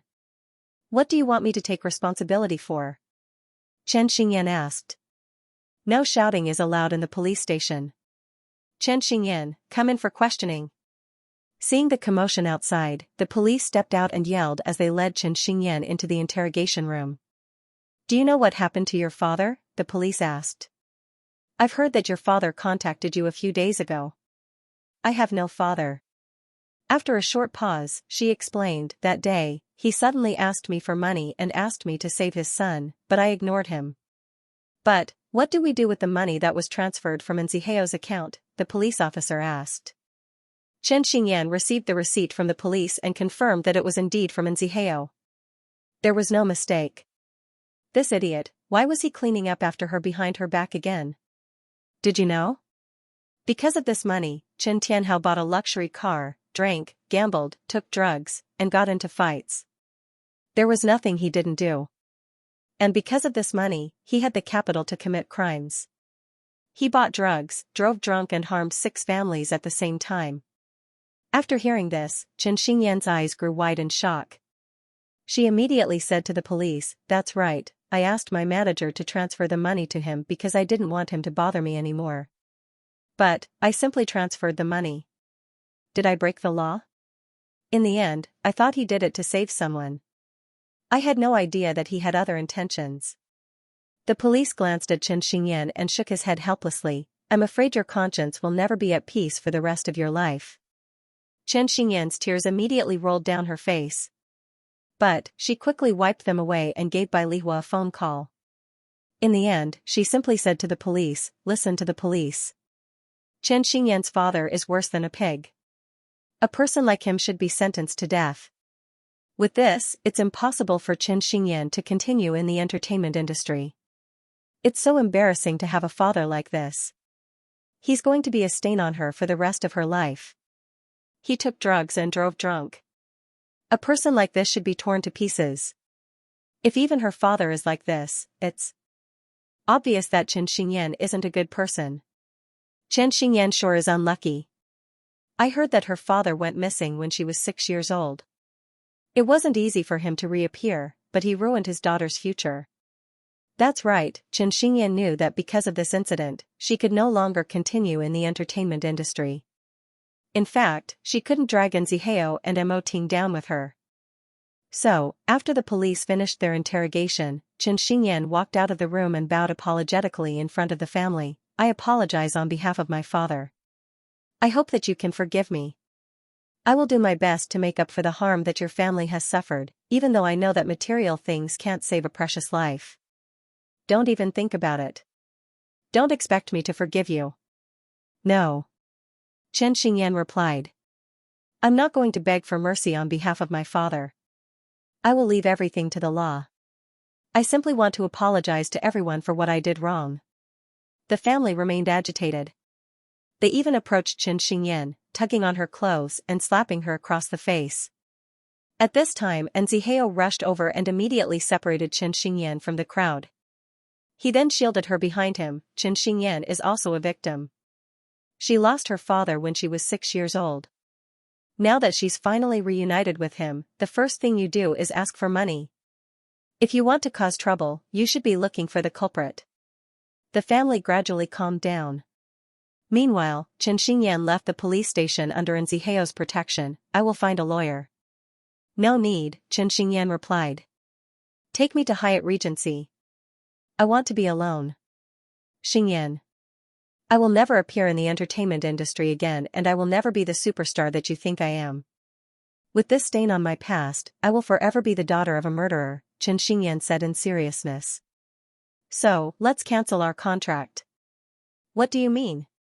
Xianxia's expression suddenly turned serious. I want to break up with you, Chen Xingyan said with a sob. Chen Xingyan. I'm serious. I don't want to stay in this industry anymore. I'm really tired. I want to go abroad with my mother. I want to find a place where there's no one around. Chen Xingyan said as she held back her tears. And you can't give up everything in front of you to leave with me. So, let's break up. He never expected that Chen Xingyan would break up at a time like this. You're just tired, I'm more serious than ever. Chen Xingyan looked at Xianxia with determination and said, I want to break up. There's no turning back. Even little Seven, who was driving, couldn't help but break when she heard this, much less Xianxia. Chen Xingyan, let me tell you, we promised not to give up so easily. Yet, you're going to go back on your word. Yes, Chen Xingyan replied with a trembling voice. Little Seven, stop. Xianxia did not force her. He remained calm on the surface, but as soon as little Seven stopped the car, he immediately got out of the car and left without looking back. Xingyan, why are you doing this? Little Seven asked helplessly. Chen Xingyan couldn't hold back her tears as she said, you don't understand. Xianxia had already done enough for her. This time, he simply gave her $1 million to clean up after her mess.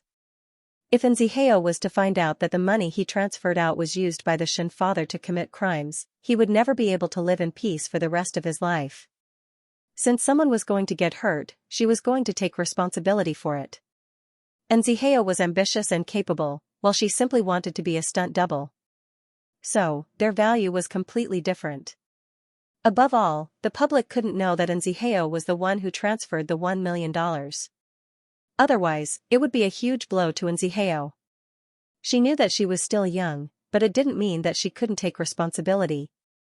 After returning home, the first thing Chen Xingyan did as soon as she saw Bai Lihua was pounce on her and burst into tears. Mom. It's okay, my daughter has grown up. It's okay. Honestly, it's not a big deal. We can simply go door to door and apologize and beg for forgiveness. It's not like it's my daughter's fault. Xingyan, you've made Mom proud. We can't drag President Mo and Ning Jia into this, Chen Xingyan said as she sobbed. Okay, we won't drag anyone into this. We'll take responsibility ourselves. Bai Lihuan never expected Chen Xingyan to be so brave. This gave her a lot of strength, so the mother and daughter agreed to take responsibility together. At this moment, they were each other's strongest support. After alighting from the car, Nziheo headed straight for the police station. He wanted to know what had happened to cause Chen Xingyan's attitude to change so much. Seeing that the person in question had arrived, the police repeated everything that they had told Chen Xingyan to Nziheo. In the end, Nziheo found out why Chen Xingyan had broken up with him. This girl seemed to have grown up all of a sudden. She shouldered everything on her own. In the end, Nziheo said to the police, I lent you a fruit knife so that you could peel some fruit, but you ended up using it to kill someone. Should I take responsibility? I did indeed transfer $1 million to Chen Tianhao, but I don't think I should take responsibility because we were also victims. Today, Chen Tianhao used $1 million to kill someone and the police came looking for us. What if he made a huge contribution? Would the police give us a reward? Lastly, when Chen Tianhao swindled the $1 million, he presented us with the child's medical report. As a police officer, you are more adept at using morality. But, I'm sorry, neither Chen Xingyan nor I will take responsibility for this. Plus, the main focus of this case was drug abuse and drunk driving. I'm sorry, but this money was obtained legally, so we do not need to take responsibility. That's all. After speaking, Nziheo left the police station. He knew that at this time, Chen Xingyan was focused on protecting him and would not listen to anything he had to say. She was indeed the dumbest idiot in the world.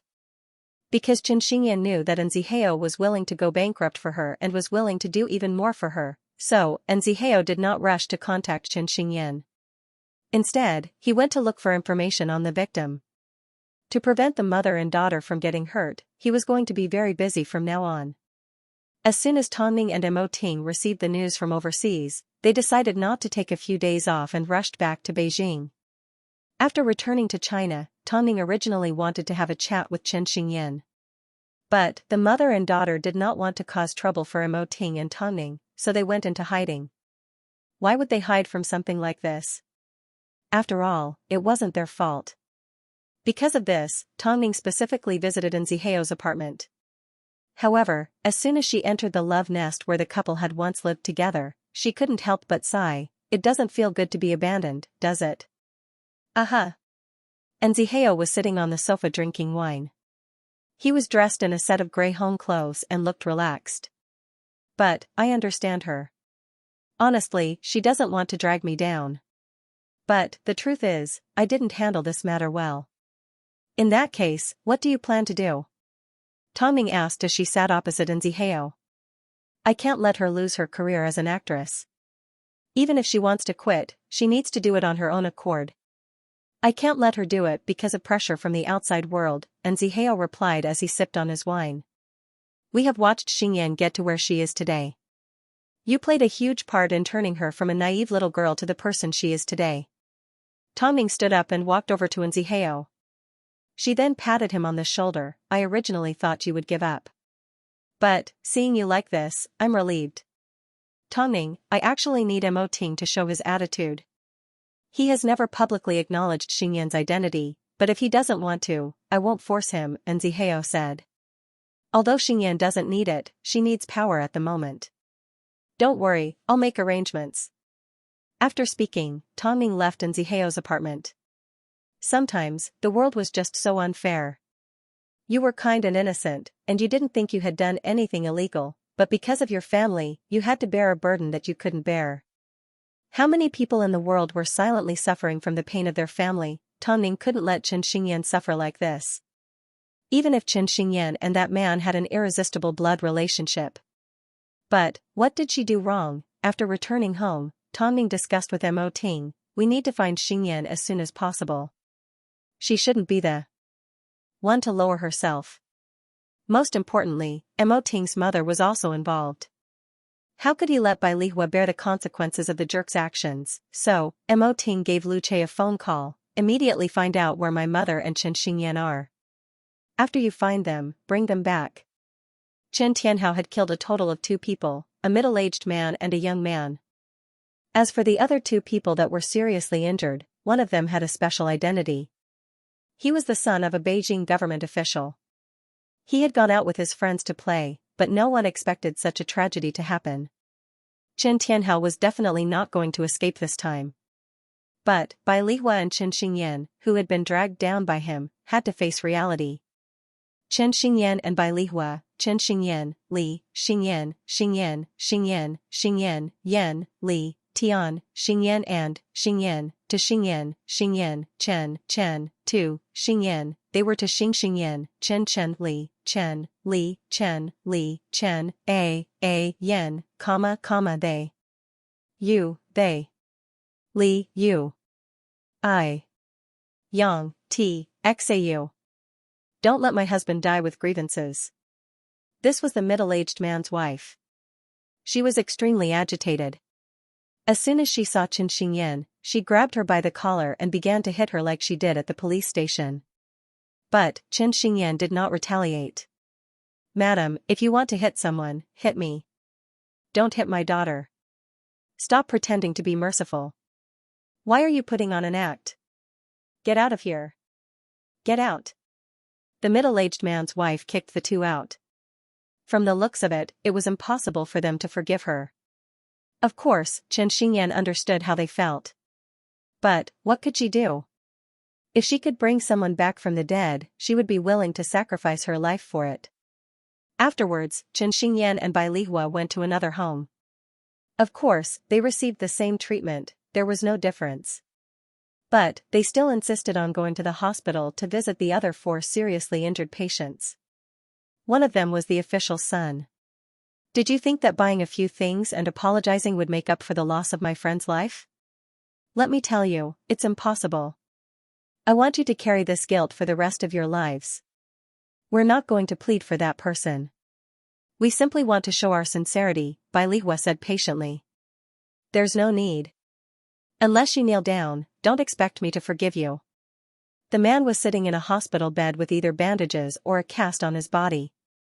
His family was even more exaggerated as they called the media to expose him. Look, this is the idol of your industry. His father is a murderer. A person like this needs to be dealt with seriously. His entire family should pay the price. Are you saying that if we kneel down, you'll forgive us? Kneel down first, the family yelled at Bai Lihua and Bai Lihua. Although Bai Lihua and Chen Xingyan were already prepared to be humiliated, when it actually happened, they still felt angry and wronged. All sorts of emotions intertwined with each other. But, even so, Bai Lihua still wanted to kneel down. But, at this time, a man suddenly appeared behind her and held her up. Auntie, please stand up straight. Chen Xingyan and Bai Lihua looked at Xianxia in shock. They never expected that he would be willing to get involved in this mess. You didn't do anything wrong. You don't need to apologize to anyone. What do you mean I didn't do anything wrong?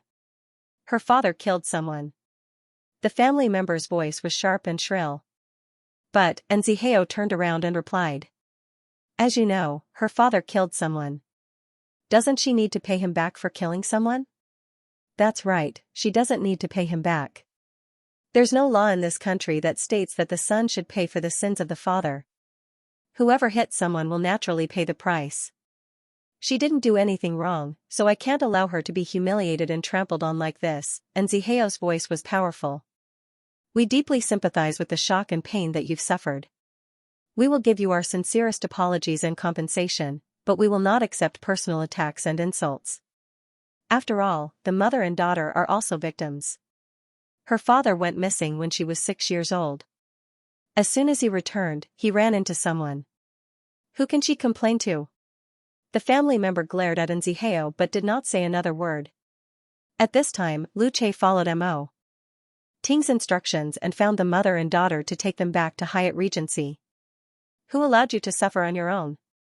Tongming couldn't help but feel sorry for the 2 of them. Don't tell me that in your hearts, we are people that are willing to watch our family get hurt for the sake of our pride? Chen Xingyan glanced at Mo Ting, who was sitting there like a king. She didn't want to drag Mo Ting down from his pedestal because of her. She didn't want Mo Ting and Tongning to be criticized because of that jerk. Tongning understood what Xianxia was thinking, so she subconsciously glanced at Mo Ting. Mo Ting received a look from his wife and said calmly, "Even if you sincerely apologize, you still need to be accepted. From now on, before you do something stupid like this, you need to go through me first. Otherwise, all the lawyers I've hired will be useless." Xianxia did not say a word. "If you really don't want to drag me and Ningjia down, the right thing to do is to call Lu Chei's phone or tell your manager. You are still young, but they are experienced." If someone else was teaching her a lesson, Xianxia may have expressed her own thoughts or argued with Nzihao. But, after hearing Mo Ting's lesson, she felt a sense of fear.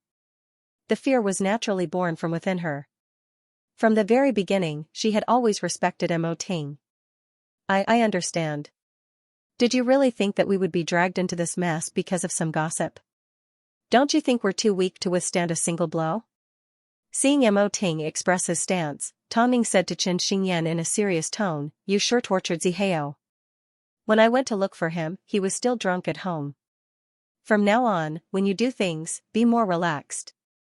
You need to look up to yourself because you are Mo Ting's sister." From the moment Xianxia found out about her identity, she had been avoiding the fact that she was Mo Ting's sister. She didn't want others to think that she was useless apart from being Mo Ting's sister.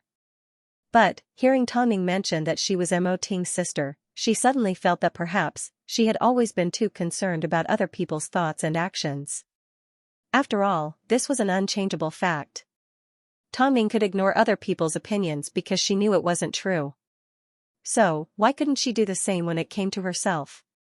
Also, if you want anything, go ahead and ask him.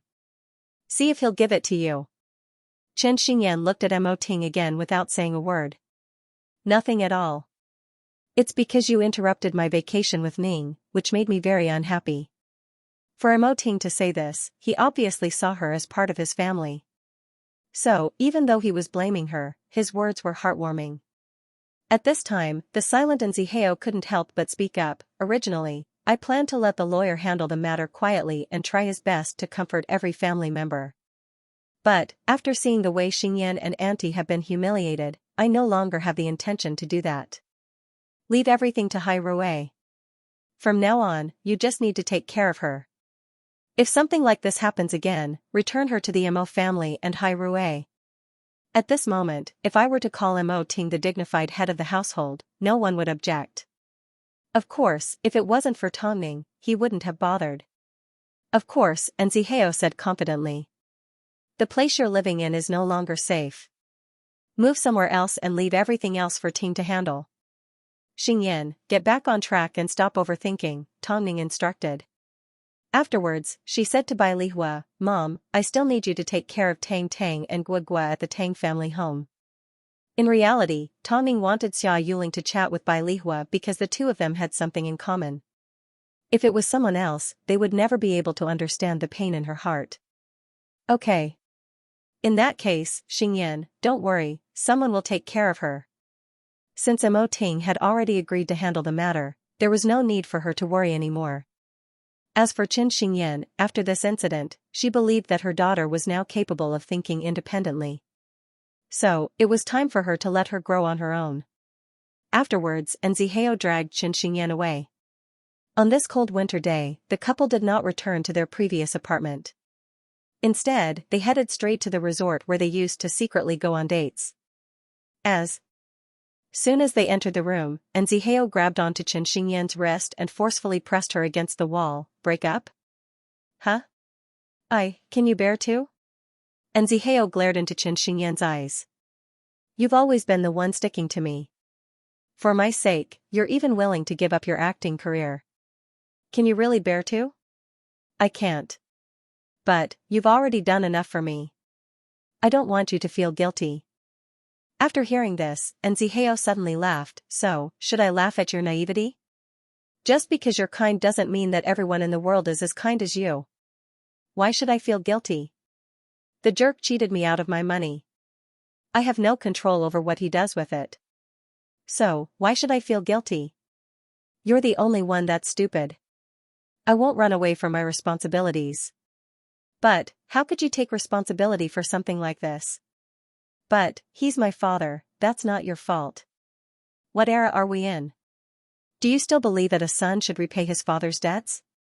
And Zihao grabbed onto Xinyan's chin, making it impossible for her to escape his gaze.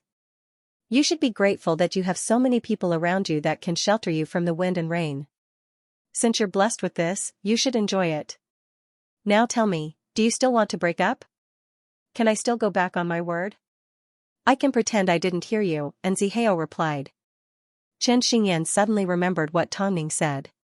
She mentioned that Zihao was drunk at home all by himself, so her heart ached again. From now on, no matter what I say, treat it as nonsense. Don't take it to heart and don't drink. I feel like you're a variable. This won't do. To prevent you from saying the word break up again, I've decided to change my mind. After speaking, Zihao lifted Xinyan in his arms, placed her on the bed and pressed his body against hers. You're so heavy, endure it. Isn't this what you want? Zihao's voice became heavier. You're allowed to hurt me, but I'm not allowed to hurt you. What kind of logic is that? Xinyan's face suddenly turned bright red. She could feel Zihao's hand slowly removing her clothes. Didn't you say that I'm still young? No matter how young you are still mine. Zihao lifted Xinyan's hands up high so that she couldn't resist. He then pushed her clothes over her chest and placed a kiss on her lips. Zihao, I'm scared. Xinyan had never been treated like this before, so she had no idea how to react. Her mind wanted to resist, but her body was honest. Relax, leave it to me, okay? Perhaps it was because she already desired Zihao, or perhaps it was because Zihao's voice was so seductive, but Xinyan suddenly relaxed. Soon, the couple were engulfed in passion. Inside the room, the flirtatious atmosphere continued to grow. However, Zihao no longer stopped after a few gentle taps. Instead, his actions became more and more intense as he continued to move deeper. In fact, he even went over the limit. I hope you won't regret it. She was already at this point, so how could she retreat? Their souls had long since fused together. Their bodies were just shells. Even though the first experience was so painful that it felt like her heart was being torn apart, Xinyan still felt a strong sense of belonging. She already belonged to this man. Her first man and the man she loved the most. After the deed was over, Xinyan was in so much pain that she did not dare to move. She simply lay on Zihao's chest and quietly enjoyed the intimacy. I never thought doing something like this would hurt so much. Sorry, I'll be gentler next time, Zihao comforted as he gently stroked Xinyan's back. Go to sleep, I'll take you to the bath in a bit. Okay, Xinyan was truly tired. After closing her eyes for a moment, she fell asleep. At this time, Zihao finally lifted Xinyan in his arms and placed her in the bathtub. He then began to gently brush her hair. However, halfway through the bath, Zihao couldn't help but lose control again. This time, Xinyan's experience was a lot better. After the bath, she felt more energetic. By the time she returned to bed, Xinyan was completely exhausted. However, Zihao suddenly reached out his arms and hugged her. She was so scared that she quickly dodged. Do you want more? Go to sleep, be good. Zihao simply pulled up the blanket. After kissing Xinyan, he also fell asleep. It had been so many years since he had slept so soundly. Zihao had probably forgotten about it. All he knew was, it was all because of Xinyan. It turned out, he loved this little woman so deeply. That night, Xinyan was extremely happy. Not only because of Mo Ting's acknowledgement, but also because she had finally become Zihao's woman, a real woman. However, the impact of the car accident was still there. The next morning, Xinyan went to the studio to film the commercial according to their contract. However, the advertising agency had already replaced the model. We would rather pay for the breach of contract than use an actress that has a murderer as her father. Who would buy our product like this? You haven't settled your father's matter, have you? It doesn't make sense for you to rush out to shoot a commercial. Go home. We don't dare to use you. Although Xinyan had expected to encounter a problem like this, she never expected it to be this serious. When she returned home, she didn't dare to tell Xianxia. This wasn't just a matter of her pride. Although Xianxia was Mo Ting's sister, Mo Ting had never acknowledged it in the past, let alone after such a huge scandal. Any normal person would try to avoid arousing suspicion, right? Xianxia returned to her normal lifestyle and no longer asked about Chen Tianhao's matter. As for Xianxia's family, when Xianxia came to apologize and discuss compensation, they didn't want it. But now that Xianxia no longer cared, they went around looking for someone and even published a story in the newspapers. It wasn't clear where they found Xianxia's phone number, but they directly called her. "Shen, my husband is still lying in the hospital. Aren't you going to do anything about it? Didn't you say that you would pay for his medical bills?" Xianxia looked at her phone helplessly. At this time, Xianxia picked up the phone and said, "When she first brought it here, you guys told me you didn't need it. Of course we need it. My husband needs surgery and we need a lot of money. I think you should look for Chen Tianhao." Xianxia and Chen Tianhao no longer have anything to do with each other. Over 10 years ago, the police announced that Chen Tianhao and Bai Lihua had divorced. "I'm sorry, but Xianxia and Bai Lihua are not responsible for this matter." The woman seemed to be angered by Xianxia's words as she began to curse. But Xianxia was a seasoned veteran, so he was used to dealing with situations like this. He immediately grabbed his phone and walked into the study room, scolding the woman until she apologized profusely. "From now on, if someone calls you again, tell them to look for the police." "I understand," Xianxia replied. Seeing Xianxia's depressed expression, Xianxia could tell that she wasn't in a good situation today. So, he pulled her into his embrace. "This is only temporary." "Okay," Xianxia nodded her head. No matter what the public said about her, she had to believe that Mo Ting and Tongning would solve the problem perfectly. The victim's family tried to contact Xianxia, but she didn't get a response. So, they had no choice but to call the police station. However, the police had already investigated Xianxia's family and found out that Xianxia had indeed lost her father when she was 6 years old and that Chen Tianhao had only recently appeared. Not only did he ask Xianxia for money, he even used his sick son to swindle money. The police were also aware that Xianxia had personally visited the victim's family to beg for forgiveness, but it seemed she had been hurt quite a bit. Although Chen Tianhao is Xianxia's biological father, he has indeed not fulfilled his responsibilities as a father.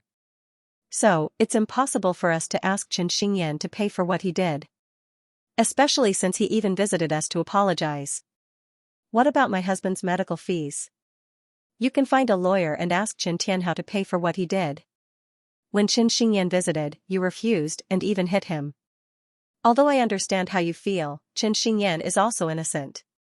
At first, when the police heard that Xianxia was a celebrity and that Chen Tianhao was driving drunk on drugs, they naturally thought that the father and daughter weren't pure.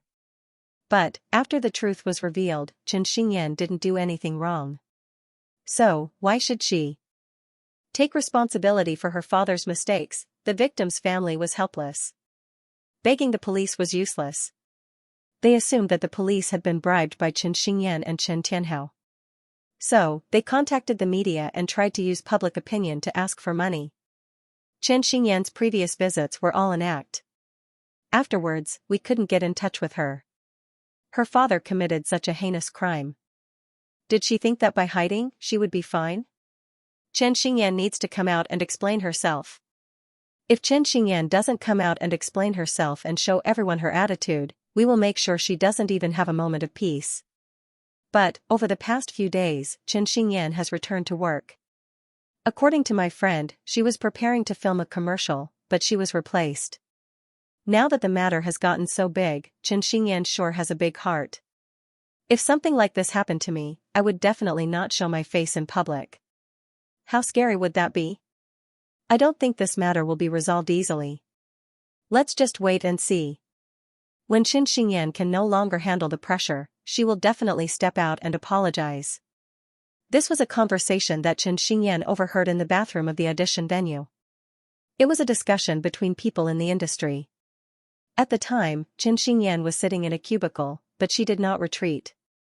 She pretended not to see the people in the room as she walked past them and calmly washed her hands and tidied up her makeup. The woman felt embarrassed that she had been caught. Seeing how calm Xianxia was, she realized that she wasn't someone to be trifled with. So, she quickly avoided Xianxia and left the bathroom. This film was recommended by Tongning, so Xianxia came to audition. Although a lot of people were pointing at her, Xianxia's mentality was no longer the same as before.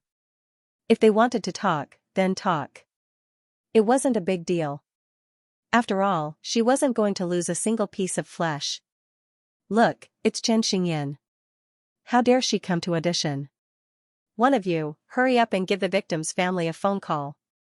Tell them that Xianxia is doing a good deed by coming here for an audition. That's right, let's teach them a lesson. Someone had secretly called the media, and the media had quickly notified the victim's family. In reality, Xianxia was already prepared for this. But, when the victim's family arrived at the audition, she still felt extremely upset. Her emotions were complex. It was a mixture of guilt and dissatisfaction. It was hard to describe. My husband is currently lying in the hospital and his condition is unknown. How dare you come here for an audition? You even want to act in a film? Do you think a jerk like you is worthy? Plenty of people were watching the show without any intention of stopping the woman from dragging Xianxia away. After all, they were the ones causing trouble. So, the show was bound to be spectacular. But, while everyone expected Xianxia to be extremely embarrassed, the truth was, she remained calm. Madam, your husband's life or death is unknown. You should look for a doctor or the perpetrator. What's the point of looking for me? Don't even think about it. Chen Tianhao is your father. Now that your father is in trouble, you're trying to push the blame away. I'm sorry, my father disappeared when I was 6 years old. I can't bear any responsibility for a father who has never done his duty to me. If it were you, would you be willing? Even so, you can't change the fact that you are related by blood. The man seemed to be holding on to Xianxia and demanding an explanation. In reality, he simply wanted money. There are a lot of people related to my father by blood, I'm not the only one. You only rely on me because I'm a celebrity. Do you think I earn more? Xianxia asked coldly. I've already visited you with the intention of solving the problem. But, how did you treat me? Slap me and tell me to scram.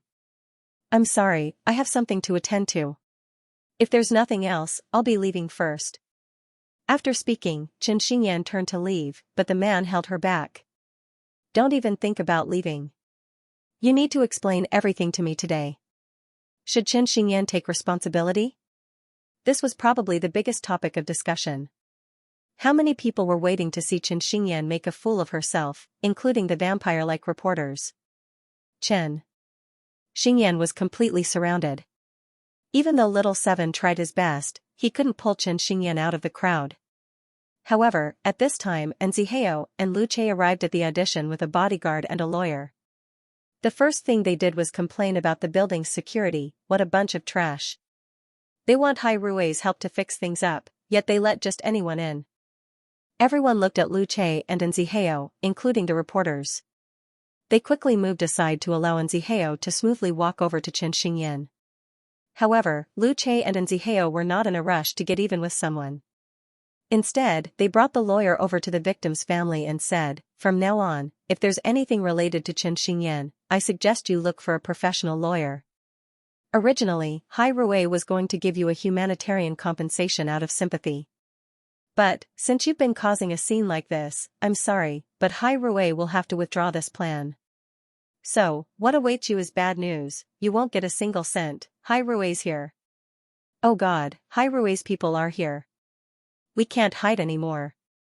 Let's get out of here and stop watching the show. Some people took advantage of the chaos to leave the scene. But, Lu Che did not give them a chance to escape. As for who leaked the news that the second miss was at the audition, Hai Rui will investigate as soon as possible. Our second miss has never treated herself as a part of Hai Rui. But, don't forget, President Mo hates it when people bully his family. As for Qin Tianhao's accident, Hai Rui will provide a public explanation. As for our second miss's current situation, you don't need to worry about it. If anyone else wants to cause trouble for the second miss, I'm sorry, President Mo will send her a lawyer's letter. Hairue's lawyers have never lost a lawsuit before.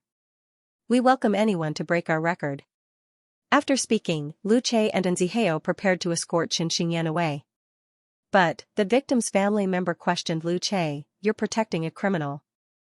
Madam, you need to understand that the criminal is currently on trial.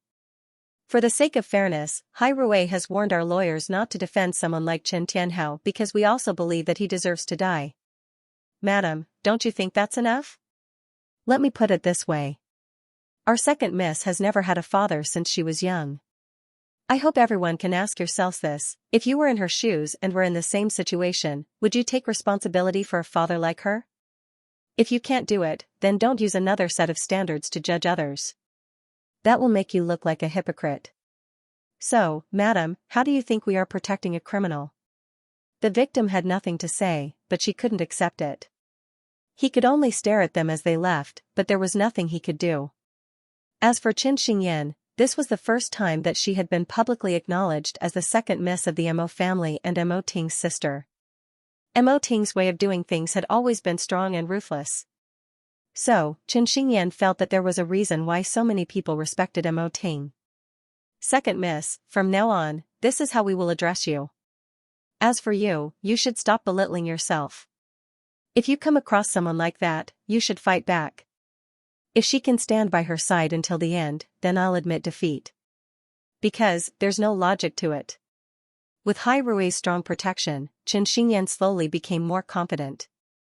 After all, Qin Tianhao had done something unforgivable and it wasn't her fault, so she didn't need to feel guilty.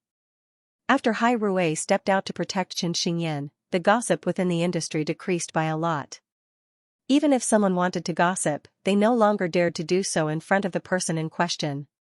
To suit her new identity, Qin Xingyan made some changes and became more assertive. She was well aware that in the industry, having a strong background would make life easier for the people around her. Afterwards, Hairue announced the entire story. Qin Xingyan lost her father when she was 6 years old. As soon as her father returned, he immediately asked for money. No, he was trying to scam her. Qin Tianhao did indeed have a son and he was seriously ill. So, when Nzihao and Hairue revealed this series of evidence, Qin Xingyan's situation was pitiful. The people in the industry couldn't help but think of themselves.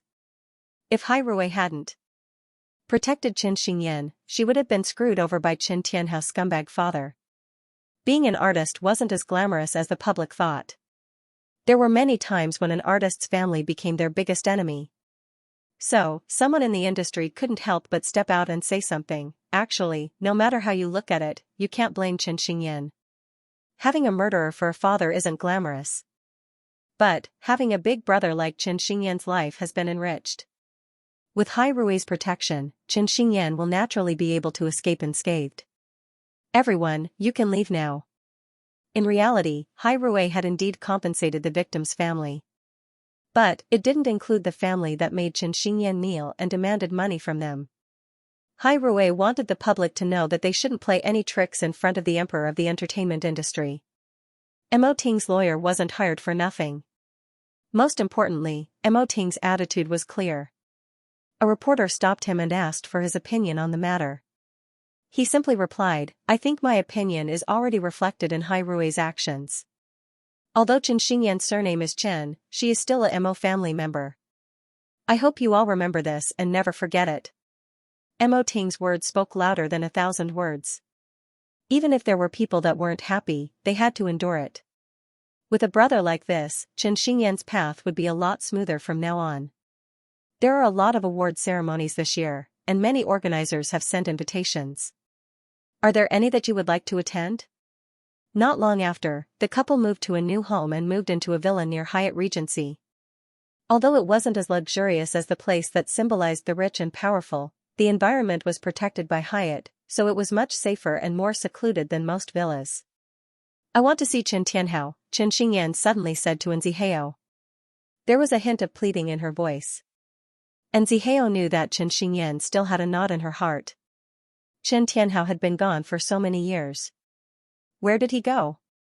Why did he abandon the mother and daughter? She really wanted to know the answers to these questions. So, after a moment of silence, Nzihao nodded his head and said, "I'll arrange it for you." Thank you, Zihao. Because of Hai Rui's intervention, Chen Xingyan finally managed to extricate herself from Chen Tianhao's accident. The media did not dare to drag Chen Xingyan back into the mud again, so they changed the focus. Of course, Chen Tianhao's incident still attracted a lot of attention in Beijing. After all, he had caused a huge accident, so Chen Tianhao naturally couldn't escape death. On the night that Chen Xingyan went to visit him in prison, she still had work to do. Originally, she was filled with anger and grievance, but as soon as she saw Chen Tianhao, all of it disappeared. Through the glass, Chen Xingyan did not pick up her phone. Instead, Chen Tianhao trembled as he pleaded, "Xingyan, save me." At this moment, Chen Xingyan felt like all her secrets were no longer important. My brother has already comforted the people that you injured. As for your seriously ill son, he is already receiving treatment. But, he will be sent to an orphanage soon. As for you, you deserve to die, don't you think so? I am your father. How could you be so heartless? Just wait for your death, Chen Tianhao. Originally, I wanted to ask you why you abandoned me and my mother. But, after seeing you in this state, I feel like I should thank you for abandoning us. This is a form of release. Xingyan, listen to me. Don't go. However, Chen Xingyan felt that there was no point in continuing the phone call. So, she directly put down the phone. People often told people that no matter what their family did, they should be forgiven. After all, once they died, they would have nothing left.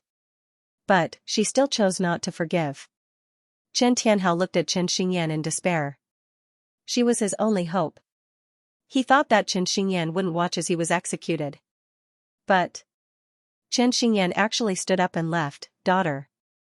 Xingyan, you can't leave me like this. Xingyan, I was wrong. I was really wrong. I shouldn't have taken drugs and drank. Xingyan, save me. On the way home, Zihao held on to Chen Xingyan's hand, afraid that she would catch a cold. Are you still feeling unwell? The thought of him dying is indeed unbearable. But, he deserved it, Chen Xingyan replied in seriousness. Afterwards, she took a deep breath and regained her composure. What's done is done. I need to get over it as soon as possible. I don't want something like this to continue to hurt me and my mother. You are now the doted princess of Hai Rui, Zihao replied in seriousness. Zihao couldn't help but nudge her head. From now on, don't be so stubborn. Focus on acting and walk your own path. So, Chen Xingyan never expected that she would receive a small award. Although it wasn't a very prestigious award, which artist didn't start off with something small, of course, Tongning was an exception. Seeing Chen Xingyan so happy, Zihao was also happy. Even though, he had never cared about an important award like this. In the future, I will be able to receive even more and better awards. Speaking of which, the Fei Tian Awards has already started voting for the audience's favorite drama. If you have some time, you can ask your fans to vote for The Forensic Concubine. Ningjia doesn't need my fans. Chen Xingyan had already paid attention to the awards. Although the Best Actress award was still unknown, Tongning was definitely not going to lose out on the Most Popular award. However, Tongning didn't really care about the Most Popular award. As Survivor was about to start filming, Tongning's mind was completely focused on the new film. During this time, Guogua became sick more and more frequently. Bai Lihua gave Guogua a checkup. Because of his immune system, Guogua's body was a lot worse than Tang Tang's. This difference would slowly become apparent as he grew up. As a result, although Guogua and Tang Tang were twins, they were destined to walk different paths. Tongning officially joined the cast of Survivor before the Fei Tian Awards. Previously, Guogua's illness wasn't serious. It was just a common fever that children often had. But, one afternoon, Bai Lihua felt that something wasn't right. So, she immediately gave Mo Ting, who was still working at Hai Rui, a phone call. Immediately send Guogua to the hospital. Something doesn't seem right. Mo Ting put down his work and headed straight home. He then instructed Lu Che to arrange for a specialist. As soon as he arrived at the hospital, Guogua was immediately given a full body checkup. In the end, the diagnosis was that Guogua's lungs were congenital dysplasia and needed long-term care and careful protection. Otherwise, the problem with the lungs could be serious or minor. It could even lead to a premature death. Mr. M.O., why don't you contact our expert in pediatrics, Dr. Tan? She is beautiful and specializes in treating children. However, she is currently overseas and will only be back in a few days. Mo Ting's handsome face darkened as he looked at Guogua, who had finally fallen asleep. Bai Lihua replied. She then asked Mo Ting, should we tell Xiaoning? After Survivor finishes filming, I will personally tell her, Mo Ting replied. He knew that if he told her at this time, she would immediately leave the set and return home to take care of Guogua. That's good, Bai Lihua nodded. Let's wait for Guogua to stabilize a little before we see what happens. This time, Guogua's fever lasted for 2 whole days. On the day that he was discharged, the expert Dr. Tan happened to return to China. As soon as she heard that Guogua's condition was the same, she rushed straight to the hospital without even packing her luggage. She was indeed young. She was only 28 years old, but she often appeared in medical magazines and received many awards. She loved children, so she studied pediatrics in the US. After returning to China, she began researching difficult diseases in children. Guogua's condition isn't that serious, but he needs to be brought to the hospital regularly for checkups. We understand, Dr. Tan, Bai Lihua replied. What about his mother? Tan Suling asked as she turned to ask Bai Lihua. Xiaoning doesn't know about this yet. Although Tan Suling didn't follow the entertainment news, she had heard about Tong Ning's gossip. So, she nodded her head, I know your family are all public figures. Even so, I suggest Mom bring you along next time. Okay, Bai Lihua nodded. Afterwards, Mo Ting left the hospital with Guogua. Of course, not many people knew about this. I have to say, hybrids are really beautiful. Although Bai Lihua knew that it was not the right time to bring this up, she couldn't help but sigh at the thought of Tan Suling's beauty. She's a doctor too. Not bad. If I had another son, I would definitely tell him to woo her. Mo Ting did not say a word. He simply carried the sleeping Guogua in his arms. As the head of the household, it was hard to tell what he was thinking. Bai Lihua could roughly guess what Mo Ting was thinking, so she replied, I know what you are thinking. You are afraid that Xiaoning will worry and that she will abandon her life because of Guogua. I'm not worried, but she'll definitely do it. But, you shouldn't hide it from Xiaoning for too long. She is Guogua's mother. As a mother, how can she be kept in the dark? Plus, Xiaoning is such a meticulous person. As soon as she returns home, she will definitely notice that Guogua is different. I will naturally tell her after filming, Mo Ting insisted. She's already given up enough for me. But, as a mother, she had a telepathic connection with her child. So, that night, Tong Ning gave him a phone call and asked about the babies. In particular, she asked if Guogua had a fever again. Mo Ting replied honestly that Guogua was indeed a little sick, but he had already recovered. After hearing this, Tong Ning remained silent for quite some time. The next morning, she applied for leave from filming and returned home. Only after seeing the 2 babies were lively and energetic did she relax. Mo Ting quietly hugged Tong Ning from behind and placed his chin on her shoulder. Why did you suddenly come home? I dreamed that the babies had a fever. I have to see them to be at ease, Tong Ning said gently. Plus, the filming hasn't been very intense these few days. If we move to the mountains, I'm afraid it won't be easy for me to see the 2 of you again. Silly. Mo Ting was well aware of how much Tong Ning loved the 2 babies. Ting, record a few more videos of the babies every day and send them to me. I don't want to miss them. I can take the 2 babies with me to supervise the filming. Are you crazy? The conditions on set are so tough. I don't want you and our son to suffer. Plus, the entire crew would be a laughingstock. Don't worry, I won't be filming for too long. Plus, as soon as I have time, I will immediately return. Mo Ting did not say a word. He simply hugged Tong Ning tighter. Only God knew how much he wanted to see her. As a father, he was naturally afraid. But, Tong Ning seemed to have sensed it. So, she actually returned home and stood in front of him at the exact moment he wanted to see her the most. Do your best. The Fei Tian Awards is about to start. Hai Rui will take care of everything, don't worry. Last year, it wasn't easy for her to win the Best Newcomer award. But, this year, Tongming was aiming for the Best Actress award. With so many good films and outstanding performances, Mo Ting was certain that Tongming would definitely win the Best Actress award. "Daddy Ting, you seem a little strange today." Mo Ting did not say a word. He simply placed a kiss on her lips.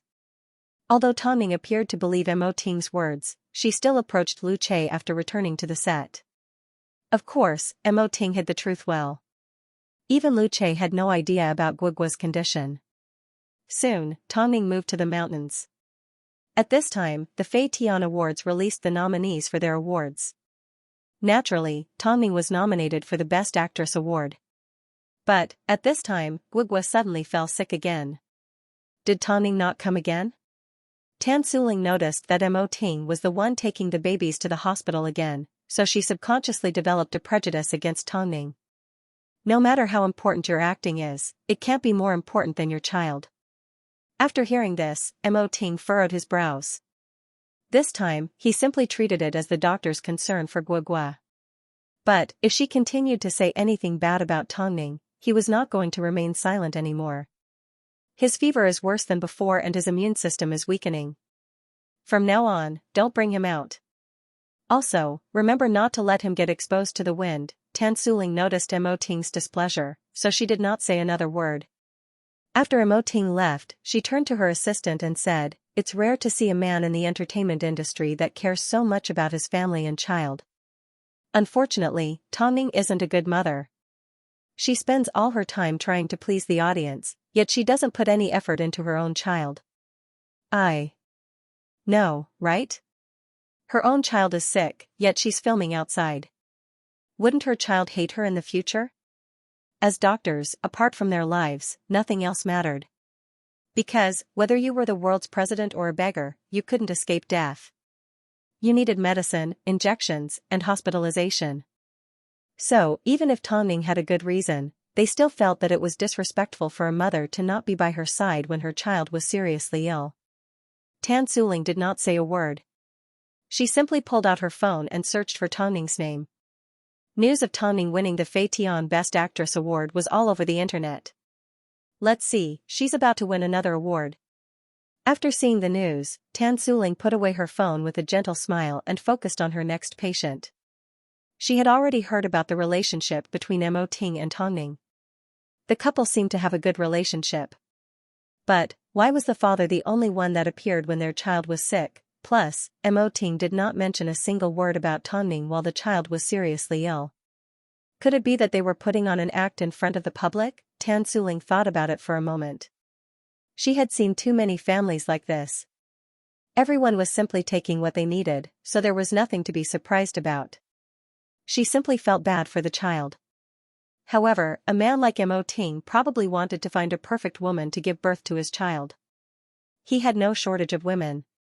In reality, Mo Ting was afraid that Tongming would miss the children, so when Tongming moved to the mountains, he decided to visit her on set.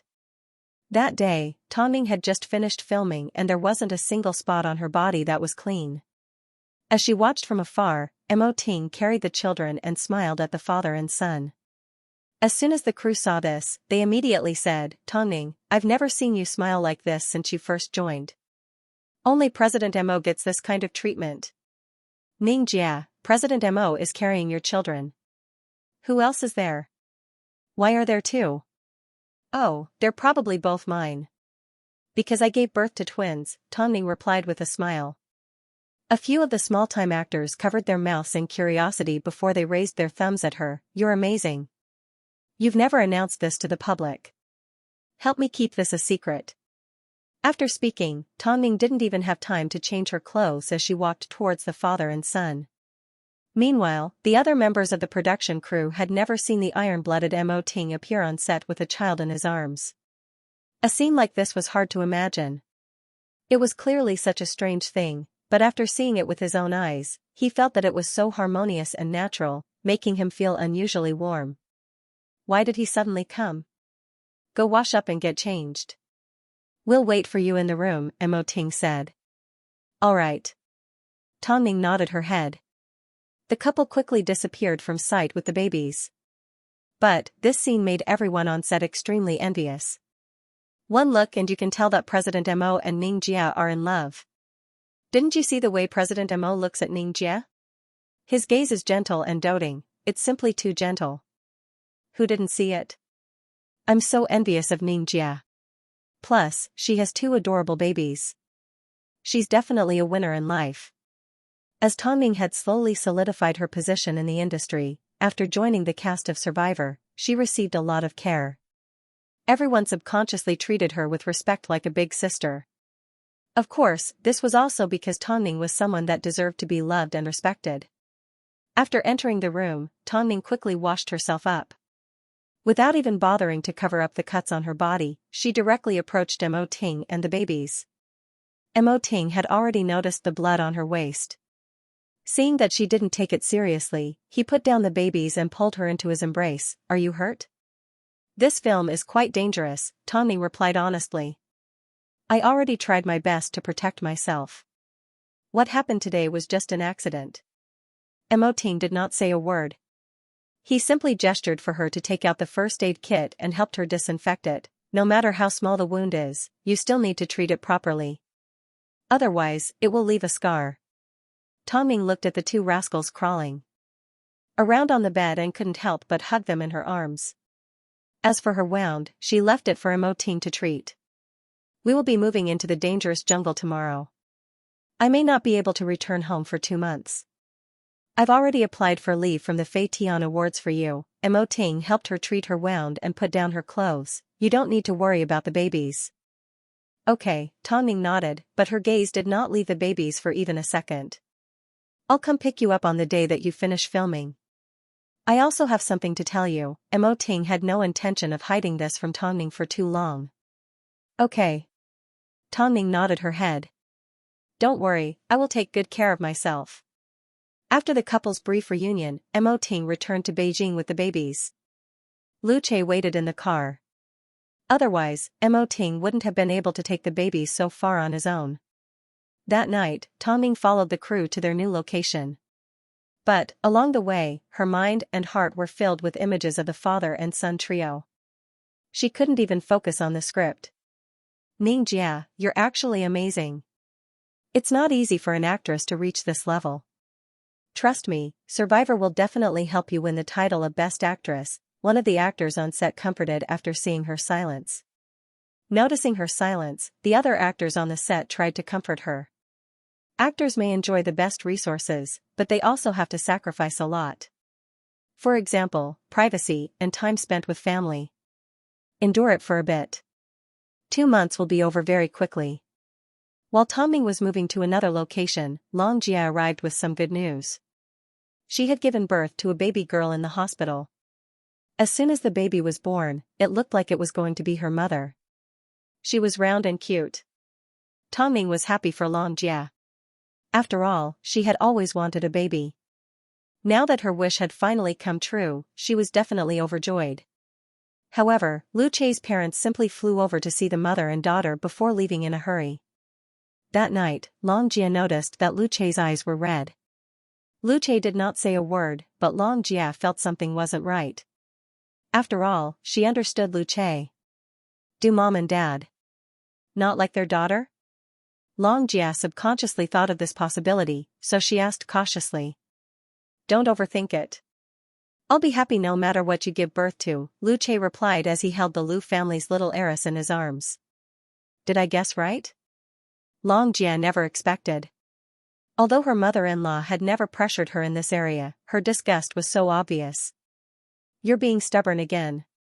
The person you want to spend the rest of your life with is me. Before you got pregnant, I already made it clear to you. Why must you try to please them?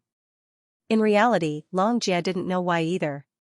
Perhaps, it was because of the inferiority complex that emanated from her bones. Every year, the Fei Tian Awards was extremely competitive. But, this year, no one doubted Tongming's acting or the box office. Whether it was the lost relative, the forensic concubine or the currently filming Survivor, everyone had a common understanding: Tongming's productions were always the best. But, the forensic concubine gave everyone an even bigger surprise. Mo Ting played the male lead, allowing everyone to see a different Mo Ting, a Mo Ting that could do anything. On top of that, with Mo Ting's guidance, Qing Lan's character became more realistic and full of emotions. As a result, The Forensic Concubine broke all records for television dramas. So far, it was ranked number 1 on all the charts. This was undoubtedly a good year for Tongning. Not only did her film do well in the box office, she had just become a mother, she was younger than before, and she even starred in a film with Mo Ting as a couple. Tongning is definitely going to win the Best Actress this year, right? I don't think there's any suspense. If she doesn't win, then it would be unfair. It was like, all of a sudden, the people in the industry began to differentiate Tongning from the average actress. Everyone had a scale in their hearts. Tongning's hard work and acting skills were obvious to all, this was an indisputable fact. But, just before the Fei Tian Awards was to be presented, Guoguo was once again admitted to the hospital with a high fever. This time, Tan Suling asked Mo Ting, "Why didn't you notify Tongning?" Although Guoguo only has a fever every time, it doesn't mean he doesn't want his mother by his side. "Doctor, you're being too nosy," Mo Ting replied. Tan Suling calmed down for a few seconds before she began to help Guoguo cool down. Even if it's a marriage of convenience, you shouldn't just give birth and not care for your child. Don't tell me you don't have any feelings for the child you carried for 10 months. My wife isn't abandoning the child. I simply didn't tell her. If Dr. Tan insists on mixing in personal feelings, then I can simply switch hospitals, Mo Ting replied coldly. You shouldn't be getting involved in other people's family matters. Tan Suling nodded her head. After she helped Guoguo's fever reduce, she said to Mo Ting, "I simply feel bad for the child. It's not your turn." After saying these 3 words, Mo Ting carried Guoguo and left. Just as he was about to step out of the door, he said to Bai Lihua, "Mom, prepare to switch hospitals." The thing that Mo Ting regretted the most was that he never thought about raising a medical team. Ever since he found out that Guoguo's body was weak, Mo Ting searched all over the world for an authoritative pediatrician to help alleviate Guoguo's pain. Although Tan Suling was emotional, she was indeed a professional when it came to pediatrics. But even so, he still did not want to see this doctor who was prejudiced against Tongning again. For Mo Ting, there were only 2 types of people in the entire world, Tongning and others. Xiao Ting, it's about time you told Xiaoning. Seeing Guoguo in so much pain, Bai Lihua couldn't help but feel her heart ache. You should know that no matter how attentive a father is, there are some things that a mother can't do without. I know what to do, Mo Ting replied. The Fei Tian Awards were just around the corner and Tongning was about to return home. But, there was still a third of the time until the filming of Survivor ended. In reality, the public paid close attention to the Fei Tian Awards every year. After all, it was one of the most prestigious awards in Beijing, and the films and actors that were chosen were always won over by the public. As expected, Tongning was one of the most popular nominees for the Fei Tian Awards this time. So, discussions about her were quite intense. Even the doctors and nurses at the hospital would watch a couple of episodes of The Forensic Concubine during their lunch break to satisfy their cravings. Seeing this, Tan Suling's expression darkened. Don't let me find out that you guys are watching this boring drama at work again. The nurses were a little helpless. Tan Suling had never objected to it before. Why was she suddenly so angry? Tan Suling seemed to know what the nurses were thinking, so she explained, no matter how successful she is as an actress, she is still a failure in my eyes. Someone that doesn't even care about her own son has no right to give birth to a child. The nurses smiled awkwardly. They felt that Tan Suling was being a little too controlling. Guoguo has been seriously ill 3 times, but she hasn't visited even once. Have you guys ever seen a mother like this? Dr. Tan, that seems to be a family matter. Tan Suling glared at the nurse before she turned and left. In reality, even Tan Suling felt that she was overreacting. Why was she so angry at Tongning's irresponsibility? Perhaps, it was because she felt that Tongning wasn't worthy of being loved by others. If she could be so terrible as a mother, it was obvious that she was just putting on a show in private. But, Dr. Tan couldn't be telling the truth, right? Tongning and Mo Ting's child has been seriously ill 3 times? And Tongning hasn't visited even once? Could it be the legendary marriage of convenience between the two of them? The kind where they do things on their own? Stop making wild guesses. The two of them are so close. That's impossible. In that case, why do you think Dr. Tan is so angry? The three nurses began to discuss the matter at the nurses' station. They had no idea that Mo Ting had instructed them to keep this a secret. But, of course, the root of the problem was Tan Suling. Although she was a professional, she had a low EQ. She always thought she was great and righteous. Of course, it was just a discussion between the nurses, so the matter wasn't about to blow up.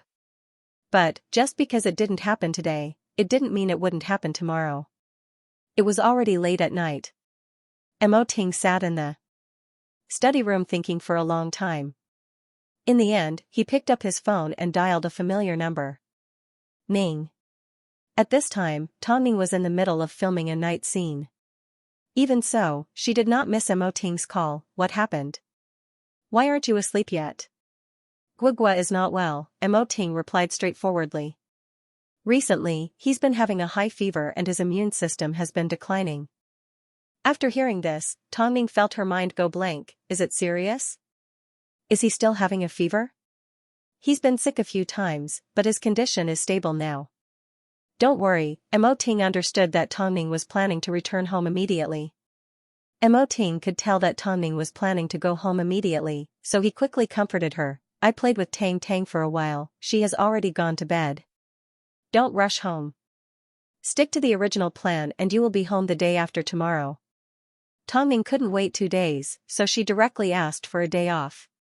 After hearing about Tongming's situation, the director agreed to her request. But, as he let her go, he said in a serious tone, Tongming, it's normal for children to get sick. Plus, President Mo will be there to take care of him. But, you are the female lead of this film.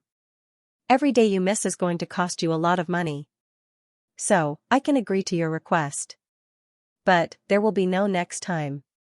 Tongming understood the director's difficulties, so she nodded her head apologetically. I will take responsibility for any consequences. Okay, go ahead then. The Fei Tian Awards ceremony is almost here, so I'll give you an early break. As long as Tongming was willing to take responsibility, the director was willing to do her a favor. After all, Tongming did have her reasons. Tongming rushed home that night. The first thing she did as soon as she entered the house was to make sure Guogua was fine. Seeing that he was sleeping soundly in his crib, she let out a sigh of relief. Mo Ting heard a noise and stepped out of the bedroom.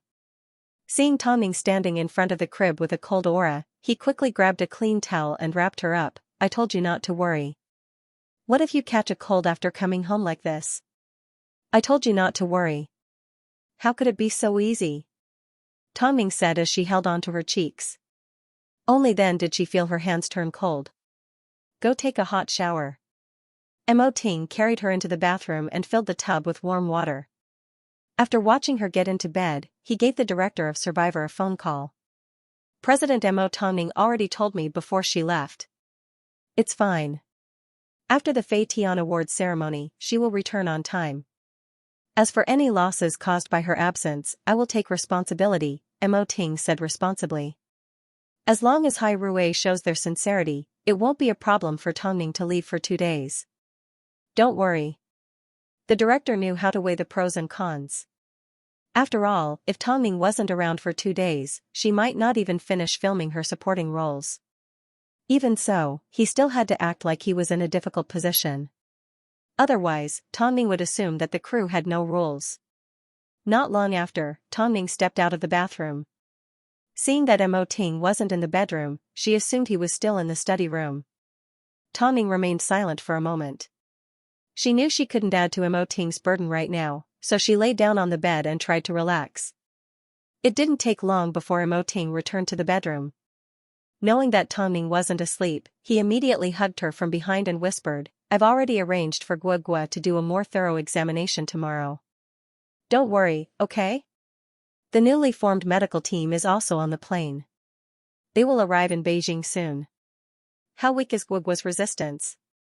Tongming asked as she flipped over and wrapped her arms around Mo Ting's neck. Previously, the doctor said that I might fall sick often. Because my immune system is low, there are all kinds of possibilities. After hearing Mo Ting's words, Tongning fell silent. She didn't feel good, but she accepted reality. After quite some time, she finally calmed herself down and said to Mo Ting, "Hurry and get some rest. Guogua is already sick, you can't be too tired." Mo Ting knew Tongning had a strong heart. Even though she was worried, it wasn't enough to make her lose her composure. The next morning, Tongning and Mo Ting sent Guogua to the hospital. Although the annoying Tan Suling was at the hospital, it was still the best pediatrics hospital in Beijing. It didn't take long before Guogua underwent another thorough examination. Apart from his weak immune system, he was also diagnosed with pneumonia. Because of Mo Ting's request, Tan Suling wasn't the one to treat Guogua this time. Even so, the nurse still suggested to Mo Ting, "Mr. Mo, Dr. Tan is indeed our authority. People from all over the country come to visit because of her reputation. So, I suggest you go see Dr. Tan." After hearing this, Tongning was a little confused as she looked at Mo Ting. "Why don't you go see Dr. Tan?" Mo Ting remained silent without a word. Seeing this, the nurse explained, "Dr. Tan is a very individualistic person. She is warm-hearted and can't stand seeing parents mistreat their children. Plus, you haven't been by Guogua's side the past few times, so she has developed a prejudice against you." "So, just because of that?" Tongning didn't mind as she immediately asked the nurse to call Dr. Tan. "Ting, okay." Mo Ting knew what Tongning wanted to say. Mo Ting knew what Tongning wanted to say. If worst came to worst, he would just ignore Tan Suling when she arrived. Soon, Tan Suling arrived at the entrance of the emergency department. This time, she finally got to see Tongning. At first, she did not say a word. But, when she saw Guogua's report, she finally said, "Your child is so sick, yet you haven't been by his side all this time. I'm afraid you can't absolve yourself from the blame. You should know that you are now a mother. Since you're going to have a child, you should be responsible for him. Is acting and becoming famous that important?" Tongning did not refute as she accepted Tan Suling's blame. She then asked patiently, "Dr. Tan, can you please treat Guogua? With a mother like you who doesn't care about him, I can't treat him." Tongning did not explain and did not say another word. Seeing that Mo Ting was about to explode in anger, Tongning quickly held him back and comforted him for a few seconds. "I think Dr. Tan should put aside her emotions at a time like this. After all, my son is waiting for treatment. Are you aware of your son's condition now?" After hearing Tan Suling's words, Tongning did not continue to beg her. Instead, she gave Xia Yuling a phone call. At this time, she was suddenly reminded of her medical student, Tang Yichen. "Mom, Guogua is sick. Can you help me contact Sister Tu? I'll arrange for Guogua to be transferred to another hospital." Xia Yuling had no idea how sick Guogua was. As soon as she heard Tongning's words, she immediately gave Tang Yichen a phone call. "Are you crazy? Guogua is in such a critical condition right now, yet you're asking him to be transferred to another hospital?" Tan Suling immediately scolded. "You're indeed not good at being a mother." This time, no one could stop Mo Ting. He directly waved at the nurse, "Get the hospital chief here." The nurse was shocked, especially when she saw Mo Ting's dark expression. She had no choice but to turn around and rush over to the hospital chief's office. "Even if you get the hospital chief here, it won't change the fact that Tongning isn't a good mother. You're being too nosy," Mo Ting said straightforwardly. "If you like to make assumptions, you don't need to be a doctor. You should get your brain checked first. Mr. Mo, watch your words." Mo Ting did not say another word, he couldn't be bothered to respond. In all seriousness, the couple had never seen such a nosy doctor. Soon, Tang Yichen arrived at the hospital.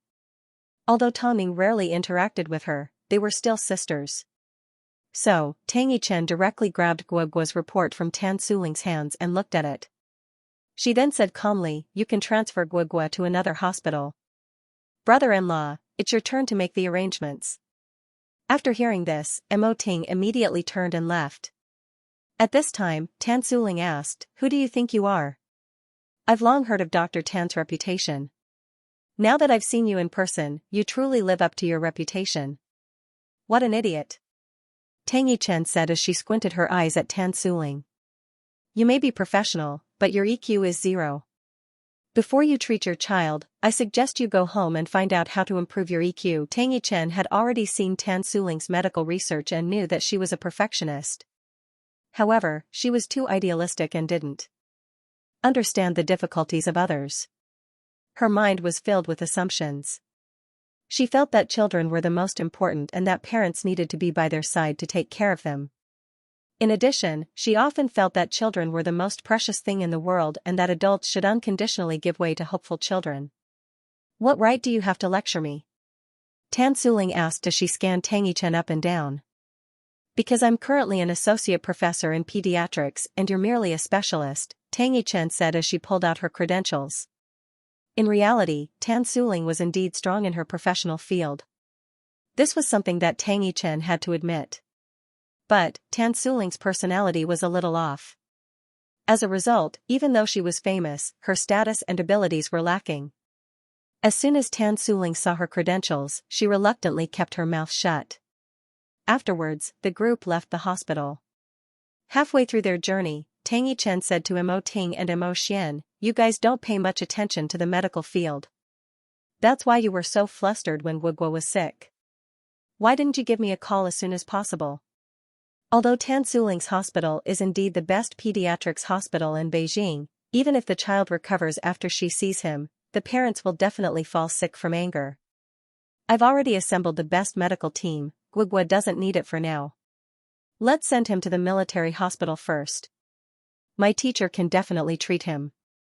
Of course, the medical team is still necessary. You guys should pay more attention to your checkups.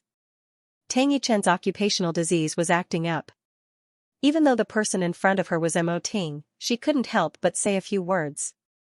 In reality, in terms of how close they were, Tang Ning felt that she and Tang Yichen were the two oddities in the Tang family.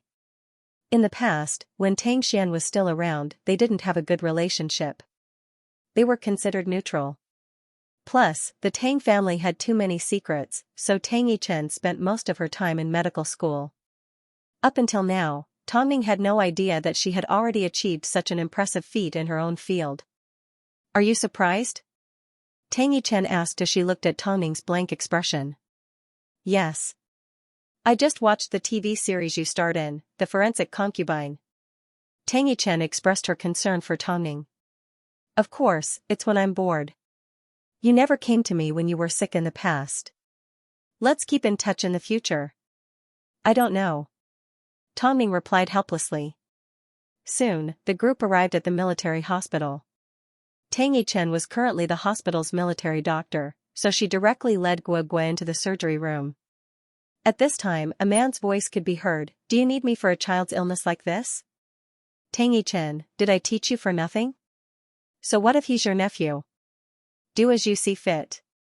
Soon, a tall man walked out of the surgery room. As soon as Tang Ning saw him, she was stunned.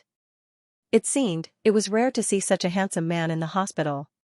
It would be a shame if he didn't become a celebrity. He was obviously the teacher that Tang Yichen was talking about.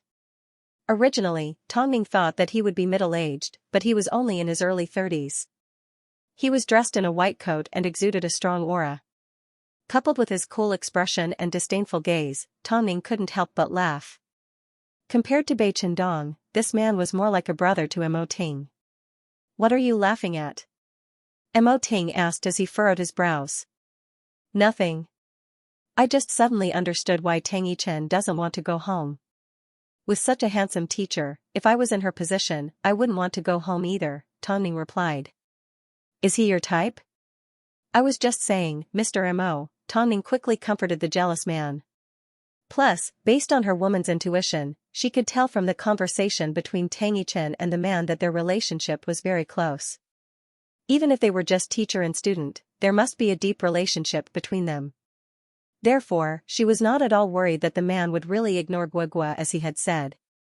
As expected, it didn't take long before Tang Yichen invited the Mo couple into the surgery room. At this time, the man said coldly, there's no need to be nervous. Leave the child here for a couple of days. Go do what you need to do, Lu Guangli. Tang Yichen tugged on his sleeve awkwardly. She was obviously supposed to be closer to Tongning. But, when Tongning saw this, she seemed to understand something. You need to call him teacher. Lu Guangli lectured in a serious tone. Tang Yichen glared at him while he looked at the Mo couple. Tang Yichen had no choice but to say, "Don't worry, I will take care of Guogua. You guys can go home." Seeing that the two men were unmoved, Tang Yichen added, "It's really just a small problem. In that case, I'll come back in the afternoon to take care of Guogua." "No need," Lu Guangli replied. "As soon as the child recovers, I will notify you to take him home. If the family is here, it will only make things worse for the nurses." After speaking, Lu Guangli once again left the surgery room. "He's just like that, but he's very capable," Tang Yichen explained.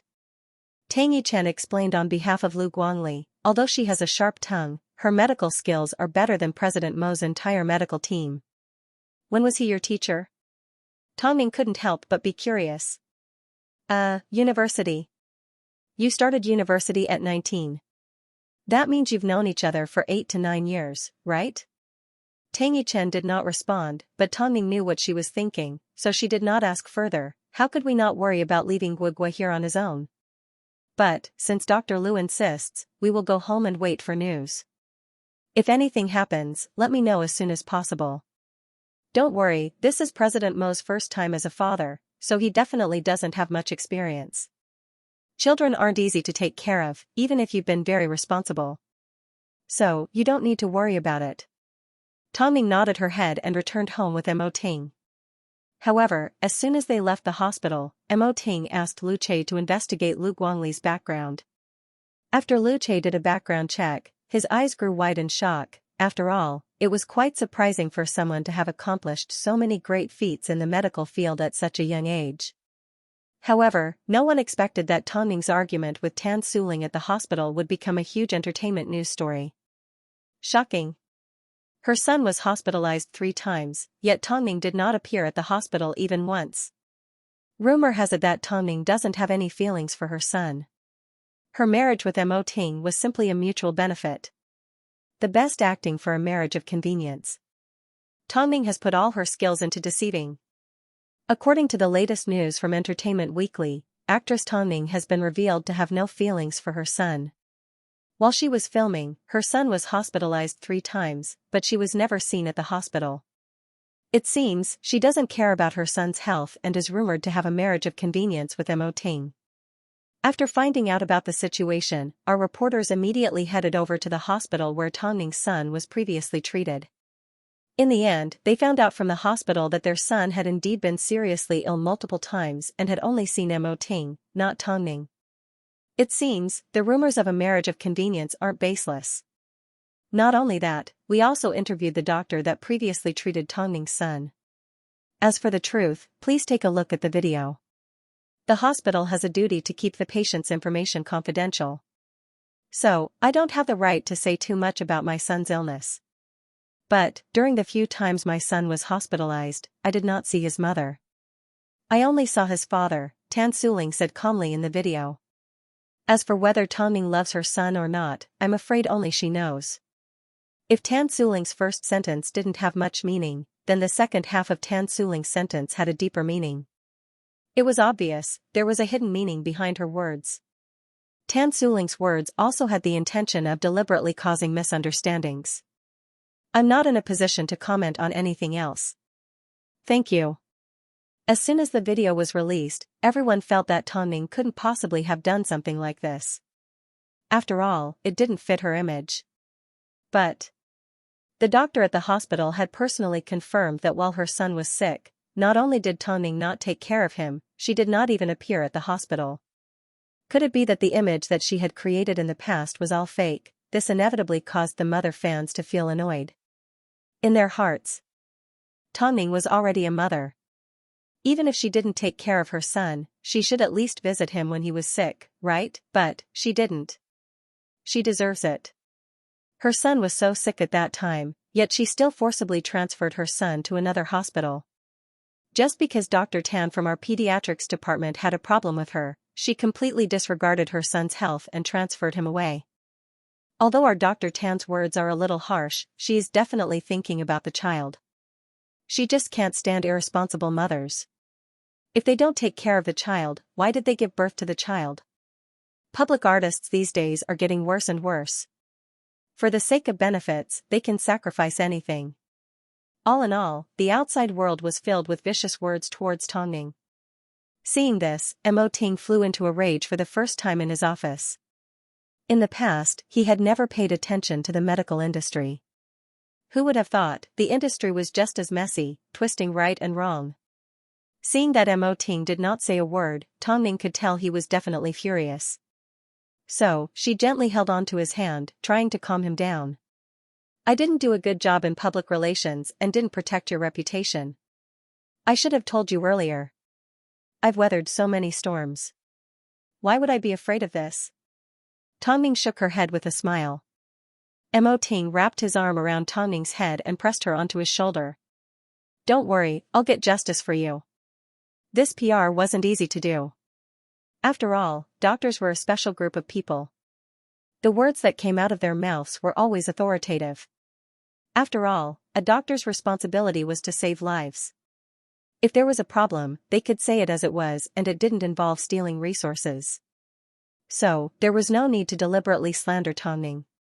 On top of that, modern people were under a lot of pressure, so most people were more or less paranoid.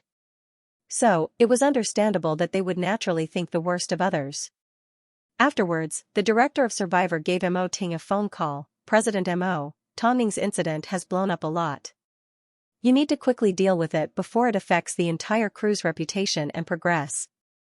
Don't worry, Mo Ting replied with two simple words. Tongning remained calm as usual. Apart from asking Tang Yichen about Guoguo's condition over the phone, she did not take the incident to heart. After being slandered so many times, she was already used to it. Mo Ting knew that if Hai Rui stepped forward, it would seem like they were trying to justify themselves. So, he thought of Tang Yichen. After seeing the news, Tang Yichen expressed her disgust towards Tan Suling. Even if Mo Ting didn't make the arrangements, she would still speak up for Tongning. Guoguo is currently in the military hospital. He simply has a fever because his immune system is weak. He isn't seriously ill or on the verge of death like the rumors say, Tang Yichen said as she released Guoguo's medical report. Secondly, I need to clarify why Tongning transferred Guoguo to another hospital. Firstly, Guoguo had a high fever and mild pneumonia. At that time, Tongning invited the attending doctor, Mr. Tan, to treat him. But, because of his own emotions, Mr. Tan scolded Tongning. Tongning did not respond the first 2 times, but the doctor actually said something like, I don't want to treat a mother like you.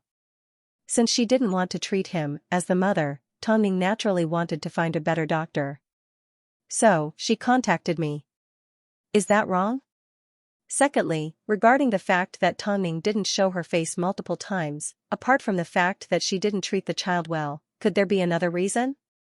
For example, could it be that Tongning didn't know about this matter at all?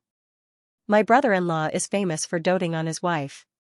To prevent Tongning from worrying, he could have taken responsibility for this matter himself. Most importantly, I would like to remind everyone that when a doctor from a certain hospital scolds someone, he should take care of his own image. As a doctor that demands parents to watch over their child 24/7, have you ever considered taking responsibility when you say something like that?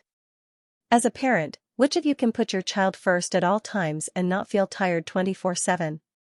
You can believe whatever you want to believe in what I've said today. But, those that spread rumors about my nephew's illness can leave now. Also, please remember to be polite with your words. No matter what the truth was, it was certain that Guoguo wasn't seriously ill. Meanwhile, Tang Yichen's words reminded parents that not every doctor was responsible, especially those that had been tortured by Tan Suling. I never thought that this doctor would still be around.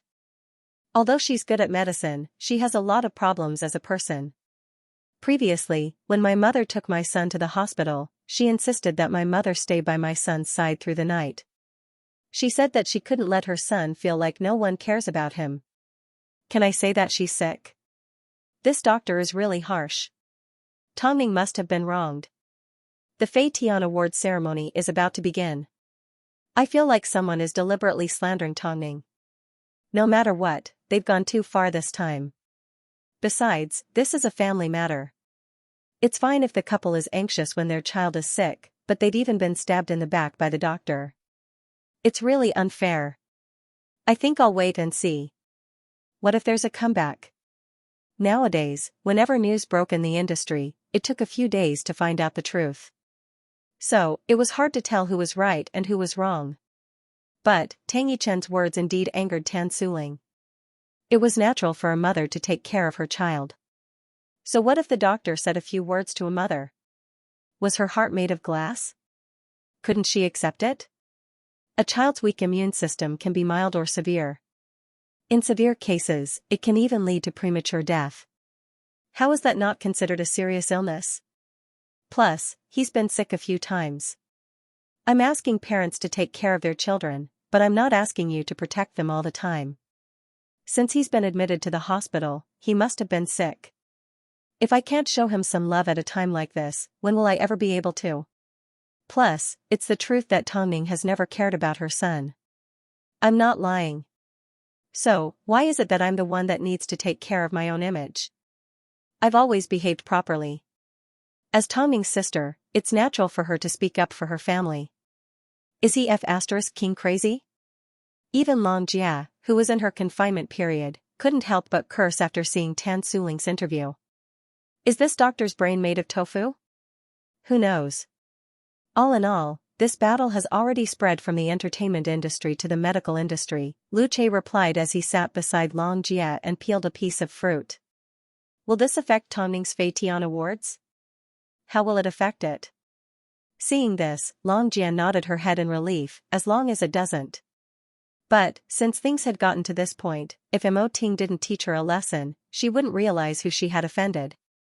In reality, the hospital chief had long wanted to fire Tan Suling, but he couldn't find a good reason to do so. When a person's personality has a problem and makes the people around her uncomfortable, then she will definitely become the target of public criticism, because countless people will talk behind her back about how bad she is and how disgusting she is. So, taking this opportunity, the hospital chief took the opportunity to speak to Tan Suling. Suling, to be honest, you are very outstanding.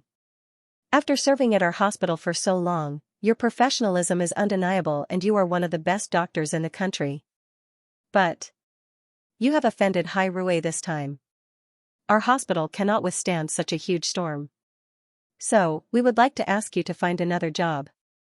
The dean's words were already polite enough. If it was any other clan, they would have long since flown into a rage.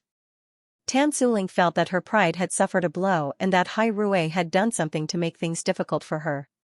So, she said to the hospital chief, you will definitely regret this. I'm a dignified doctor. I've saved lives and healed injuries. I've treated countless patients. But now, because of that dirty deal, you're treating me like this. It's simply disappointing.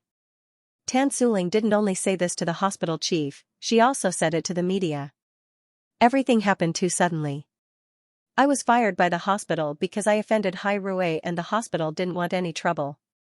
Some people laughed at Tan Suling's straightforward personality, she was brave enough to say anything. At the same time, some people felt it was unfair for her. It's not like this is the first time Hai Rui has done this. Being fired is already a light punishment. This doctor is quite pitiful. Who told her to offend Mo Ting? How pitiful. No, Hai Rui can't always use this method to solve problems, but, what was the reality?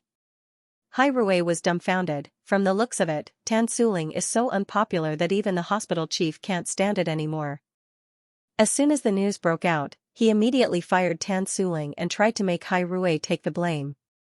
He sure played his cards well. Our Hai Rui sure knows how to take all kinds of blame. These were Feng Yu's exact words. Making Mo Ting take the blame, it seemed, they had found the wrong person. Go visit the doctors at the hospital. I'm sure we'll be able to find some clues and evidence, Mo Ting instructed. Otherwise, Hai Rui would really look like they were pressuring them. Don't worry, we'll have some news very soon. Collecting information wasn't just Lu Che's forte, Feng Yu was also very good at it. Although the incident was caused by Guoguo's illness, this negative attitude had affected Hai Rui's reputation. It didn't take long before Feng Yu received news that the people he had found had enough evidence to prove that there was something wrong with Tan Suling's personality and that the hospital couldn't tolerate it any longer. Did they even want to bully Hai Rui? Afterwards, Feng Yu told Tang Ning about the incident over the phone. After hearing about it, Tang Ning simply said, "Deal with it the way it should be dealt with." After being slandered so many times, she had already calmed down. But that didn't mean she was willing to forgive Tan Suling. Tang Ning's relaxed attitude meant that she allowed Mo Ting to do whatever he wanted. But if Mo Ting were to make a move, then, whether it was Tan Suling or the hospital, they would both end up in a bad state. Make an appointment with the hospital chief. I'll personally take a look. As soon as Feng Yu heard this, he felt the show was about to start. So, he did not waste a single second as he pretended to be from a rich family and arranged to meet the hospital chief at a hotel. Meanwhile, apart from Mo Ting, the most powerful entertainment reporter in Beijing was also waiting for the hospital chief. Anyone that provoked President Mo would never end up well. Hopefully, the hospital chief wouldn't end up in such a sorry state. The Fei Tian Awards was just around the corner, so Feng Yu knew that Mo Ting had to deal with everything before the awards ceremony. He wanted Tang Ning to appear at the awards ceremony as the perfect goddess in everyone's eyes. The next morning, Mo Ting made an appointment with the hospital chief. The hospital chief had no idea what was about to happen. He simply thought a rich family had invited him to meet them to discuss their family's condition. But, as soon as he pushed open the hotel room door, he was completely stunned. Because, apart from the media, there was only Mo Ting. "I think I entered the wrong room." The hospital chief turned to leave because he thought he had entered the wrong room. But, Mo Ting held him back. "Chief Lin, you didn't enter the wrong room." Mo Ting's voice was deep and alluring, shocking everyone present. Dean Lin's expression turned exceptionally ugly in an instant. "What? If I understand correctly, according to the rumors, I should be very familiar with the chief. But, it seems, Chief Lin doesn't want to see me," Mo Ting said with a smile.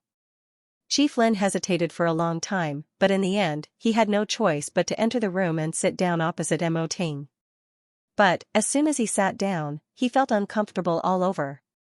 It was because Mo Ting was surrounded by a black hole of cameras. Above all, when faced with Mo Ting, one glance was enough to make a person feel a sense of fear. He was too dangerous. If Mr. Mo wanted to see me, he didn't need to go through so much trouble. If I didn't go through so much trouble, I'm afraid I wouldn't be able to see Chief Lin, Mo Ting said with a hidden meaning. Afterwards, his expression turned cold with a hint of seriousness and danger. "I simply want to know what Hai Rui has done to your hospital for you to be so afraid that you want to fire your doctor." "That's right, I want to know what Hai Rui has done to your hospital." There are rumors that Hai Rui has pressured you." "Chief Lin, has Hai Rui really pressured you?" "According to Dr. Tan, we have made a dirty deal. After I heard about it, I was very angry. How could an entertainment empire like ours make a deal with someone just to suppress an insensible doctor? I personally don't think Dr. Tan has the right to do that." "Chief Lin, what do you think?" Chief Lin felt a little embarrassed. He never expected that his words would be leaked to the outside world, nor did he expect that Mo Ting would personally come looking for him. This was completely unfounded. Now that he had been caught red-handed, how was he to answer in order to save his face? "I think Dr. Tan has misunderstood. In that case, can Chief Lin tell me why you fired Dr. Tan?" "That." Chief Lin froze. "You can't answer?" "That's fine, I'll answer it for you." After speaking, Mo Ting pulled out his phone and played a recording. In front of the media, who in the hospital doesn't know that Tan Suling's EQ is notoriously low? She often offends patients' family members and has caused a lot of trouble. The chief has long wanted to fire her. It's not that I don't want to say this, but Tan Suling is crazy. The hospital is in a mess because of her. Previously, Tan Suling had publicly embarrassed the headmaster. At that time, the headmaster already harbored hatred towards her. At least 80% of the people in the hospital want Tan Suling to leave. These recordings came from the doctors at your hospital. From the recordings, we can tell that Tan Suling wasn't liked by anyone at the hospital. So, the hospital chief used the excuse of angering Hai Rui to fire her. Is that right? Of course not. Dean Lin hurriedly denied. Then what's the reason? Mo Ting asked again. However, this time, Dean Lin stuttered and could not give a proper explanation. Tan Suling is venting all her negative emotions on Hai Rui, but we are innocent. What have we done wrong? Mo Ting asked as he put away his phone. Chief Lin, you are bullying the wrong person. Whether it's me or Hai Rui, your position is correct.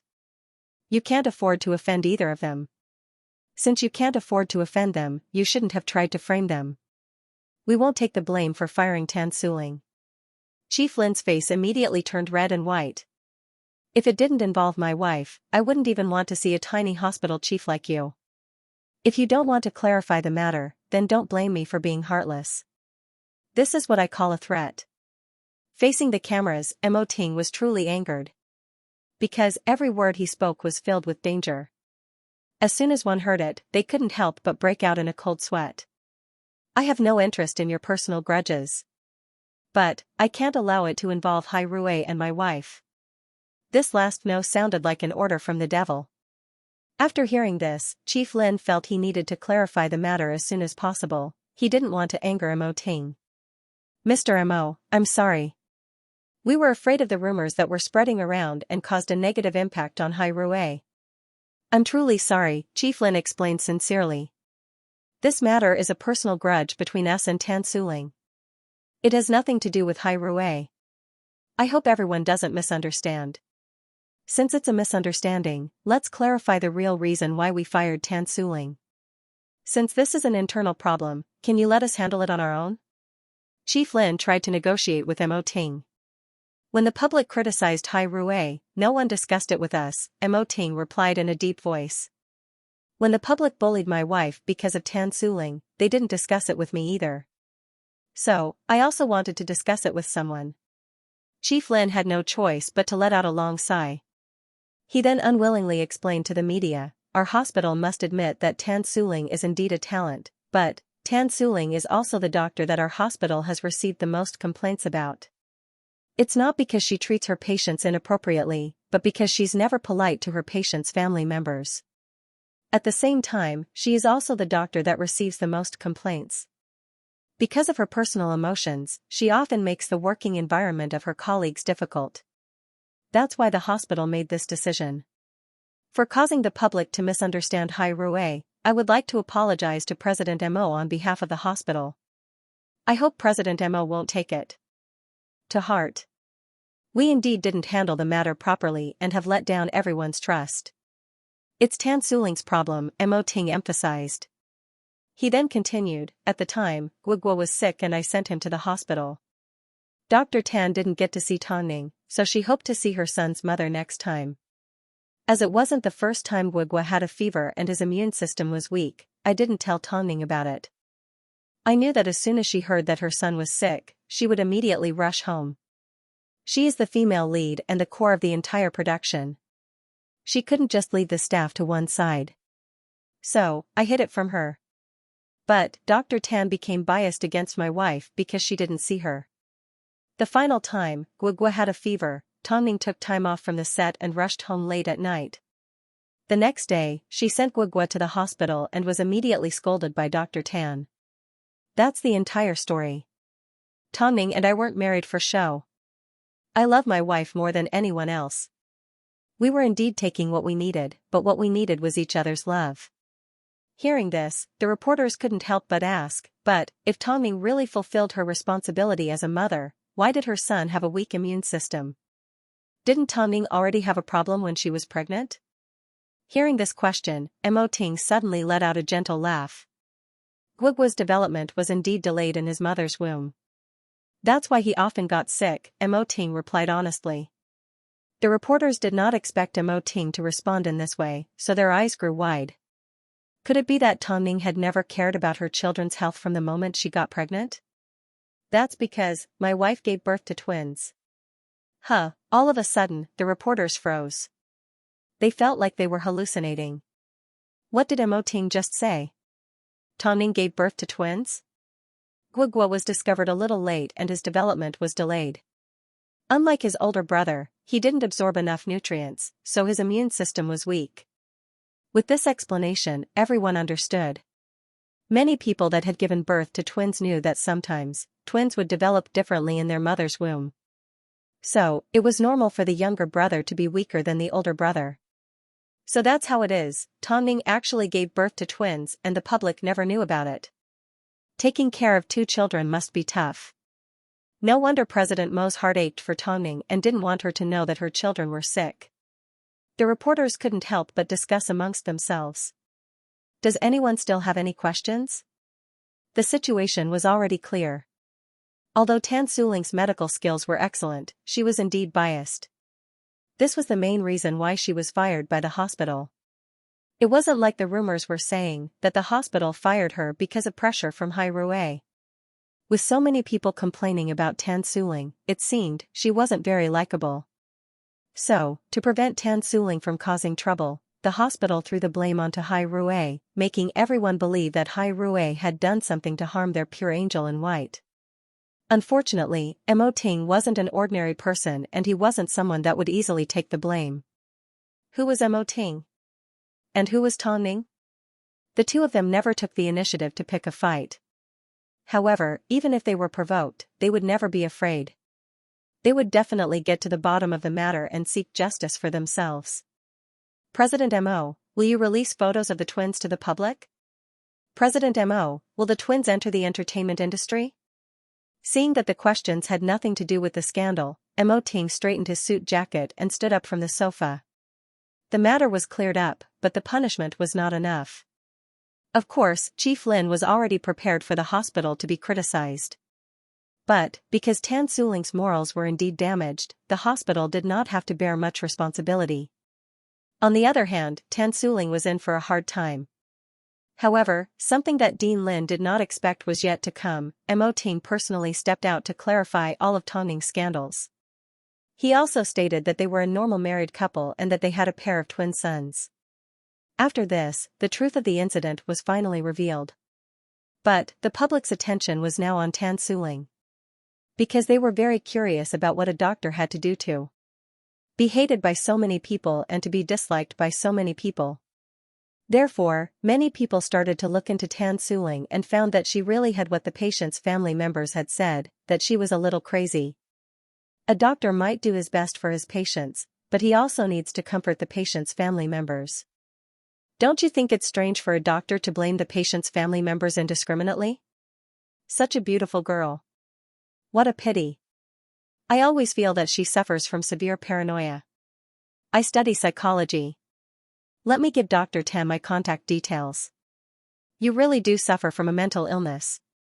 When a person is hated by a small portion of people, it can be said that it's because of jealousy. But, when a large group of people hate them, then their personality must be flawed. No wonder Tongning transferred the child to another hospital. I understand. Tan Suling never imagined that, in such a short period of time, the situation would turn around like this and she would be criticized by so many people. Father and Mother Tan couldn't help but comfort their daughter. Baby, I've made an appointment with the best psychiatrist for you. Why don't I go with you tomorrow? Mom, even you think that I'm crazy? You are crazy, Father Tan replied straightforwardly. It's a serious case of paranoia. Tan Suling never expected that even her own parents would misunderstand her. So, in a fit of anger, she stormed out of the house. But, as soon as she stepped onto the streets, she was constantly being pointed at. Worst of all, she realized that she had no friends at all. There's something wrong with this woman's brain. It's best to stay away from her. She's a doctor, yet she doesn't even know that she's sick. What a joke. Tan Suling felt extremely wronged. After all, she only had one goal in mind, she wanted the best for her child. She thought she was great, but she was misunderstood by the entire world. After this incident, Tongning no longer had anything to slander. After all, everything that could be slandered and everything that could be slandered, had already been slandered. Tonight was the Fei Tian Awards ceremony. But, that morning, Mo Ting even stepped out to clear his wife's name. Apart from filming, she was actually a normal person. So, after having a child, she wanted to be treated like a normal person. But, in this industry, she had no choice but to do what she wanted. That evening, Emoting returned home. Seeing Tongning sitting on the sofa in a daze, he asked, "Why aren't you getting ready? We're about to set off." Tongning let out a gentle laugh as she stood up and headed for the wardrobe.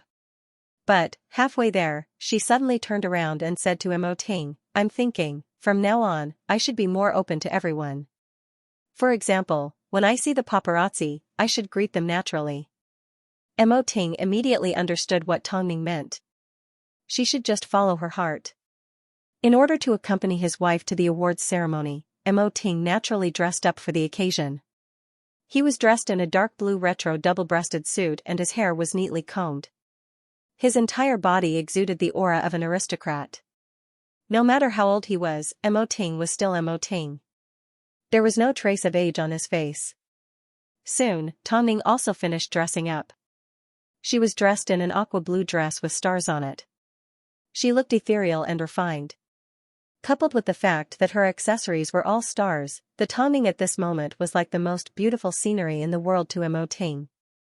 Let's go. This day was an important day for Tongning. Although she did not show it, Emoting could sense her nervousness. Who didn't want the Best Actress award? It had been a year. The image of her fighting for the Best Newcomer award was still fresh in her mind. In the blink of an eye, a year had passed and her old rivals were no longer around. "Why are you trembling?" Emoting held on to Tongning's hand on the way there and realized she was acting a little strange. "Because I feel like there might be an accident. I've always been blessed with setbacks," Tongning smiled bitterly. "I won't." Emoting held on to Tongning's hand tightly. They had already been married for over 2 years, their feelings for each other had already penetrated deep into their bones. Tongning was indeed nervous, but with Emoting's comforting words, she suddenly relaxed. With this man by her side, it didn't matter if she won an award or not. Soon, the black Rolls-Royce arrived at the Fei Tian Awards venue. At one end of the red carpet, Tongning held on to Emoting's hand as they walked up the steps. Because of the couple's appearance, the reporters almost broke through the barriers. Unfortunately, with Emoting around, even if they wanted to, they didn't have the guts to do so. "Tongning. Emoting. Tongning. Look over here, Tongning. Daddy Ting, hold on to our Tongning's hand and protect her well." Not too far away, a fan holding up a placard yelled at the couple. Tongning couldn't help but look in that direction and smile. Afterwards, she watched as Emoting carried her in his arms. The intimate look on their faces made the fans roar in excitement. Tongning had always lived in seclusion. After she changed careers and became an actress, she barely appeared on any variety shows, let alone accepted any interviews. She had only made an appearance for a few private events. So, it wasn't easy for fans to see her, let alone at an event like this where she and Emoting were together. The host of the awards ceremony was standing in front of the signature wall. As soon as he saw the couple, he naturally greeted them.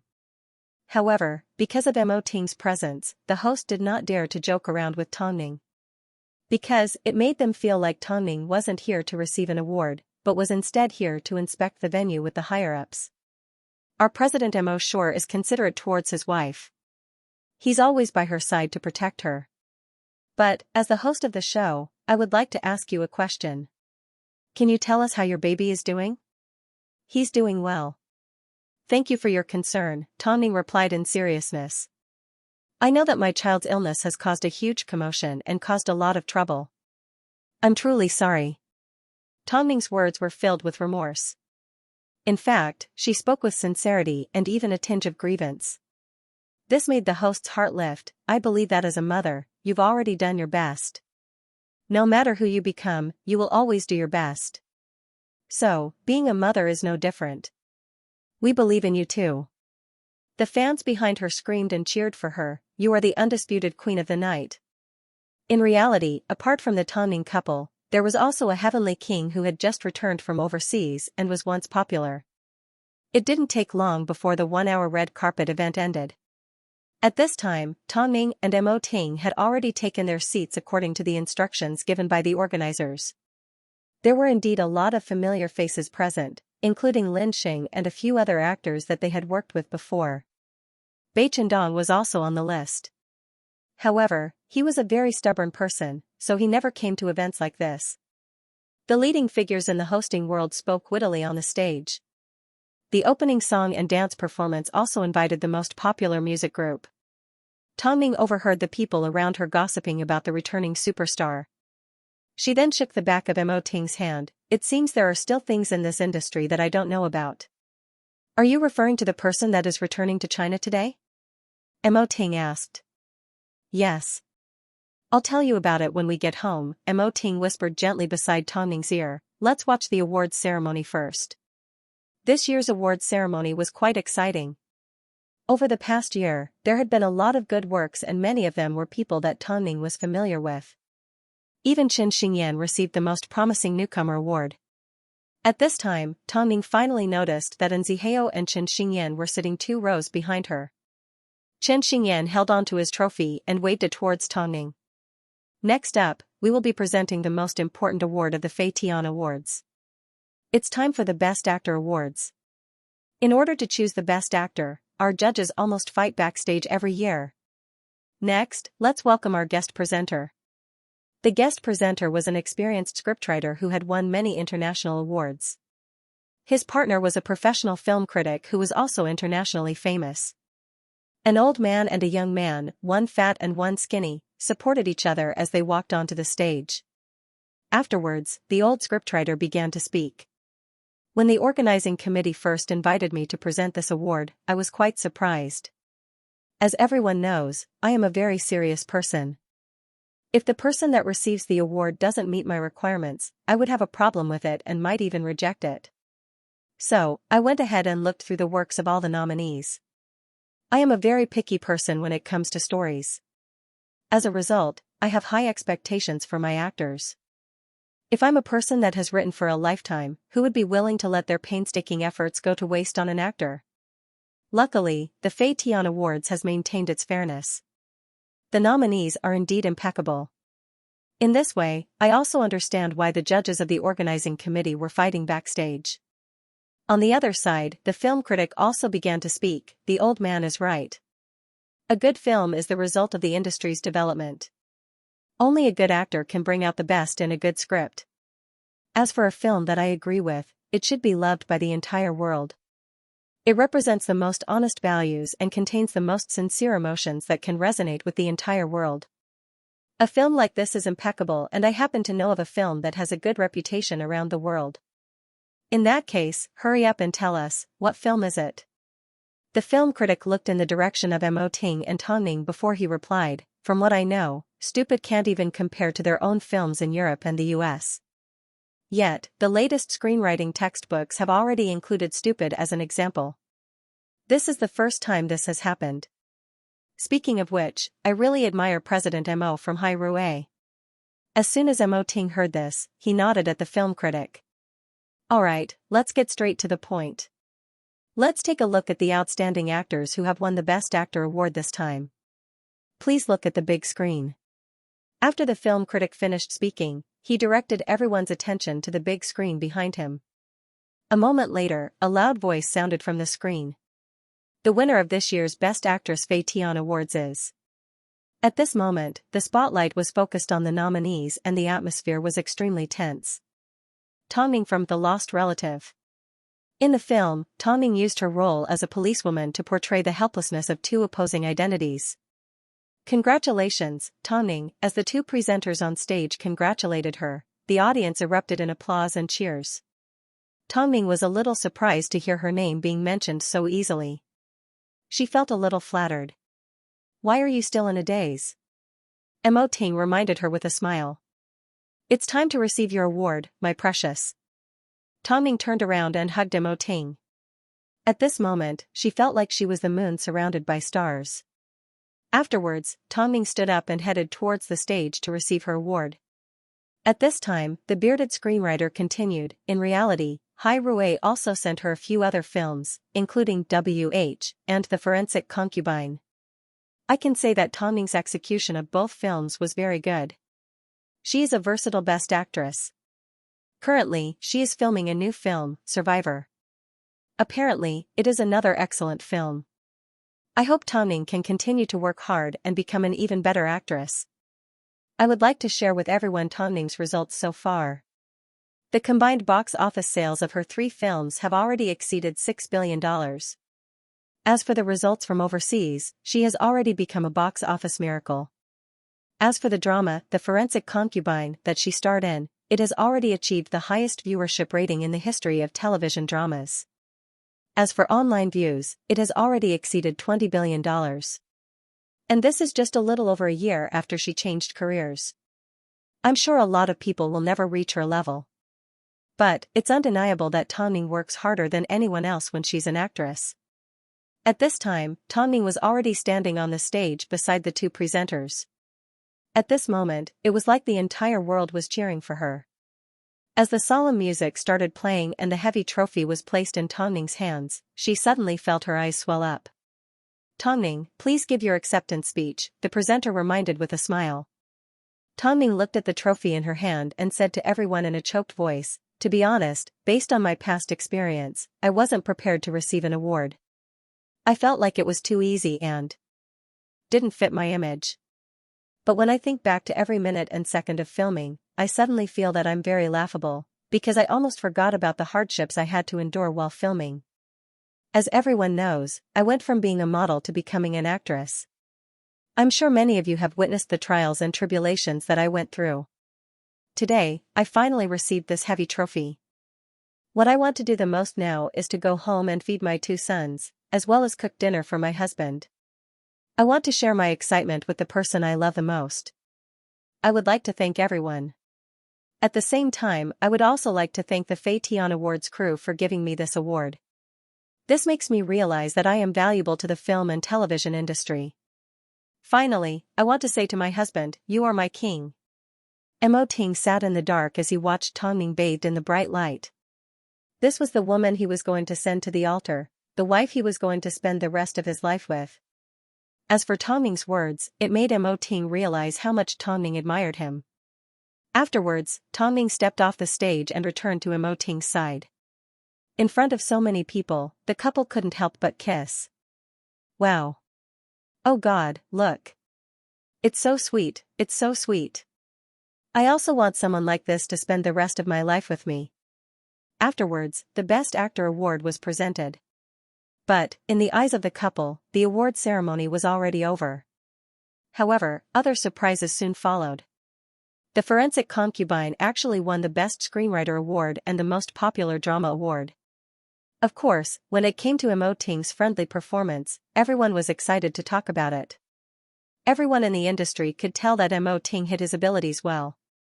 But, who had a way to make him return to acting, apart from Tongning? No one. As for those that had previously questioned the couple's marriage and name, they no longer had anything to say.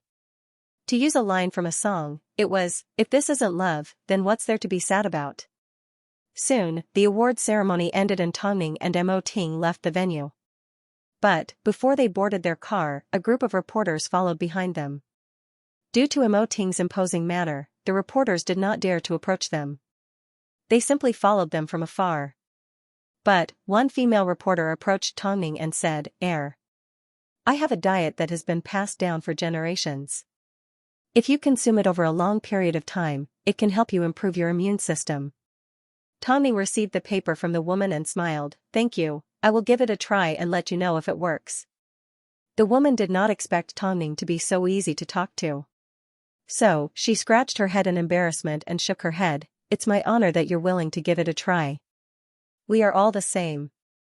After speaking, Tongning was escorted into the Rolls-Royce by Mo Ting, leaving behind the female reporter. Perhaps, she would remain a reporter for the rest of her life. Tongning was definitely the best actress she had ever come across. In reality, the feeling that Tongning gave off was that she was willing to face the world with kindness. But, that was only if the world treated her with kindness in return. After boarding the car, Tongning couldn't help but sigh. Actually, the media isn't just annoying. There are also warm-hearted people. Mo Ting glanced at her. Just as he was about to respond, the driver suddenly slammed on the brakes and stopped the car on the side of the road. "Sorry, Mr. Mo, what happened?" "Someone fainted in front," the driver replied. Give them a call and send them to the hospital. Seeing the news of Tongning's award, Long Jia was happier than anyone else in the hospital. In the past, Tongning had been under her control for so many years and had always been stepped all over by Mo Euro. But now, she was the beloved best actress. Stop looking at it, go to bed early, Lu Che reminded Long Jia. It won't be too late to congratulate her after she's done with her confinement. Sometimes, I really envy her. Long Jia put down her phone and lay down obediently. But, to her surprise, the next morning, the person sitting by her bedside wasn't Lu Che, but Mother Lu. Mom, why are you? Lie down, Mother Lu's eyes were filled with tears. Mother Lu's eyes turned red as she said to Long Jia, Xiao Man, I actually have something I want to talk to you about. Mom, what's the matter? Just tell me, Long Jia replied as she lay on her side. Even though she had a feeling that what Mother Lu was about to say was definitely going to hurt someone. You and Xiaoqie should hurry up and have another child, okay? Have a son. I don't want anything else, I just want to have a grandson. Long Jia never imagined that Mother Lu, who came from such a prestigious family, would actually have a preference for boys. But, things weren't that simple. As long as you give birth to another son for the Lu family, from now on, I will no longer get involved with your relationship. Mother Lu's eyes turned red. Obviously, she wasn't feeling too good after saying something like this. Really, Xiao Man, Mom is begging you. No, Mom, this kind of thing. I know it's hard for you, but can you treat it as giving birth to another child for Xiaoqie? Before Long Jia could ask for the reason, Lu Che pushed open the door. Seeing the two women's red eyes, he could guess something had happened. But, at the same time, before he could ask, Mother Lu gave Long Jia a look. Long Jia was a sensitive person, so she naturally understood what Mother Lu was trying to tell her not to tell Lu Che. Since you're here, I'll be leaving first. Mother Lu did not give Lu Che a chance to ask as she directly left the room. Afterwards, Lu Che looked at Long Jia, but she simply shook her head. Mom hasn't had a chance to say anything yet. Lu Che sighed and sat down beside Long Jia. From the first day we started dating, I told you not to care about my parents' attitude. After all, I was going to live with you for the rest of my life. But, now that our daughter has been born, you still can't change your habit of keeping everything in your heart. Am I really not needed by you? Long Jia lowered her head and thought for a moment. Finally, she lifted her head and said firmly to Lu Che, Mom begged me to give birth to another son for you.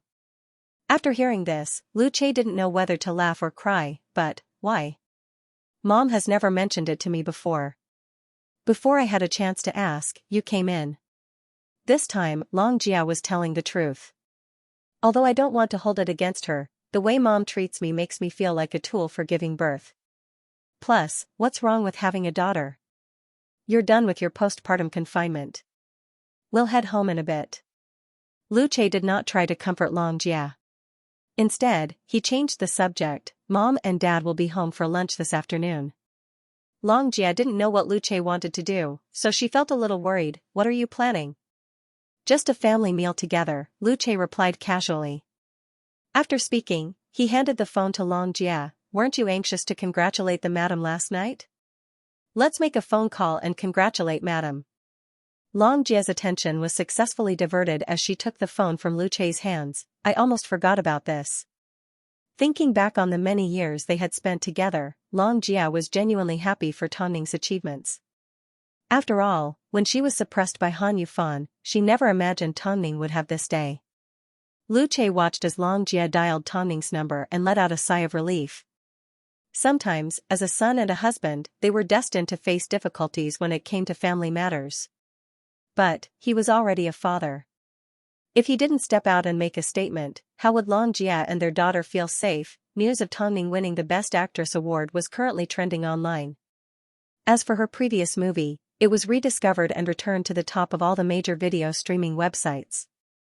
This was the effect of a classic and a symbol of a legend. At this time, Tongning was about to rush back to the set of Survivor to confirm that Guogua had recovered. On top of that, on the way home from the awards ceremony, a woman was hit by the driver. To be exact, the woman had suddenly crossed the road. To make it easier for her to visit Guogua, Tongning asked the driver to take her straight to the military hospital for Tangyichen to take care of. Originally, they wanted to call the woman's family, but they discovered that the woman did not have a phone on her and did not have anyone's contact details. So, they had no choice but to wait for the woman to wake up and ask her about her condition. Before Tongning left, she visited Guogua at the hospital. At this time, the woman had already woken up. But, she refused to say anything and refused to seek medical attention.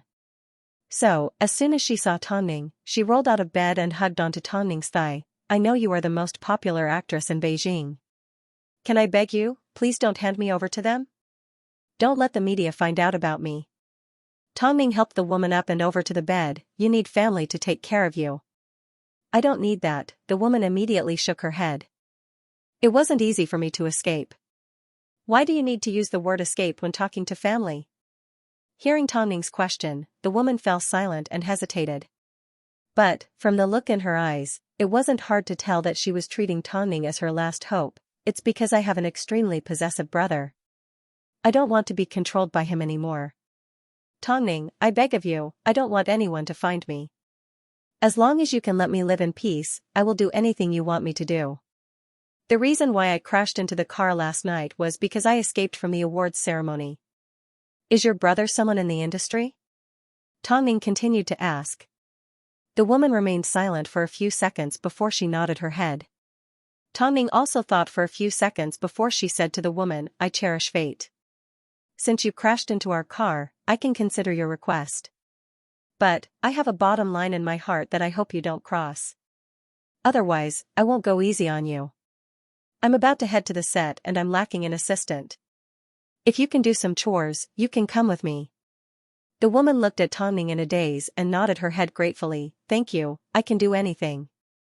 What's your name? My name is Lin Qian, the woman replied. Your surname is Lin. Tongning said with a deeper meaning. She then said to Lin Qian, go wash yourself up and follow me to the set. I'll go right away. Tongning knew that Lin Qian had a story and it was likely to be a very interesting one. But, she wasn't in a rush to ask or dig into it. Instead, she gave Lin Qian some hope. The reason why she was willing to help Lin Qian was because she noticed that there were bruises on Lin Qian's body that looked like she had been beaten up. If she had really escaped, it must have had a lot to do with avoiding these flesh wounds. Although I've agreed to take you with me, you need to give me a resume.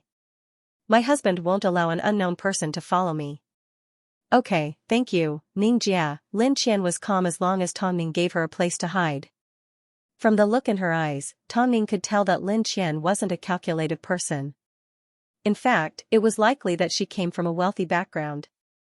Otherwise, how could a normal person be covered in luxury brands, the people in the industry?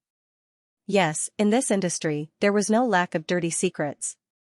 Meanwhile, Long Jia and Lu Che had just returned home. Mother Lu and Father Lu prepared the best crib and baby products for their granddaughter. But, Long Jia could tell that Mother Lu didn't do it willingly. It was because she wanted a grandchild. The atmosphere in the house was a little tense, but Lu Che seemed to have seen through it. So, he said to Long Jia, you fed late last night. Go inside and have a nap. Long Jia nodded her head. The good thing about Lu Che was that he always understood her difficulties. What about our daughter? I'll coax her to sleep. She'll wake you up when she's hungry. Without any hesitation, Long Jia headed straight into the bedroom. Lu Che carried his daughter and tried to test Mother Lu. But, Mother Lu pretended nothing had happened and put on a perfect act. Lu Che did not expose her, he simply waited for lunch to arrive. Meanwhile, because Long Jia was protected by Lu Che, she was relatively relaxed. But, when it came time for lunch, the atmosphere at the dining table changed again. At that time, the baby was sleeping and the family of 4 sat at the dining table without a word. Long Jia looked left and right, feeling uneasy. At this time, Lu Che suddenly put down his bowl and chopsticks, lifted his head and asked Mother Lu, Mom, I've thought about it when you spoke to Xiaoman this morning about wanting her to give birth to a son. I think a daughter is enough. Mama Lu's expression turned unusually ugly in that instant. I don't know why you insist on Xiaoman giving birth to a son, but that is a matter between us. Although you are my mother, you can't interfere with my life. I've said this many times before, if you need anything, come to me. There's no need to make things difficult for Xiaoman every time. You know how much effort she's put in to make you like her. Mother Lu looked down at the bowl in front of her without a word. Plus, she just gave birth. As an elder, haven't you thought about whether it's appropriate to tell her something like this at a time like this? She is my wife. I married her because I love her. You are also a woman. Why must you make things difficult for your daughter-in-law? Mother Lu did not respond. She simply put down her chopsticks and stood up to leave. Father Lu was confused, but Lu Che remained calm. Long Jia tugged at his sleeve, feeling a little uneasy. Your words are too harsh. Don't worry, leave it to me. Why? What else could it be? Mama Lu suddenly returned to the dining table, her expression utterly furious. The Lu family no longer despises her birth and accepted her as a daughter-in-law. Is it really that hard to have her give birth to another child? I just mentioned it to her this morning, and she immediately complained to her husband. Long man, you're really something. That's what I found out. She wasn't prepared to tell me at all. Besides, we're husband and wife. If she wants to have a son, doesn't she need to tell me first? Lu Che's voice was a few times louder than before. I don't understand. What era are we in? Why do you have to place so many restrictions and demands on your own family? It's not like we're living a shitty life. Xiaoman also relies on her own hands to support herself. How is she worse than you? Where did your sectarian bias come from? How great are you? Alright, let's not talk about it anymore. In any case, without a grandson, there's no need to talk about anything else. Seeing that Mother Lu didn't want to continue the conversation, Lu Che added, you don't respect my wife. Even if I have a son in the future, I will tell him the truth about how his grandmother treated his mother. You, Mom, a person should have a bottom line. I think you've grown up and have completely forgotten about your parents. Mother Lu burst into tears. Don't try to use this to threaten me. You know I hate it and won't be threatened like this. Lu Che protected Long Jia tightly. He knew, in this world, apart from her only family, he was the only one she could rely on. There were some things that a man had to do. Fine, I'll pretend I never had a son like you. After speaking, Mother Lu left the house and Father Lu quickly chased after her. The dining room suddenly fell silent. Meanwhile, Long Jia leaned against Lu Che's shoulder and asked, why did you do this? I need to protect you and our family. No one wanted to do this, but they always had to make a choice. Long Jia was moved as she sighed, thank you for giving me the best sense of security during my most vulnerable time. This is what a husband and father should do. No matter what the reason was, it didn't make sense for Mother Lu to want a grandson. She could give advice, but she couldn't treat Long Jia like a tool. After all, she was also a woman. Mom doesn't like me. Is it because I'm in the entertainment industry?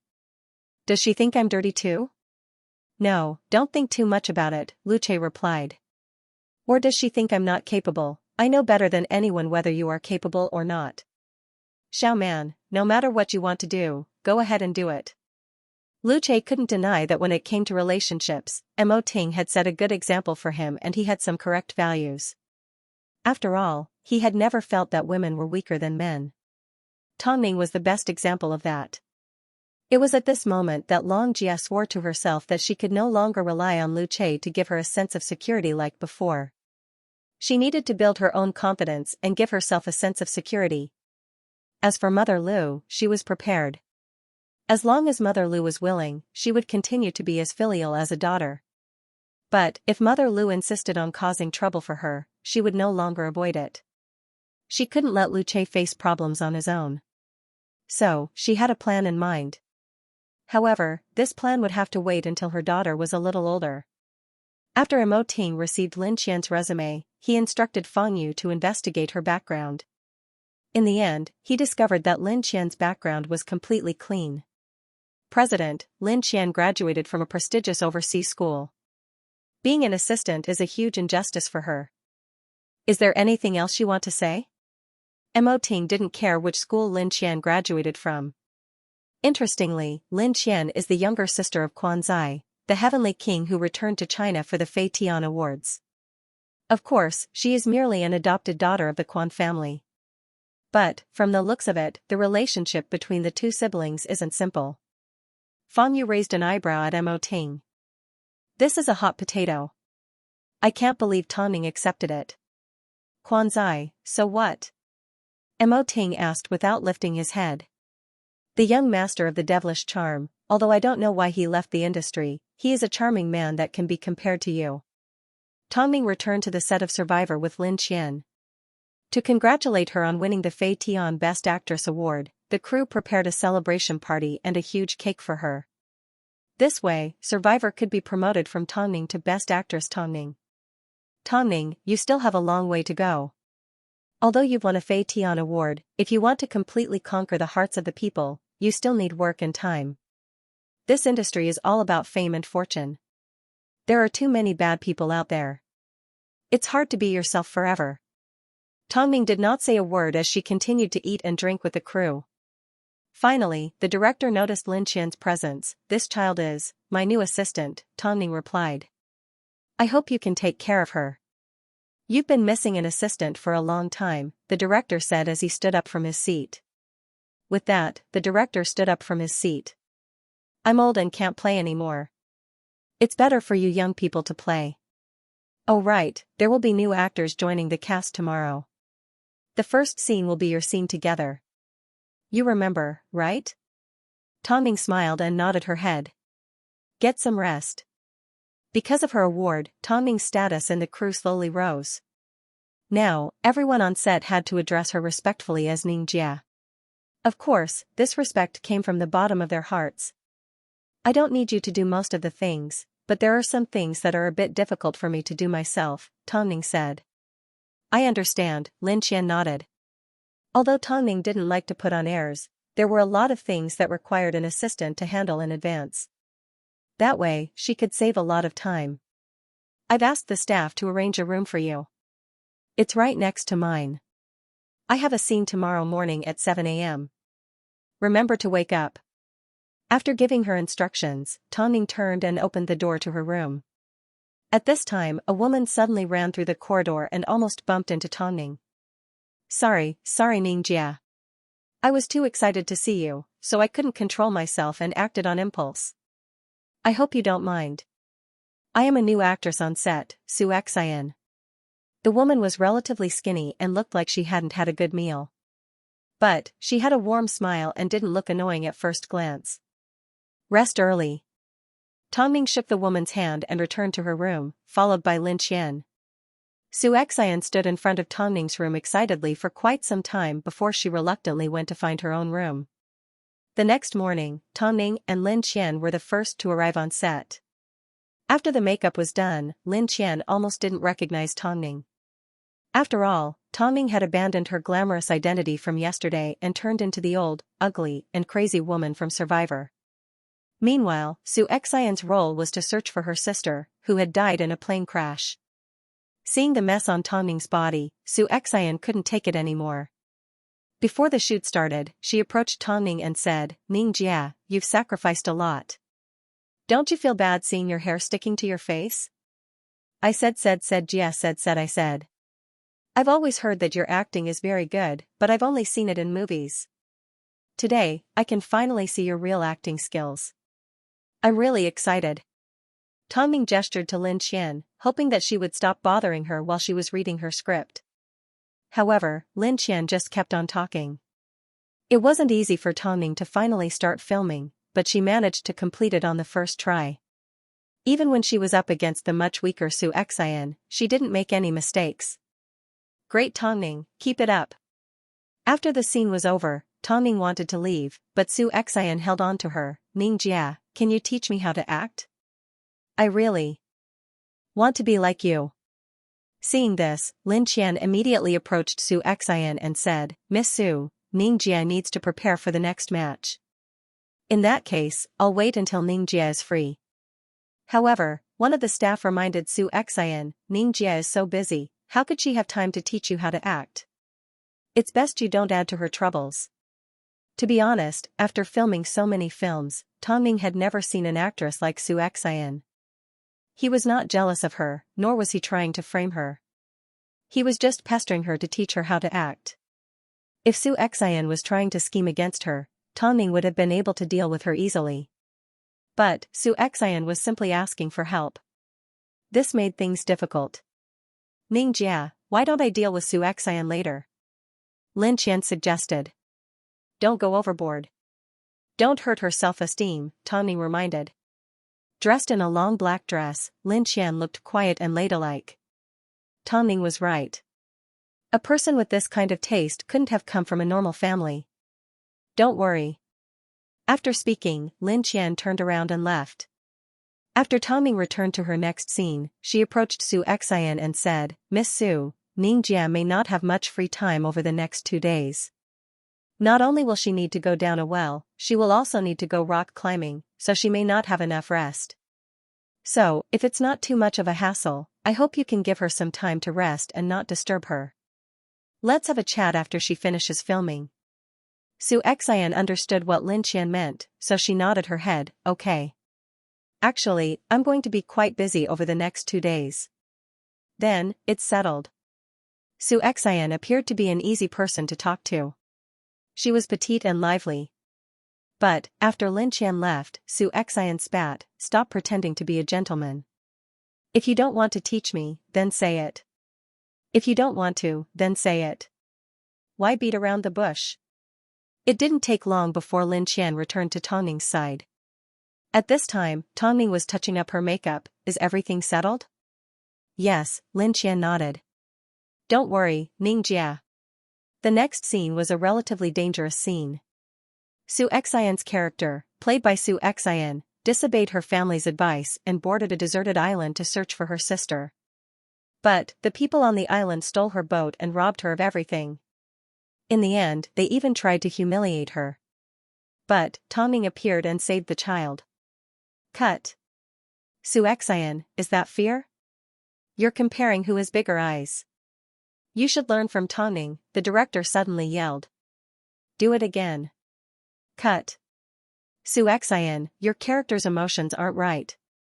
Cut, you can't. Xianxia was confused by the director's 7 to 8 consecutive scenes. She had no idea how to continue filming. But, the director continued to compare her to Tongming. Xianxia couldn't accept it. She thought to herself, Tongming was simply refusing to help her and refusing to teach her. Forget it. Xianxia, get some rest. Tongming, continue with the next scene. The next scene was Tongming hiding in a well to avoid being captured by pirates. Of course, filming a scene like this was quite dangerous.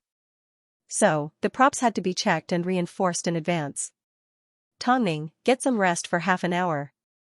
If there are any problems, speak up loudly, the director instructed. Hearing the director's gentle words, Xianxia was unconvinced. But, a scary thought suddenly appeared in her mind. She saw with her own eyes the props master preparing a wire for Tongming. Late at night, Quan family. Quan Zai was lying on the sofa drinking wine. He was only wearing thin pajamas and the heater in the room was not turned on. When the old housekeeper saw this, he immediately went into the room and found a furry blanket for him. Young master, it's cold, have you found Xianxia? Quan Zai narrowed his eyes and raised his wine glass high as he asked the butler. His actions were bewitching and extremely eye-catching. We haven't found her. It's like the second miss has evaporated into thin air. We've searched the entire capital, but we still can't find her, the old housekeeper replied. Young master, why don't we get out? Quan Zai knew what the old housekeeper was going to say, so he said coldly, other people might not know, but don't you know what Xianxia means to me? The old steward sighed and finally said, I will continue to help you, young master. Hopefully, madam and master won't find any clues. Quan Zai sneered, so what if I find out? He and Lin Qian were not related by blood to begin with. Plus, he had desires for Lin Qian. How could he possibly be a good brother to her? Second miss wouldn't want you to do this. Madam's health isn't good. She wouldn't want to agitate madam. This kind of plot sucks. Quan Zai smashed his wine glass on the floor as if he was complaining about his status. Since that's the case, I'll cut ties with the Quan family and marry into your family. Is that okay? The old butler did not speak again. In fact, he even hoped that Quan Zai could go out and film so that he could meet more women. Even if they were from the entertainment industry, he would accept them. Lin Qian, don't even think about escaping. Fang Yu's investigation into Lin Qian continued. After he was done, he reported to Mo Ting in his office. Quan Zai isn't someone that plays by the rules, but he is extremely patient with Lin Qian. No matter where Lin Qian is, he will find all kinds of excuses to appear nearby. But Lin Qian is stubborn and has already rejected Quan Zai for many years. Even though Quan Zai has touched and kissed her, she will never give him a second chance. Interesting. Are you sure you want to keep such a dangerous person by Tang Ning's side? Fang Yu asked. If Quan Zai finds out, Beijing is going to be in chaos again. It doesn't matter, as long as Ning likes it, Mo Ting replied calmly. Tang Ning's career had stabilized, but it wasn't stable enough. Simply winning one award was not enough to solidify Tang Ning's status. So, Mo Ting was not going to stop her from acting. He wanted to make her dreams come true. As for other matters, Mo Ting knew she knew how to weigh the pros and cons. Moreover, she needed a loyal and affectionate person by her side. Lin Qian was obviously a good candidate. However, Mo Ting had no idea that something big was about to happen to Tang Ning that very night. As it was a night scene, and to create a sense of danger, Tang Ning even added artificial rain as she descended into the well. Ning Jia, it's going to be very dangerous in a moment. Are you sure you don't want to use a stunt double? Lin Qian looked at the staff and asked worriedly. There's no need. Tang Ning understood that Lin Qian hadn't gotten used to her work style, so she didn't need a substitute. She knew, if the person that replaced her was Chen Xingyan, her family would be heartbroken. Lin Qian glanced at the props in the staff's hands and reminded them, make sure to take care of Ning Jia's safety. Don't worry, this well isn't a deep one. It's already been cleaned beforehand. But, falling from such a height will still injure you, Lin Qian emphasized. Tang Ning could sense that Lin Qian truly cared about her. She was here to repay her debt of gratitude. Some people were like this. If you showed them a little kindness, they would be willing to repay you for the rest of their life. Okay, I will be careful. Okay, Tang Ning, let's begin, the director called out as the staff got into position. At the same time, Tang Ning was tied up with a steel cable, also known as a wire. Be careful. As Lin Qian watched Tang Ning act, she suddenly felt a little sad. She was reminded of Quan Zai. Did he experience the same thing when he was filming an action scene? She knew how much Quan Zai had done for her over the years, but she forced herself not to accept him because she couldn't let Mother Quan down. She had already liked Quan Zai since she was a student. But, Mother Quan had warned her that if she dared to seduce Quan Zai, she would rather commit suicide than see Lin Qian become her daughter-in-law. The humiliation from many years ago was the main reason why Lin Qian refused to accept Quan Zai. She didn't care about her pride, she simply hated him. Ning Jia. Oh God, Ning Jia. As the sound of a rope being tied was heard, all the staff froze in shock. Tang Ning had actually fallen into the well. Lin Qian ran forward and turned to the staff, stop setting up the rain. Afterwards, she tried to jump into the well, but was stopped by the staff, you can't go. It's dangerous. If Tang Ning can go, why can't I? After speaking, Lin Qian wrapped the wire around her body and said to the staff, quick, get someone to help me. Without hesitation, Lin Qian jumped into the well, Ning Jia. Ning Jia. I'm fine, Tang Ning replied. But, I can't see. Lin Qian immediately turned on her phone and saw Tang Ning sitting in the well with blood all over her arm. Are you badly injured? It's okay, I can still hold it in. You're a woman, how could you just jump in like that? Lin Qian stood at the bottom of the well and immediately ran over to check on Tang Ning's injuries. I think you scraped your arm when you fell in. Does it hurt anywhere else? Don't make a big deal out of it. Don't give Ting a call either. Just pretend this never happened, Tang Ning instructed. It's normal to get hurt on set. Are you afraid that President Mo will worry? Lin Qian exposed Tongning. Of course, we can keep this a secret. But, we need to know why it happened. That way, the staff will be more careful.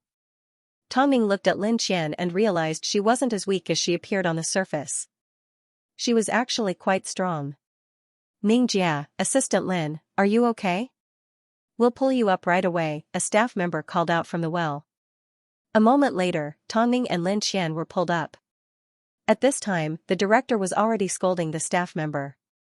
Xianxia was also nearby. As she saw the scene, she subconsciously looked at the safety belt that had been removed from Tongning's body. Tongning was so powerful, yet she still got hurt. Did she really think she was invincible? Pfft. Director, I've really checked it. I'm serious. In that case, check it again, Lin Qian suddenly requested coldly. Everyone was shocked when they heard Lin Qian say this in a sharp tone. Who would have thought that Tongning's new assistant that didn't like to talk had such a surprising side to her? Previously, she appeared to be quiet and didn't speak much. Originally, everyone thought she was a newcomer that didn't know how to interact with people in the industry. But, seeing how protective she was of Tongning, everyone on set began to respect and fear her even more. There's always a reason for an accident. You can't just blame her and let it go. After all, this is a matter of life and death. Assistant Lin is right. We need to investigate this matter thoroughly, the director added. After all, if the person that was injured was an ordinary actor, perhaps it would be easier to talk to them. But, the person that was injured was Tongning. If Hai Rui pursued the matter, no one would be able to bear the responsibility. Assistant Lin, let's skip tonight's scenes. Take Tongning to the hospital first. Lin Qian nodded her head and looked at Tongning. The two of them had a tacit understanding. Since an incident like this happened on set, although they couldn't rule out the possibility of it being an accident, there was always a human factor involved. Everyone should go home and get some rest. Xianxia observed Tongning's movements from not too far away. As she looked at Tongning's injured arm, her expression remained calm. She knew that even if they investigated, they wouldn't be able to find out that she was the culprit. After doing this many times, she would naturally gain experience. She couldn't stand people's arrogance. After returning to her room, Lin Qian quickly checked Tongning's injury. Seeing that it was only a small scratch, she let out a sigh of relief. Luckily, it's not a serious injury. That way, I can answer to President Mo. It was just a shallow well to begin with, Tongning replied. Cold sweat broke out on her forehead as she endured the burning sensation of the disinfectant on her wound. As Lin Qian cleaned Tongning's wound, she looked at Tongning and asked, "Who do you think did this?" "I can't tell for now. From now on, we need to be more careful," Tongning replied straightforwardly. Noticing that Lin Qian's clothes were wet and dirty, she immediately reminded her, "Hurry and have a shower." "I know. But, are you sure we don't need to tell President Mo?" Lin Qian asked again. "No need," Tongning shook her head. "He's already busy enough with 2 kids at home. Then call me if you need anything." Only after Lin Qian finished bandaging Tongning's wound did she notice the clothes she was wearing. She also noticed the disgusting smell. Seeing Lin Qian turn around, Tongning couldn't help but say, "From now on, you don't need to work so hard for me." "I've always been a serious person," Lin Qian replied before returning to her room. Meanwhile, Tongning fell into deep thought. She originally thought that after receiving the most important award in the country, she would be untouchable in the industry. But, she never expected that someone would still try to mess with her. It seemed that the entertainment industry was really endless. Thinking of this, Tongning suddenly felt a deep sense of disgust towards the industry. She wished she could have a clean working environment where she wouldn't be schemed against and didn't have unspoken rules. Everyone was born to act and didn't have to deal with so many melodramatic stories. Meanwhile, in the same hotel, on the same floor, at the end of the corridor, the thing that Tongning hated so much was happening. The unspoken rules. "Why are you looking for me so late at night?" As soon as the director opened the door and saw Xianxia standing there, he quickly looked out the door, afraid that someone would misunderstand. "Director, didn't I make a lot of takes during the day? That's why I wanted to ask you for advice. I'm the director and you're an actress. Why are you asking me for advice?" "I've also asked Ming Jia," but she doesn't seem to care about me. Xianxia said dangerously. Help me out. Xianxia was actually dressed conservatively, so the director relaxed a little. He thought that Xianxia was actually asking for advice. But, as soon as he let her into the room, she immediately removed her jacket and stood naked in front of the director. What are you doing? Director, since you can't explain yourself now, why don't you? Xianxia deliberately got closer to the director and drew circles on his chest. I'm lonely. I don't want anything. I just want you to let me be your lover and we can meet like this from time to time. That's all I want, go away, the director pushed Xianxia away. Director, don't reject me. Xianxia was like an expert in the field of love, she knew exactly how to seduce a man's heart. Don't be fooled by her playful and harmless appearance. But, for someone with no background to get to where she was and star in such an important film, how could she be simple? The director knew that he had fallen into a trap. Even if he wanted to explain himself, if there was a naked woman in the room, what would happen to his reputation? Above all, he couldn't resist Xianxia's seduction. I simply want to be with you. After this night, a lot of things were about to change. Meanwhile, Tongming's fate was about to change once again. So what if she won an award? As long as she no longer appeared on screen, she would soon be forgotten. This was how cold-hearted fans were and how realistic the entertainment industry was. The next day, Tongming returned to the set. As soon as the director saw her off the set with her injuries, he couldn't help but say, "You didn't need to come so early." Apart from anything else, the director simply admired Tongming. He admired her seriousness and acting. Plus, Tongming was a guarantee of the box office. So, the importance that the director placed on Tongming wasn't just for show. But, after last night, the importance that Xianxia held in the director's heart changed. No man could resist a woman that was good in bed because it was addictive. So, when he saw Xianxia today, his expression was a lot more pleasant. Xianxia didn't deal with the director because she wanted to compete with Tongming. After all, she knew that she couldn't do it on her own. But, if the director wanted to increase her screen time or do something else, she would definitely be able to do it. As for teaching Tongming a lesson, it was necessary. Although she wasn't famous at the moment, if she had the ability to make her life a little easier, why not? Seeing Tongming get injured, she was extremely happy. Xianxia, it's too dangerous to film the scene in the well at night. Why don't we film it during the day? Or, we can use a stunt double. The staff on set did not dare to joke around with Tongming's safety. No need. Just follow the original plan. This time, there won't be a problem, Tongming replied. When it came to acting, Tongming had high expectations. We're on the run to begin with. Filming with injuries makes it more realistic. Hearing this, the staff felt helpless. Xianxia, don't make things difficult for the staff. They are simply thinking about your safety, Xianxia said as she approached. Everyone's job isn't easy. In that case, I'll ask the props team to check and maintain the props, Xianxia said. After all, it's basic to do your job well. When it came to this matter, Tongming wasn't going to take a step back. She was going to stay true to her identity. Plus, she didn't like it when someone else was involved in her own role. Everyone understood this.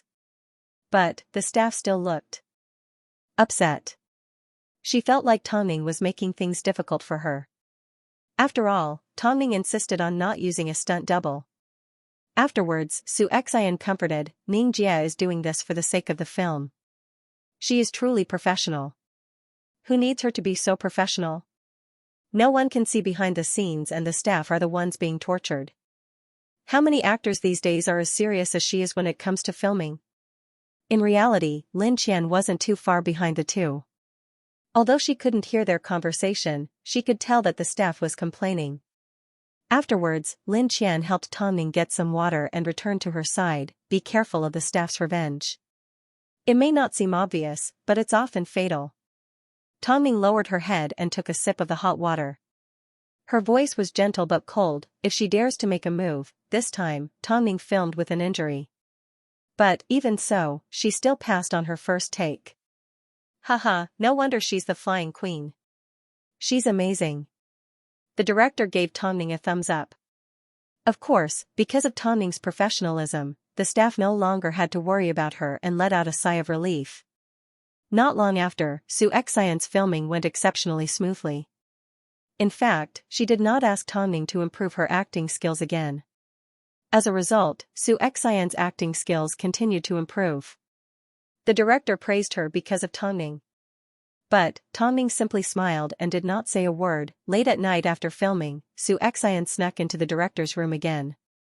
After a moment of intimacy, she asked, "Can you add a few more scenes for me?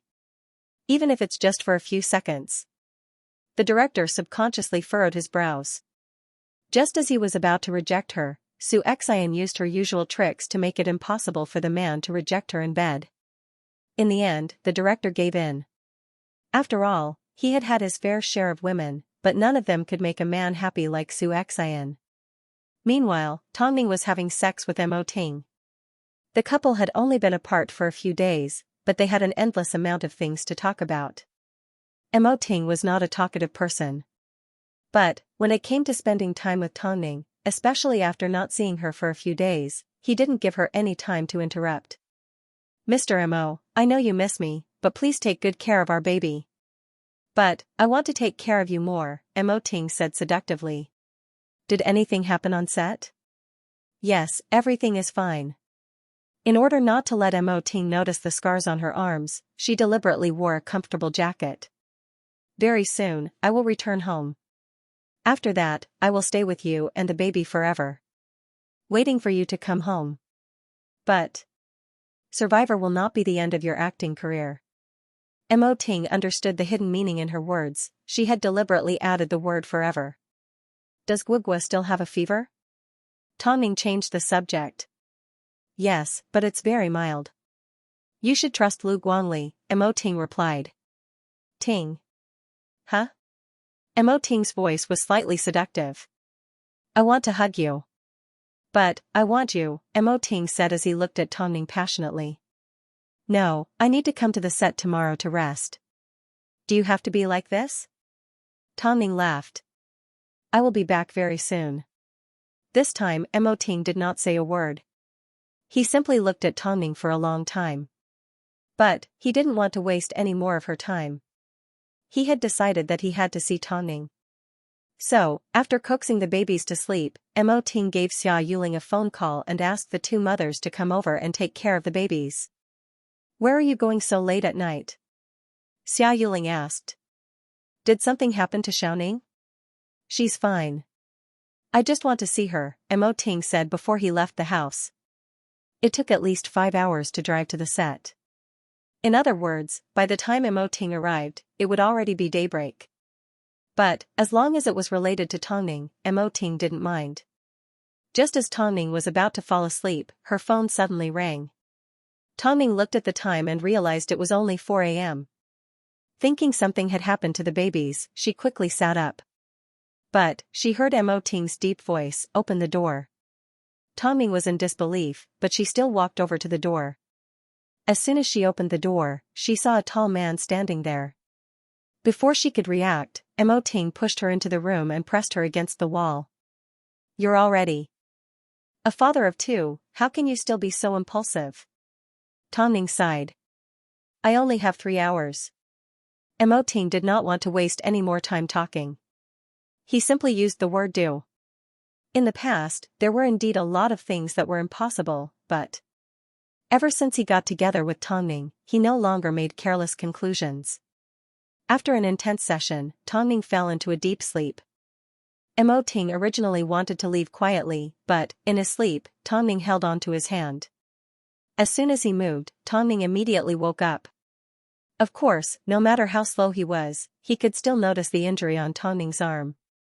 But, at a time like this, he did not want to disturb her rest. "Sleep a little longer. I'll walk you out." Tonning shook her head and got up. To avoid unnecessary trouble, Tonning did not plan to let the crew know that Mo Ting had been there. So, she was extra cautious as she walked Mo Ting out. But, to her surprise, just as Mo Ting left, she saw Xianxia emerge from the director's room at the end of the corridor. The two women's eyes met.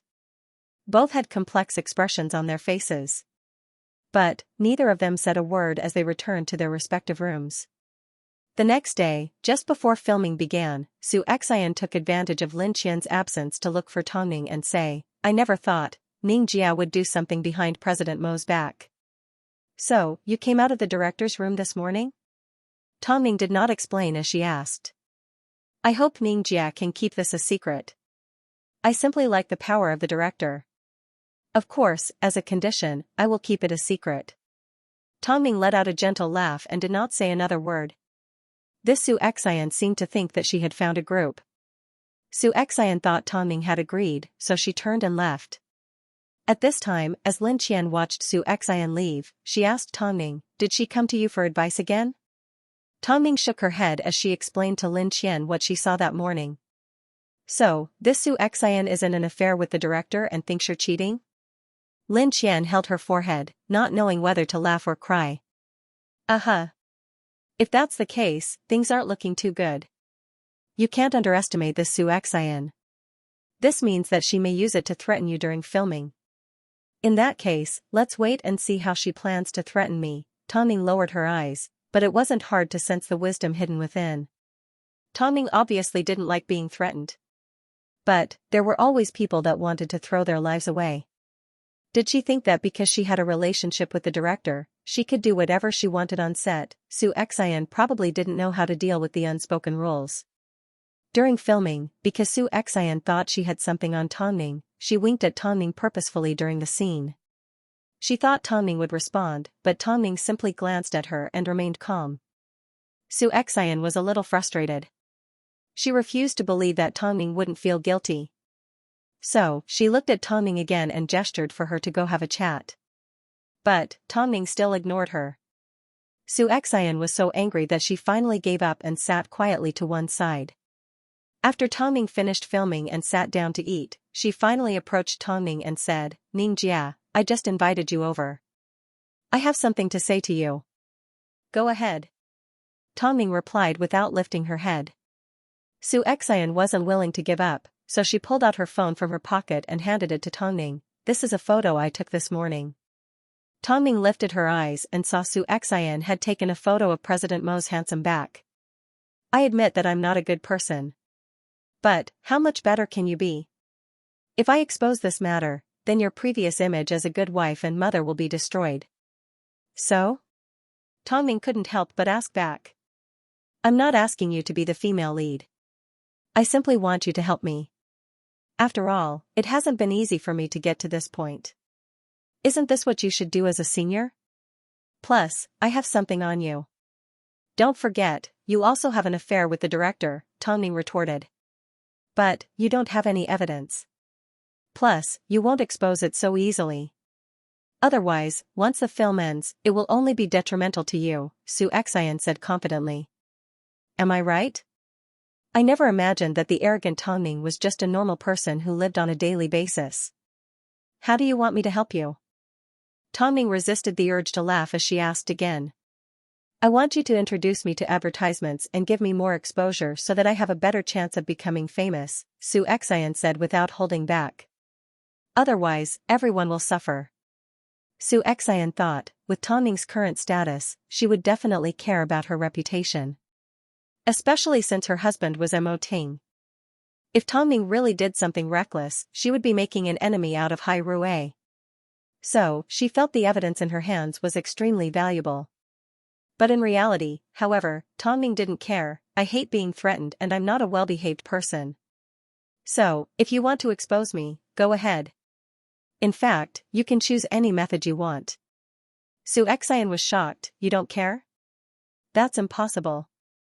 Tongning, I know you like to play mind games with others. Fine, since that's the case, I'll give you 1 day to think about it. Do you want to keep your secret or do you want to lose your reputation?" After speaking, Xianxia walked away from Tongning. Not long after, Lin Qian returned. As she watched Xianxia leave, she furrowed her brows. "It seems, she's already tried to threaten you." "As you can see," Tongning nodded. "What does she want?" "She's extremely greedy and wants everything." Tongning shook her head helplessly. "I've already obtained the surveillance footage from the hotel. No matter how Xianxia tries to expose you, it will only prove that President Mo entered your room. Lin Qian put away the evidence in her hands. But, how are you going to deal with Xianxia? After all, the director is involved. Just like she said, she has no evidence. As long as the director refuses to admit it, she will be slandering him. Tongning looked at Lin Qian with a deeper meaning. Of course, it's better if we can get our hands on evidence. That's a blind spot. The cameras won't be able to capture it, Lin Qian replied. This matter has become quite interesting. Tongning looked deeply at Lin Qian and noticed there was not a single trace of worry on her face. She was extremely calm. With this kind of mentality, it was indeed a waste for her to be her assistant. Are you sure you want to hide behind me for the rest of your life? Quanzai will find you sooner or later. Hearing Quanzai's name, Lin Qian's expression froze. But, she did not say anything else. All she said was, we'll talk about it when the time comes. Meanwhile, Mo Ting had noticed the scars on Tongning's arms. So, he sent someone to investigate Tongning and found out that she had fallen into a well. He also found out that she was currently investigating the culprit, so he had no choice but to buy the best scar cream and hand it to her.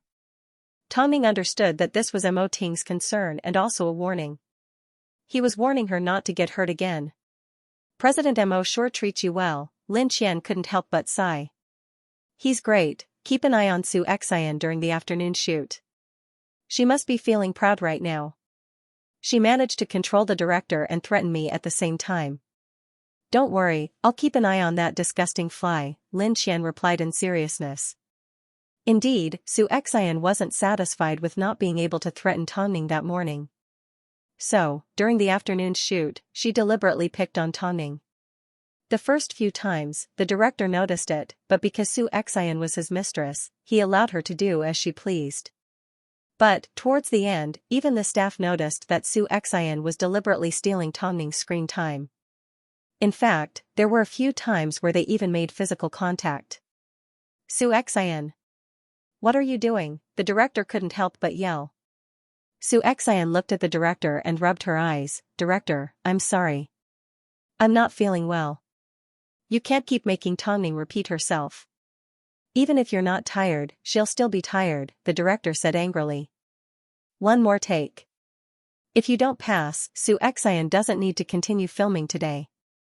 But, even after a few more takes, Xianxia still found all sorts of excuses and the director accepted them all.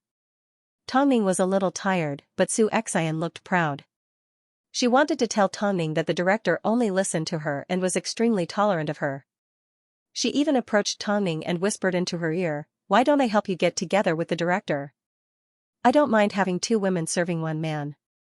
Tongning glanced at Xianxia, but did not respond. Instead, she said to the director, Director, why don't I try out Xianxia's role and give her a demonstration? The director looked at the two women and nodded, here, Tongning, give Xianxia a demonstration. After arriving on the island, Xianxia's character, the younger sister, was rescued by the crazy Tongning. But, she was still cautious around Tongning. Especially when the two of them were camping in the bushes, the crazy woman fell asleep against a tree and the younger sister tried to knock her out and escape. Xianxia acted out this scene multiple times. Because there were a lot of inner scenes, most of them were close-ups of the younger sister's face. As for the scene where she knocked Tongning out, it was originally planned for the next scene, but Tongning told the director that she could act it out together. Okay, Tongning will give it a try, the director said. After hearing the director's words, Xianxia's expression changed. She didn't know if Tongning would take the opportunity to get revenge. So, she retorted, Director, Tongning will hurt me. Nonsense. Tongning is a professional actress. How could she possibly hurt you? The director asked. Haven't you wasted enough time? I'm serious, director. Stop talking nonsense. Once Tongning is ready, we can begin. Tongning nodded her head and immediately switched roles with Xianxia. She transformed into the suspicious younger sister that tensed up at the slightest movement. Xianxia was shocked by Tongning's expression. She never expected that Tongning would be able to get into character so quickly. Most importantly, Tongning's expression of fear, caution and fear was perfect. Especially when she swung the rock at the end. Although she didn't actually throw it at anyone, it scared Xianxia so much that she screamed and her legs turned to jelly. Excellent, the director clapped his hands. Tongning, you are a genius at acting. Tongning smiled at the director and changed back to her original appearance. But, this gave Xianxia quite a fright. Xianxia, have you remembered how to act? Xianxia was focused on patting her chest and comforting herself. How could she hear the director's words? Forget it. Let's get some rest. Tongning is tired. Xianxia couldn't move at all until her assistant ran over to help her up. At this time, Lin Qian walked over to Tongning's side and helped her put on a jacket. At the same time, she asked, Ningjia, why did you hit her? She's using vulgar language. Tongning responded to Xianxia's suggestion with a single word. But what if she does the same to you later? On set, she won't have the slightest chance of bullying me. Tongning said confidently. I will also make her pay for falling into the well. Previously, Tongning wanted to find out who the culprit was because Xianxia had yet to reveal herself. But now that the culprit had delivered herself to her doorstep, if she still didn't know who it was, it would be an insult to her intelligence. Who else on set would be as scheming as Xianxia? Lin Qian did not say a word. She simply nodded her head. She knew that there were plenty of people like Xianxia in the industry. Tongning had only met one of them. After being scared by Tongning, Xianxia became a lot more cautious when filming began. But, as soon as she thought about the fact that she was the one that threw the punch, she felt a sense of joy. After all, Tongning had reminded her that she could act like this, so, she completely followed Tongning's instructions. Like a frightened bird, she threw a prop at Tongning's head. Of course, it didn't hurt, but she still used a lot of strength. At this time, not only did Tongning not pass out, she was completely awake. As soon as she saw Xianxia's character trying to kill her, she pounced on her and pinned her to the ground as she pinched her. Great, Tongning's explosive power is amazing. At this time, Xianxia finally realized that this was a trap set up by Tongning. Tongning had deliberately led her to act like this. Xianxia's desire to teach Tongning a lesson was too strong. So, she forgot about the crazy woman that Tongning was about to act in such a way. Tongning, you're so despicable. Tongning did not say a word. She simply stood up with her chin raised. Despicable? Tongning, you really need to teach Xianxia more. When you have time, teach her more. I will, director, Tongning replied with a smile. However, she wasn't teaching her to act, but to be a person. By the time they finished filming for the day, it was already 9 p.m. Lin Qian escorted Tongning back to her room. However, along the way, they ran into Xianxia. To be exact, Xianxia deliberately chased after them. Tongning, do you want me to expose your dirty laundry? Tongning was already tired, so she was not in the mood to deal with Xianxia. Lin Qian understood how she felt, so she gestured for Tongning to return to her room and leave the rest to her.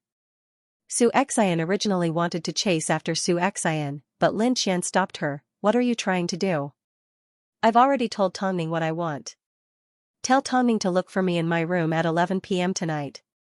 Otherwise, the photos in my hands will be sent to the paparazzi. I'm not sure if it's 11 p.m. or not. All I know is, if you dare to do anything reckless, the fact that I made you sleep with the director will immediately spread throughout the crew. Lin Qian pulled out her phone and opened up a group chat. Xianxia, don't blame me for not warning you. Stop disgusting people. After all, Ningjia's patience is limited. It seems, Tongning wants to go all out. At this point, Lin Qian wanted to know what Xianxia wanted. So, she softened her tone and made Xianxia think she was actually afraid. How about this, tell me what you want and I'll see if I can help you. I knew you would be afraid. Xianxia thought she had already threatened Lin Qian, so her expression became a lot more arrogant. Recently, there's a fashion resource that I haven't been able to get my hands on. It's the cover of May's Global Style. I want Tongning to recommend me and help me get it. After hearing this, Lin Qian nodded her head. I can think about it. Let's wait for my news. That's settled then. That's a good girl. After speaking, Xianxia smiled proudly. At this time, Lin Qian directly told Tongning what Su Xian wanted to achieve. Since she wants it, let's contact the editor of Global Style. Huh? Lin Qian was a little confused. Tell the editor that they can't use Su Xian. Tongning instructed as she looked at Lin Qian. Lin Qian laughed and nodded her head. Although I don't know how to do it, I will give Vice President Feng a phone call and ask for his help. Tomorrow, she would just have to wait for a good show. Even in her wildest dreams, Su Xian never imagined that Tongning would contact the man with negative news. And, she actually thought Tongning would contact him for her. With Tongning's weakness, Su Xian was afraid that Tongning would retaliate, so she decided not to go to the director's room for a while. But, just because she didn't go, it didn't mean that the director wouldn't come looking for her. Although Su Xian was a little cautious, she still let the director into her room. But, as soon as she let him in, she fell into Tongning's trap once again. The Global Style magazine wasn't like the A-list magazines that Tongning had previously appeared in. In reality, it was a fashion magazine that focused on home furnishings. But, because of this, B-list celebrities fought over the front cover. Su Xian knew exactly where she stood. She knew that she couldn't rush things. So, she simply asked Tongning for the front cover of the magazine. In fact, it was scheduled for May. Su Xian imagined that, as long as she held on to Tongning's weakness, she would never have to worry about Tongning not giving her something good. So, the Global Style magazine was only the first step. This was a resource that her manager had spent a long time trying to secure. If her manager couldn't do anything, then Tongning shouldn't have a problem, right? Not only that, Su Xian had already started to fantasize about climbing to the same position as Tongning, finding a man and marrying into a rich family. But, the next day, just before filming began, Su Xian approached Lin Qian and asked, "How's it going?" Lin Qian glanced at Su Xian and did not mind her arrogant expression. She simply replied casually, "It was too late last night and the editor of the magazine went to bed. I'll make sure to contact them today. Don't worry. In that case, I'll wait for your good news. Otherwise, don't blame me for doing something ugly." Lin Qian let out a gentle laugh without giving much of a response. She wasn't going to waste her time getting angry over someone like this. The atmosphere between the three women was a little strange. Even the staff nearby could tell that something was wrong and began to discuss amongst themselves. "Hey, did you guys notice how arrogant Su Xian looks every time she speaks to Lin Qian's assistant? She's just an insignificant actress. How dare she put on airs in front of Xianxia?" Exactly. Yesterday, during filming, she even said that Xianxia would hurt her. Who does she think she is? On the other hand, Xianxia doesn't seem to care at all. A best actress is indeed impressive. As Su Xian left, she obviously heard the discussions around her because she turned around and glared at them. However, she did not step forward to argue with them because she knew that she didn't have the right to do so.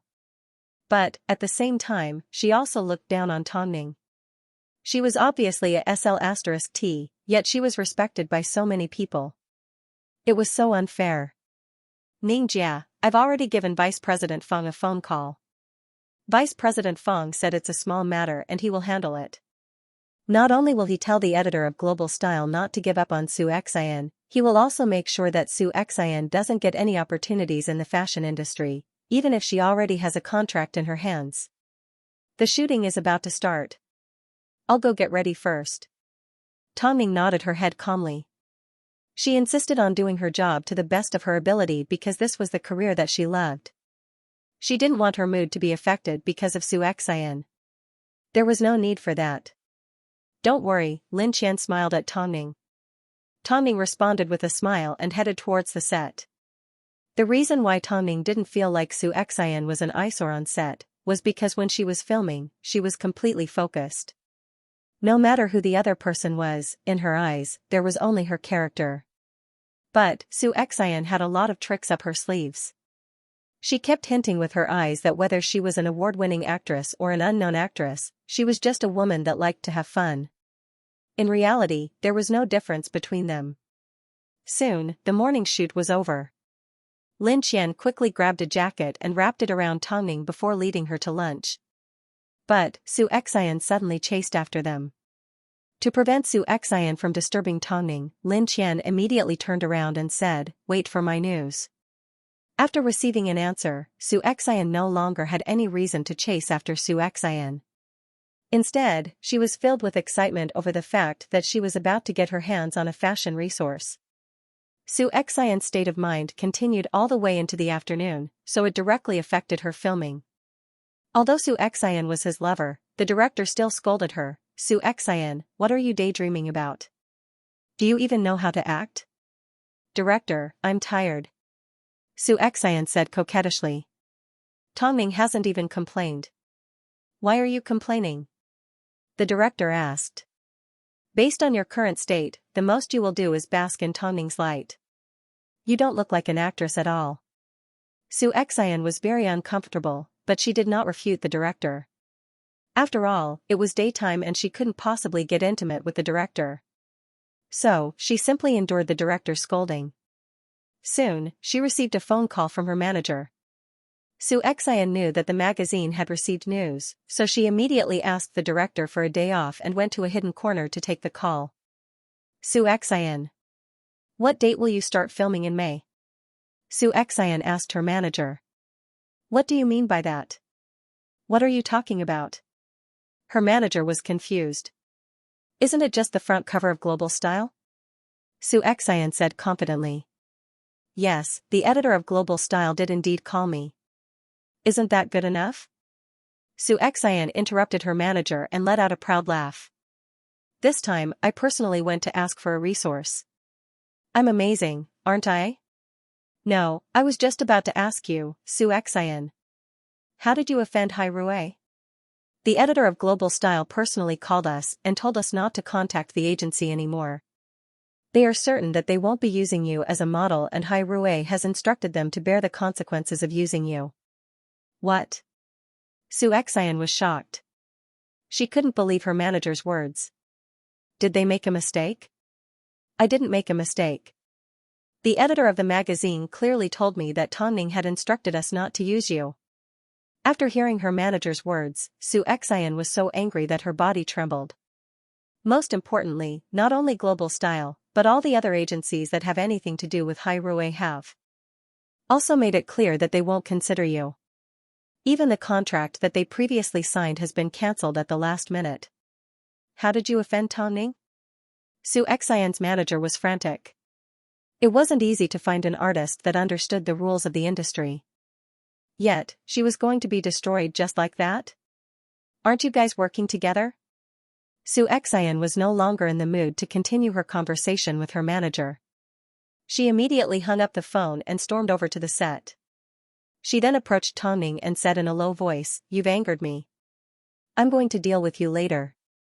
Tongning's lips curved slightly. During the break, she gave Mo Ting a phone call. "Ting. Where are you?" "I'll be on set in half an hour." "Okay, I'll wait for you." Although she wasn't affected by Su Xian, it was still disgusting to have a fly buzzing around your ear. So, there were some things that didn't need to be delayed any longer. "Tongning, you've really angered me," Su Xian said angrily. Su Xian had an aggressive expression on her face. She wanted to storm over to Tongning's room to cause trouble, but she discovered Tongning was already with Mo Ting. The couple were walking out of the hotel room. It seemed they were going somewhere. This was perfect. Su Xian couldn't imagine how President Mo would feel when he found out he had been cheated on. So, she quickened her footsteps and caught up to the couple. She then said to Tongning, "Ning Jia, there's something I want to talk to you about in private." "Can we talk in private?" However, Tongning did not appreciate her kindness as she replied, "I'm fine. I've been hiding it from my husband.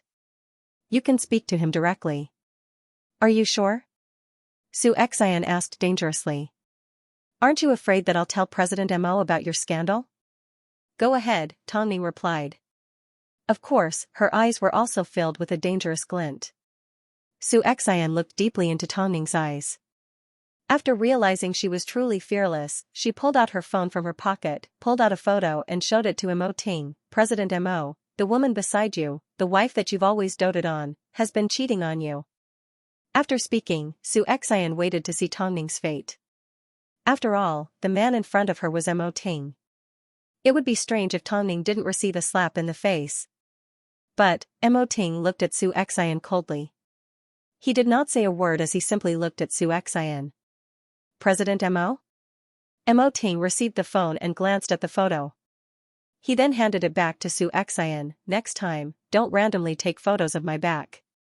Your photography skills suck.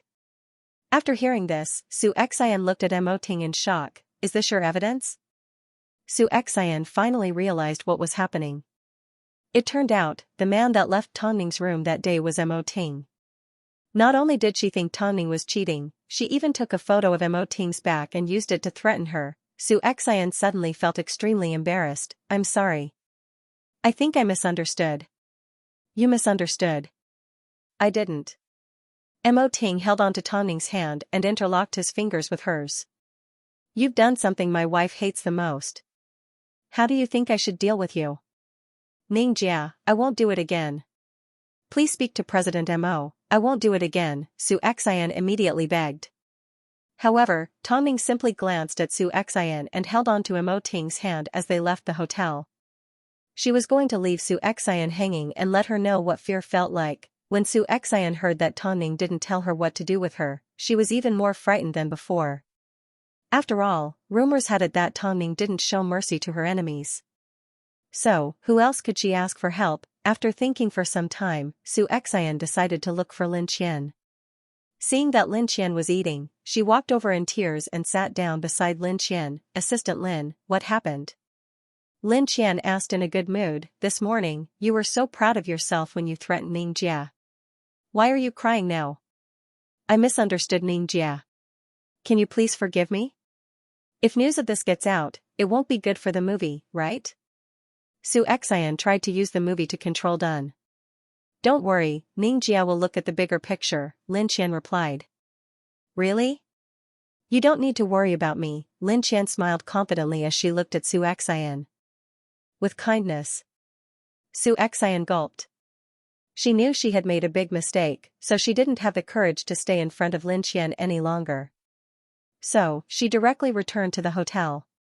As expected, during filming that night, Tong Ning did not mention anything. This made the guilty Su Xian relax a little. But, not too long ago, Lin Qian went to look for the director on her own during dinner. Director, did you know that Ningjia has been threatened? Lin Qian asked. Do you know who did it? Although the director guessed that it was Su Xian, he couldn't possibly reveal the name. After all, he had a guilty conscience. Tong Ning acknowledges your professionalism and it's not our place to ask about your private life. But, please keep a clear mind. Su Xian has the guts to threaten Ningjia. To achieve her goals, she will do anything. Director, please look at the bigger picture and protect the reputation of the film. This is the most common thing you've said to President Mo over the phone. After hearing this, the director's face turned red in embarrassment. After all, his secret had been exposed. As for what to do to protect the bigger picture, I'm sure it's a simple task for you.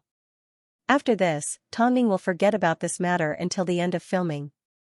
The director understood what Lin Qian was trying to remind him. Su Xian wasn't someone that could be kept by his side for long.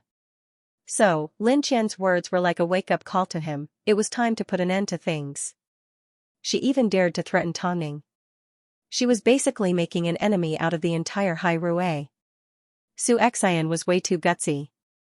Tong Ning had already done his best to save face by asking Lin Qian to give him a hint. So, it was only right for him to accept her kindness. Don't worry, I will give Tong Ning a satisfactory answer. Even if I leave this seat, I will still forget about everything. Don't worry, director. The director nodded his head in gratitude towards Lin Qian and Tong Ning. If Su Xian blew up the matter and exposed it, the consequences would be unimaginable, so, the director's eyes lit up with wisdom. That night, Mo Ting took Tong Ning out for dinner. Seeing that her mood was not affected by Su Xian, he couldn't help but ask with a smile, did you know? Someone slandered my wife today, so I'm a little angry. There's nothing to be angry about.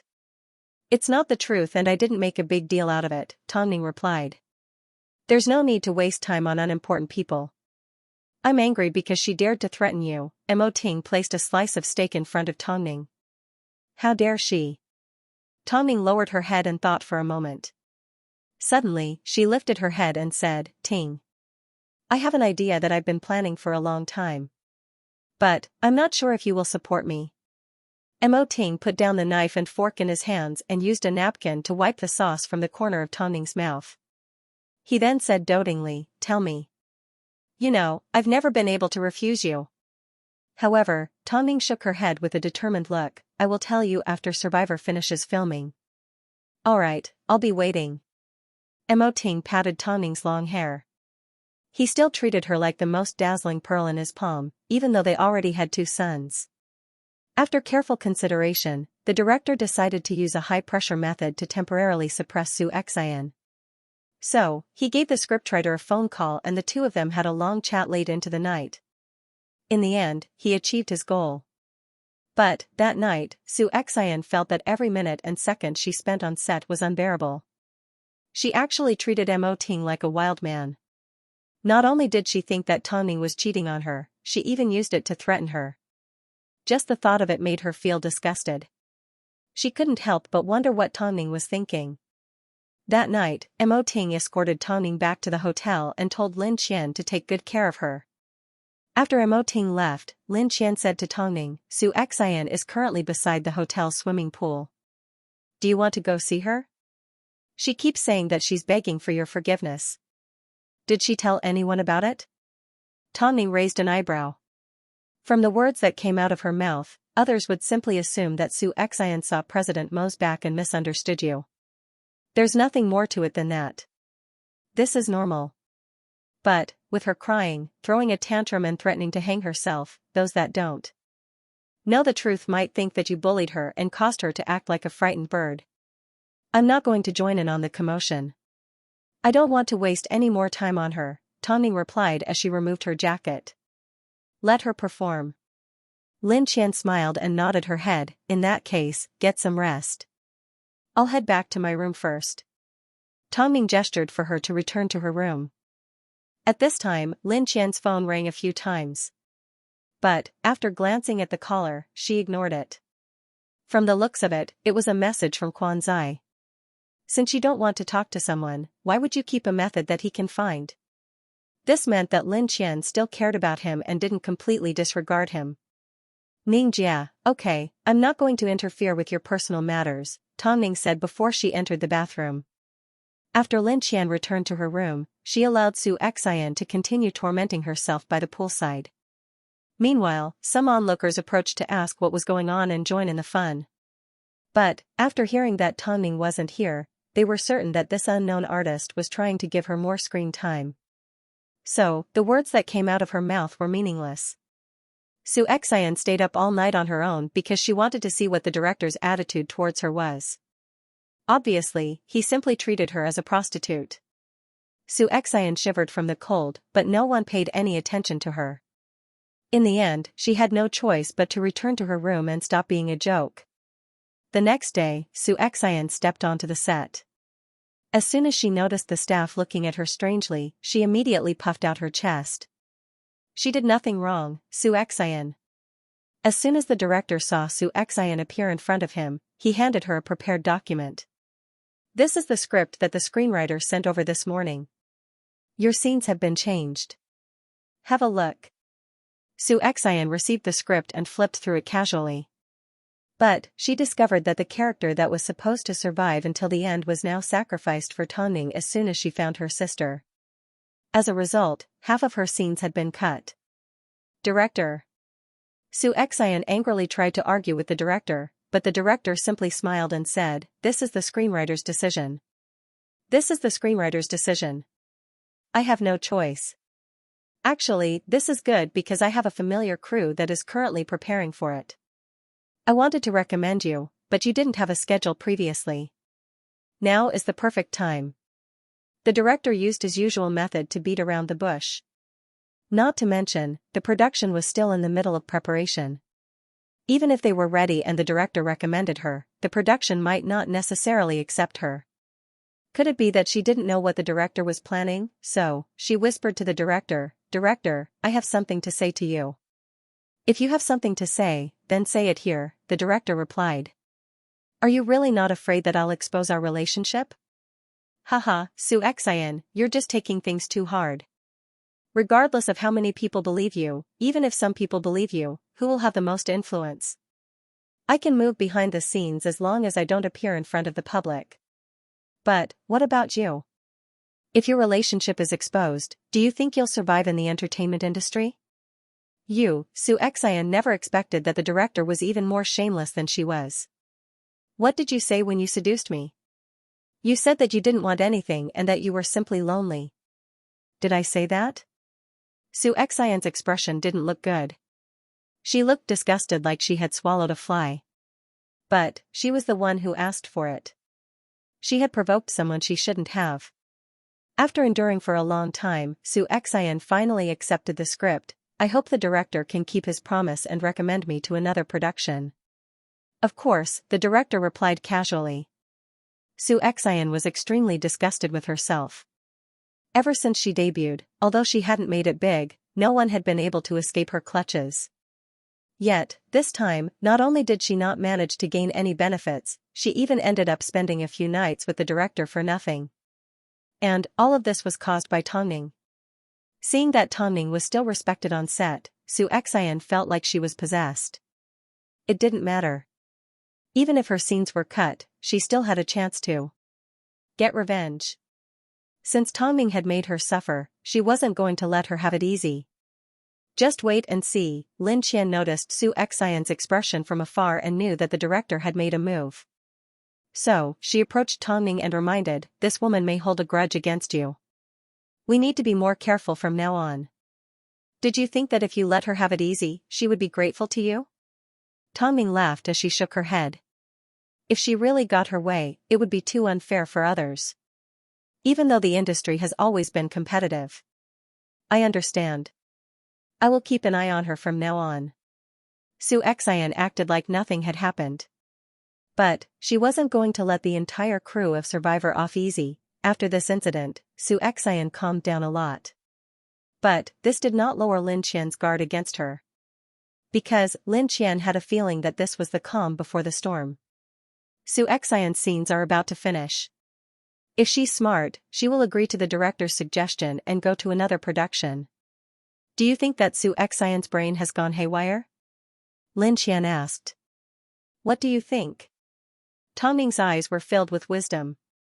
If she's actually a sensible person, she will know that if she continues to cling on to the director, she will definitely have a better life than before. I'm just afraid that she has the intention to die with her. Xian finished the hidden meaning behind Tongning's words. Recently, Xianxia hadn't been talking much and had been immersed in filming on her own. So, it was highly likely. I'll go investigate who she's been seeing lately. End of chapter 804. Don't forget to subscribe, like, and share the video to support the channel.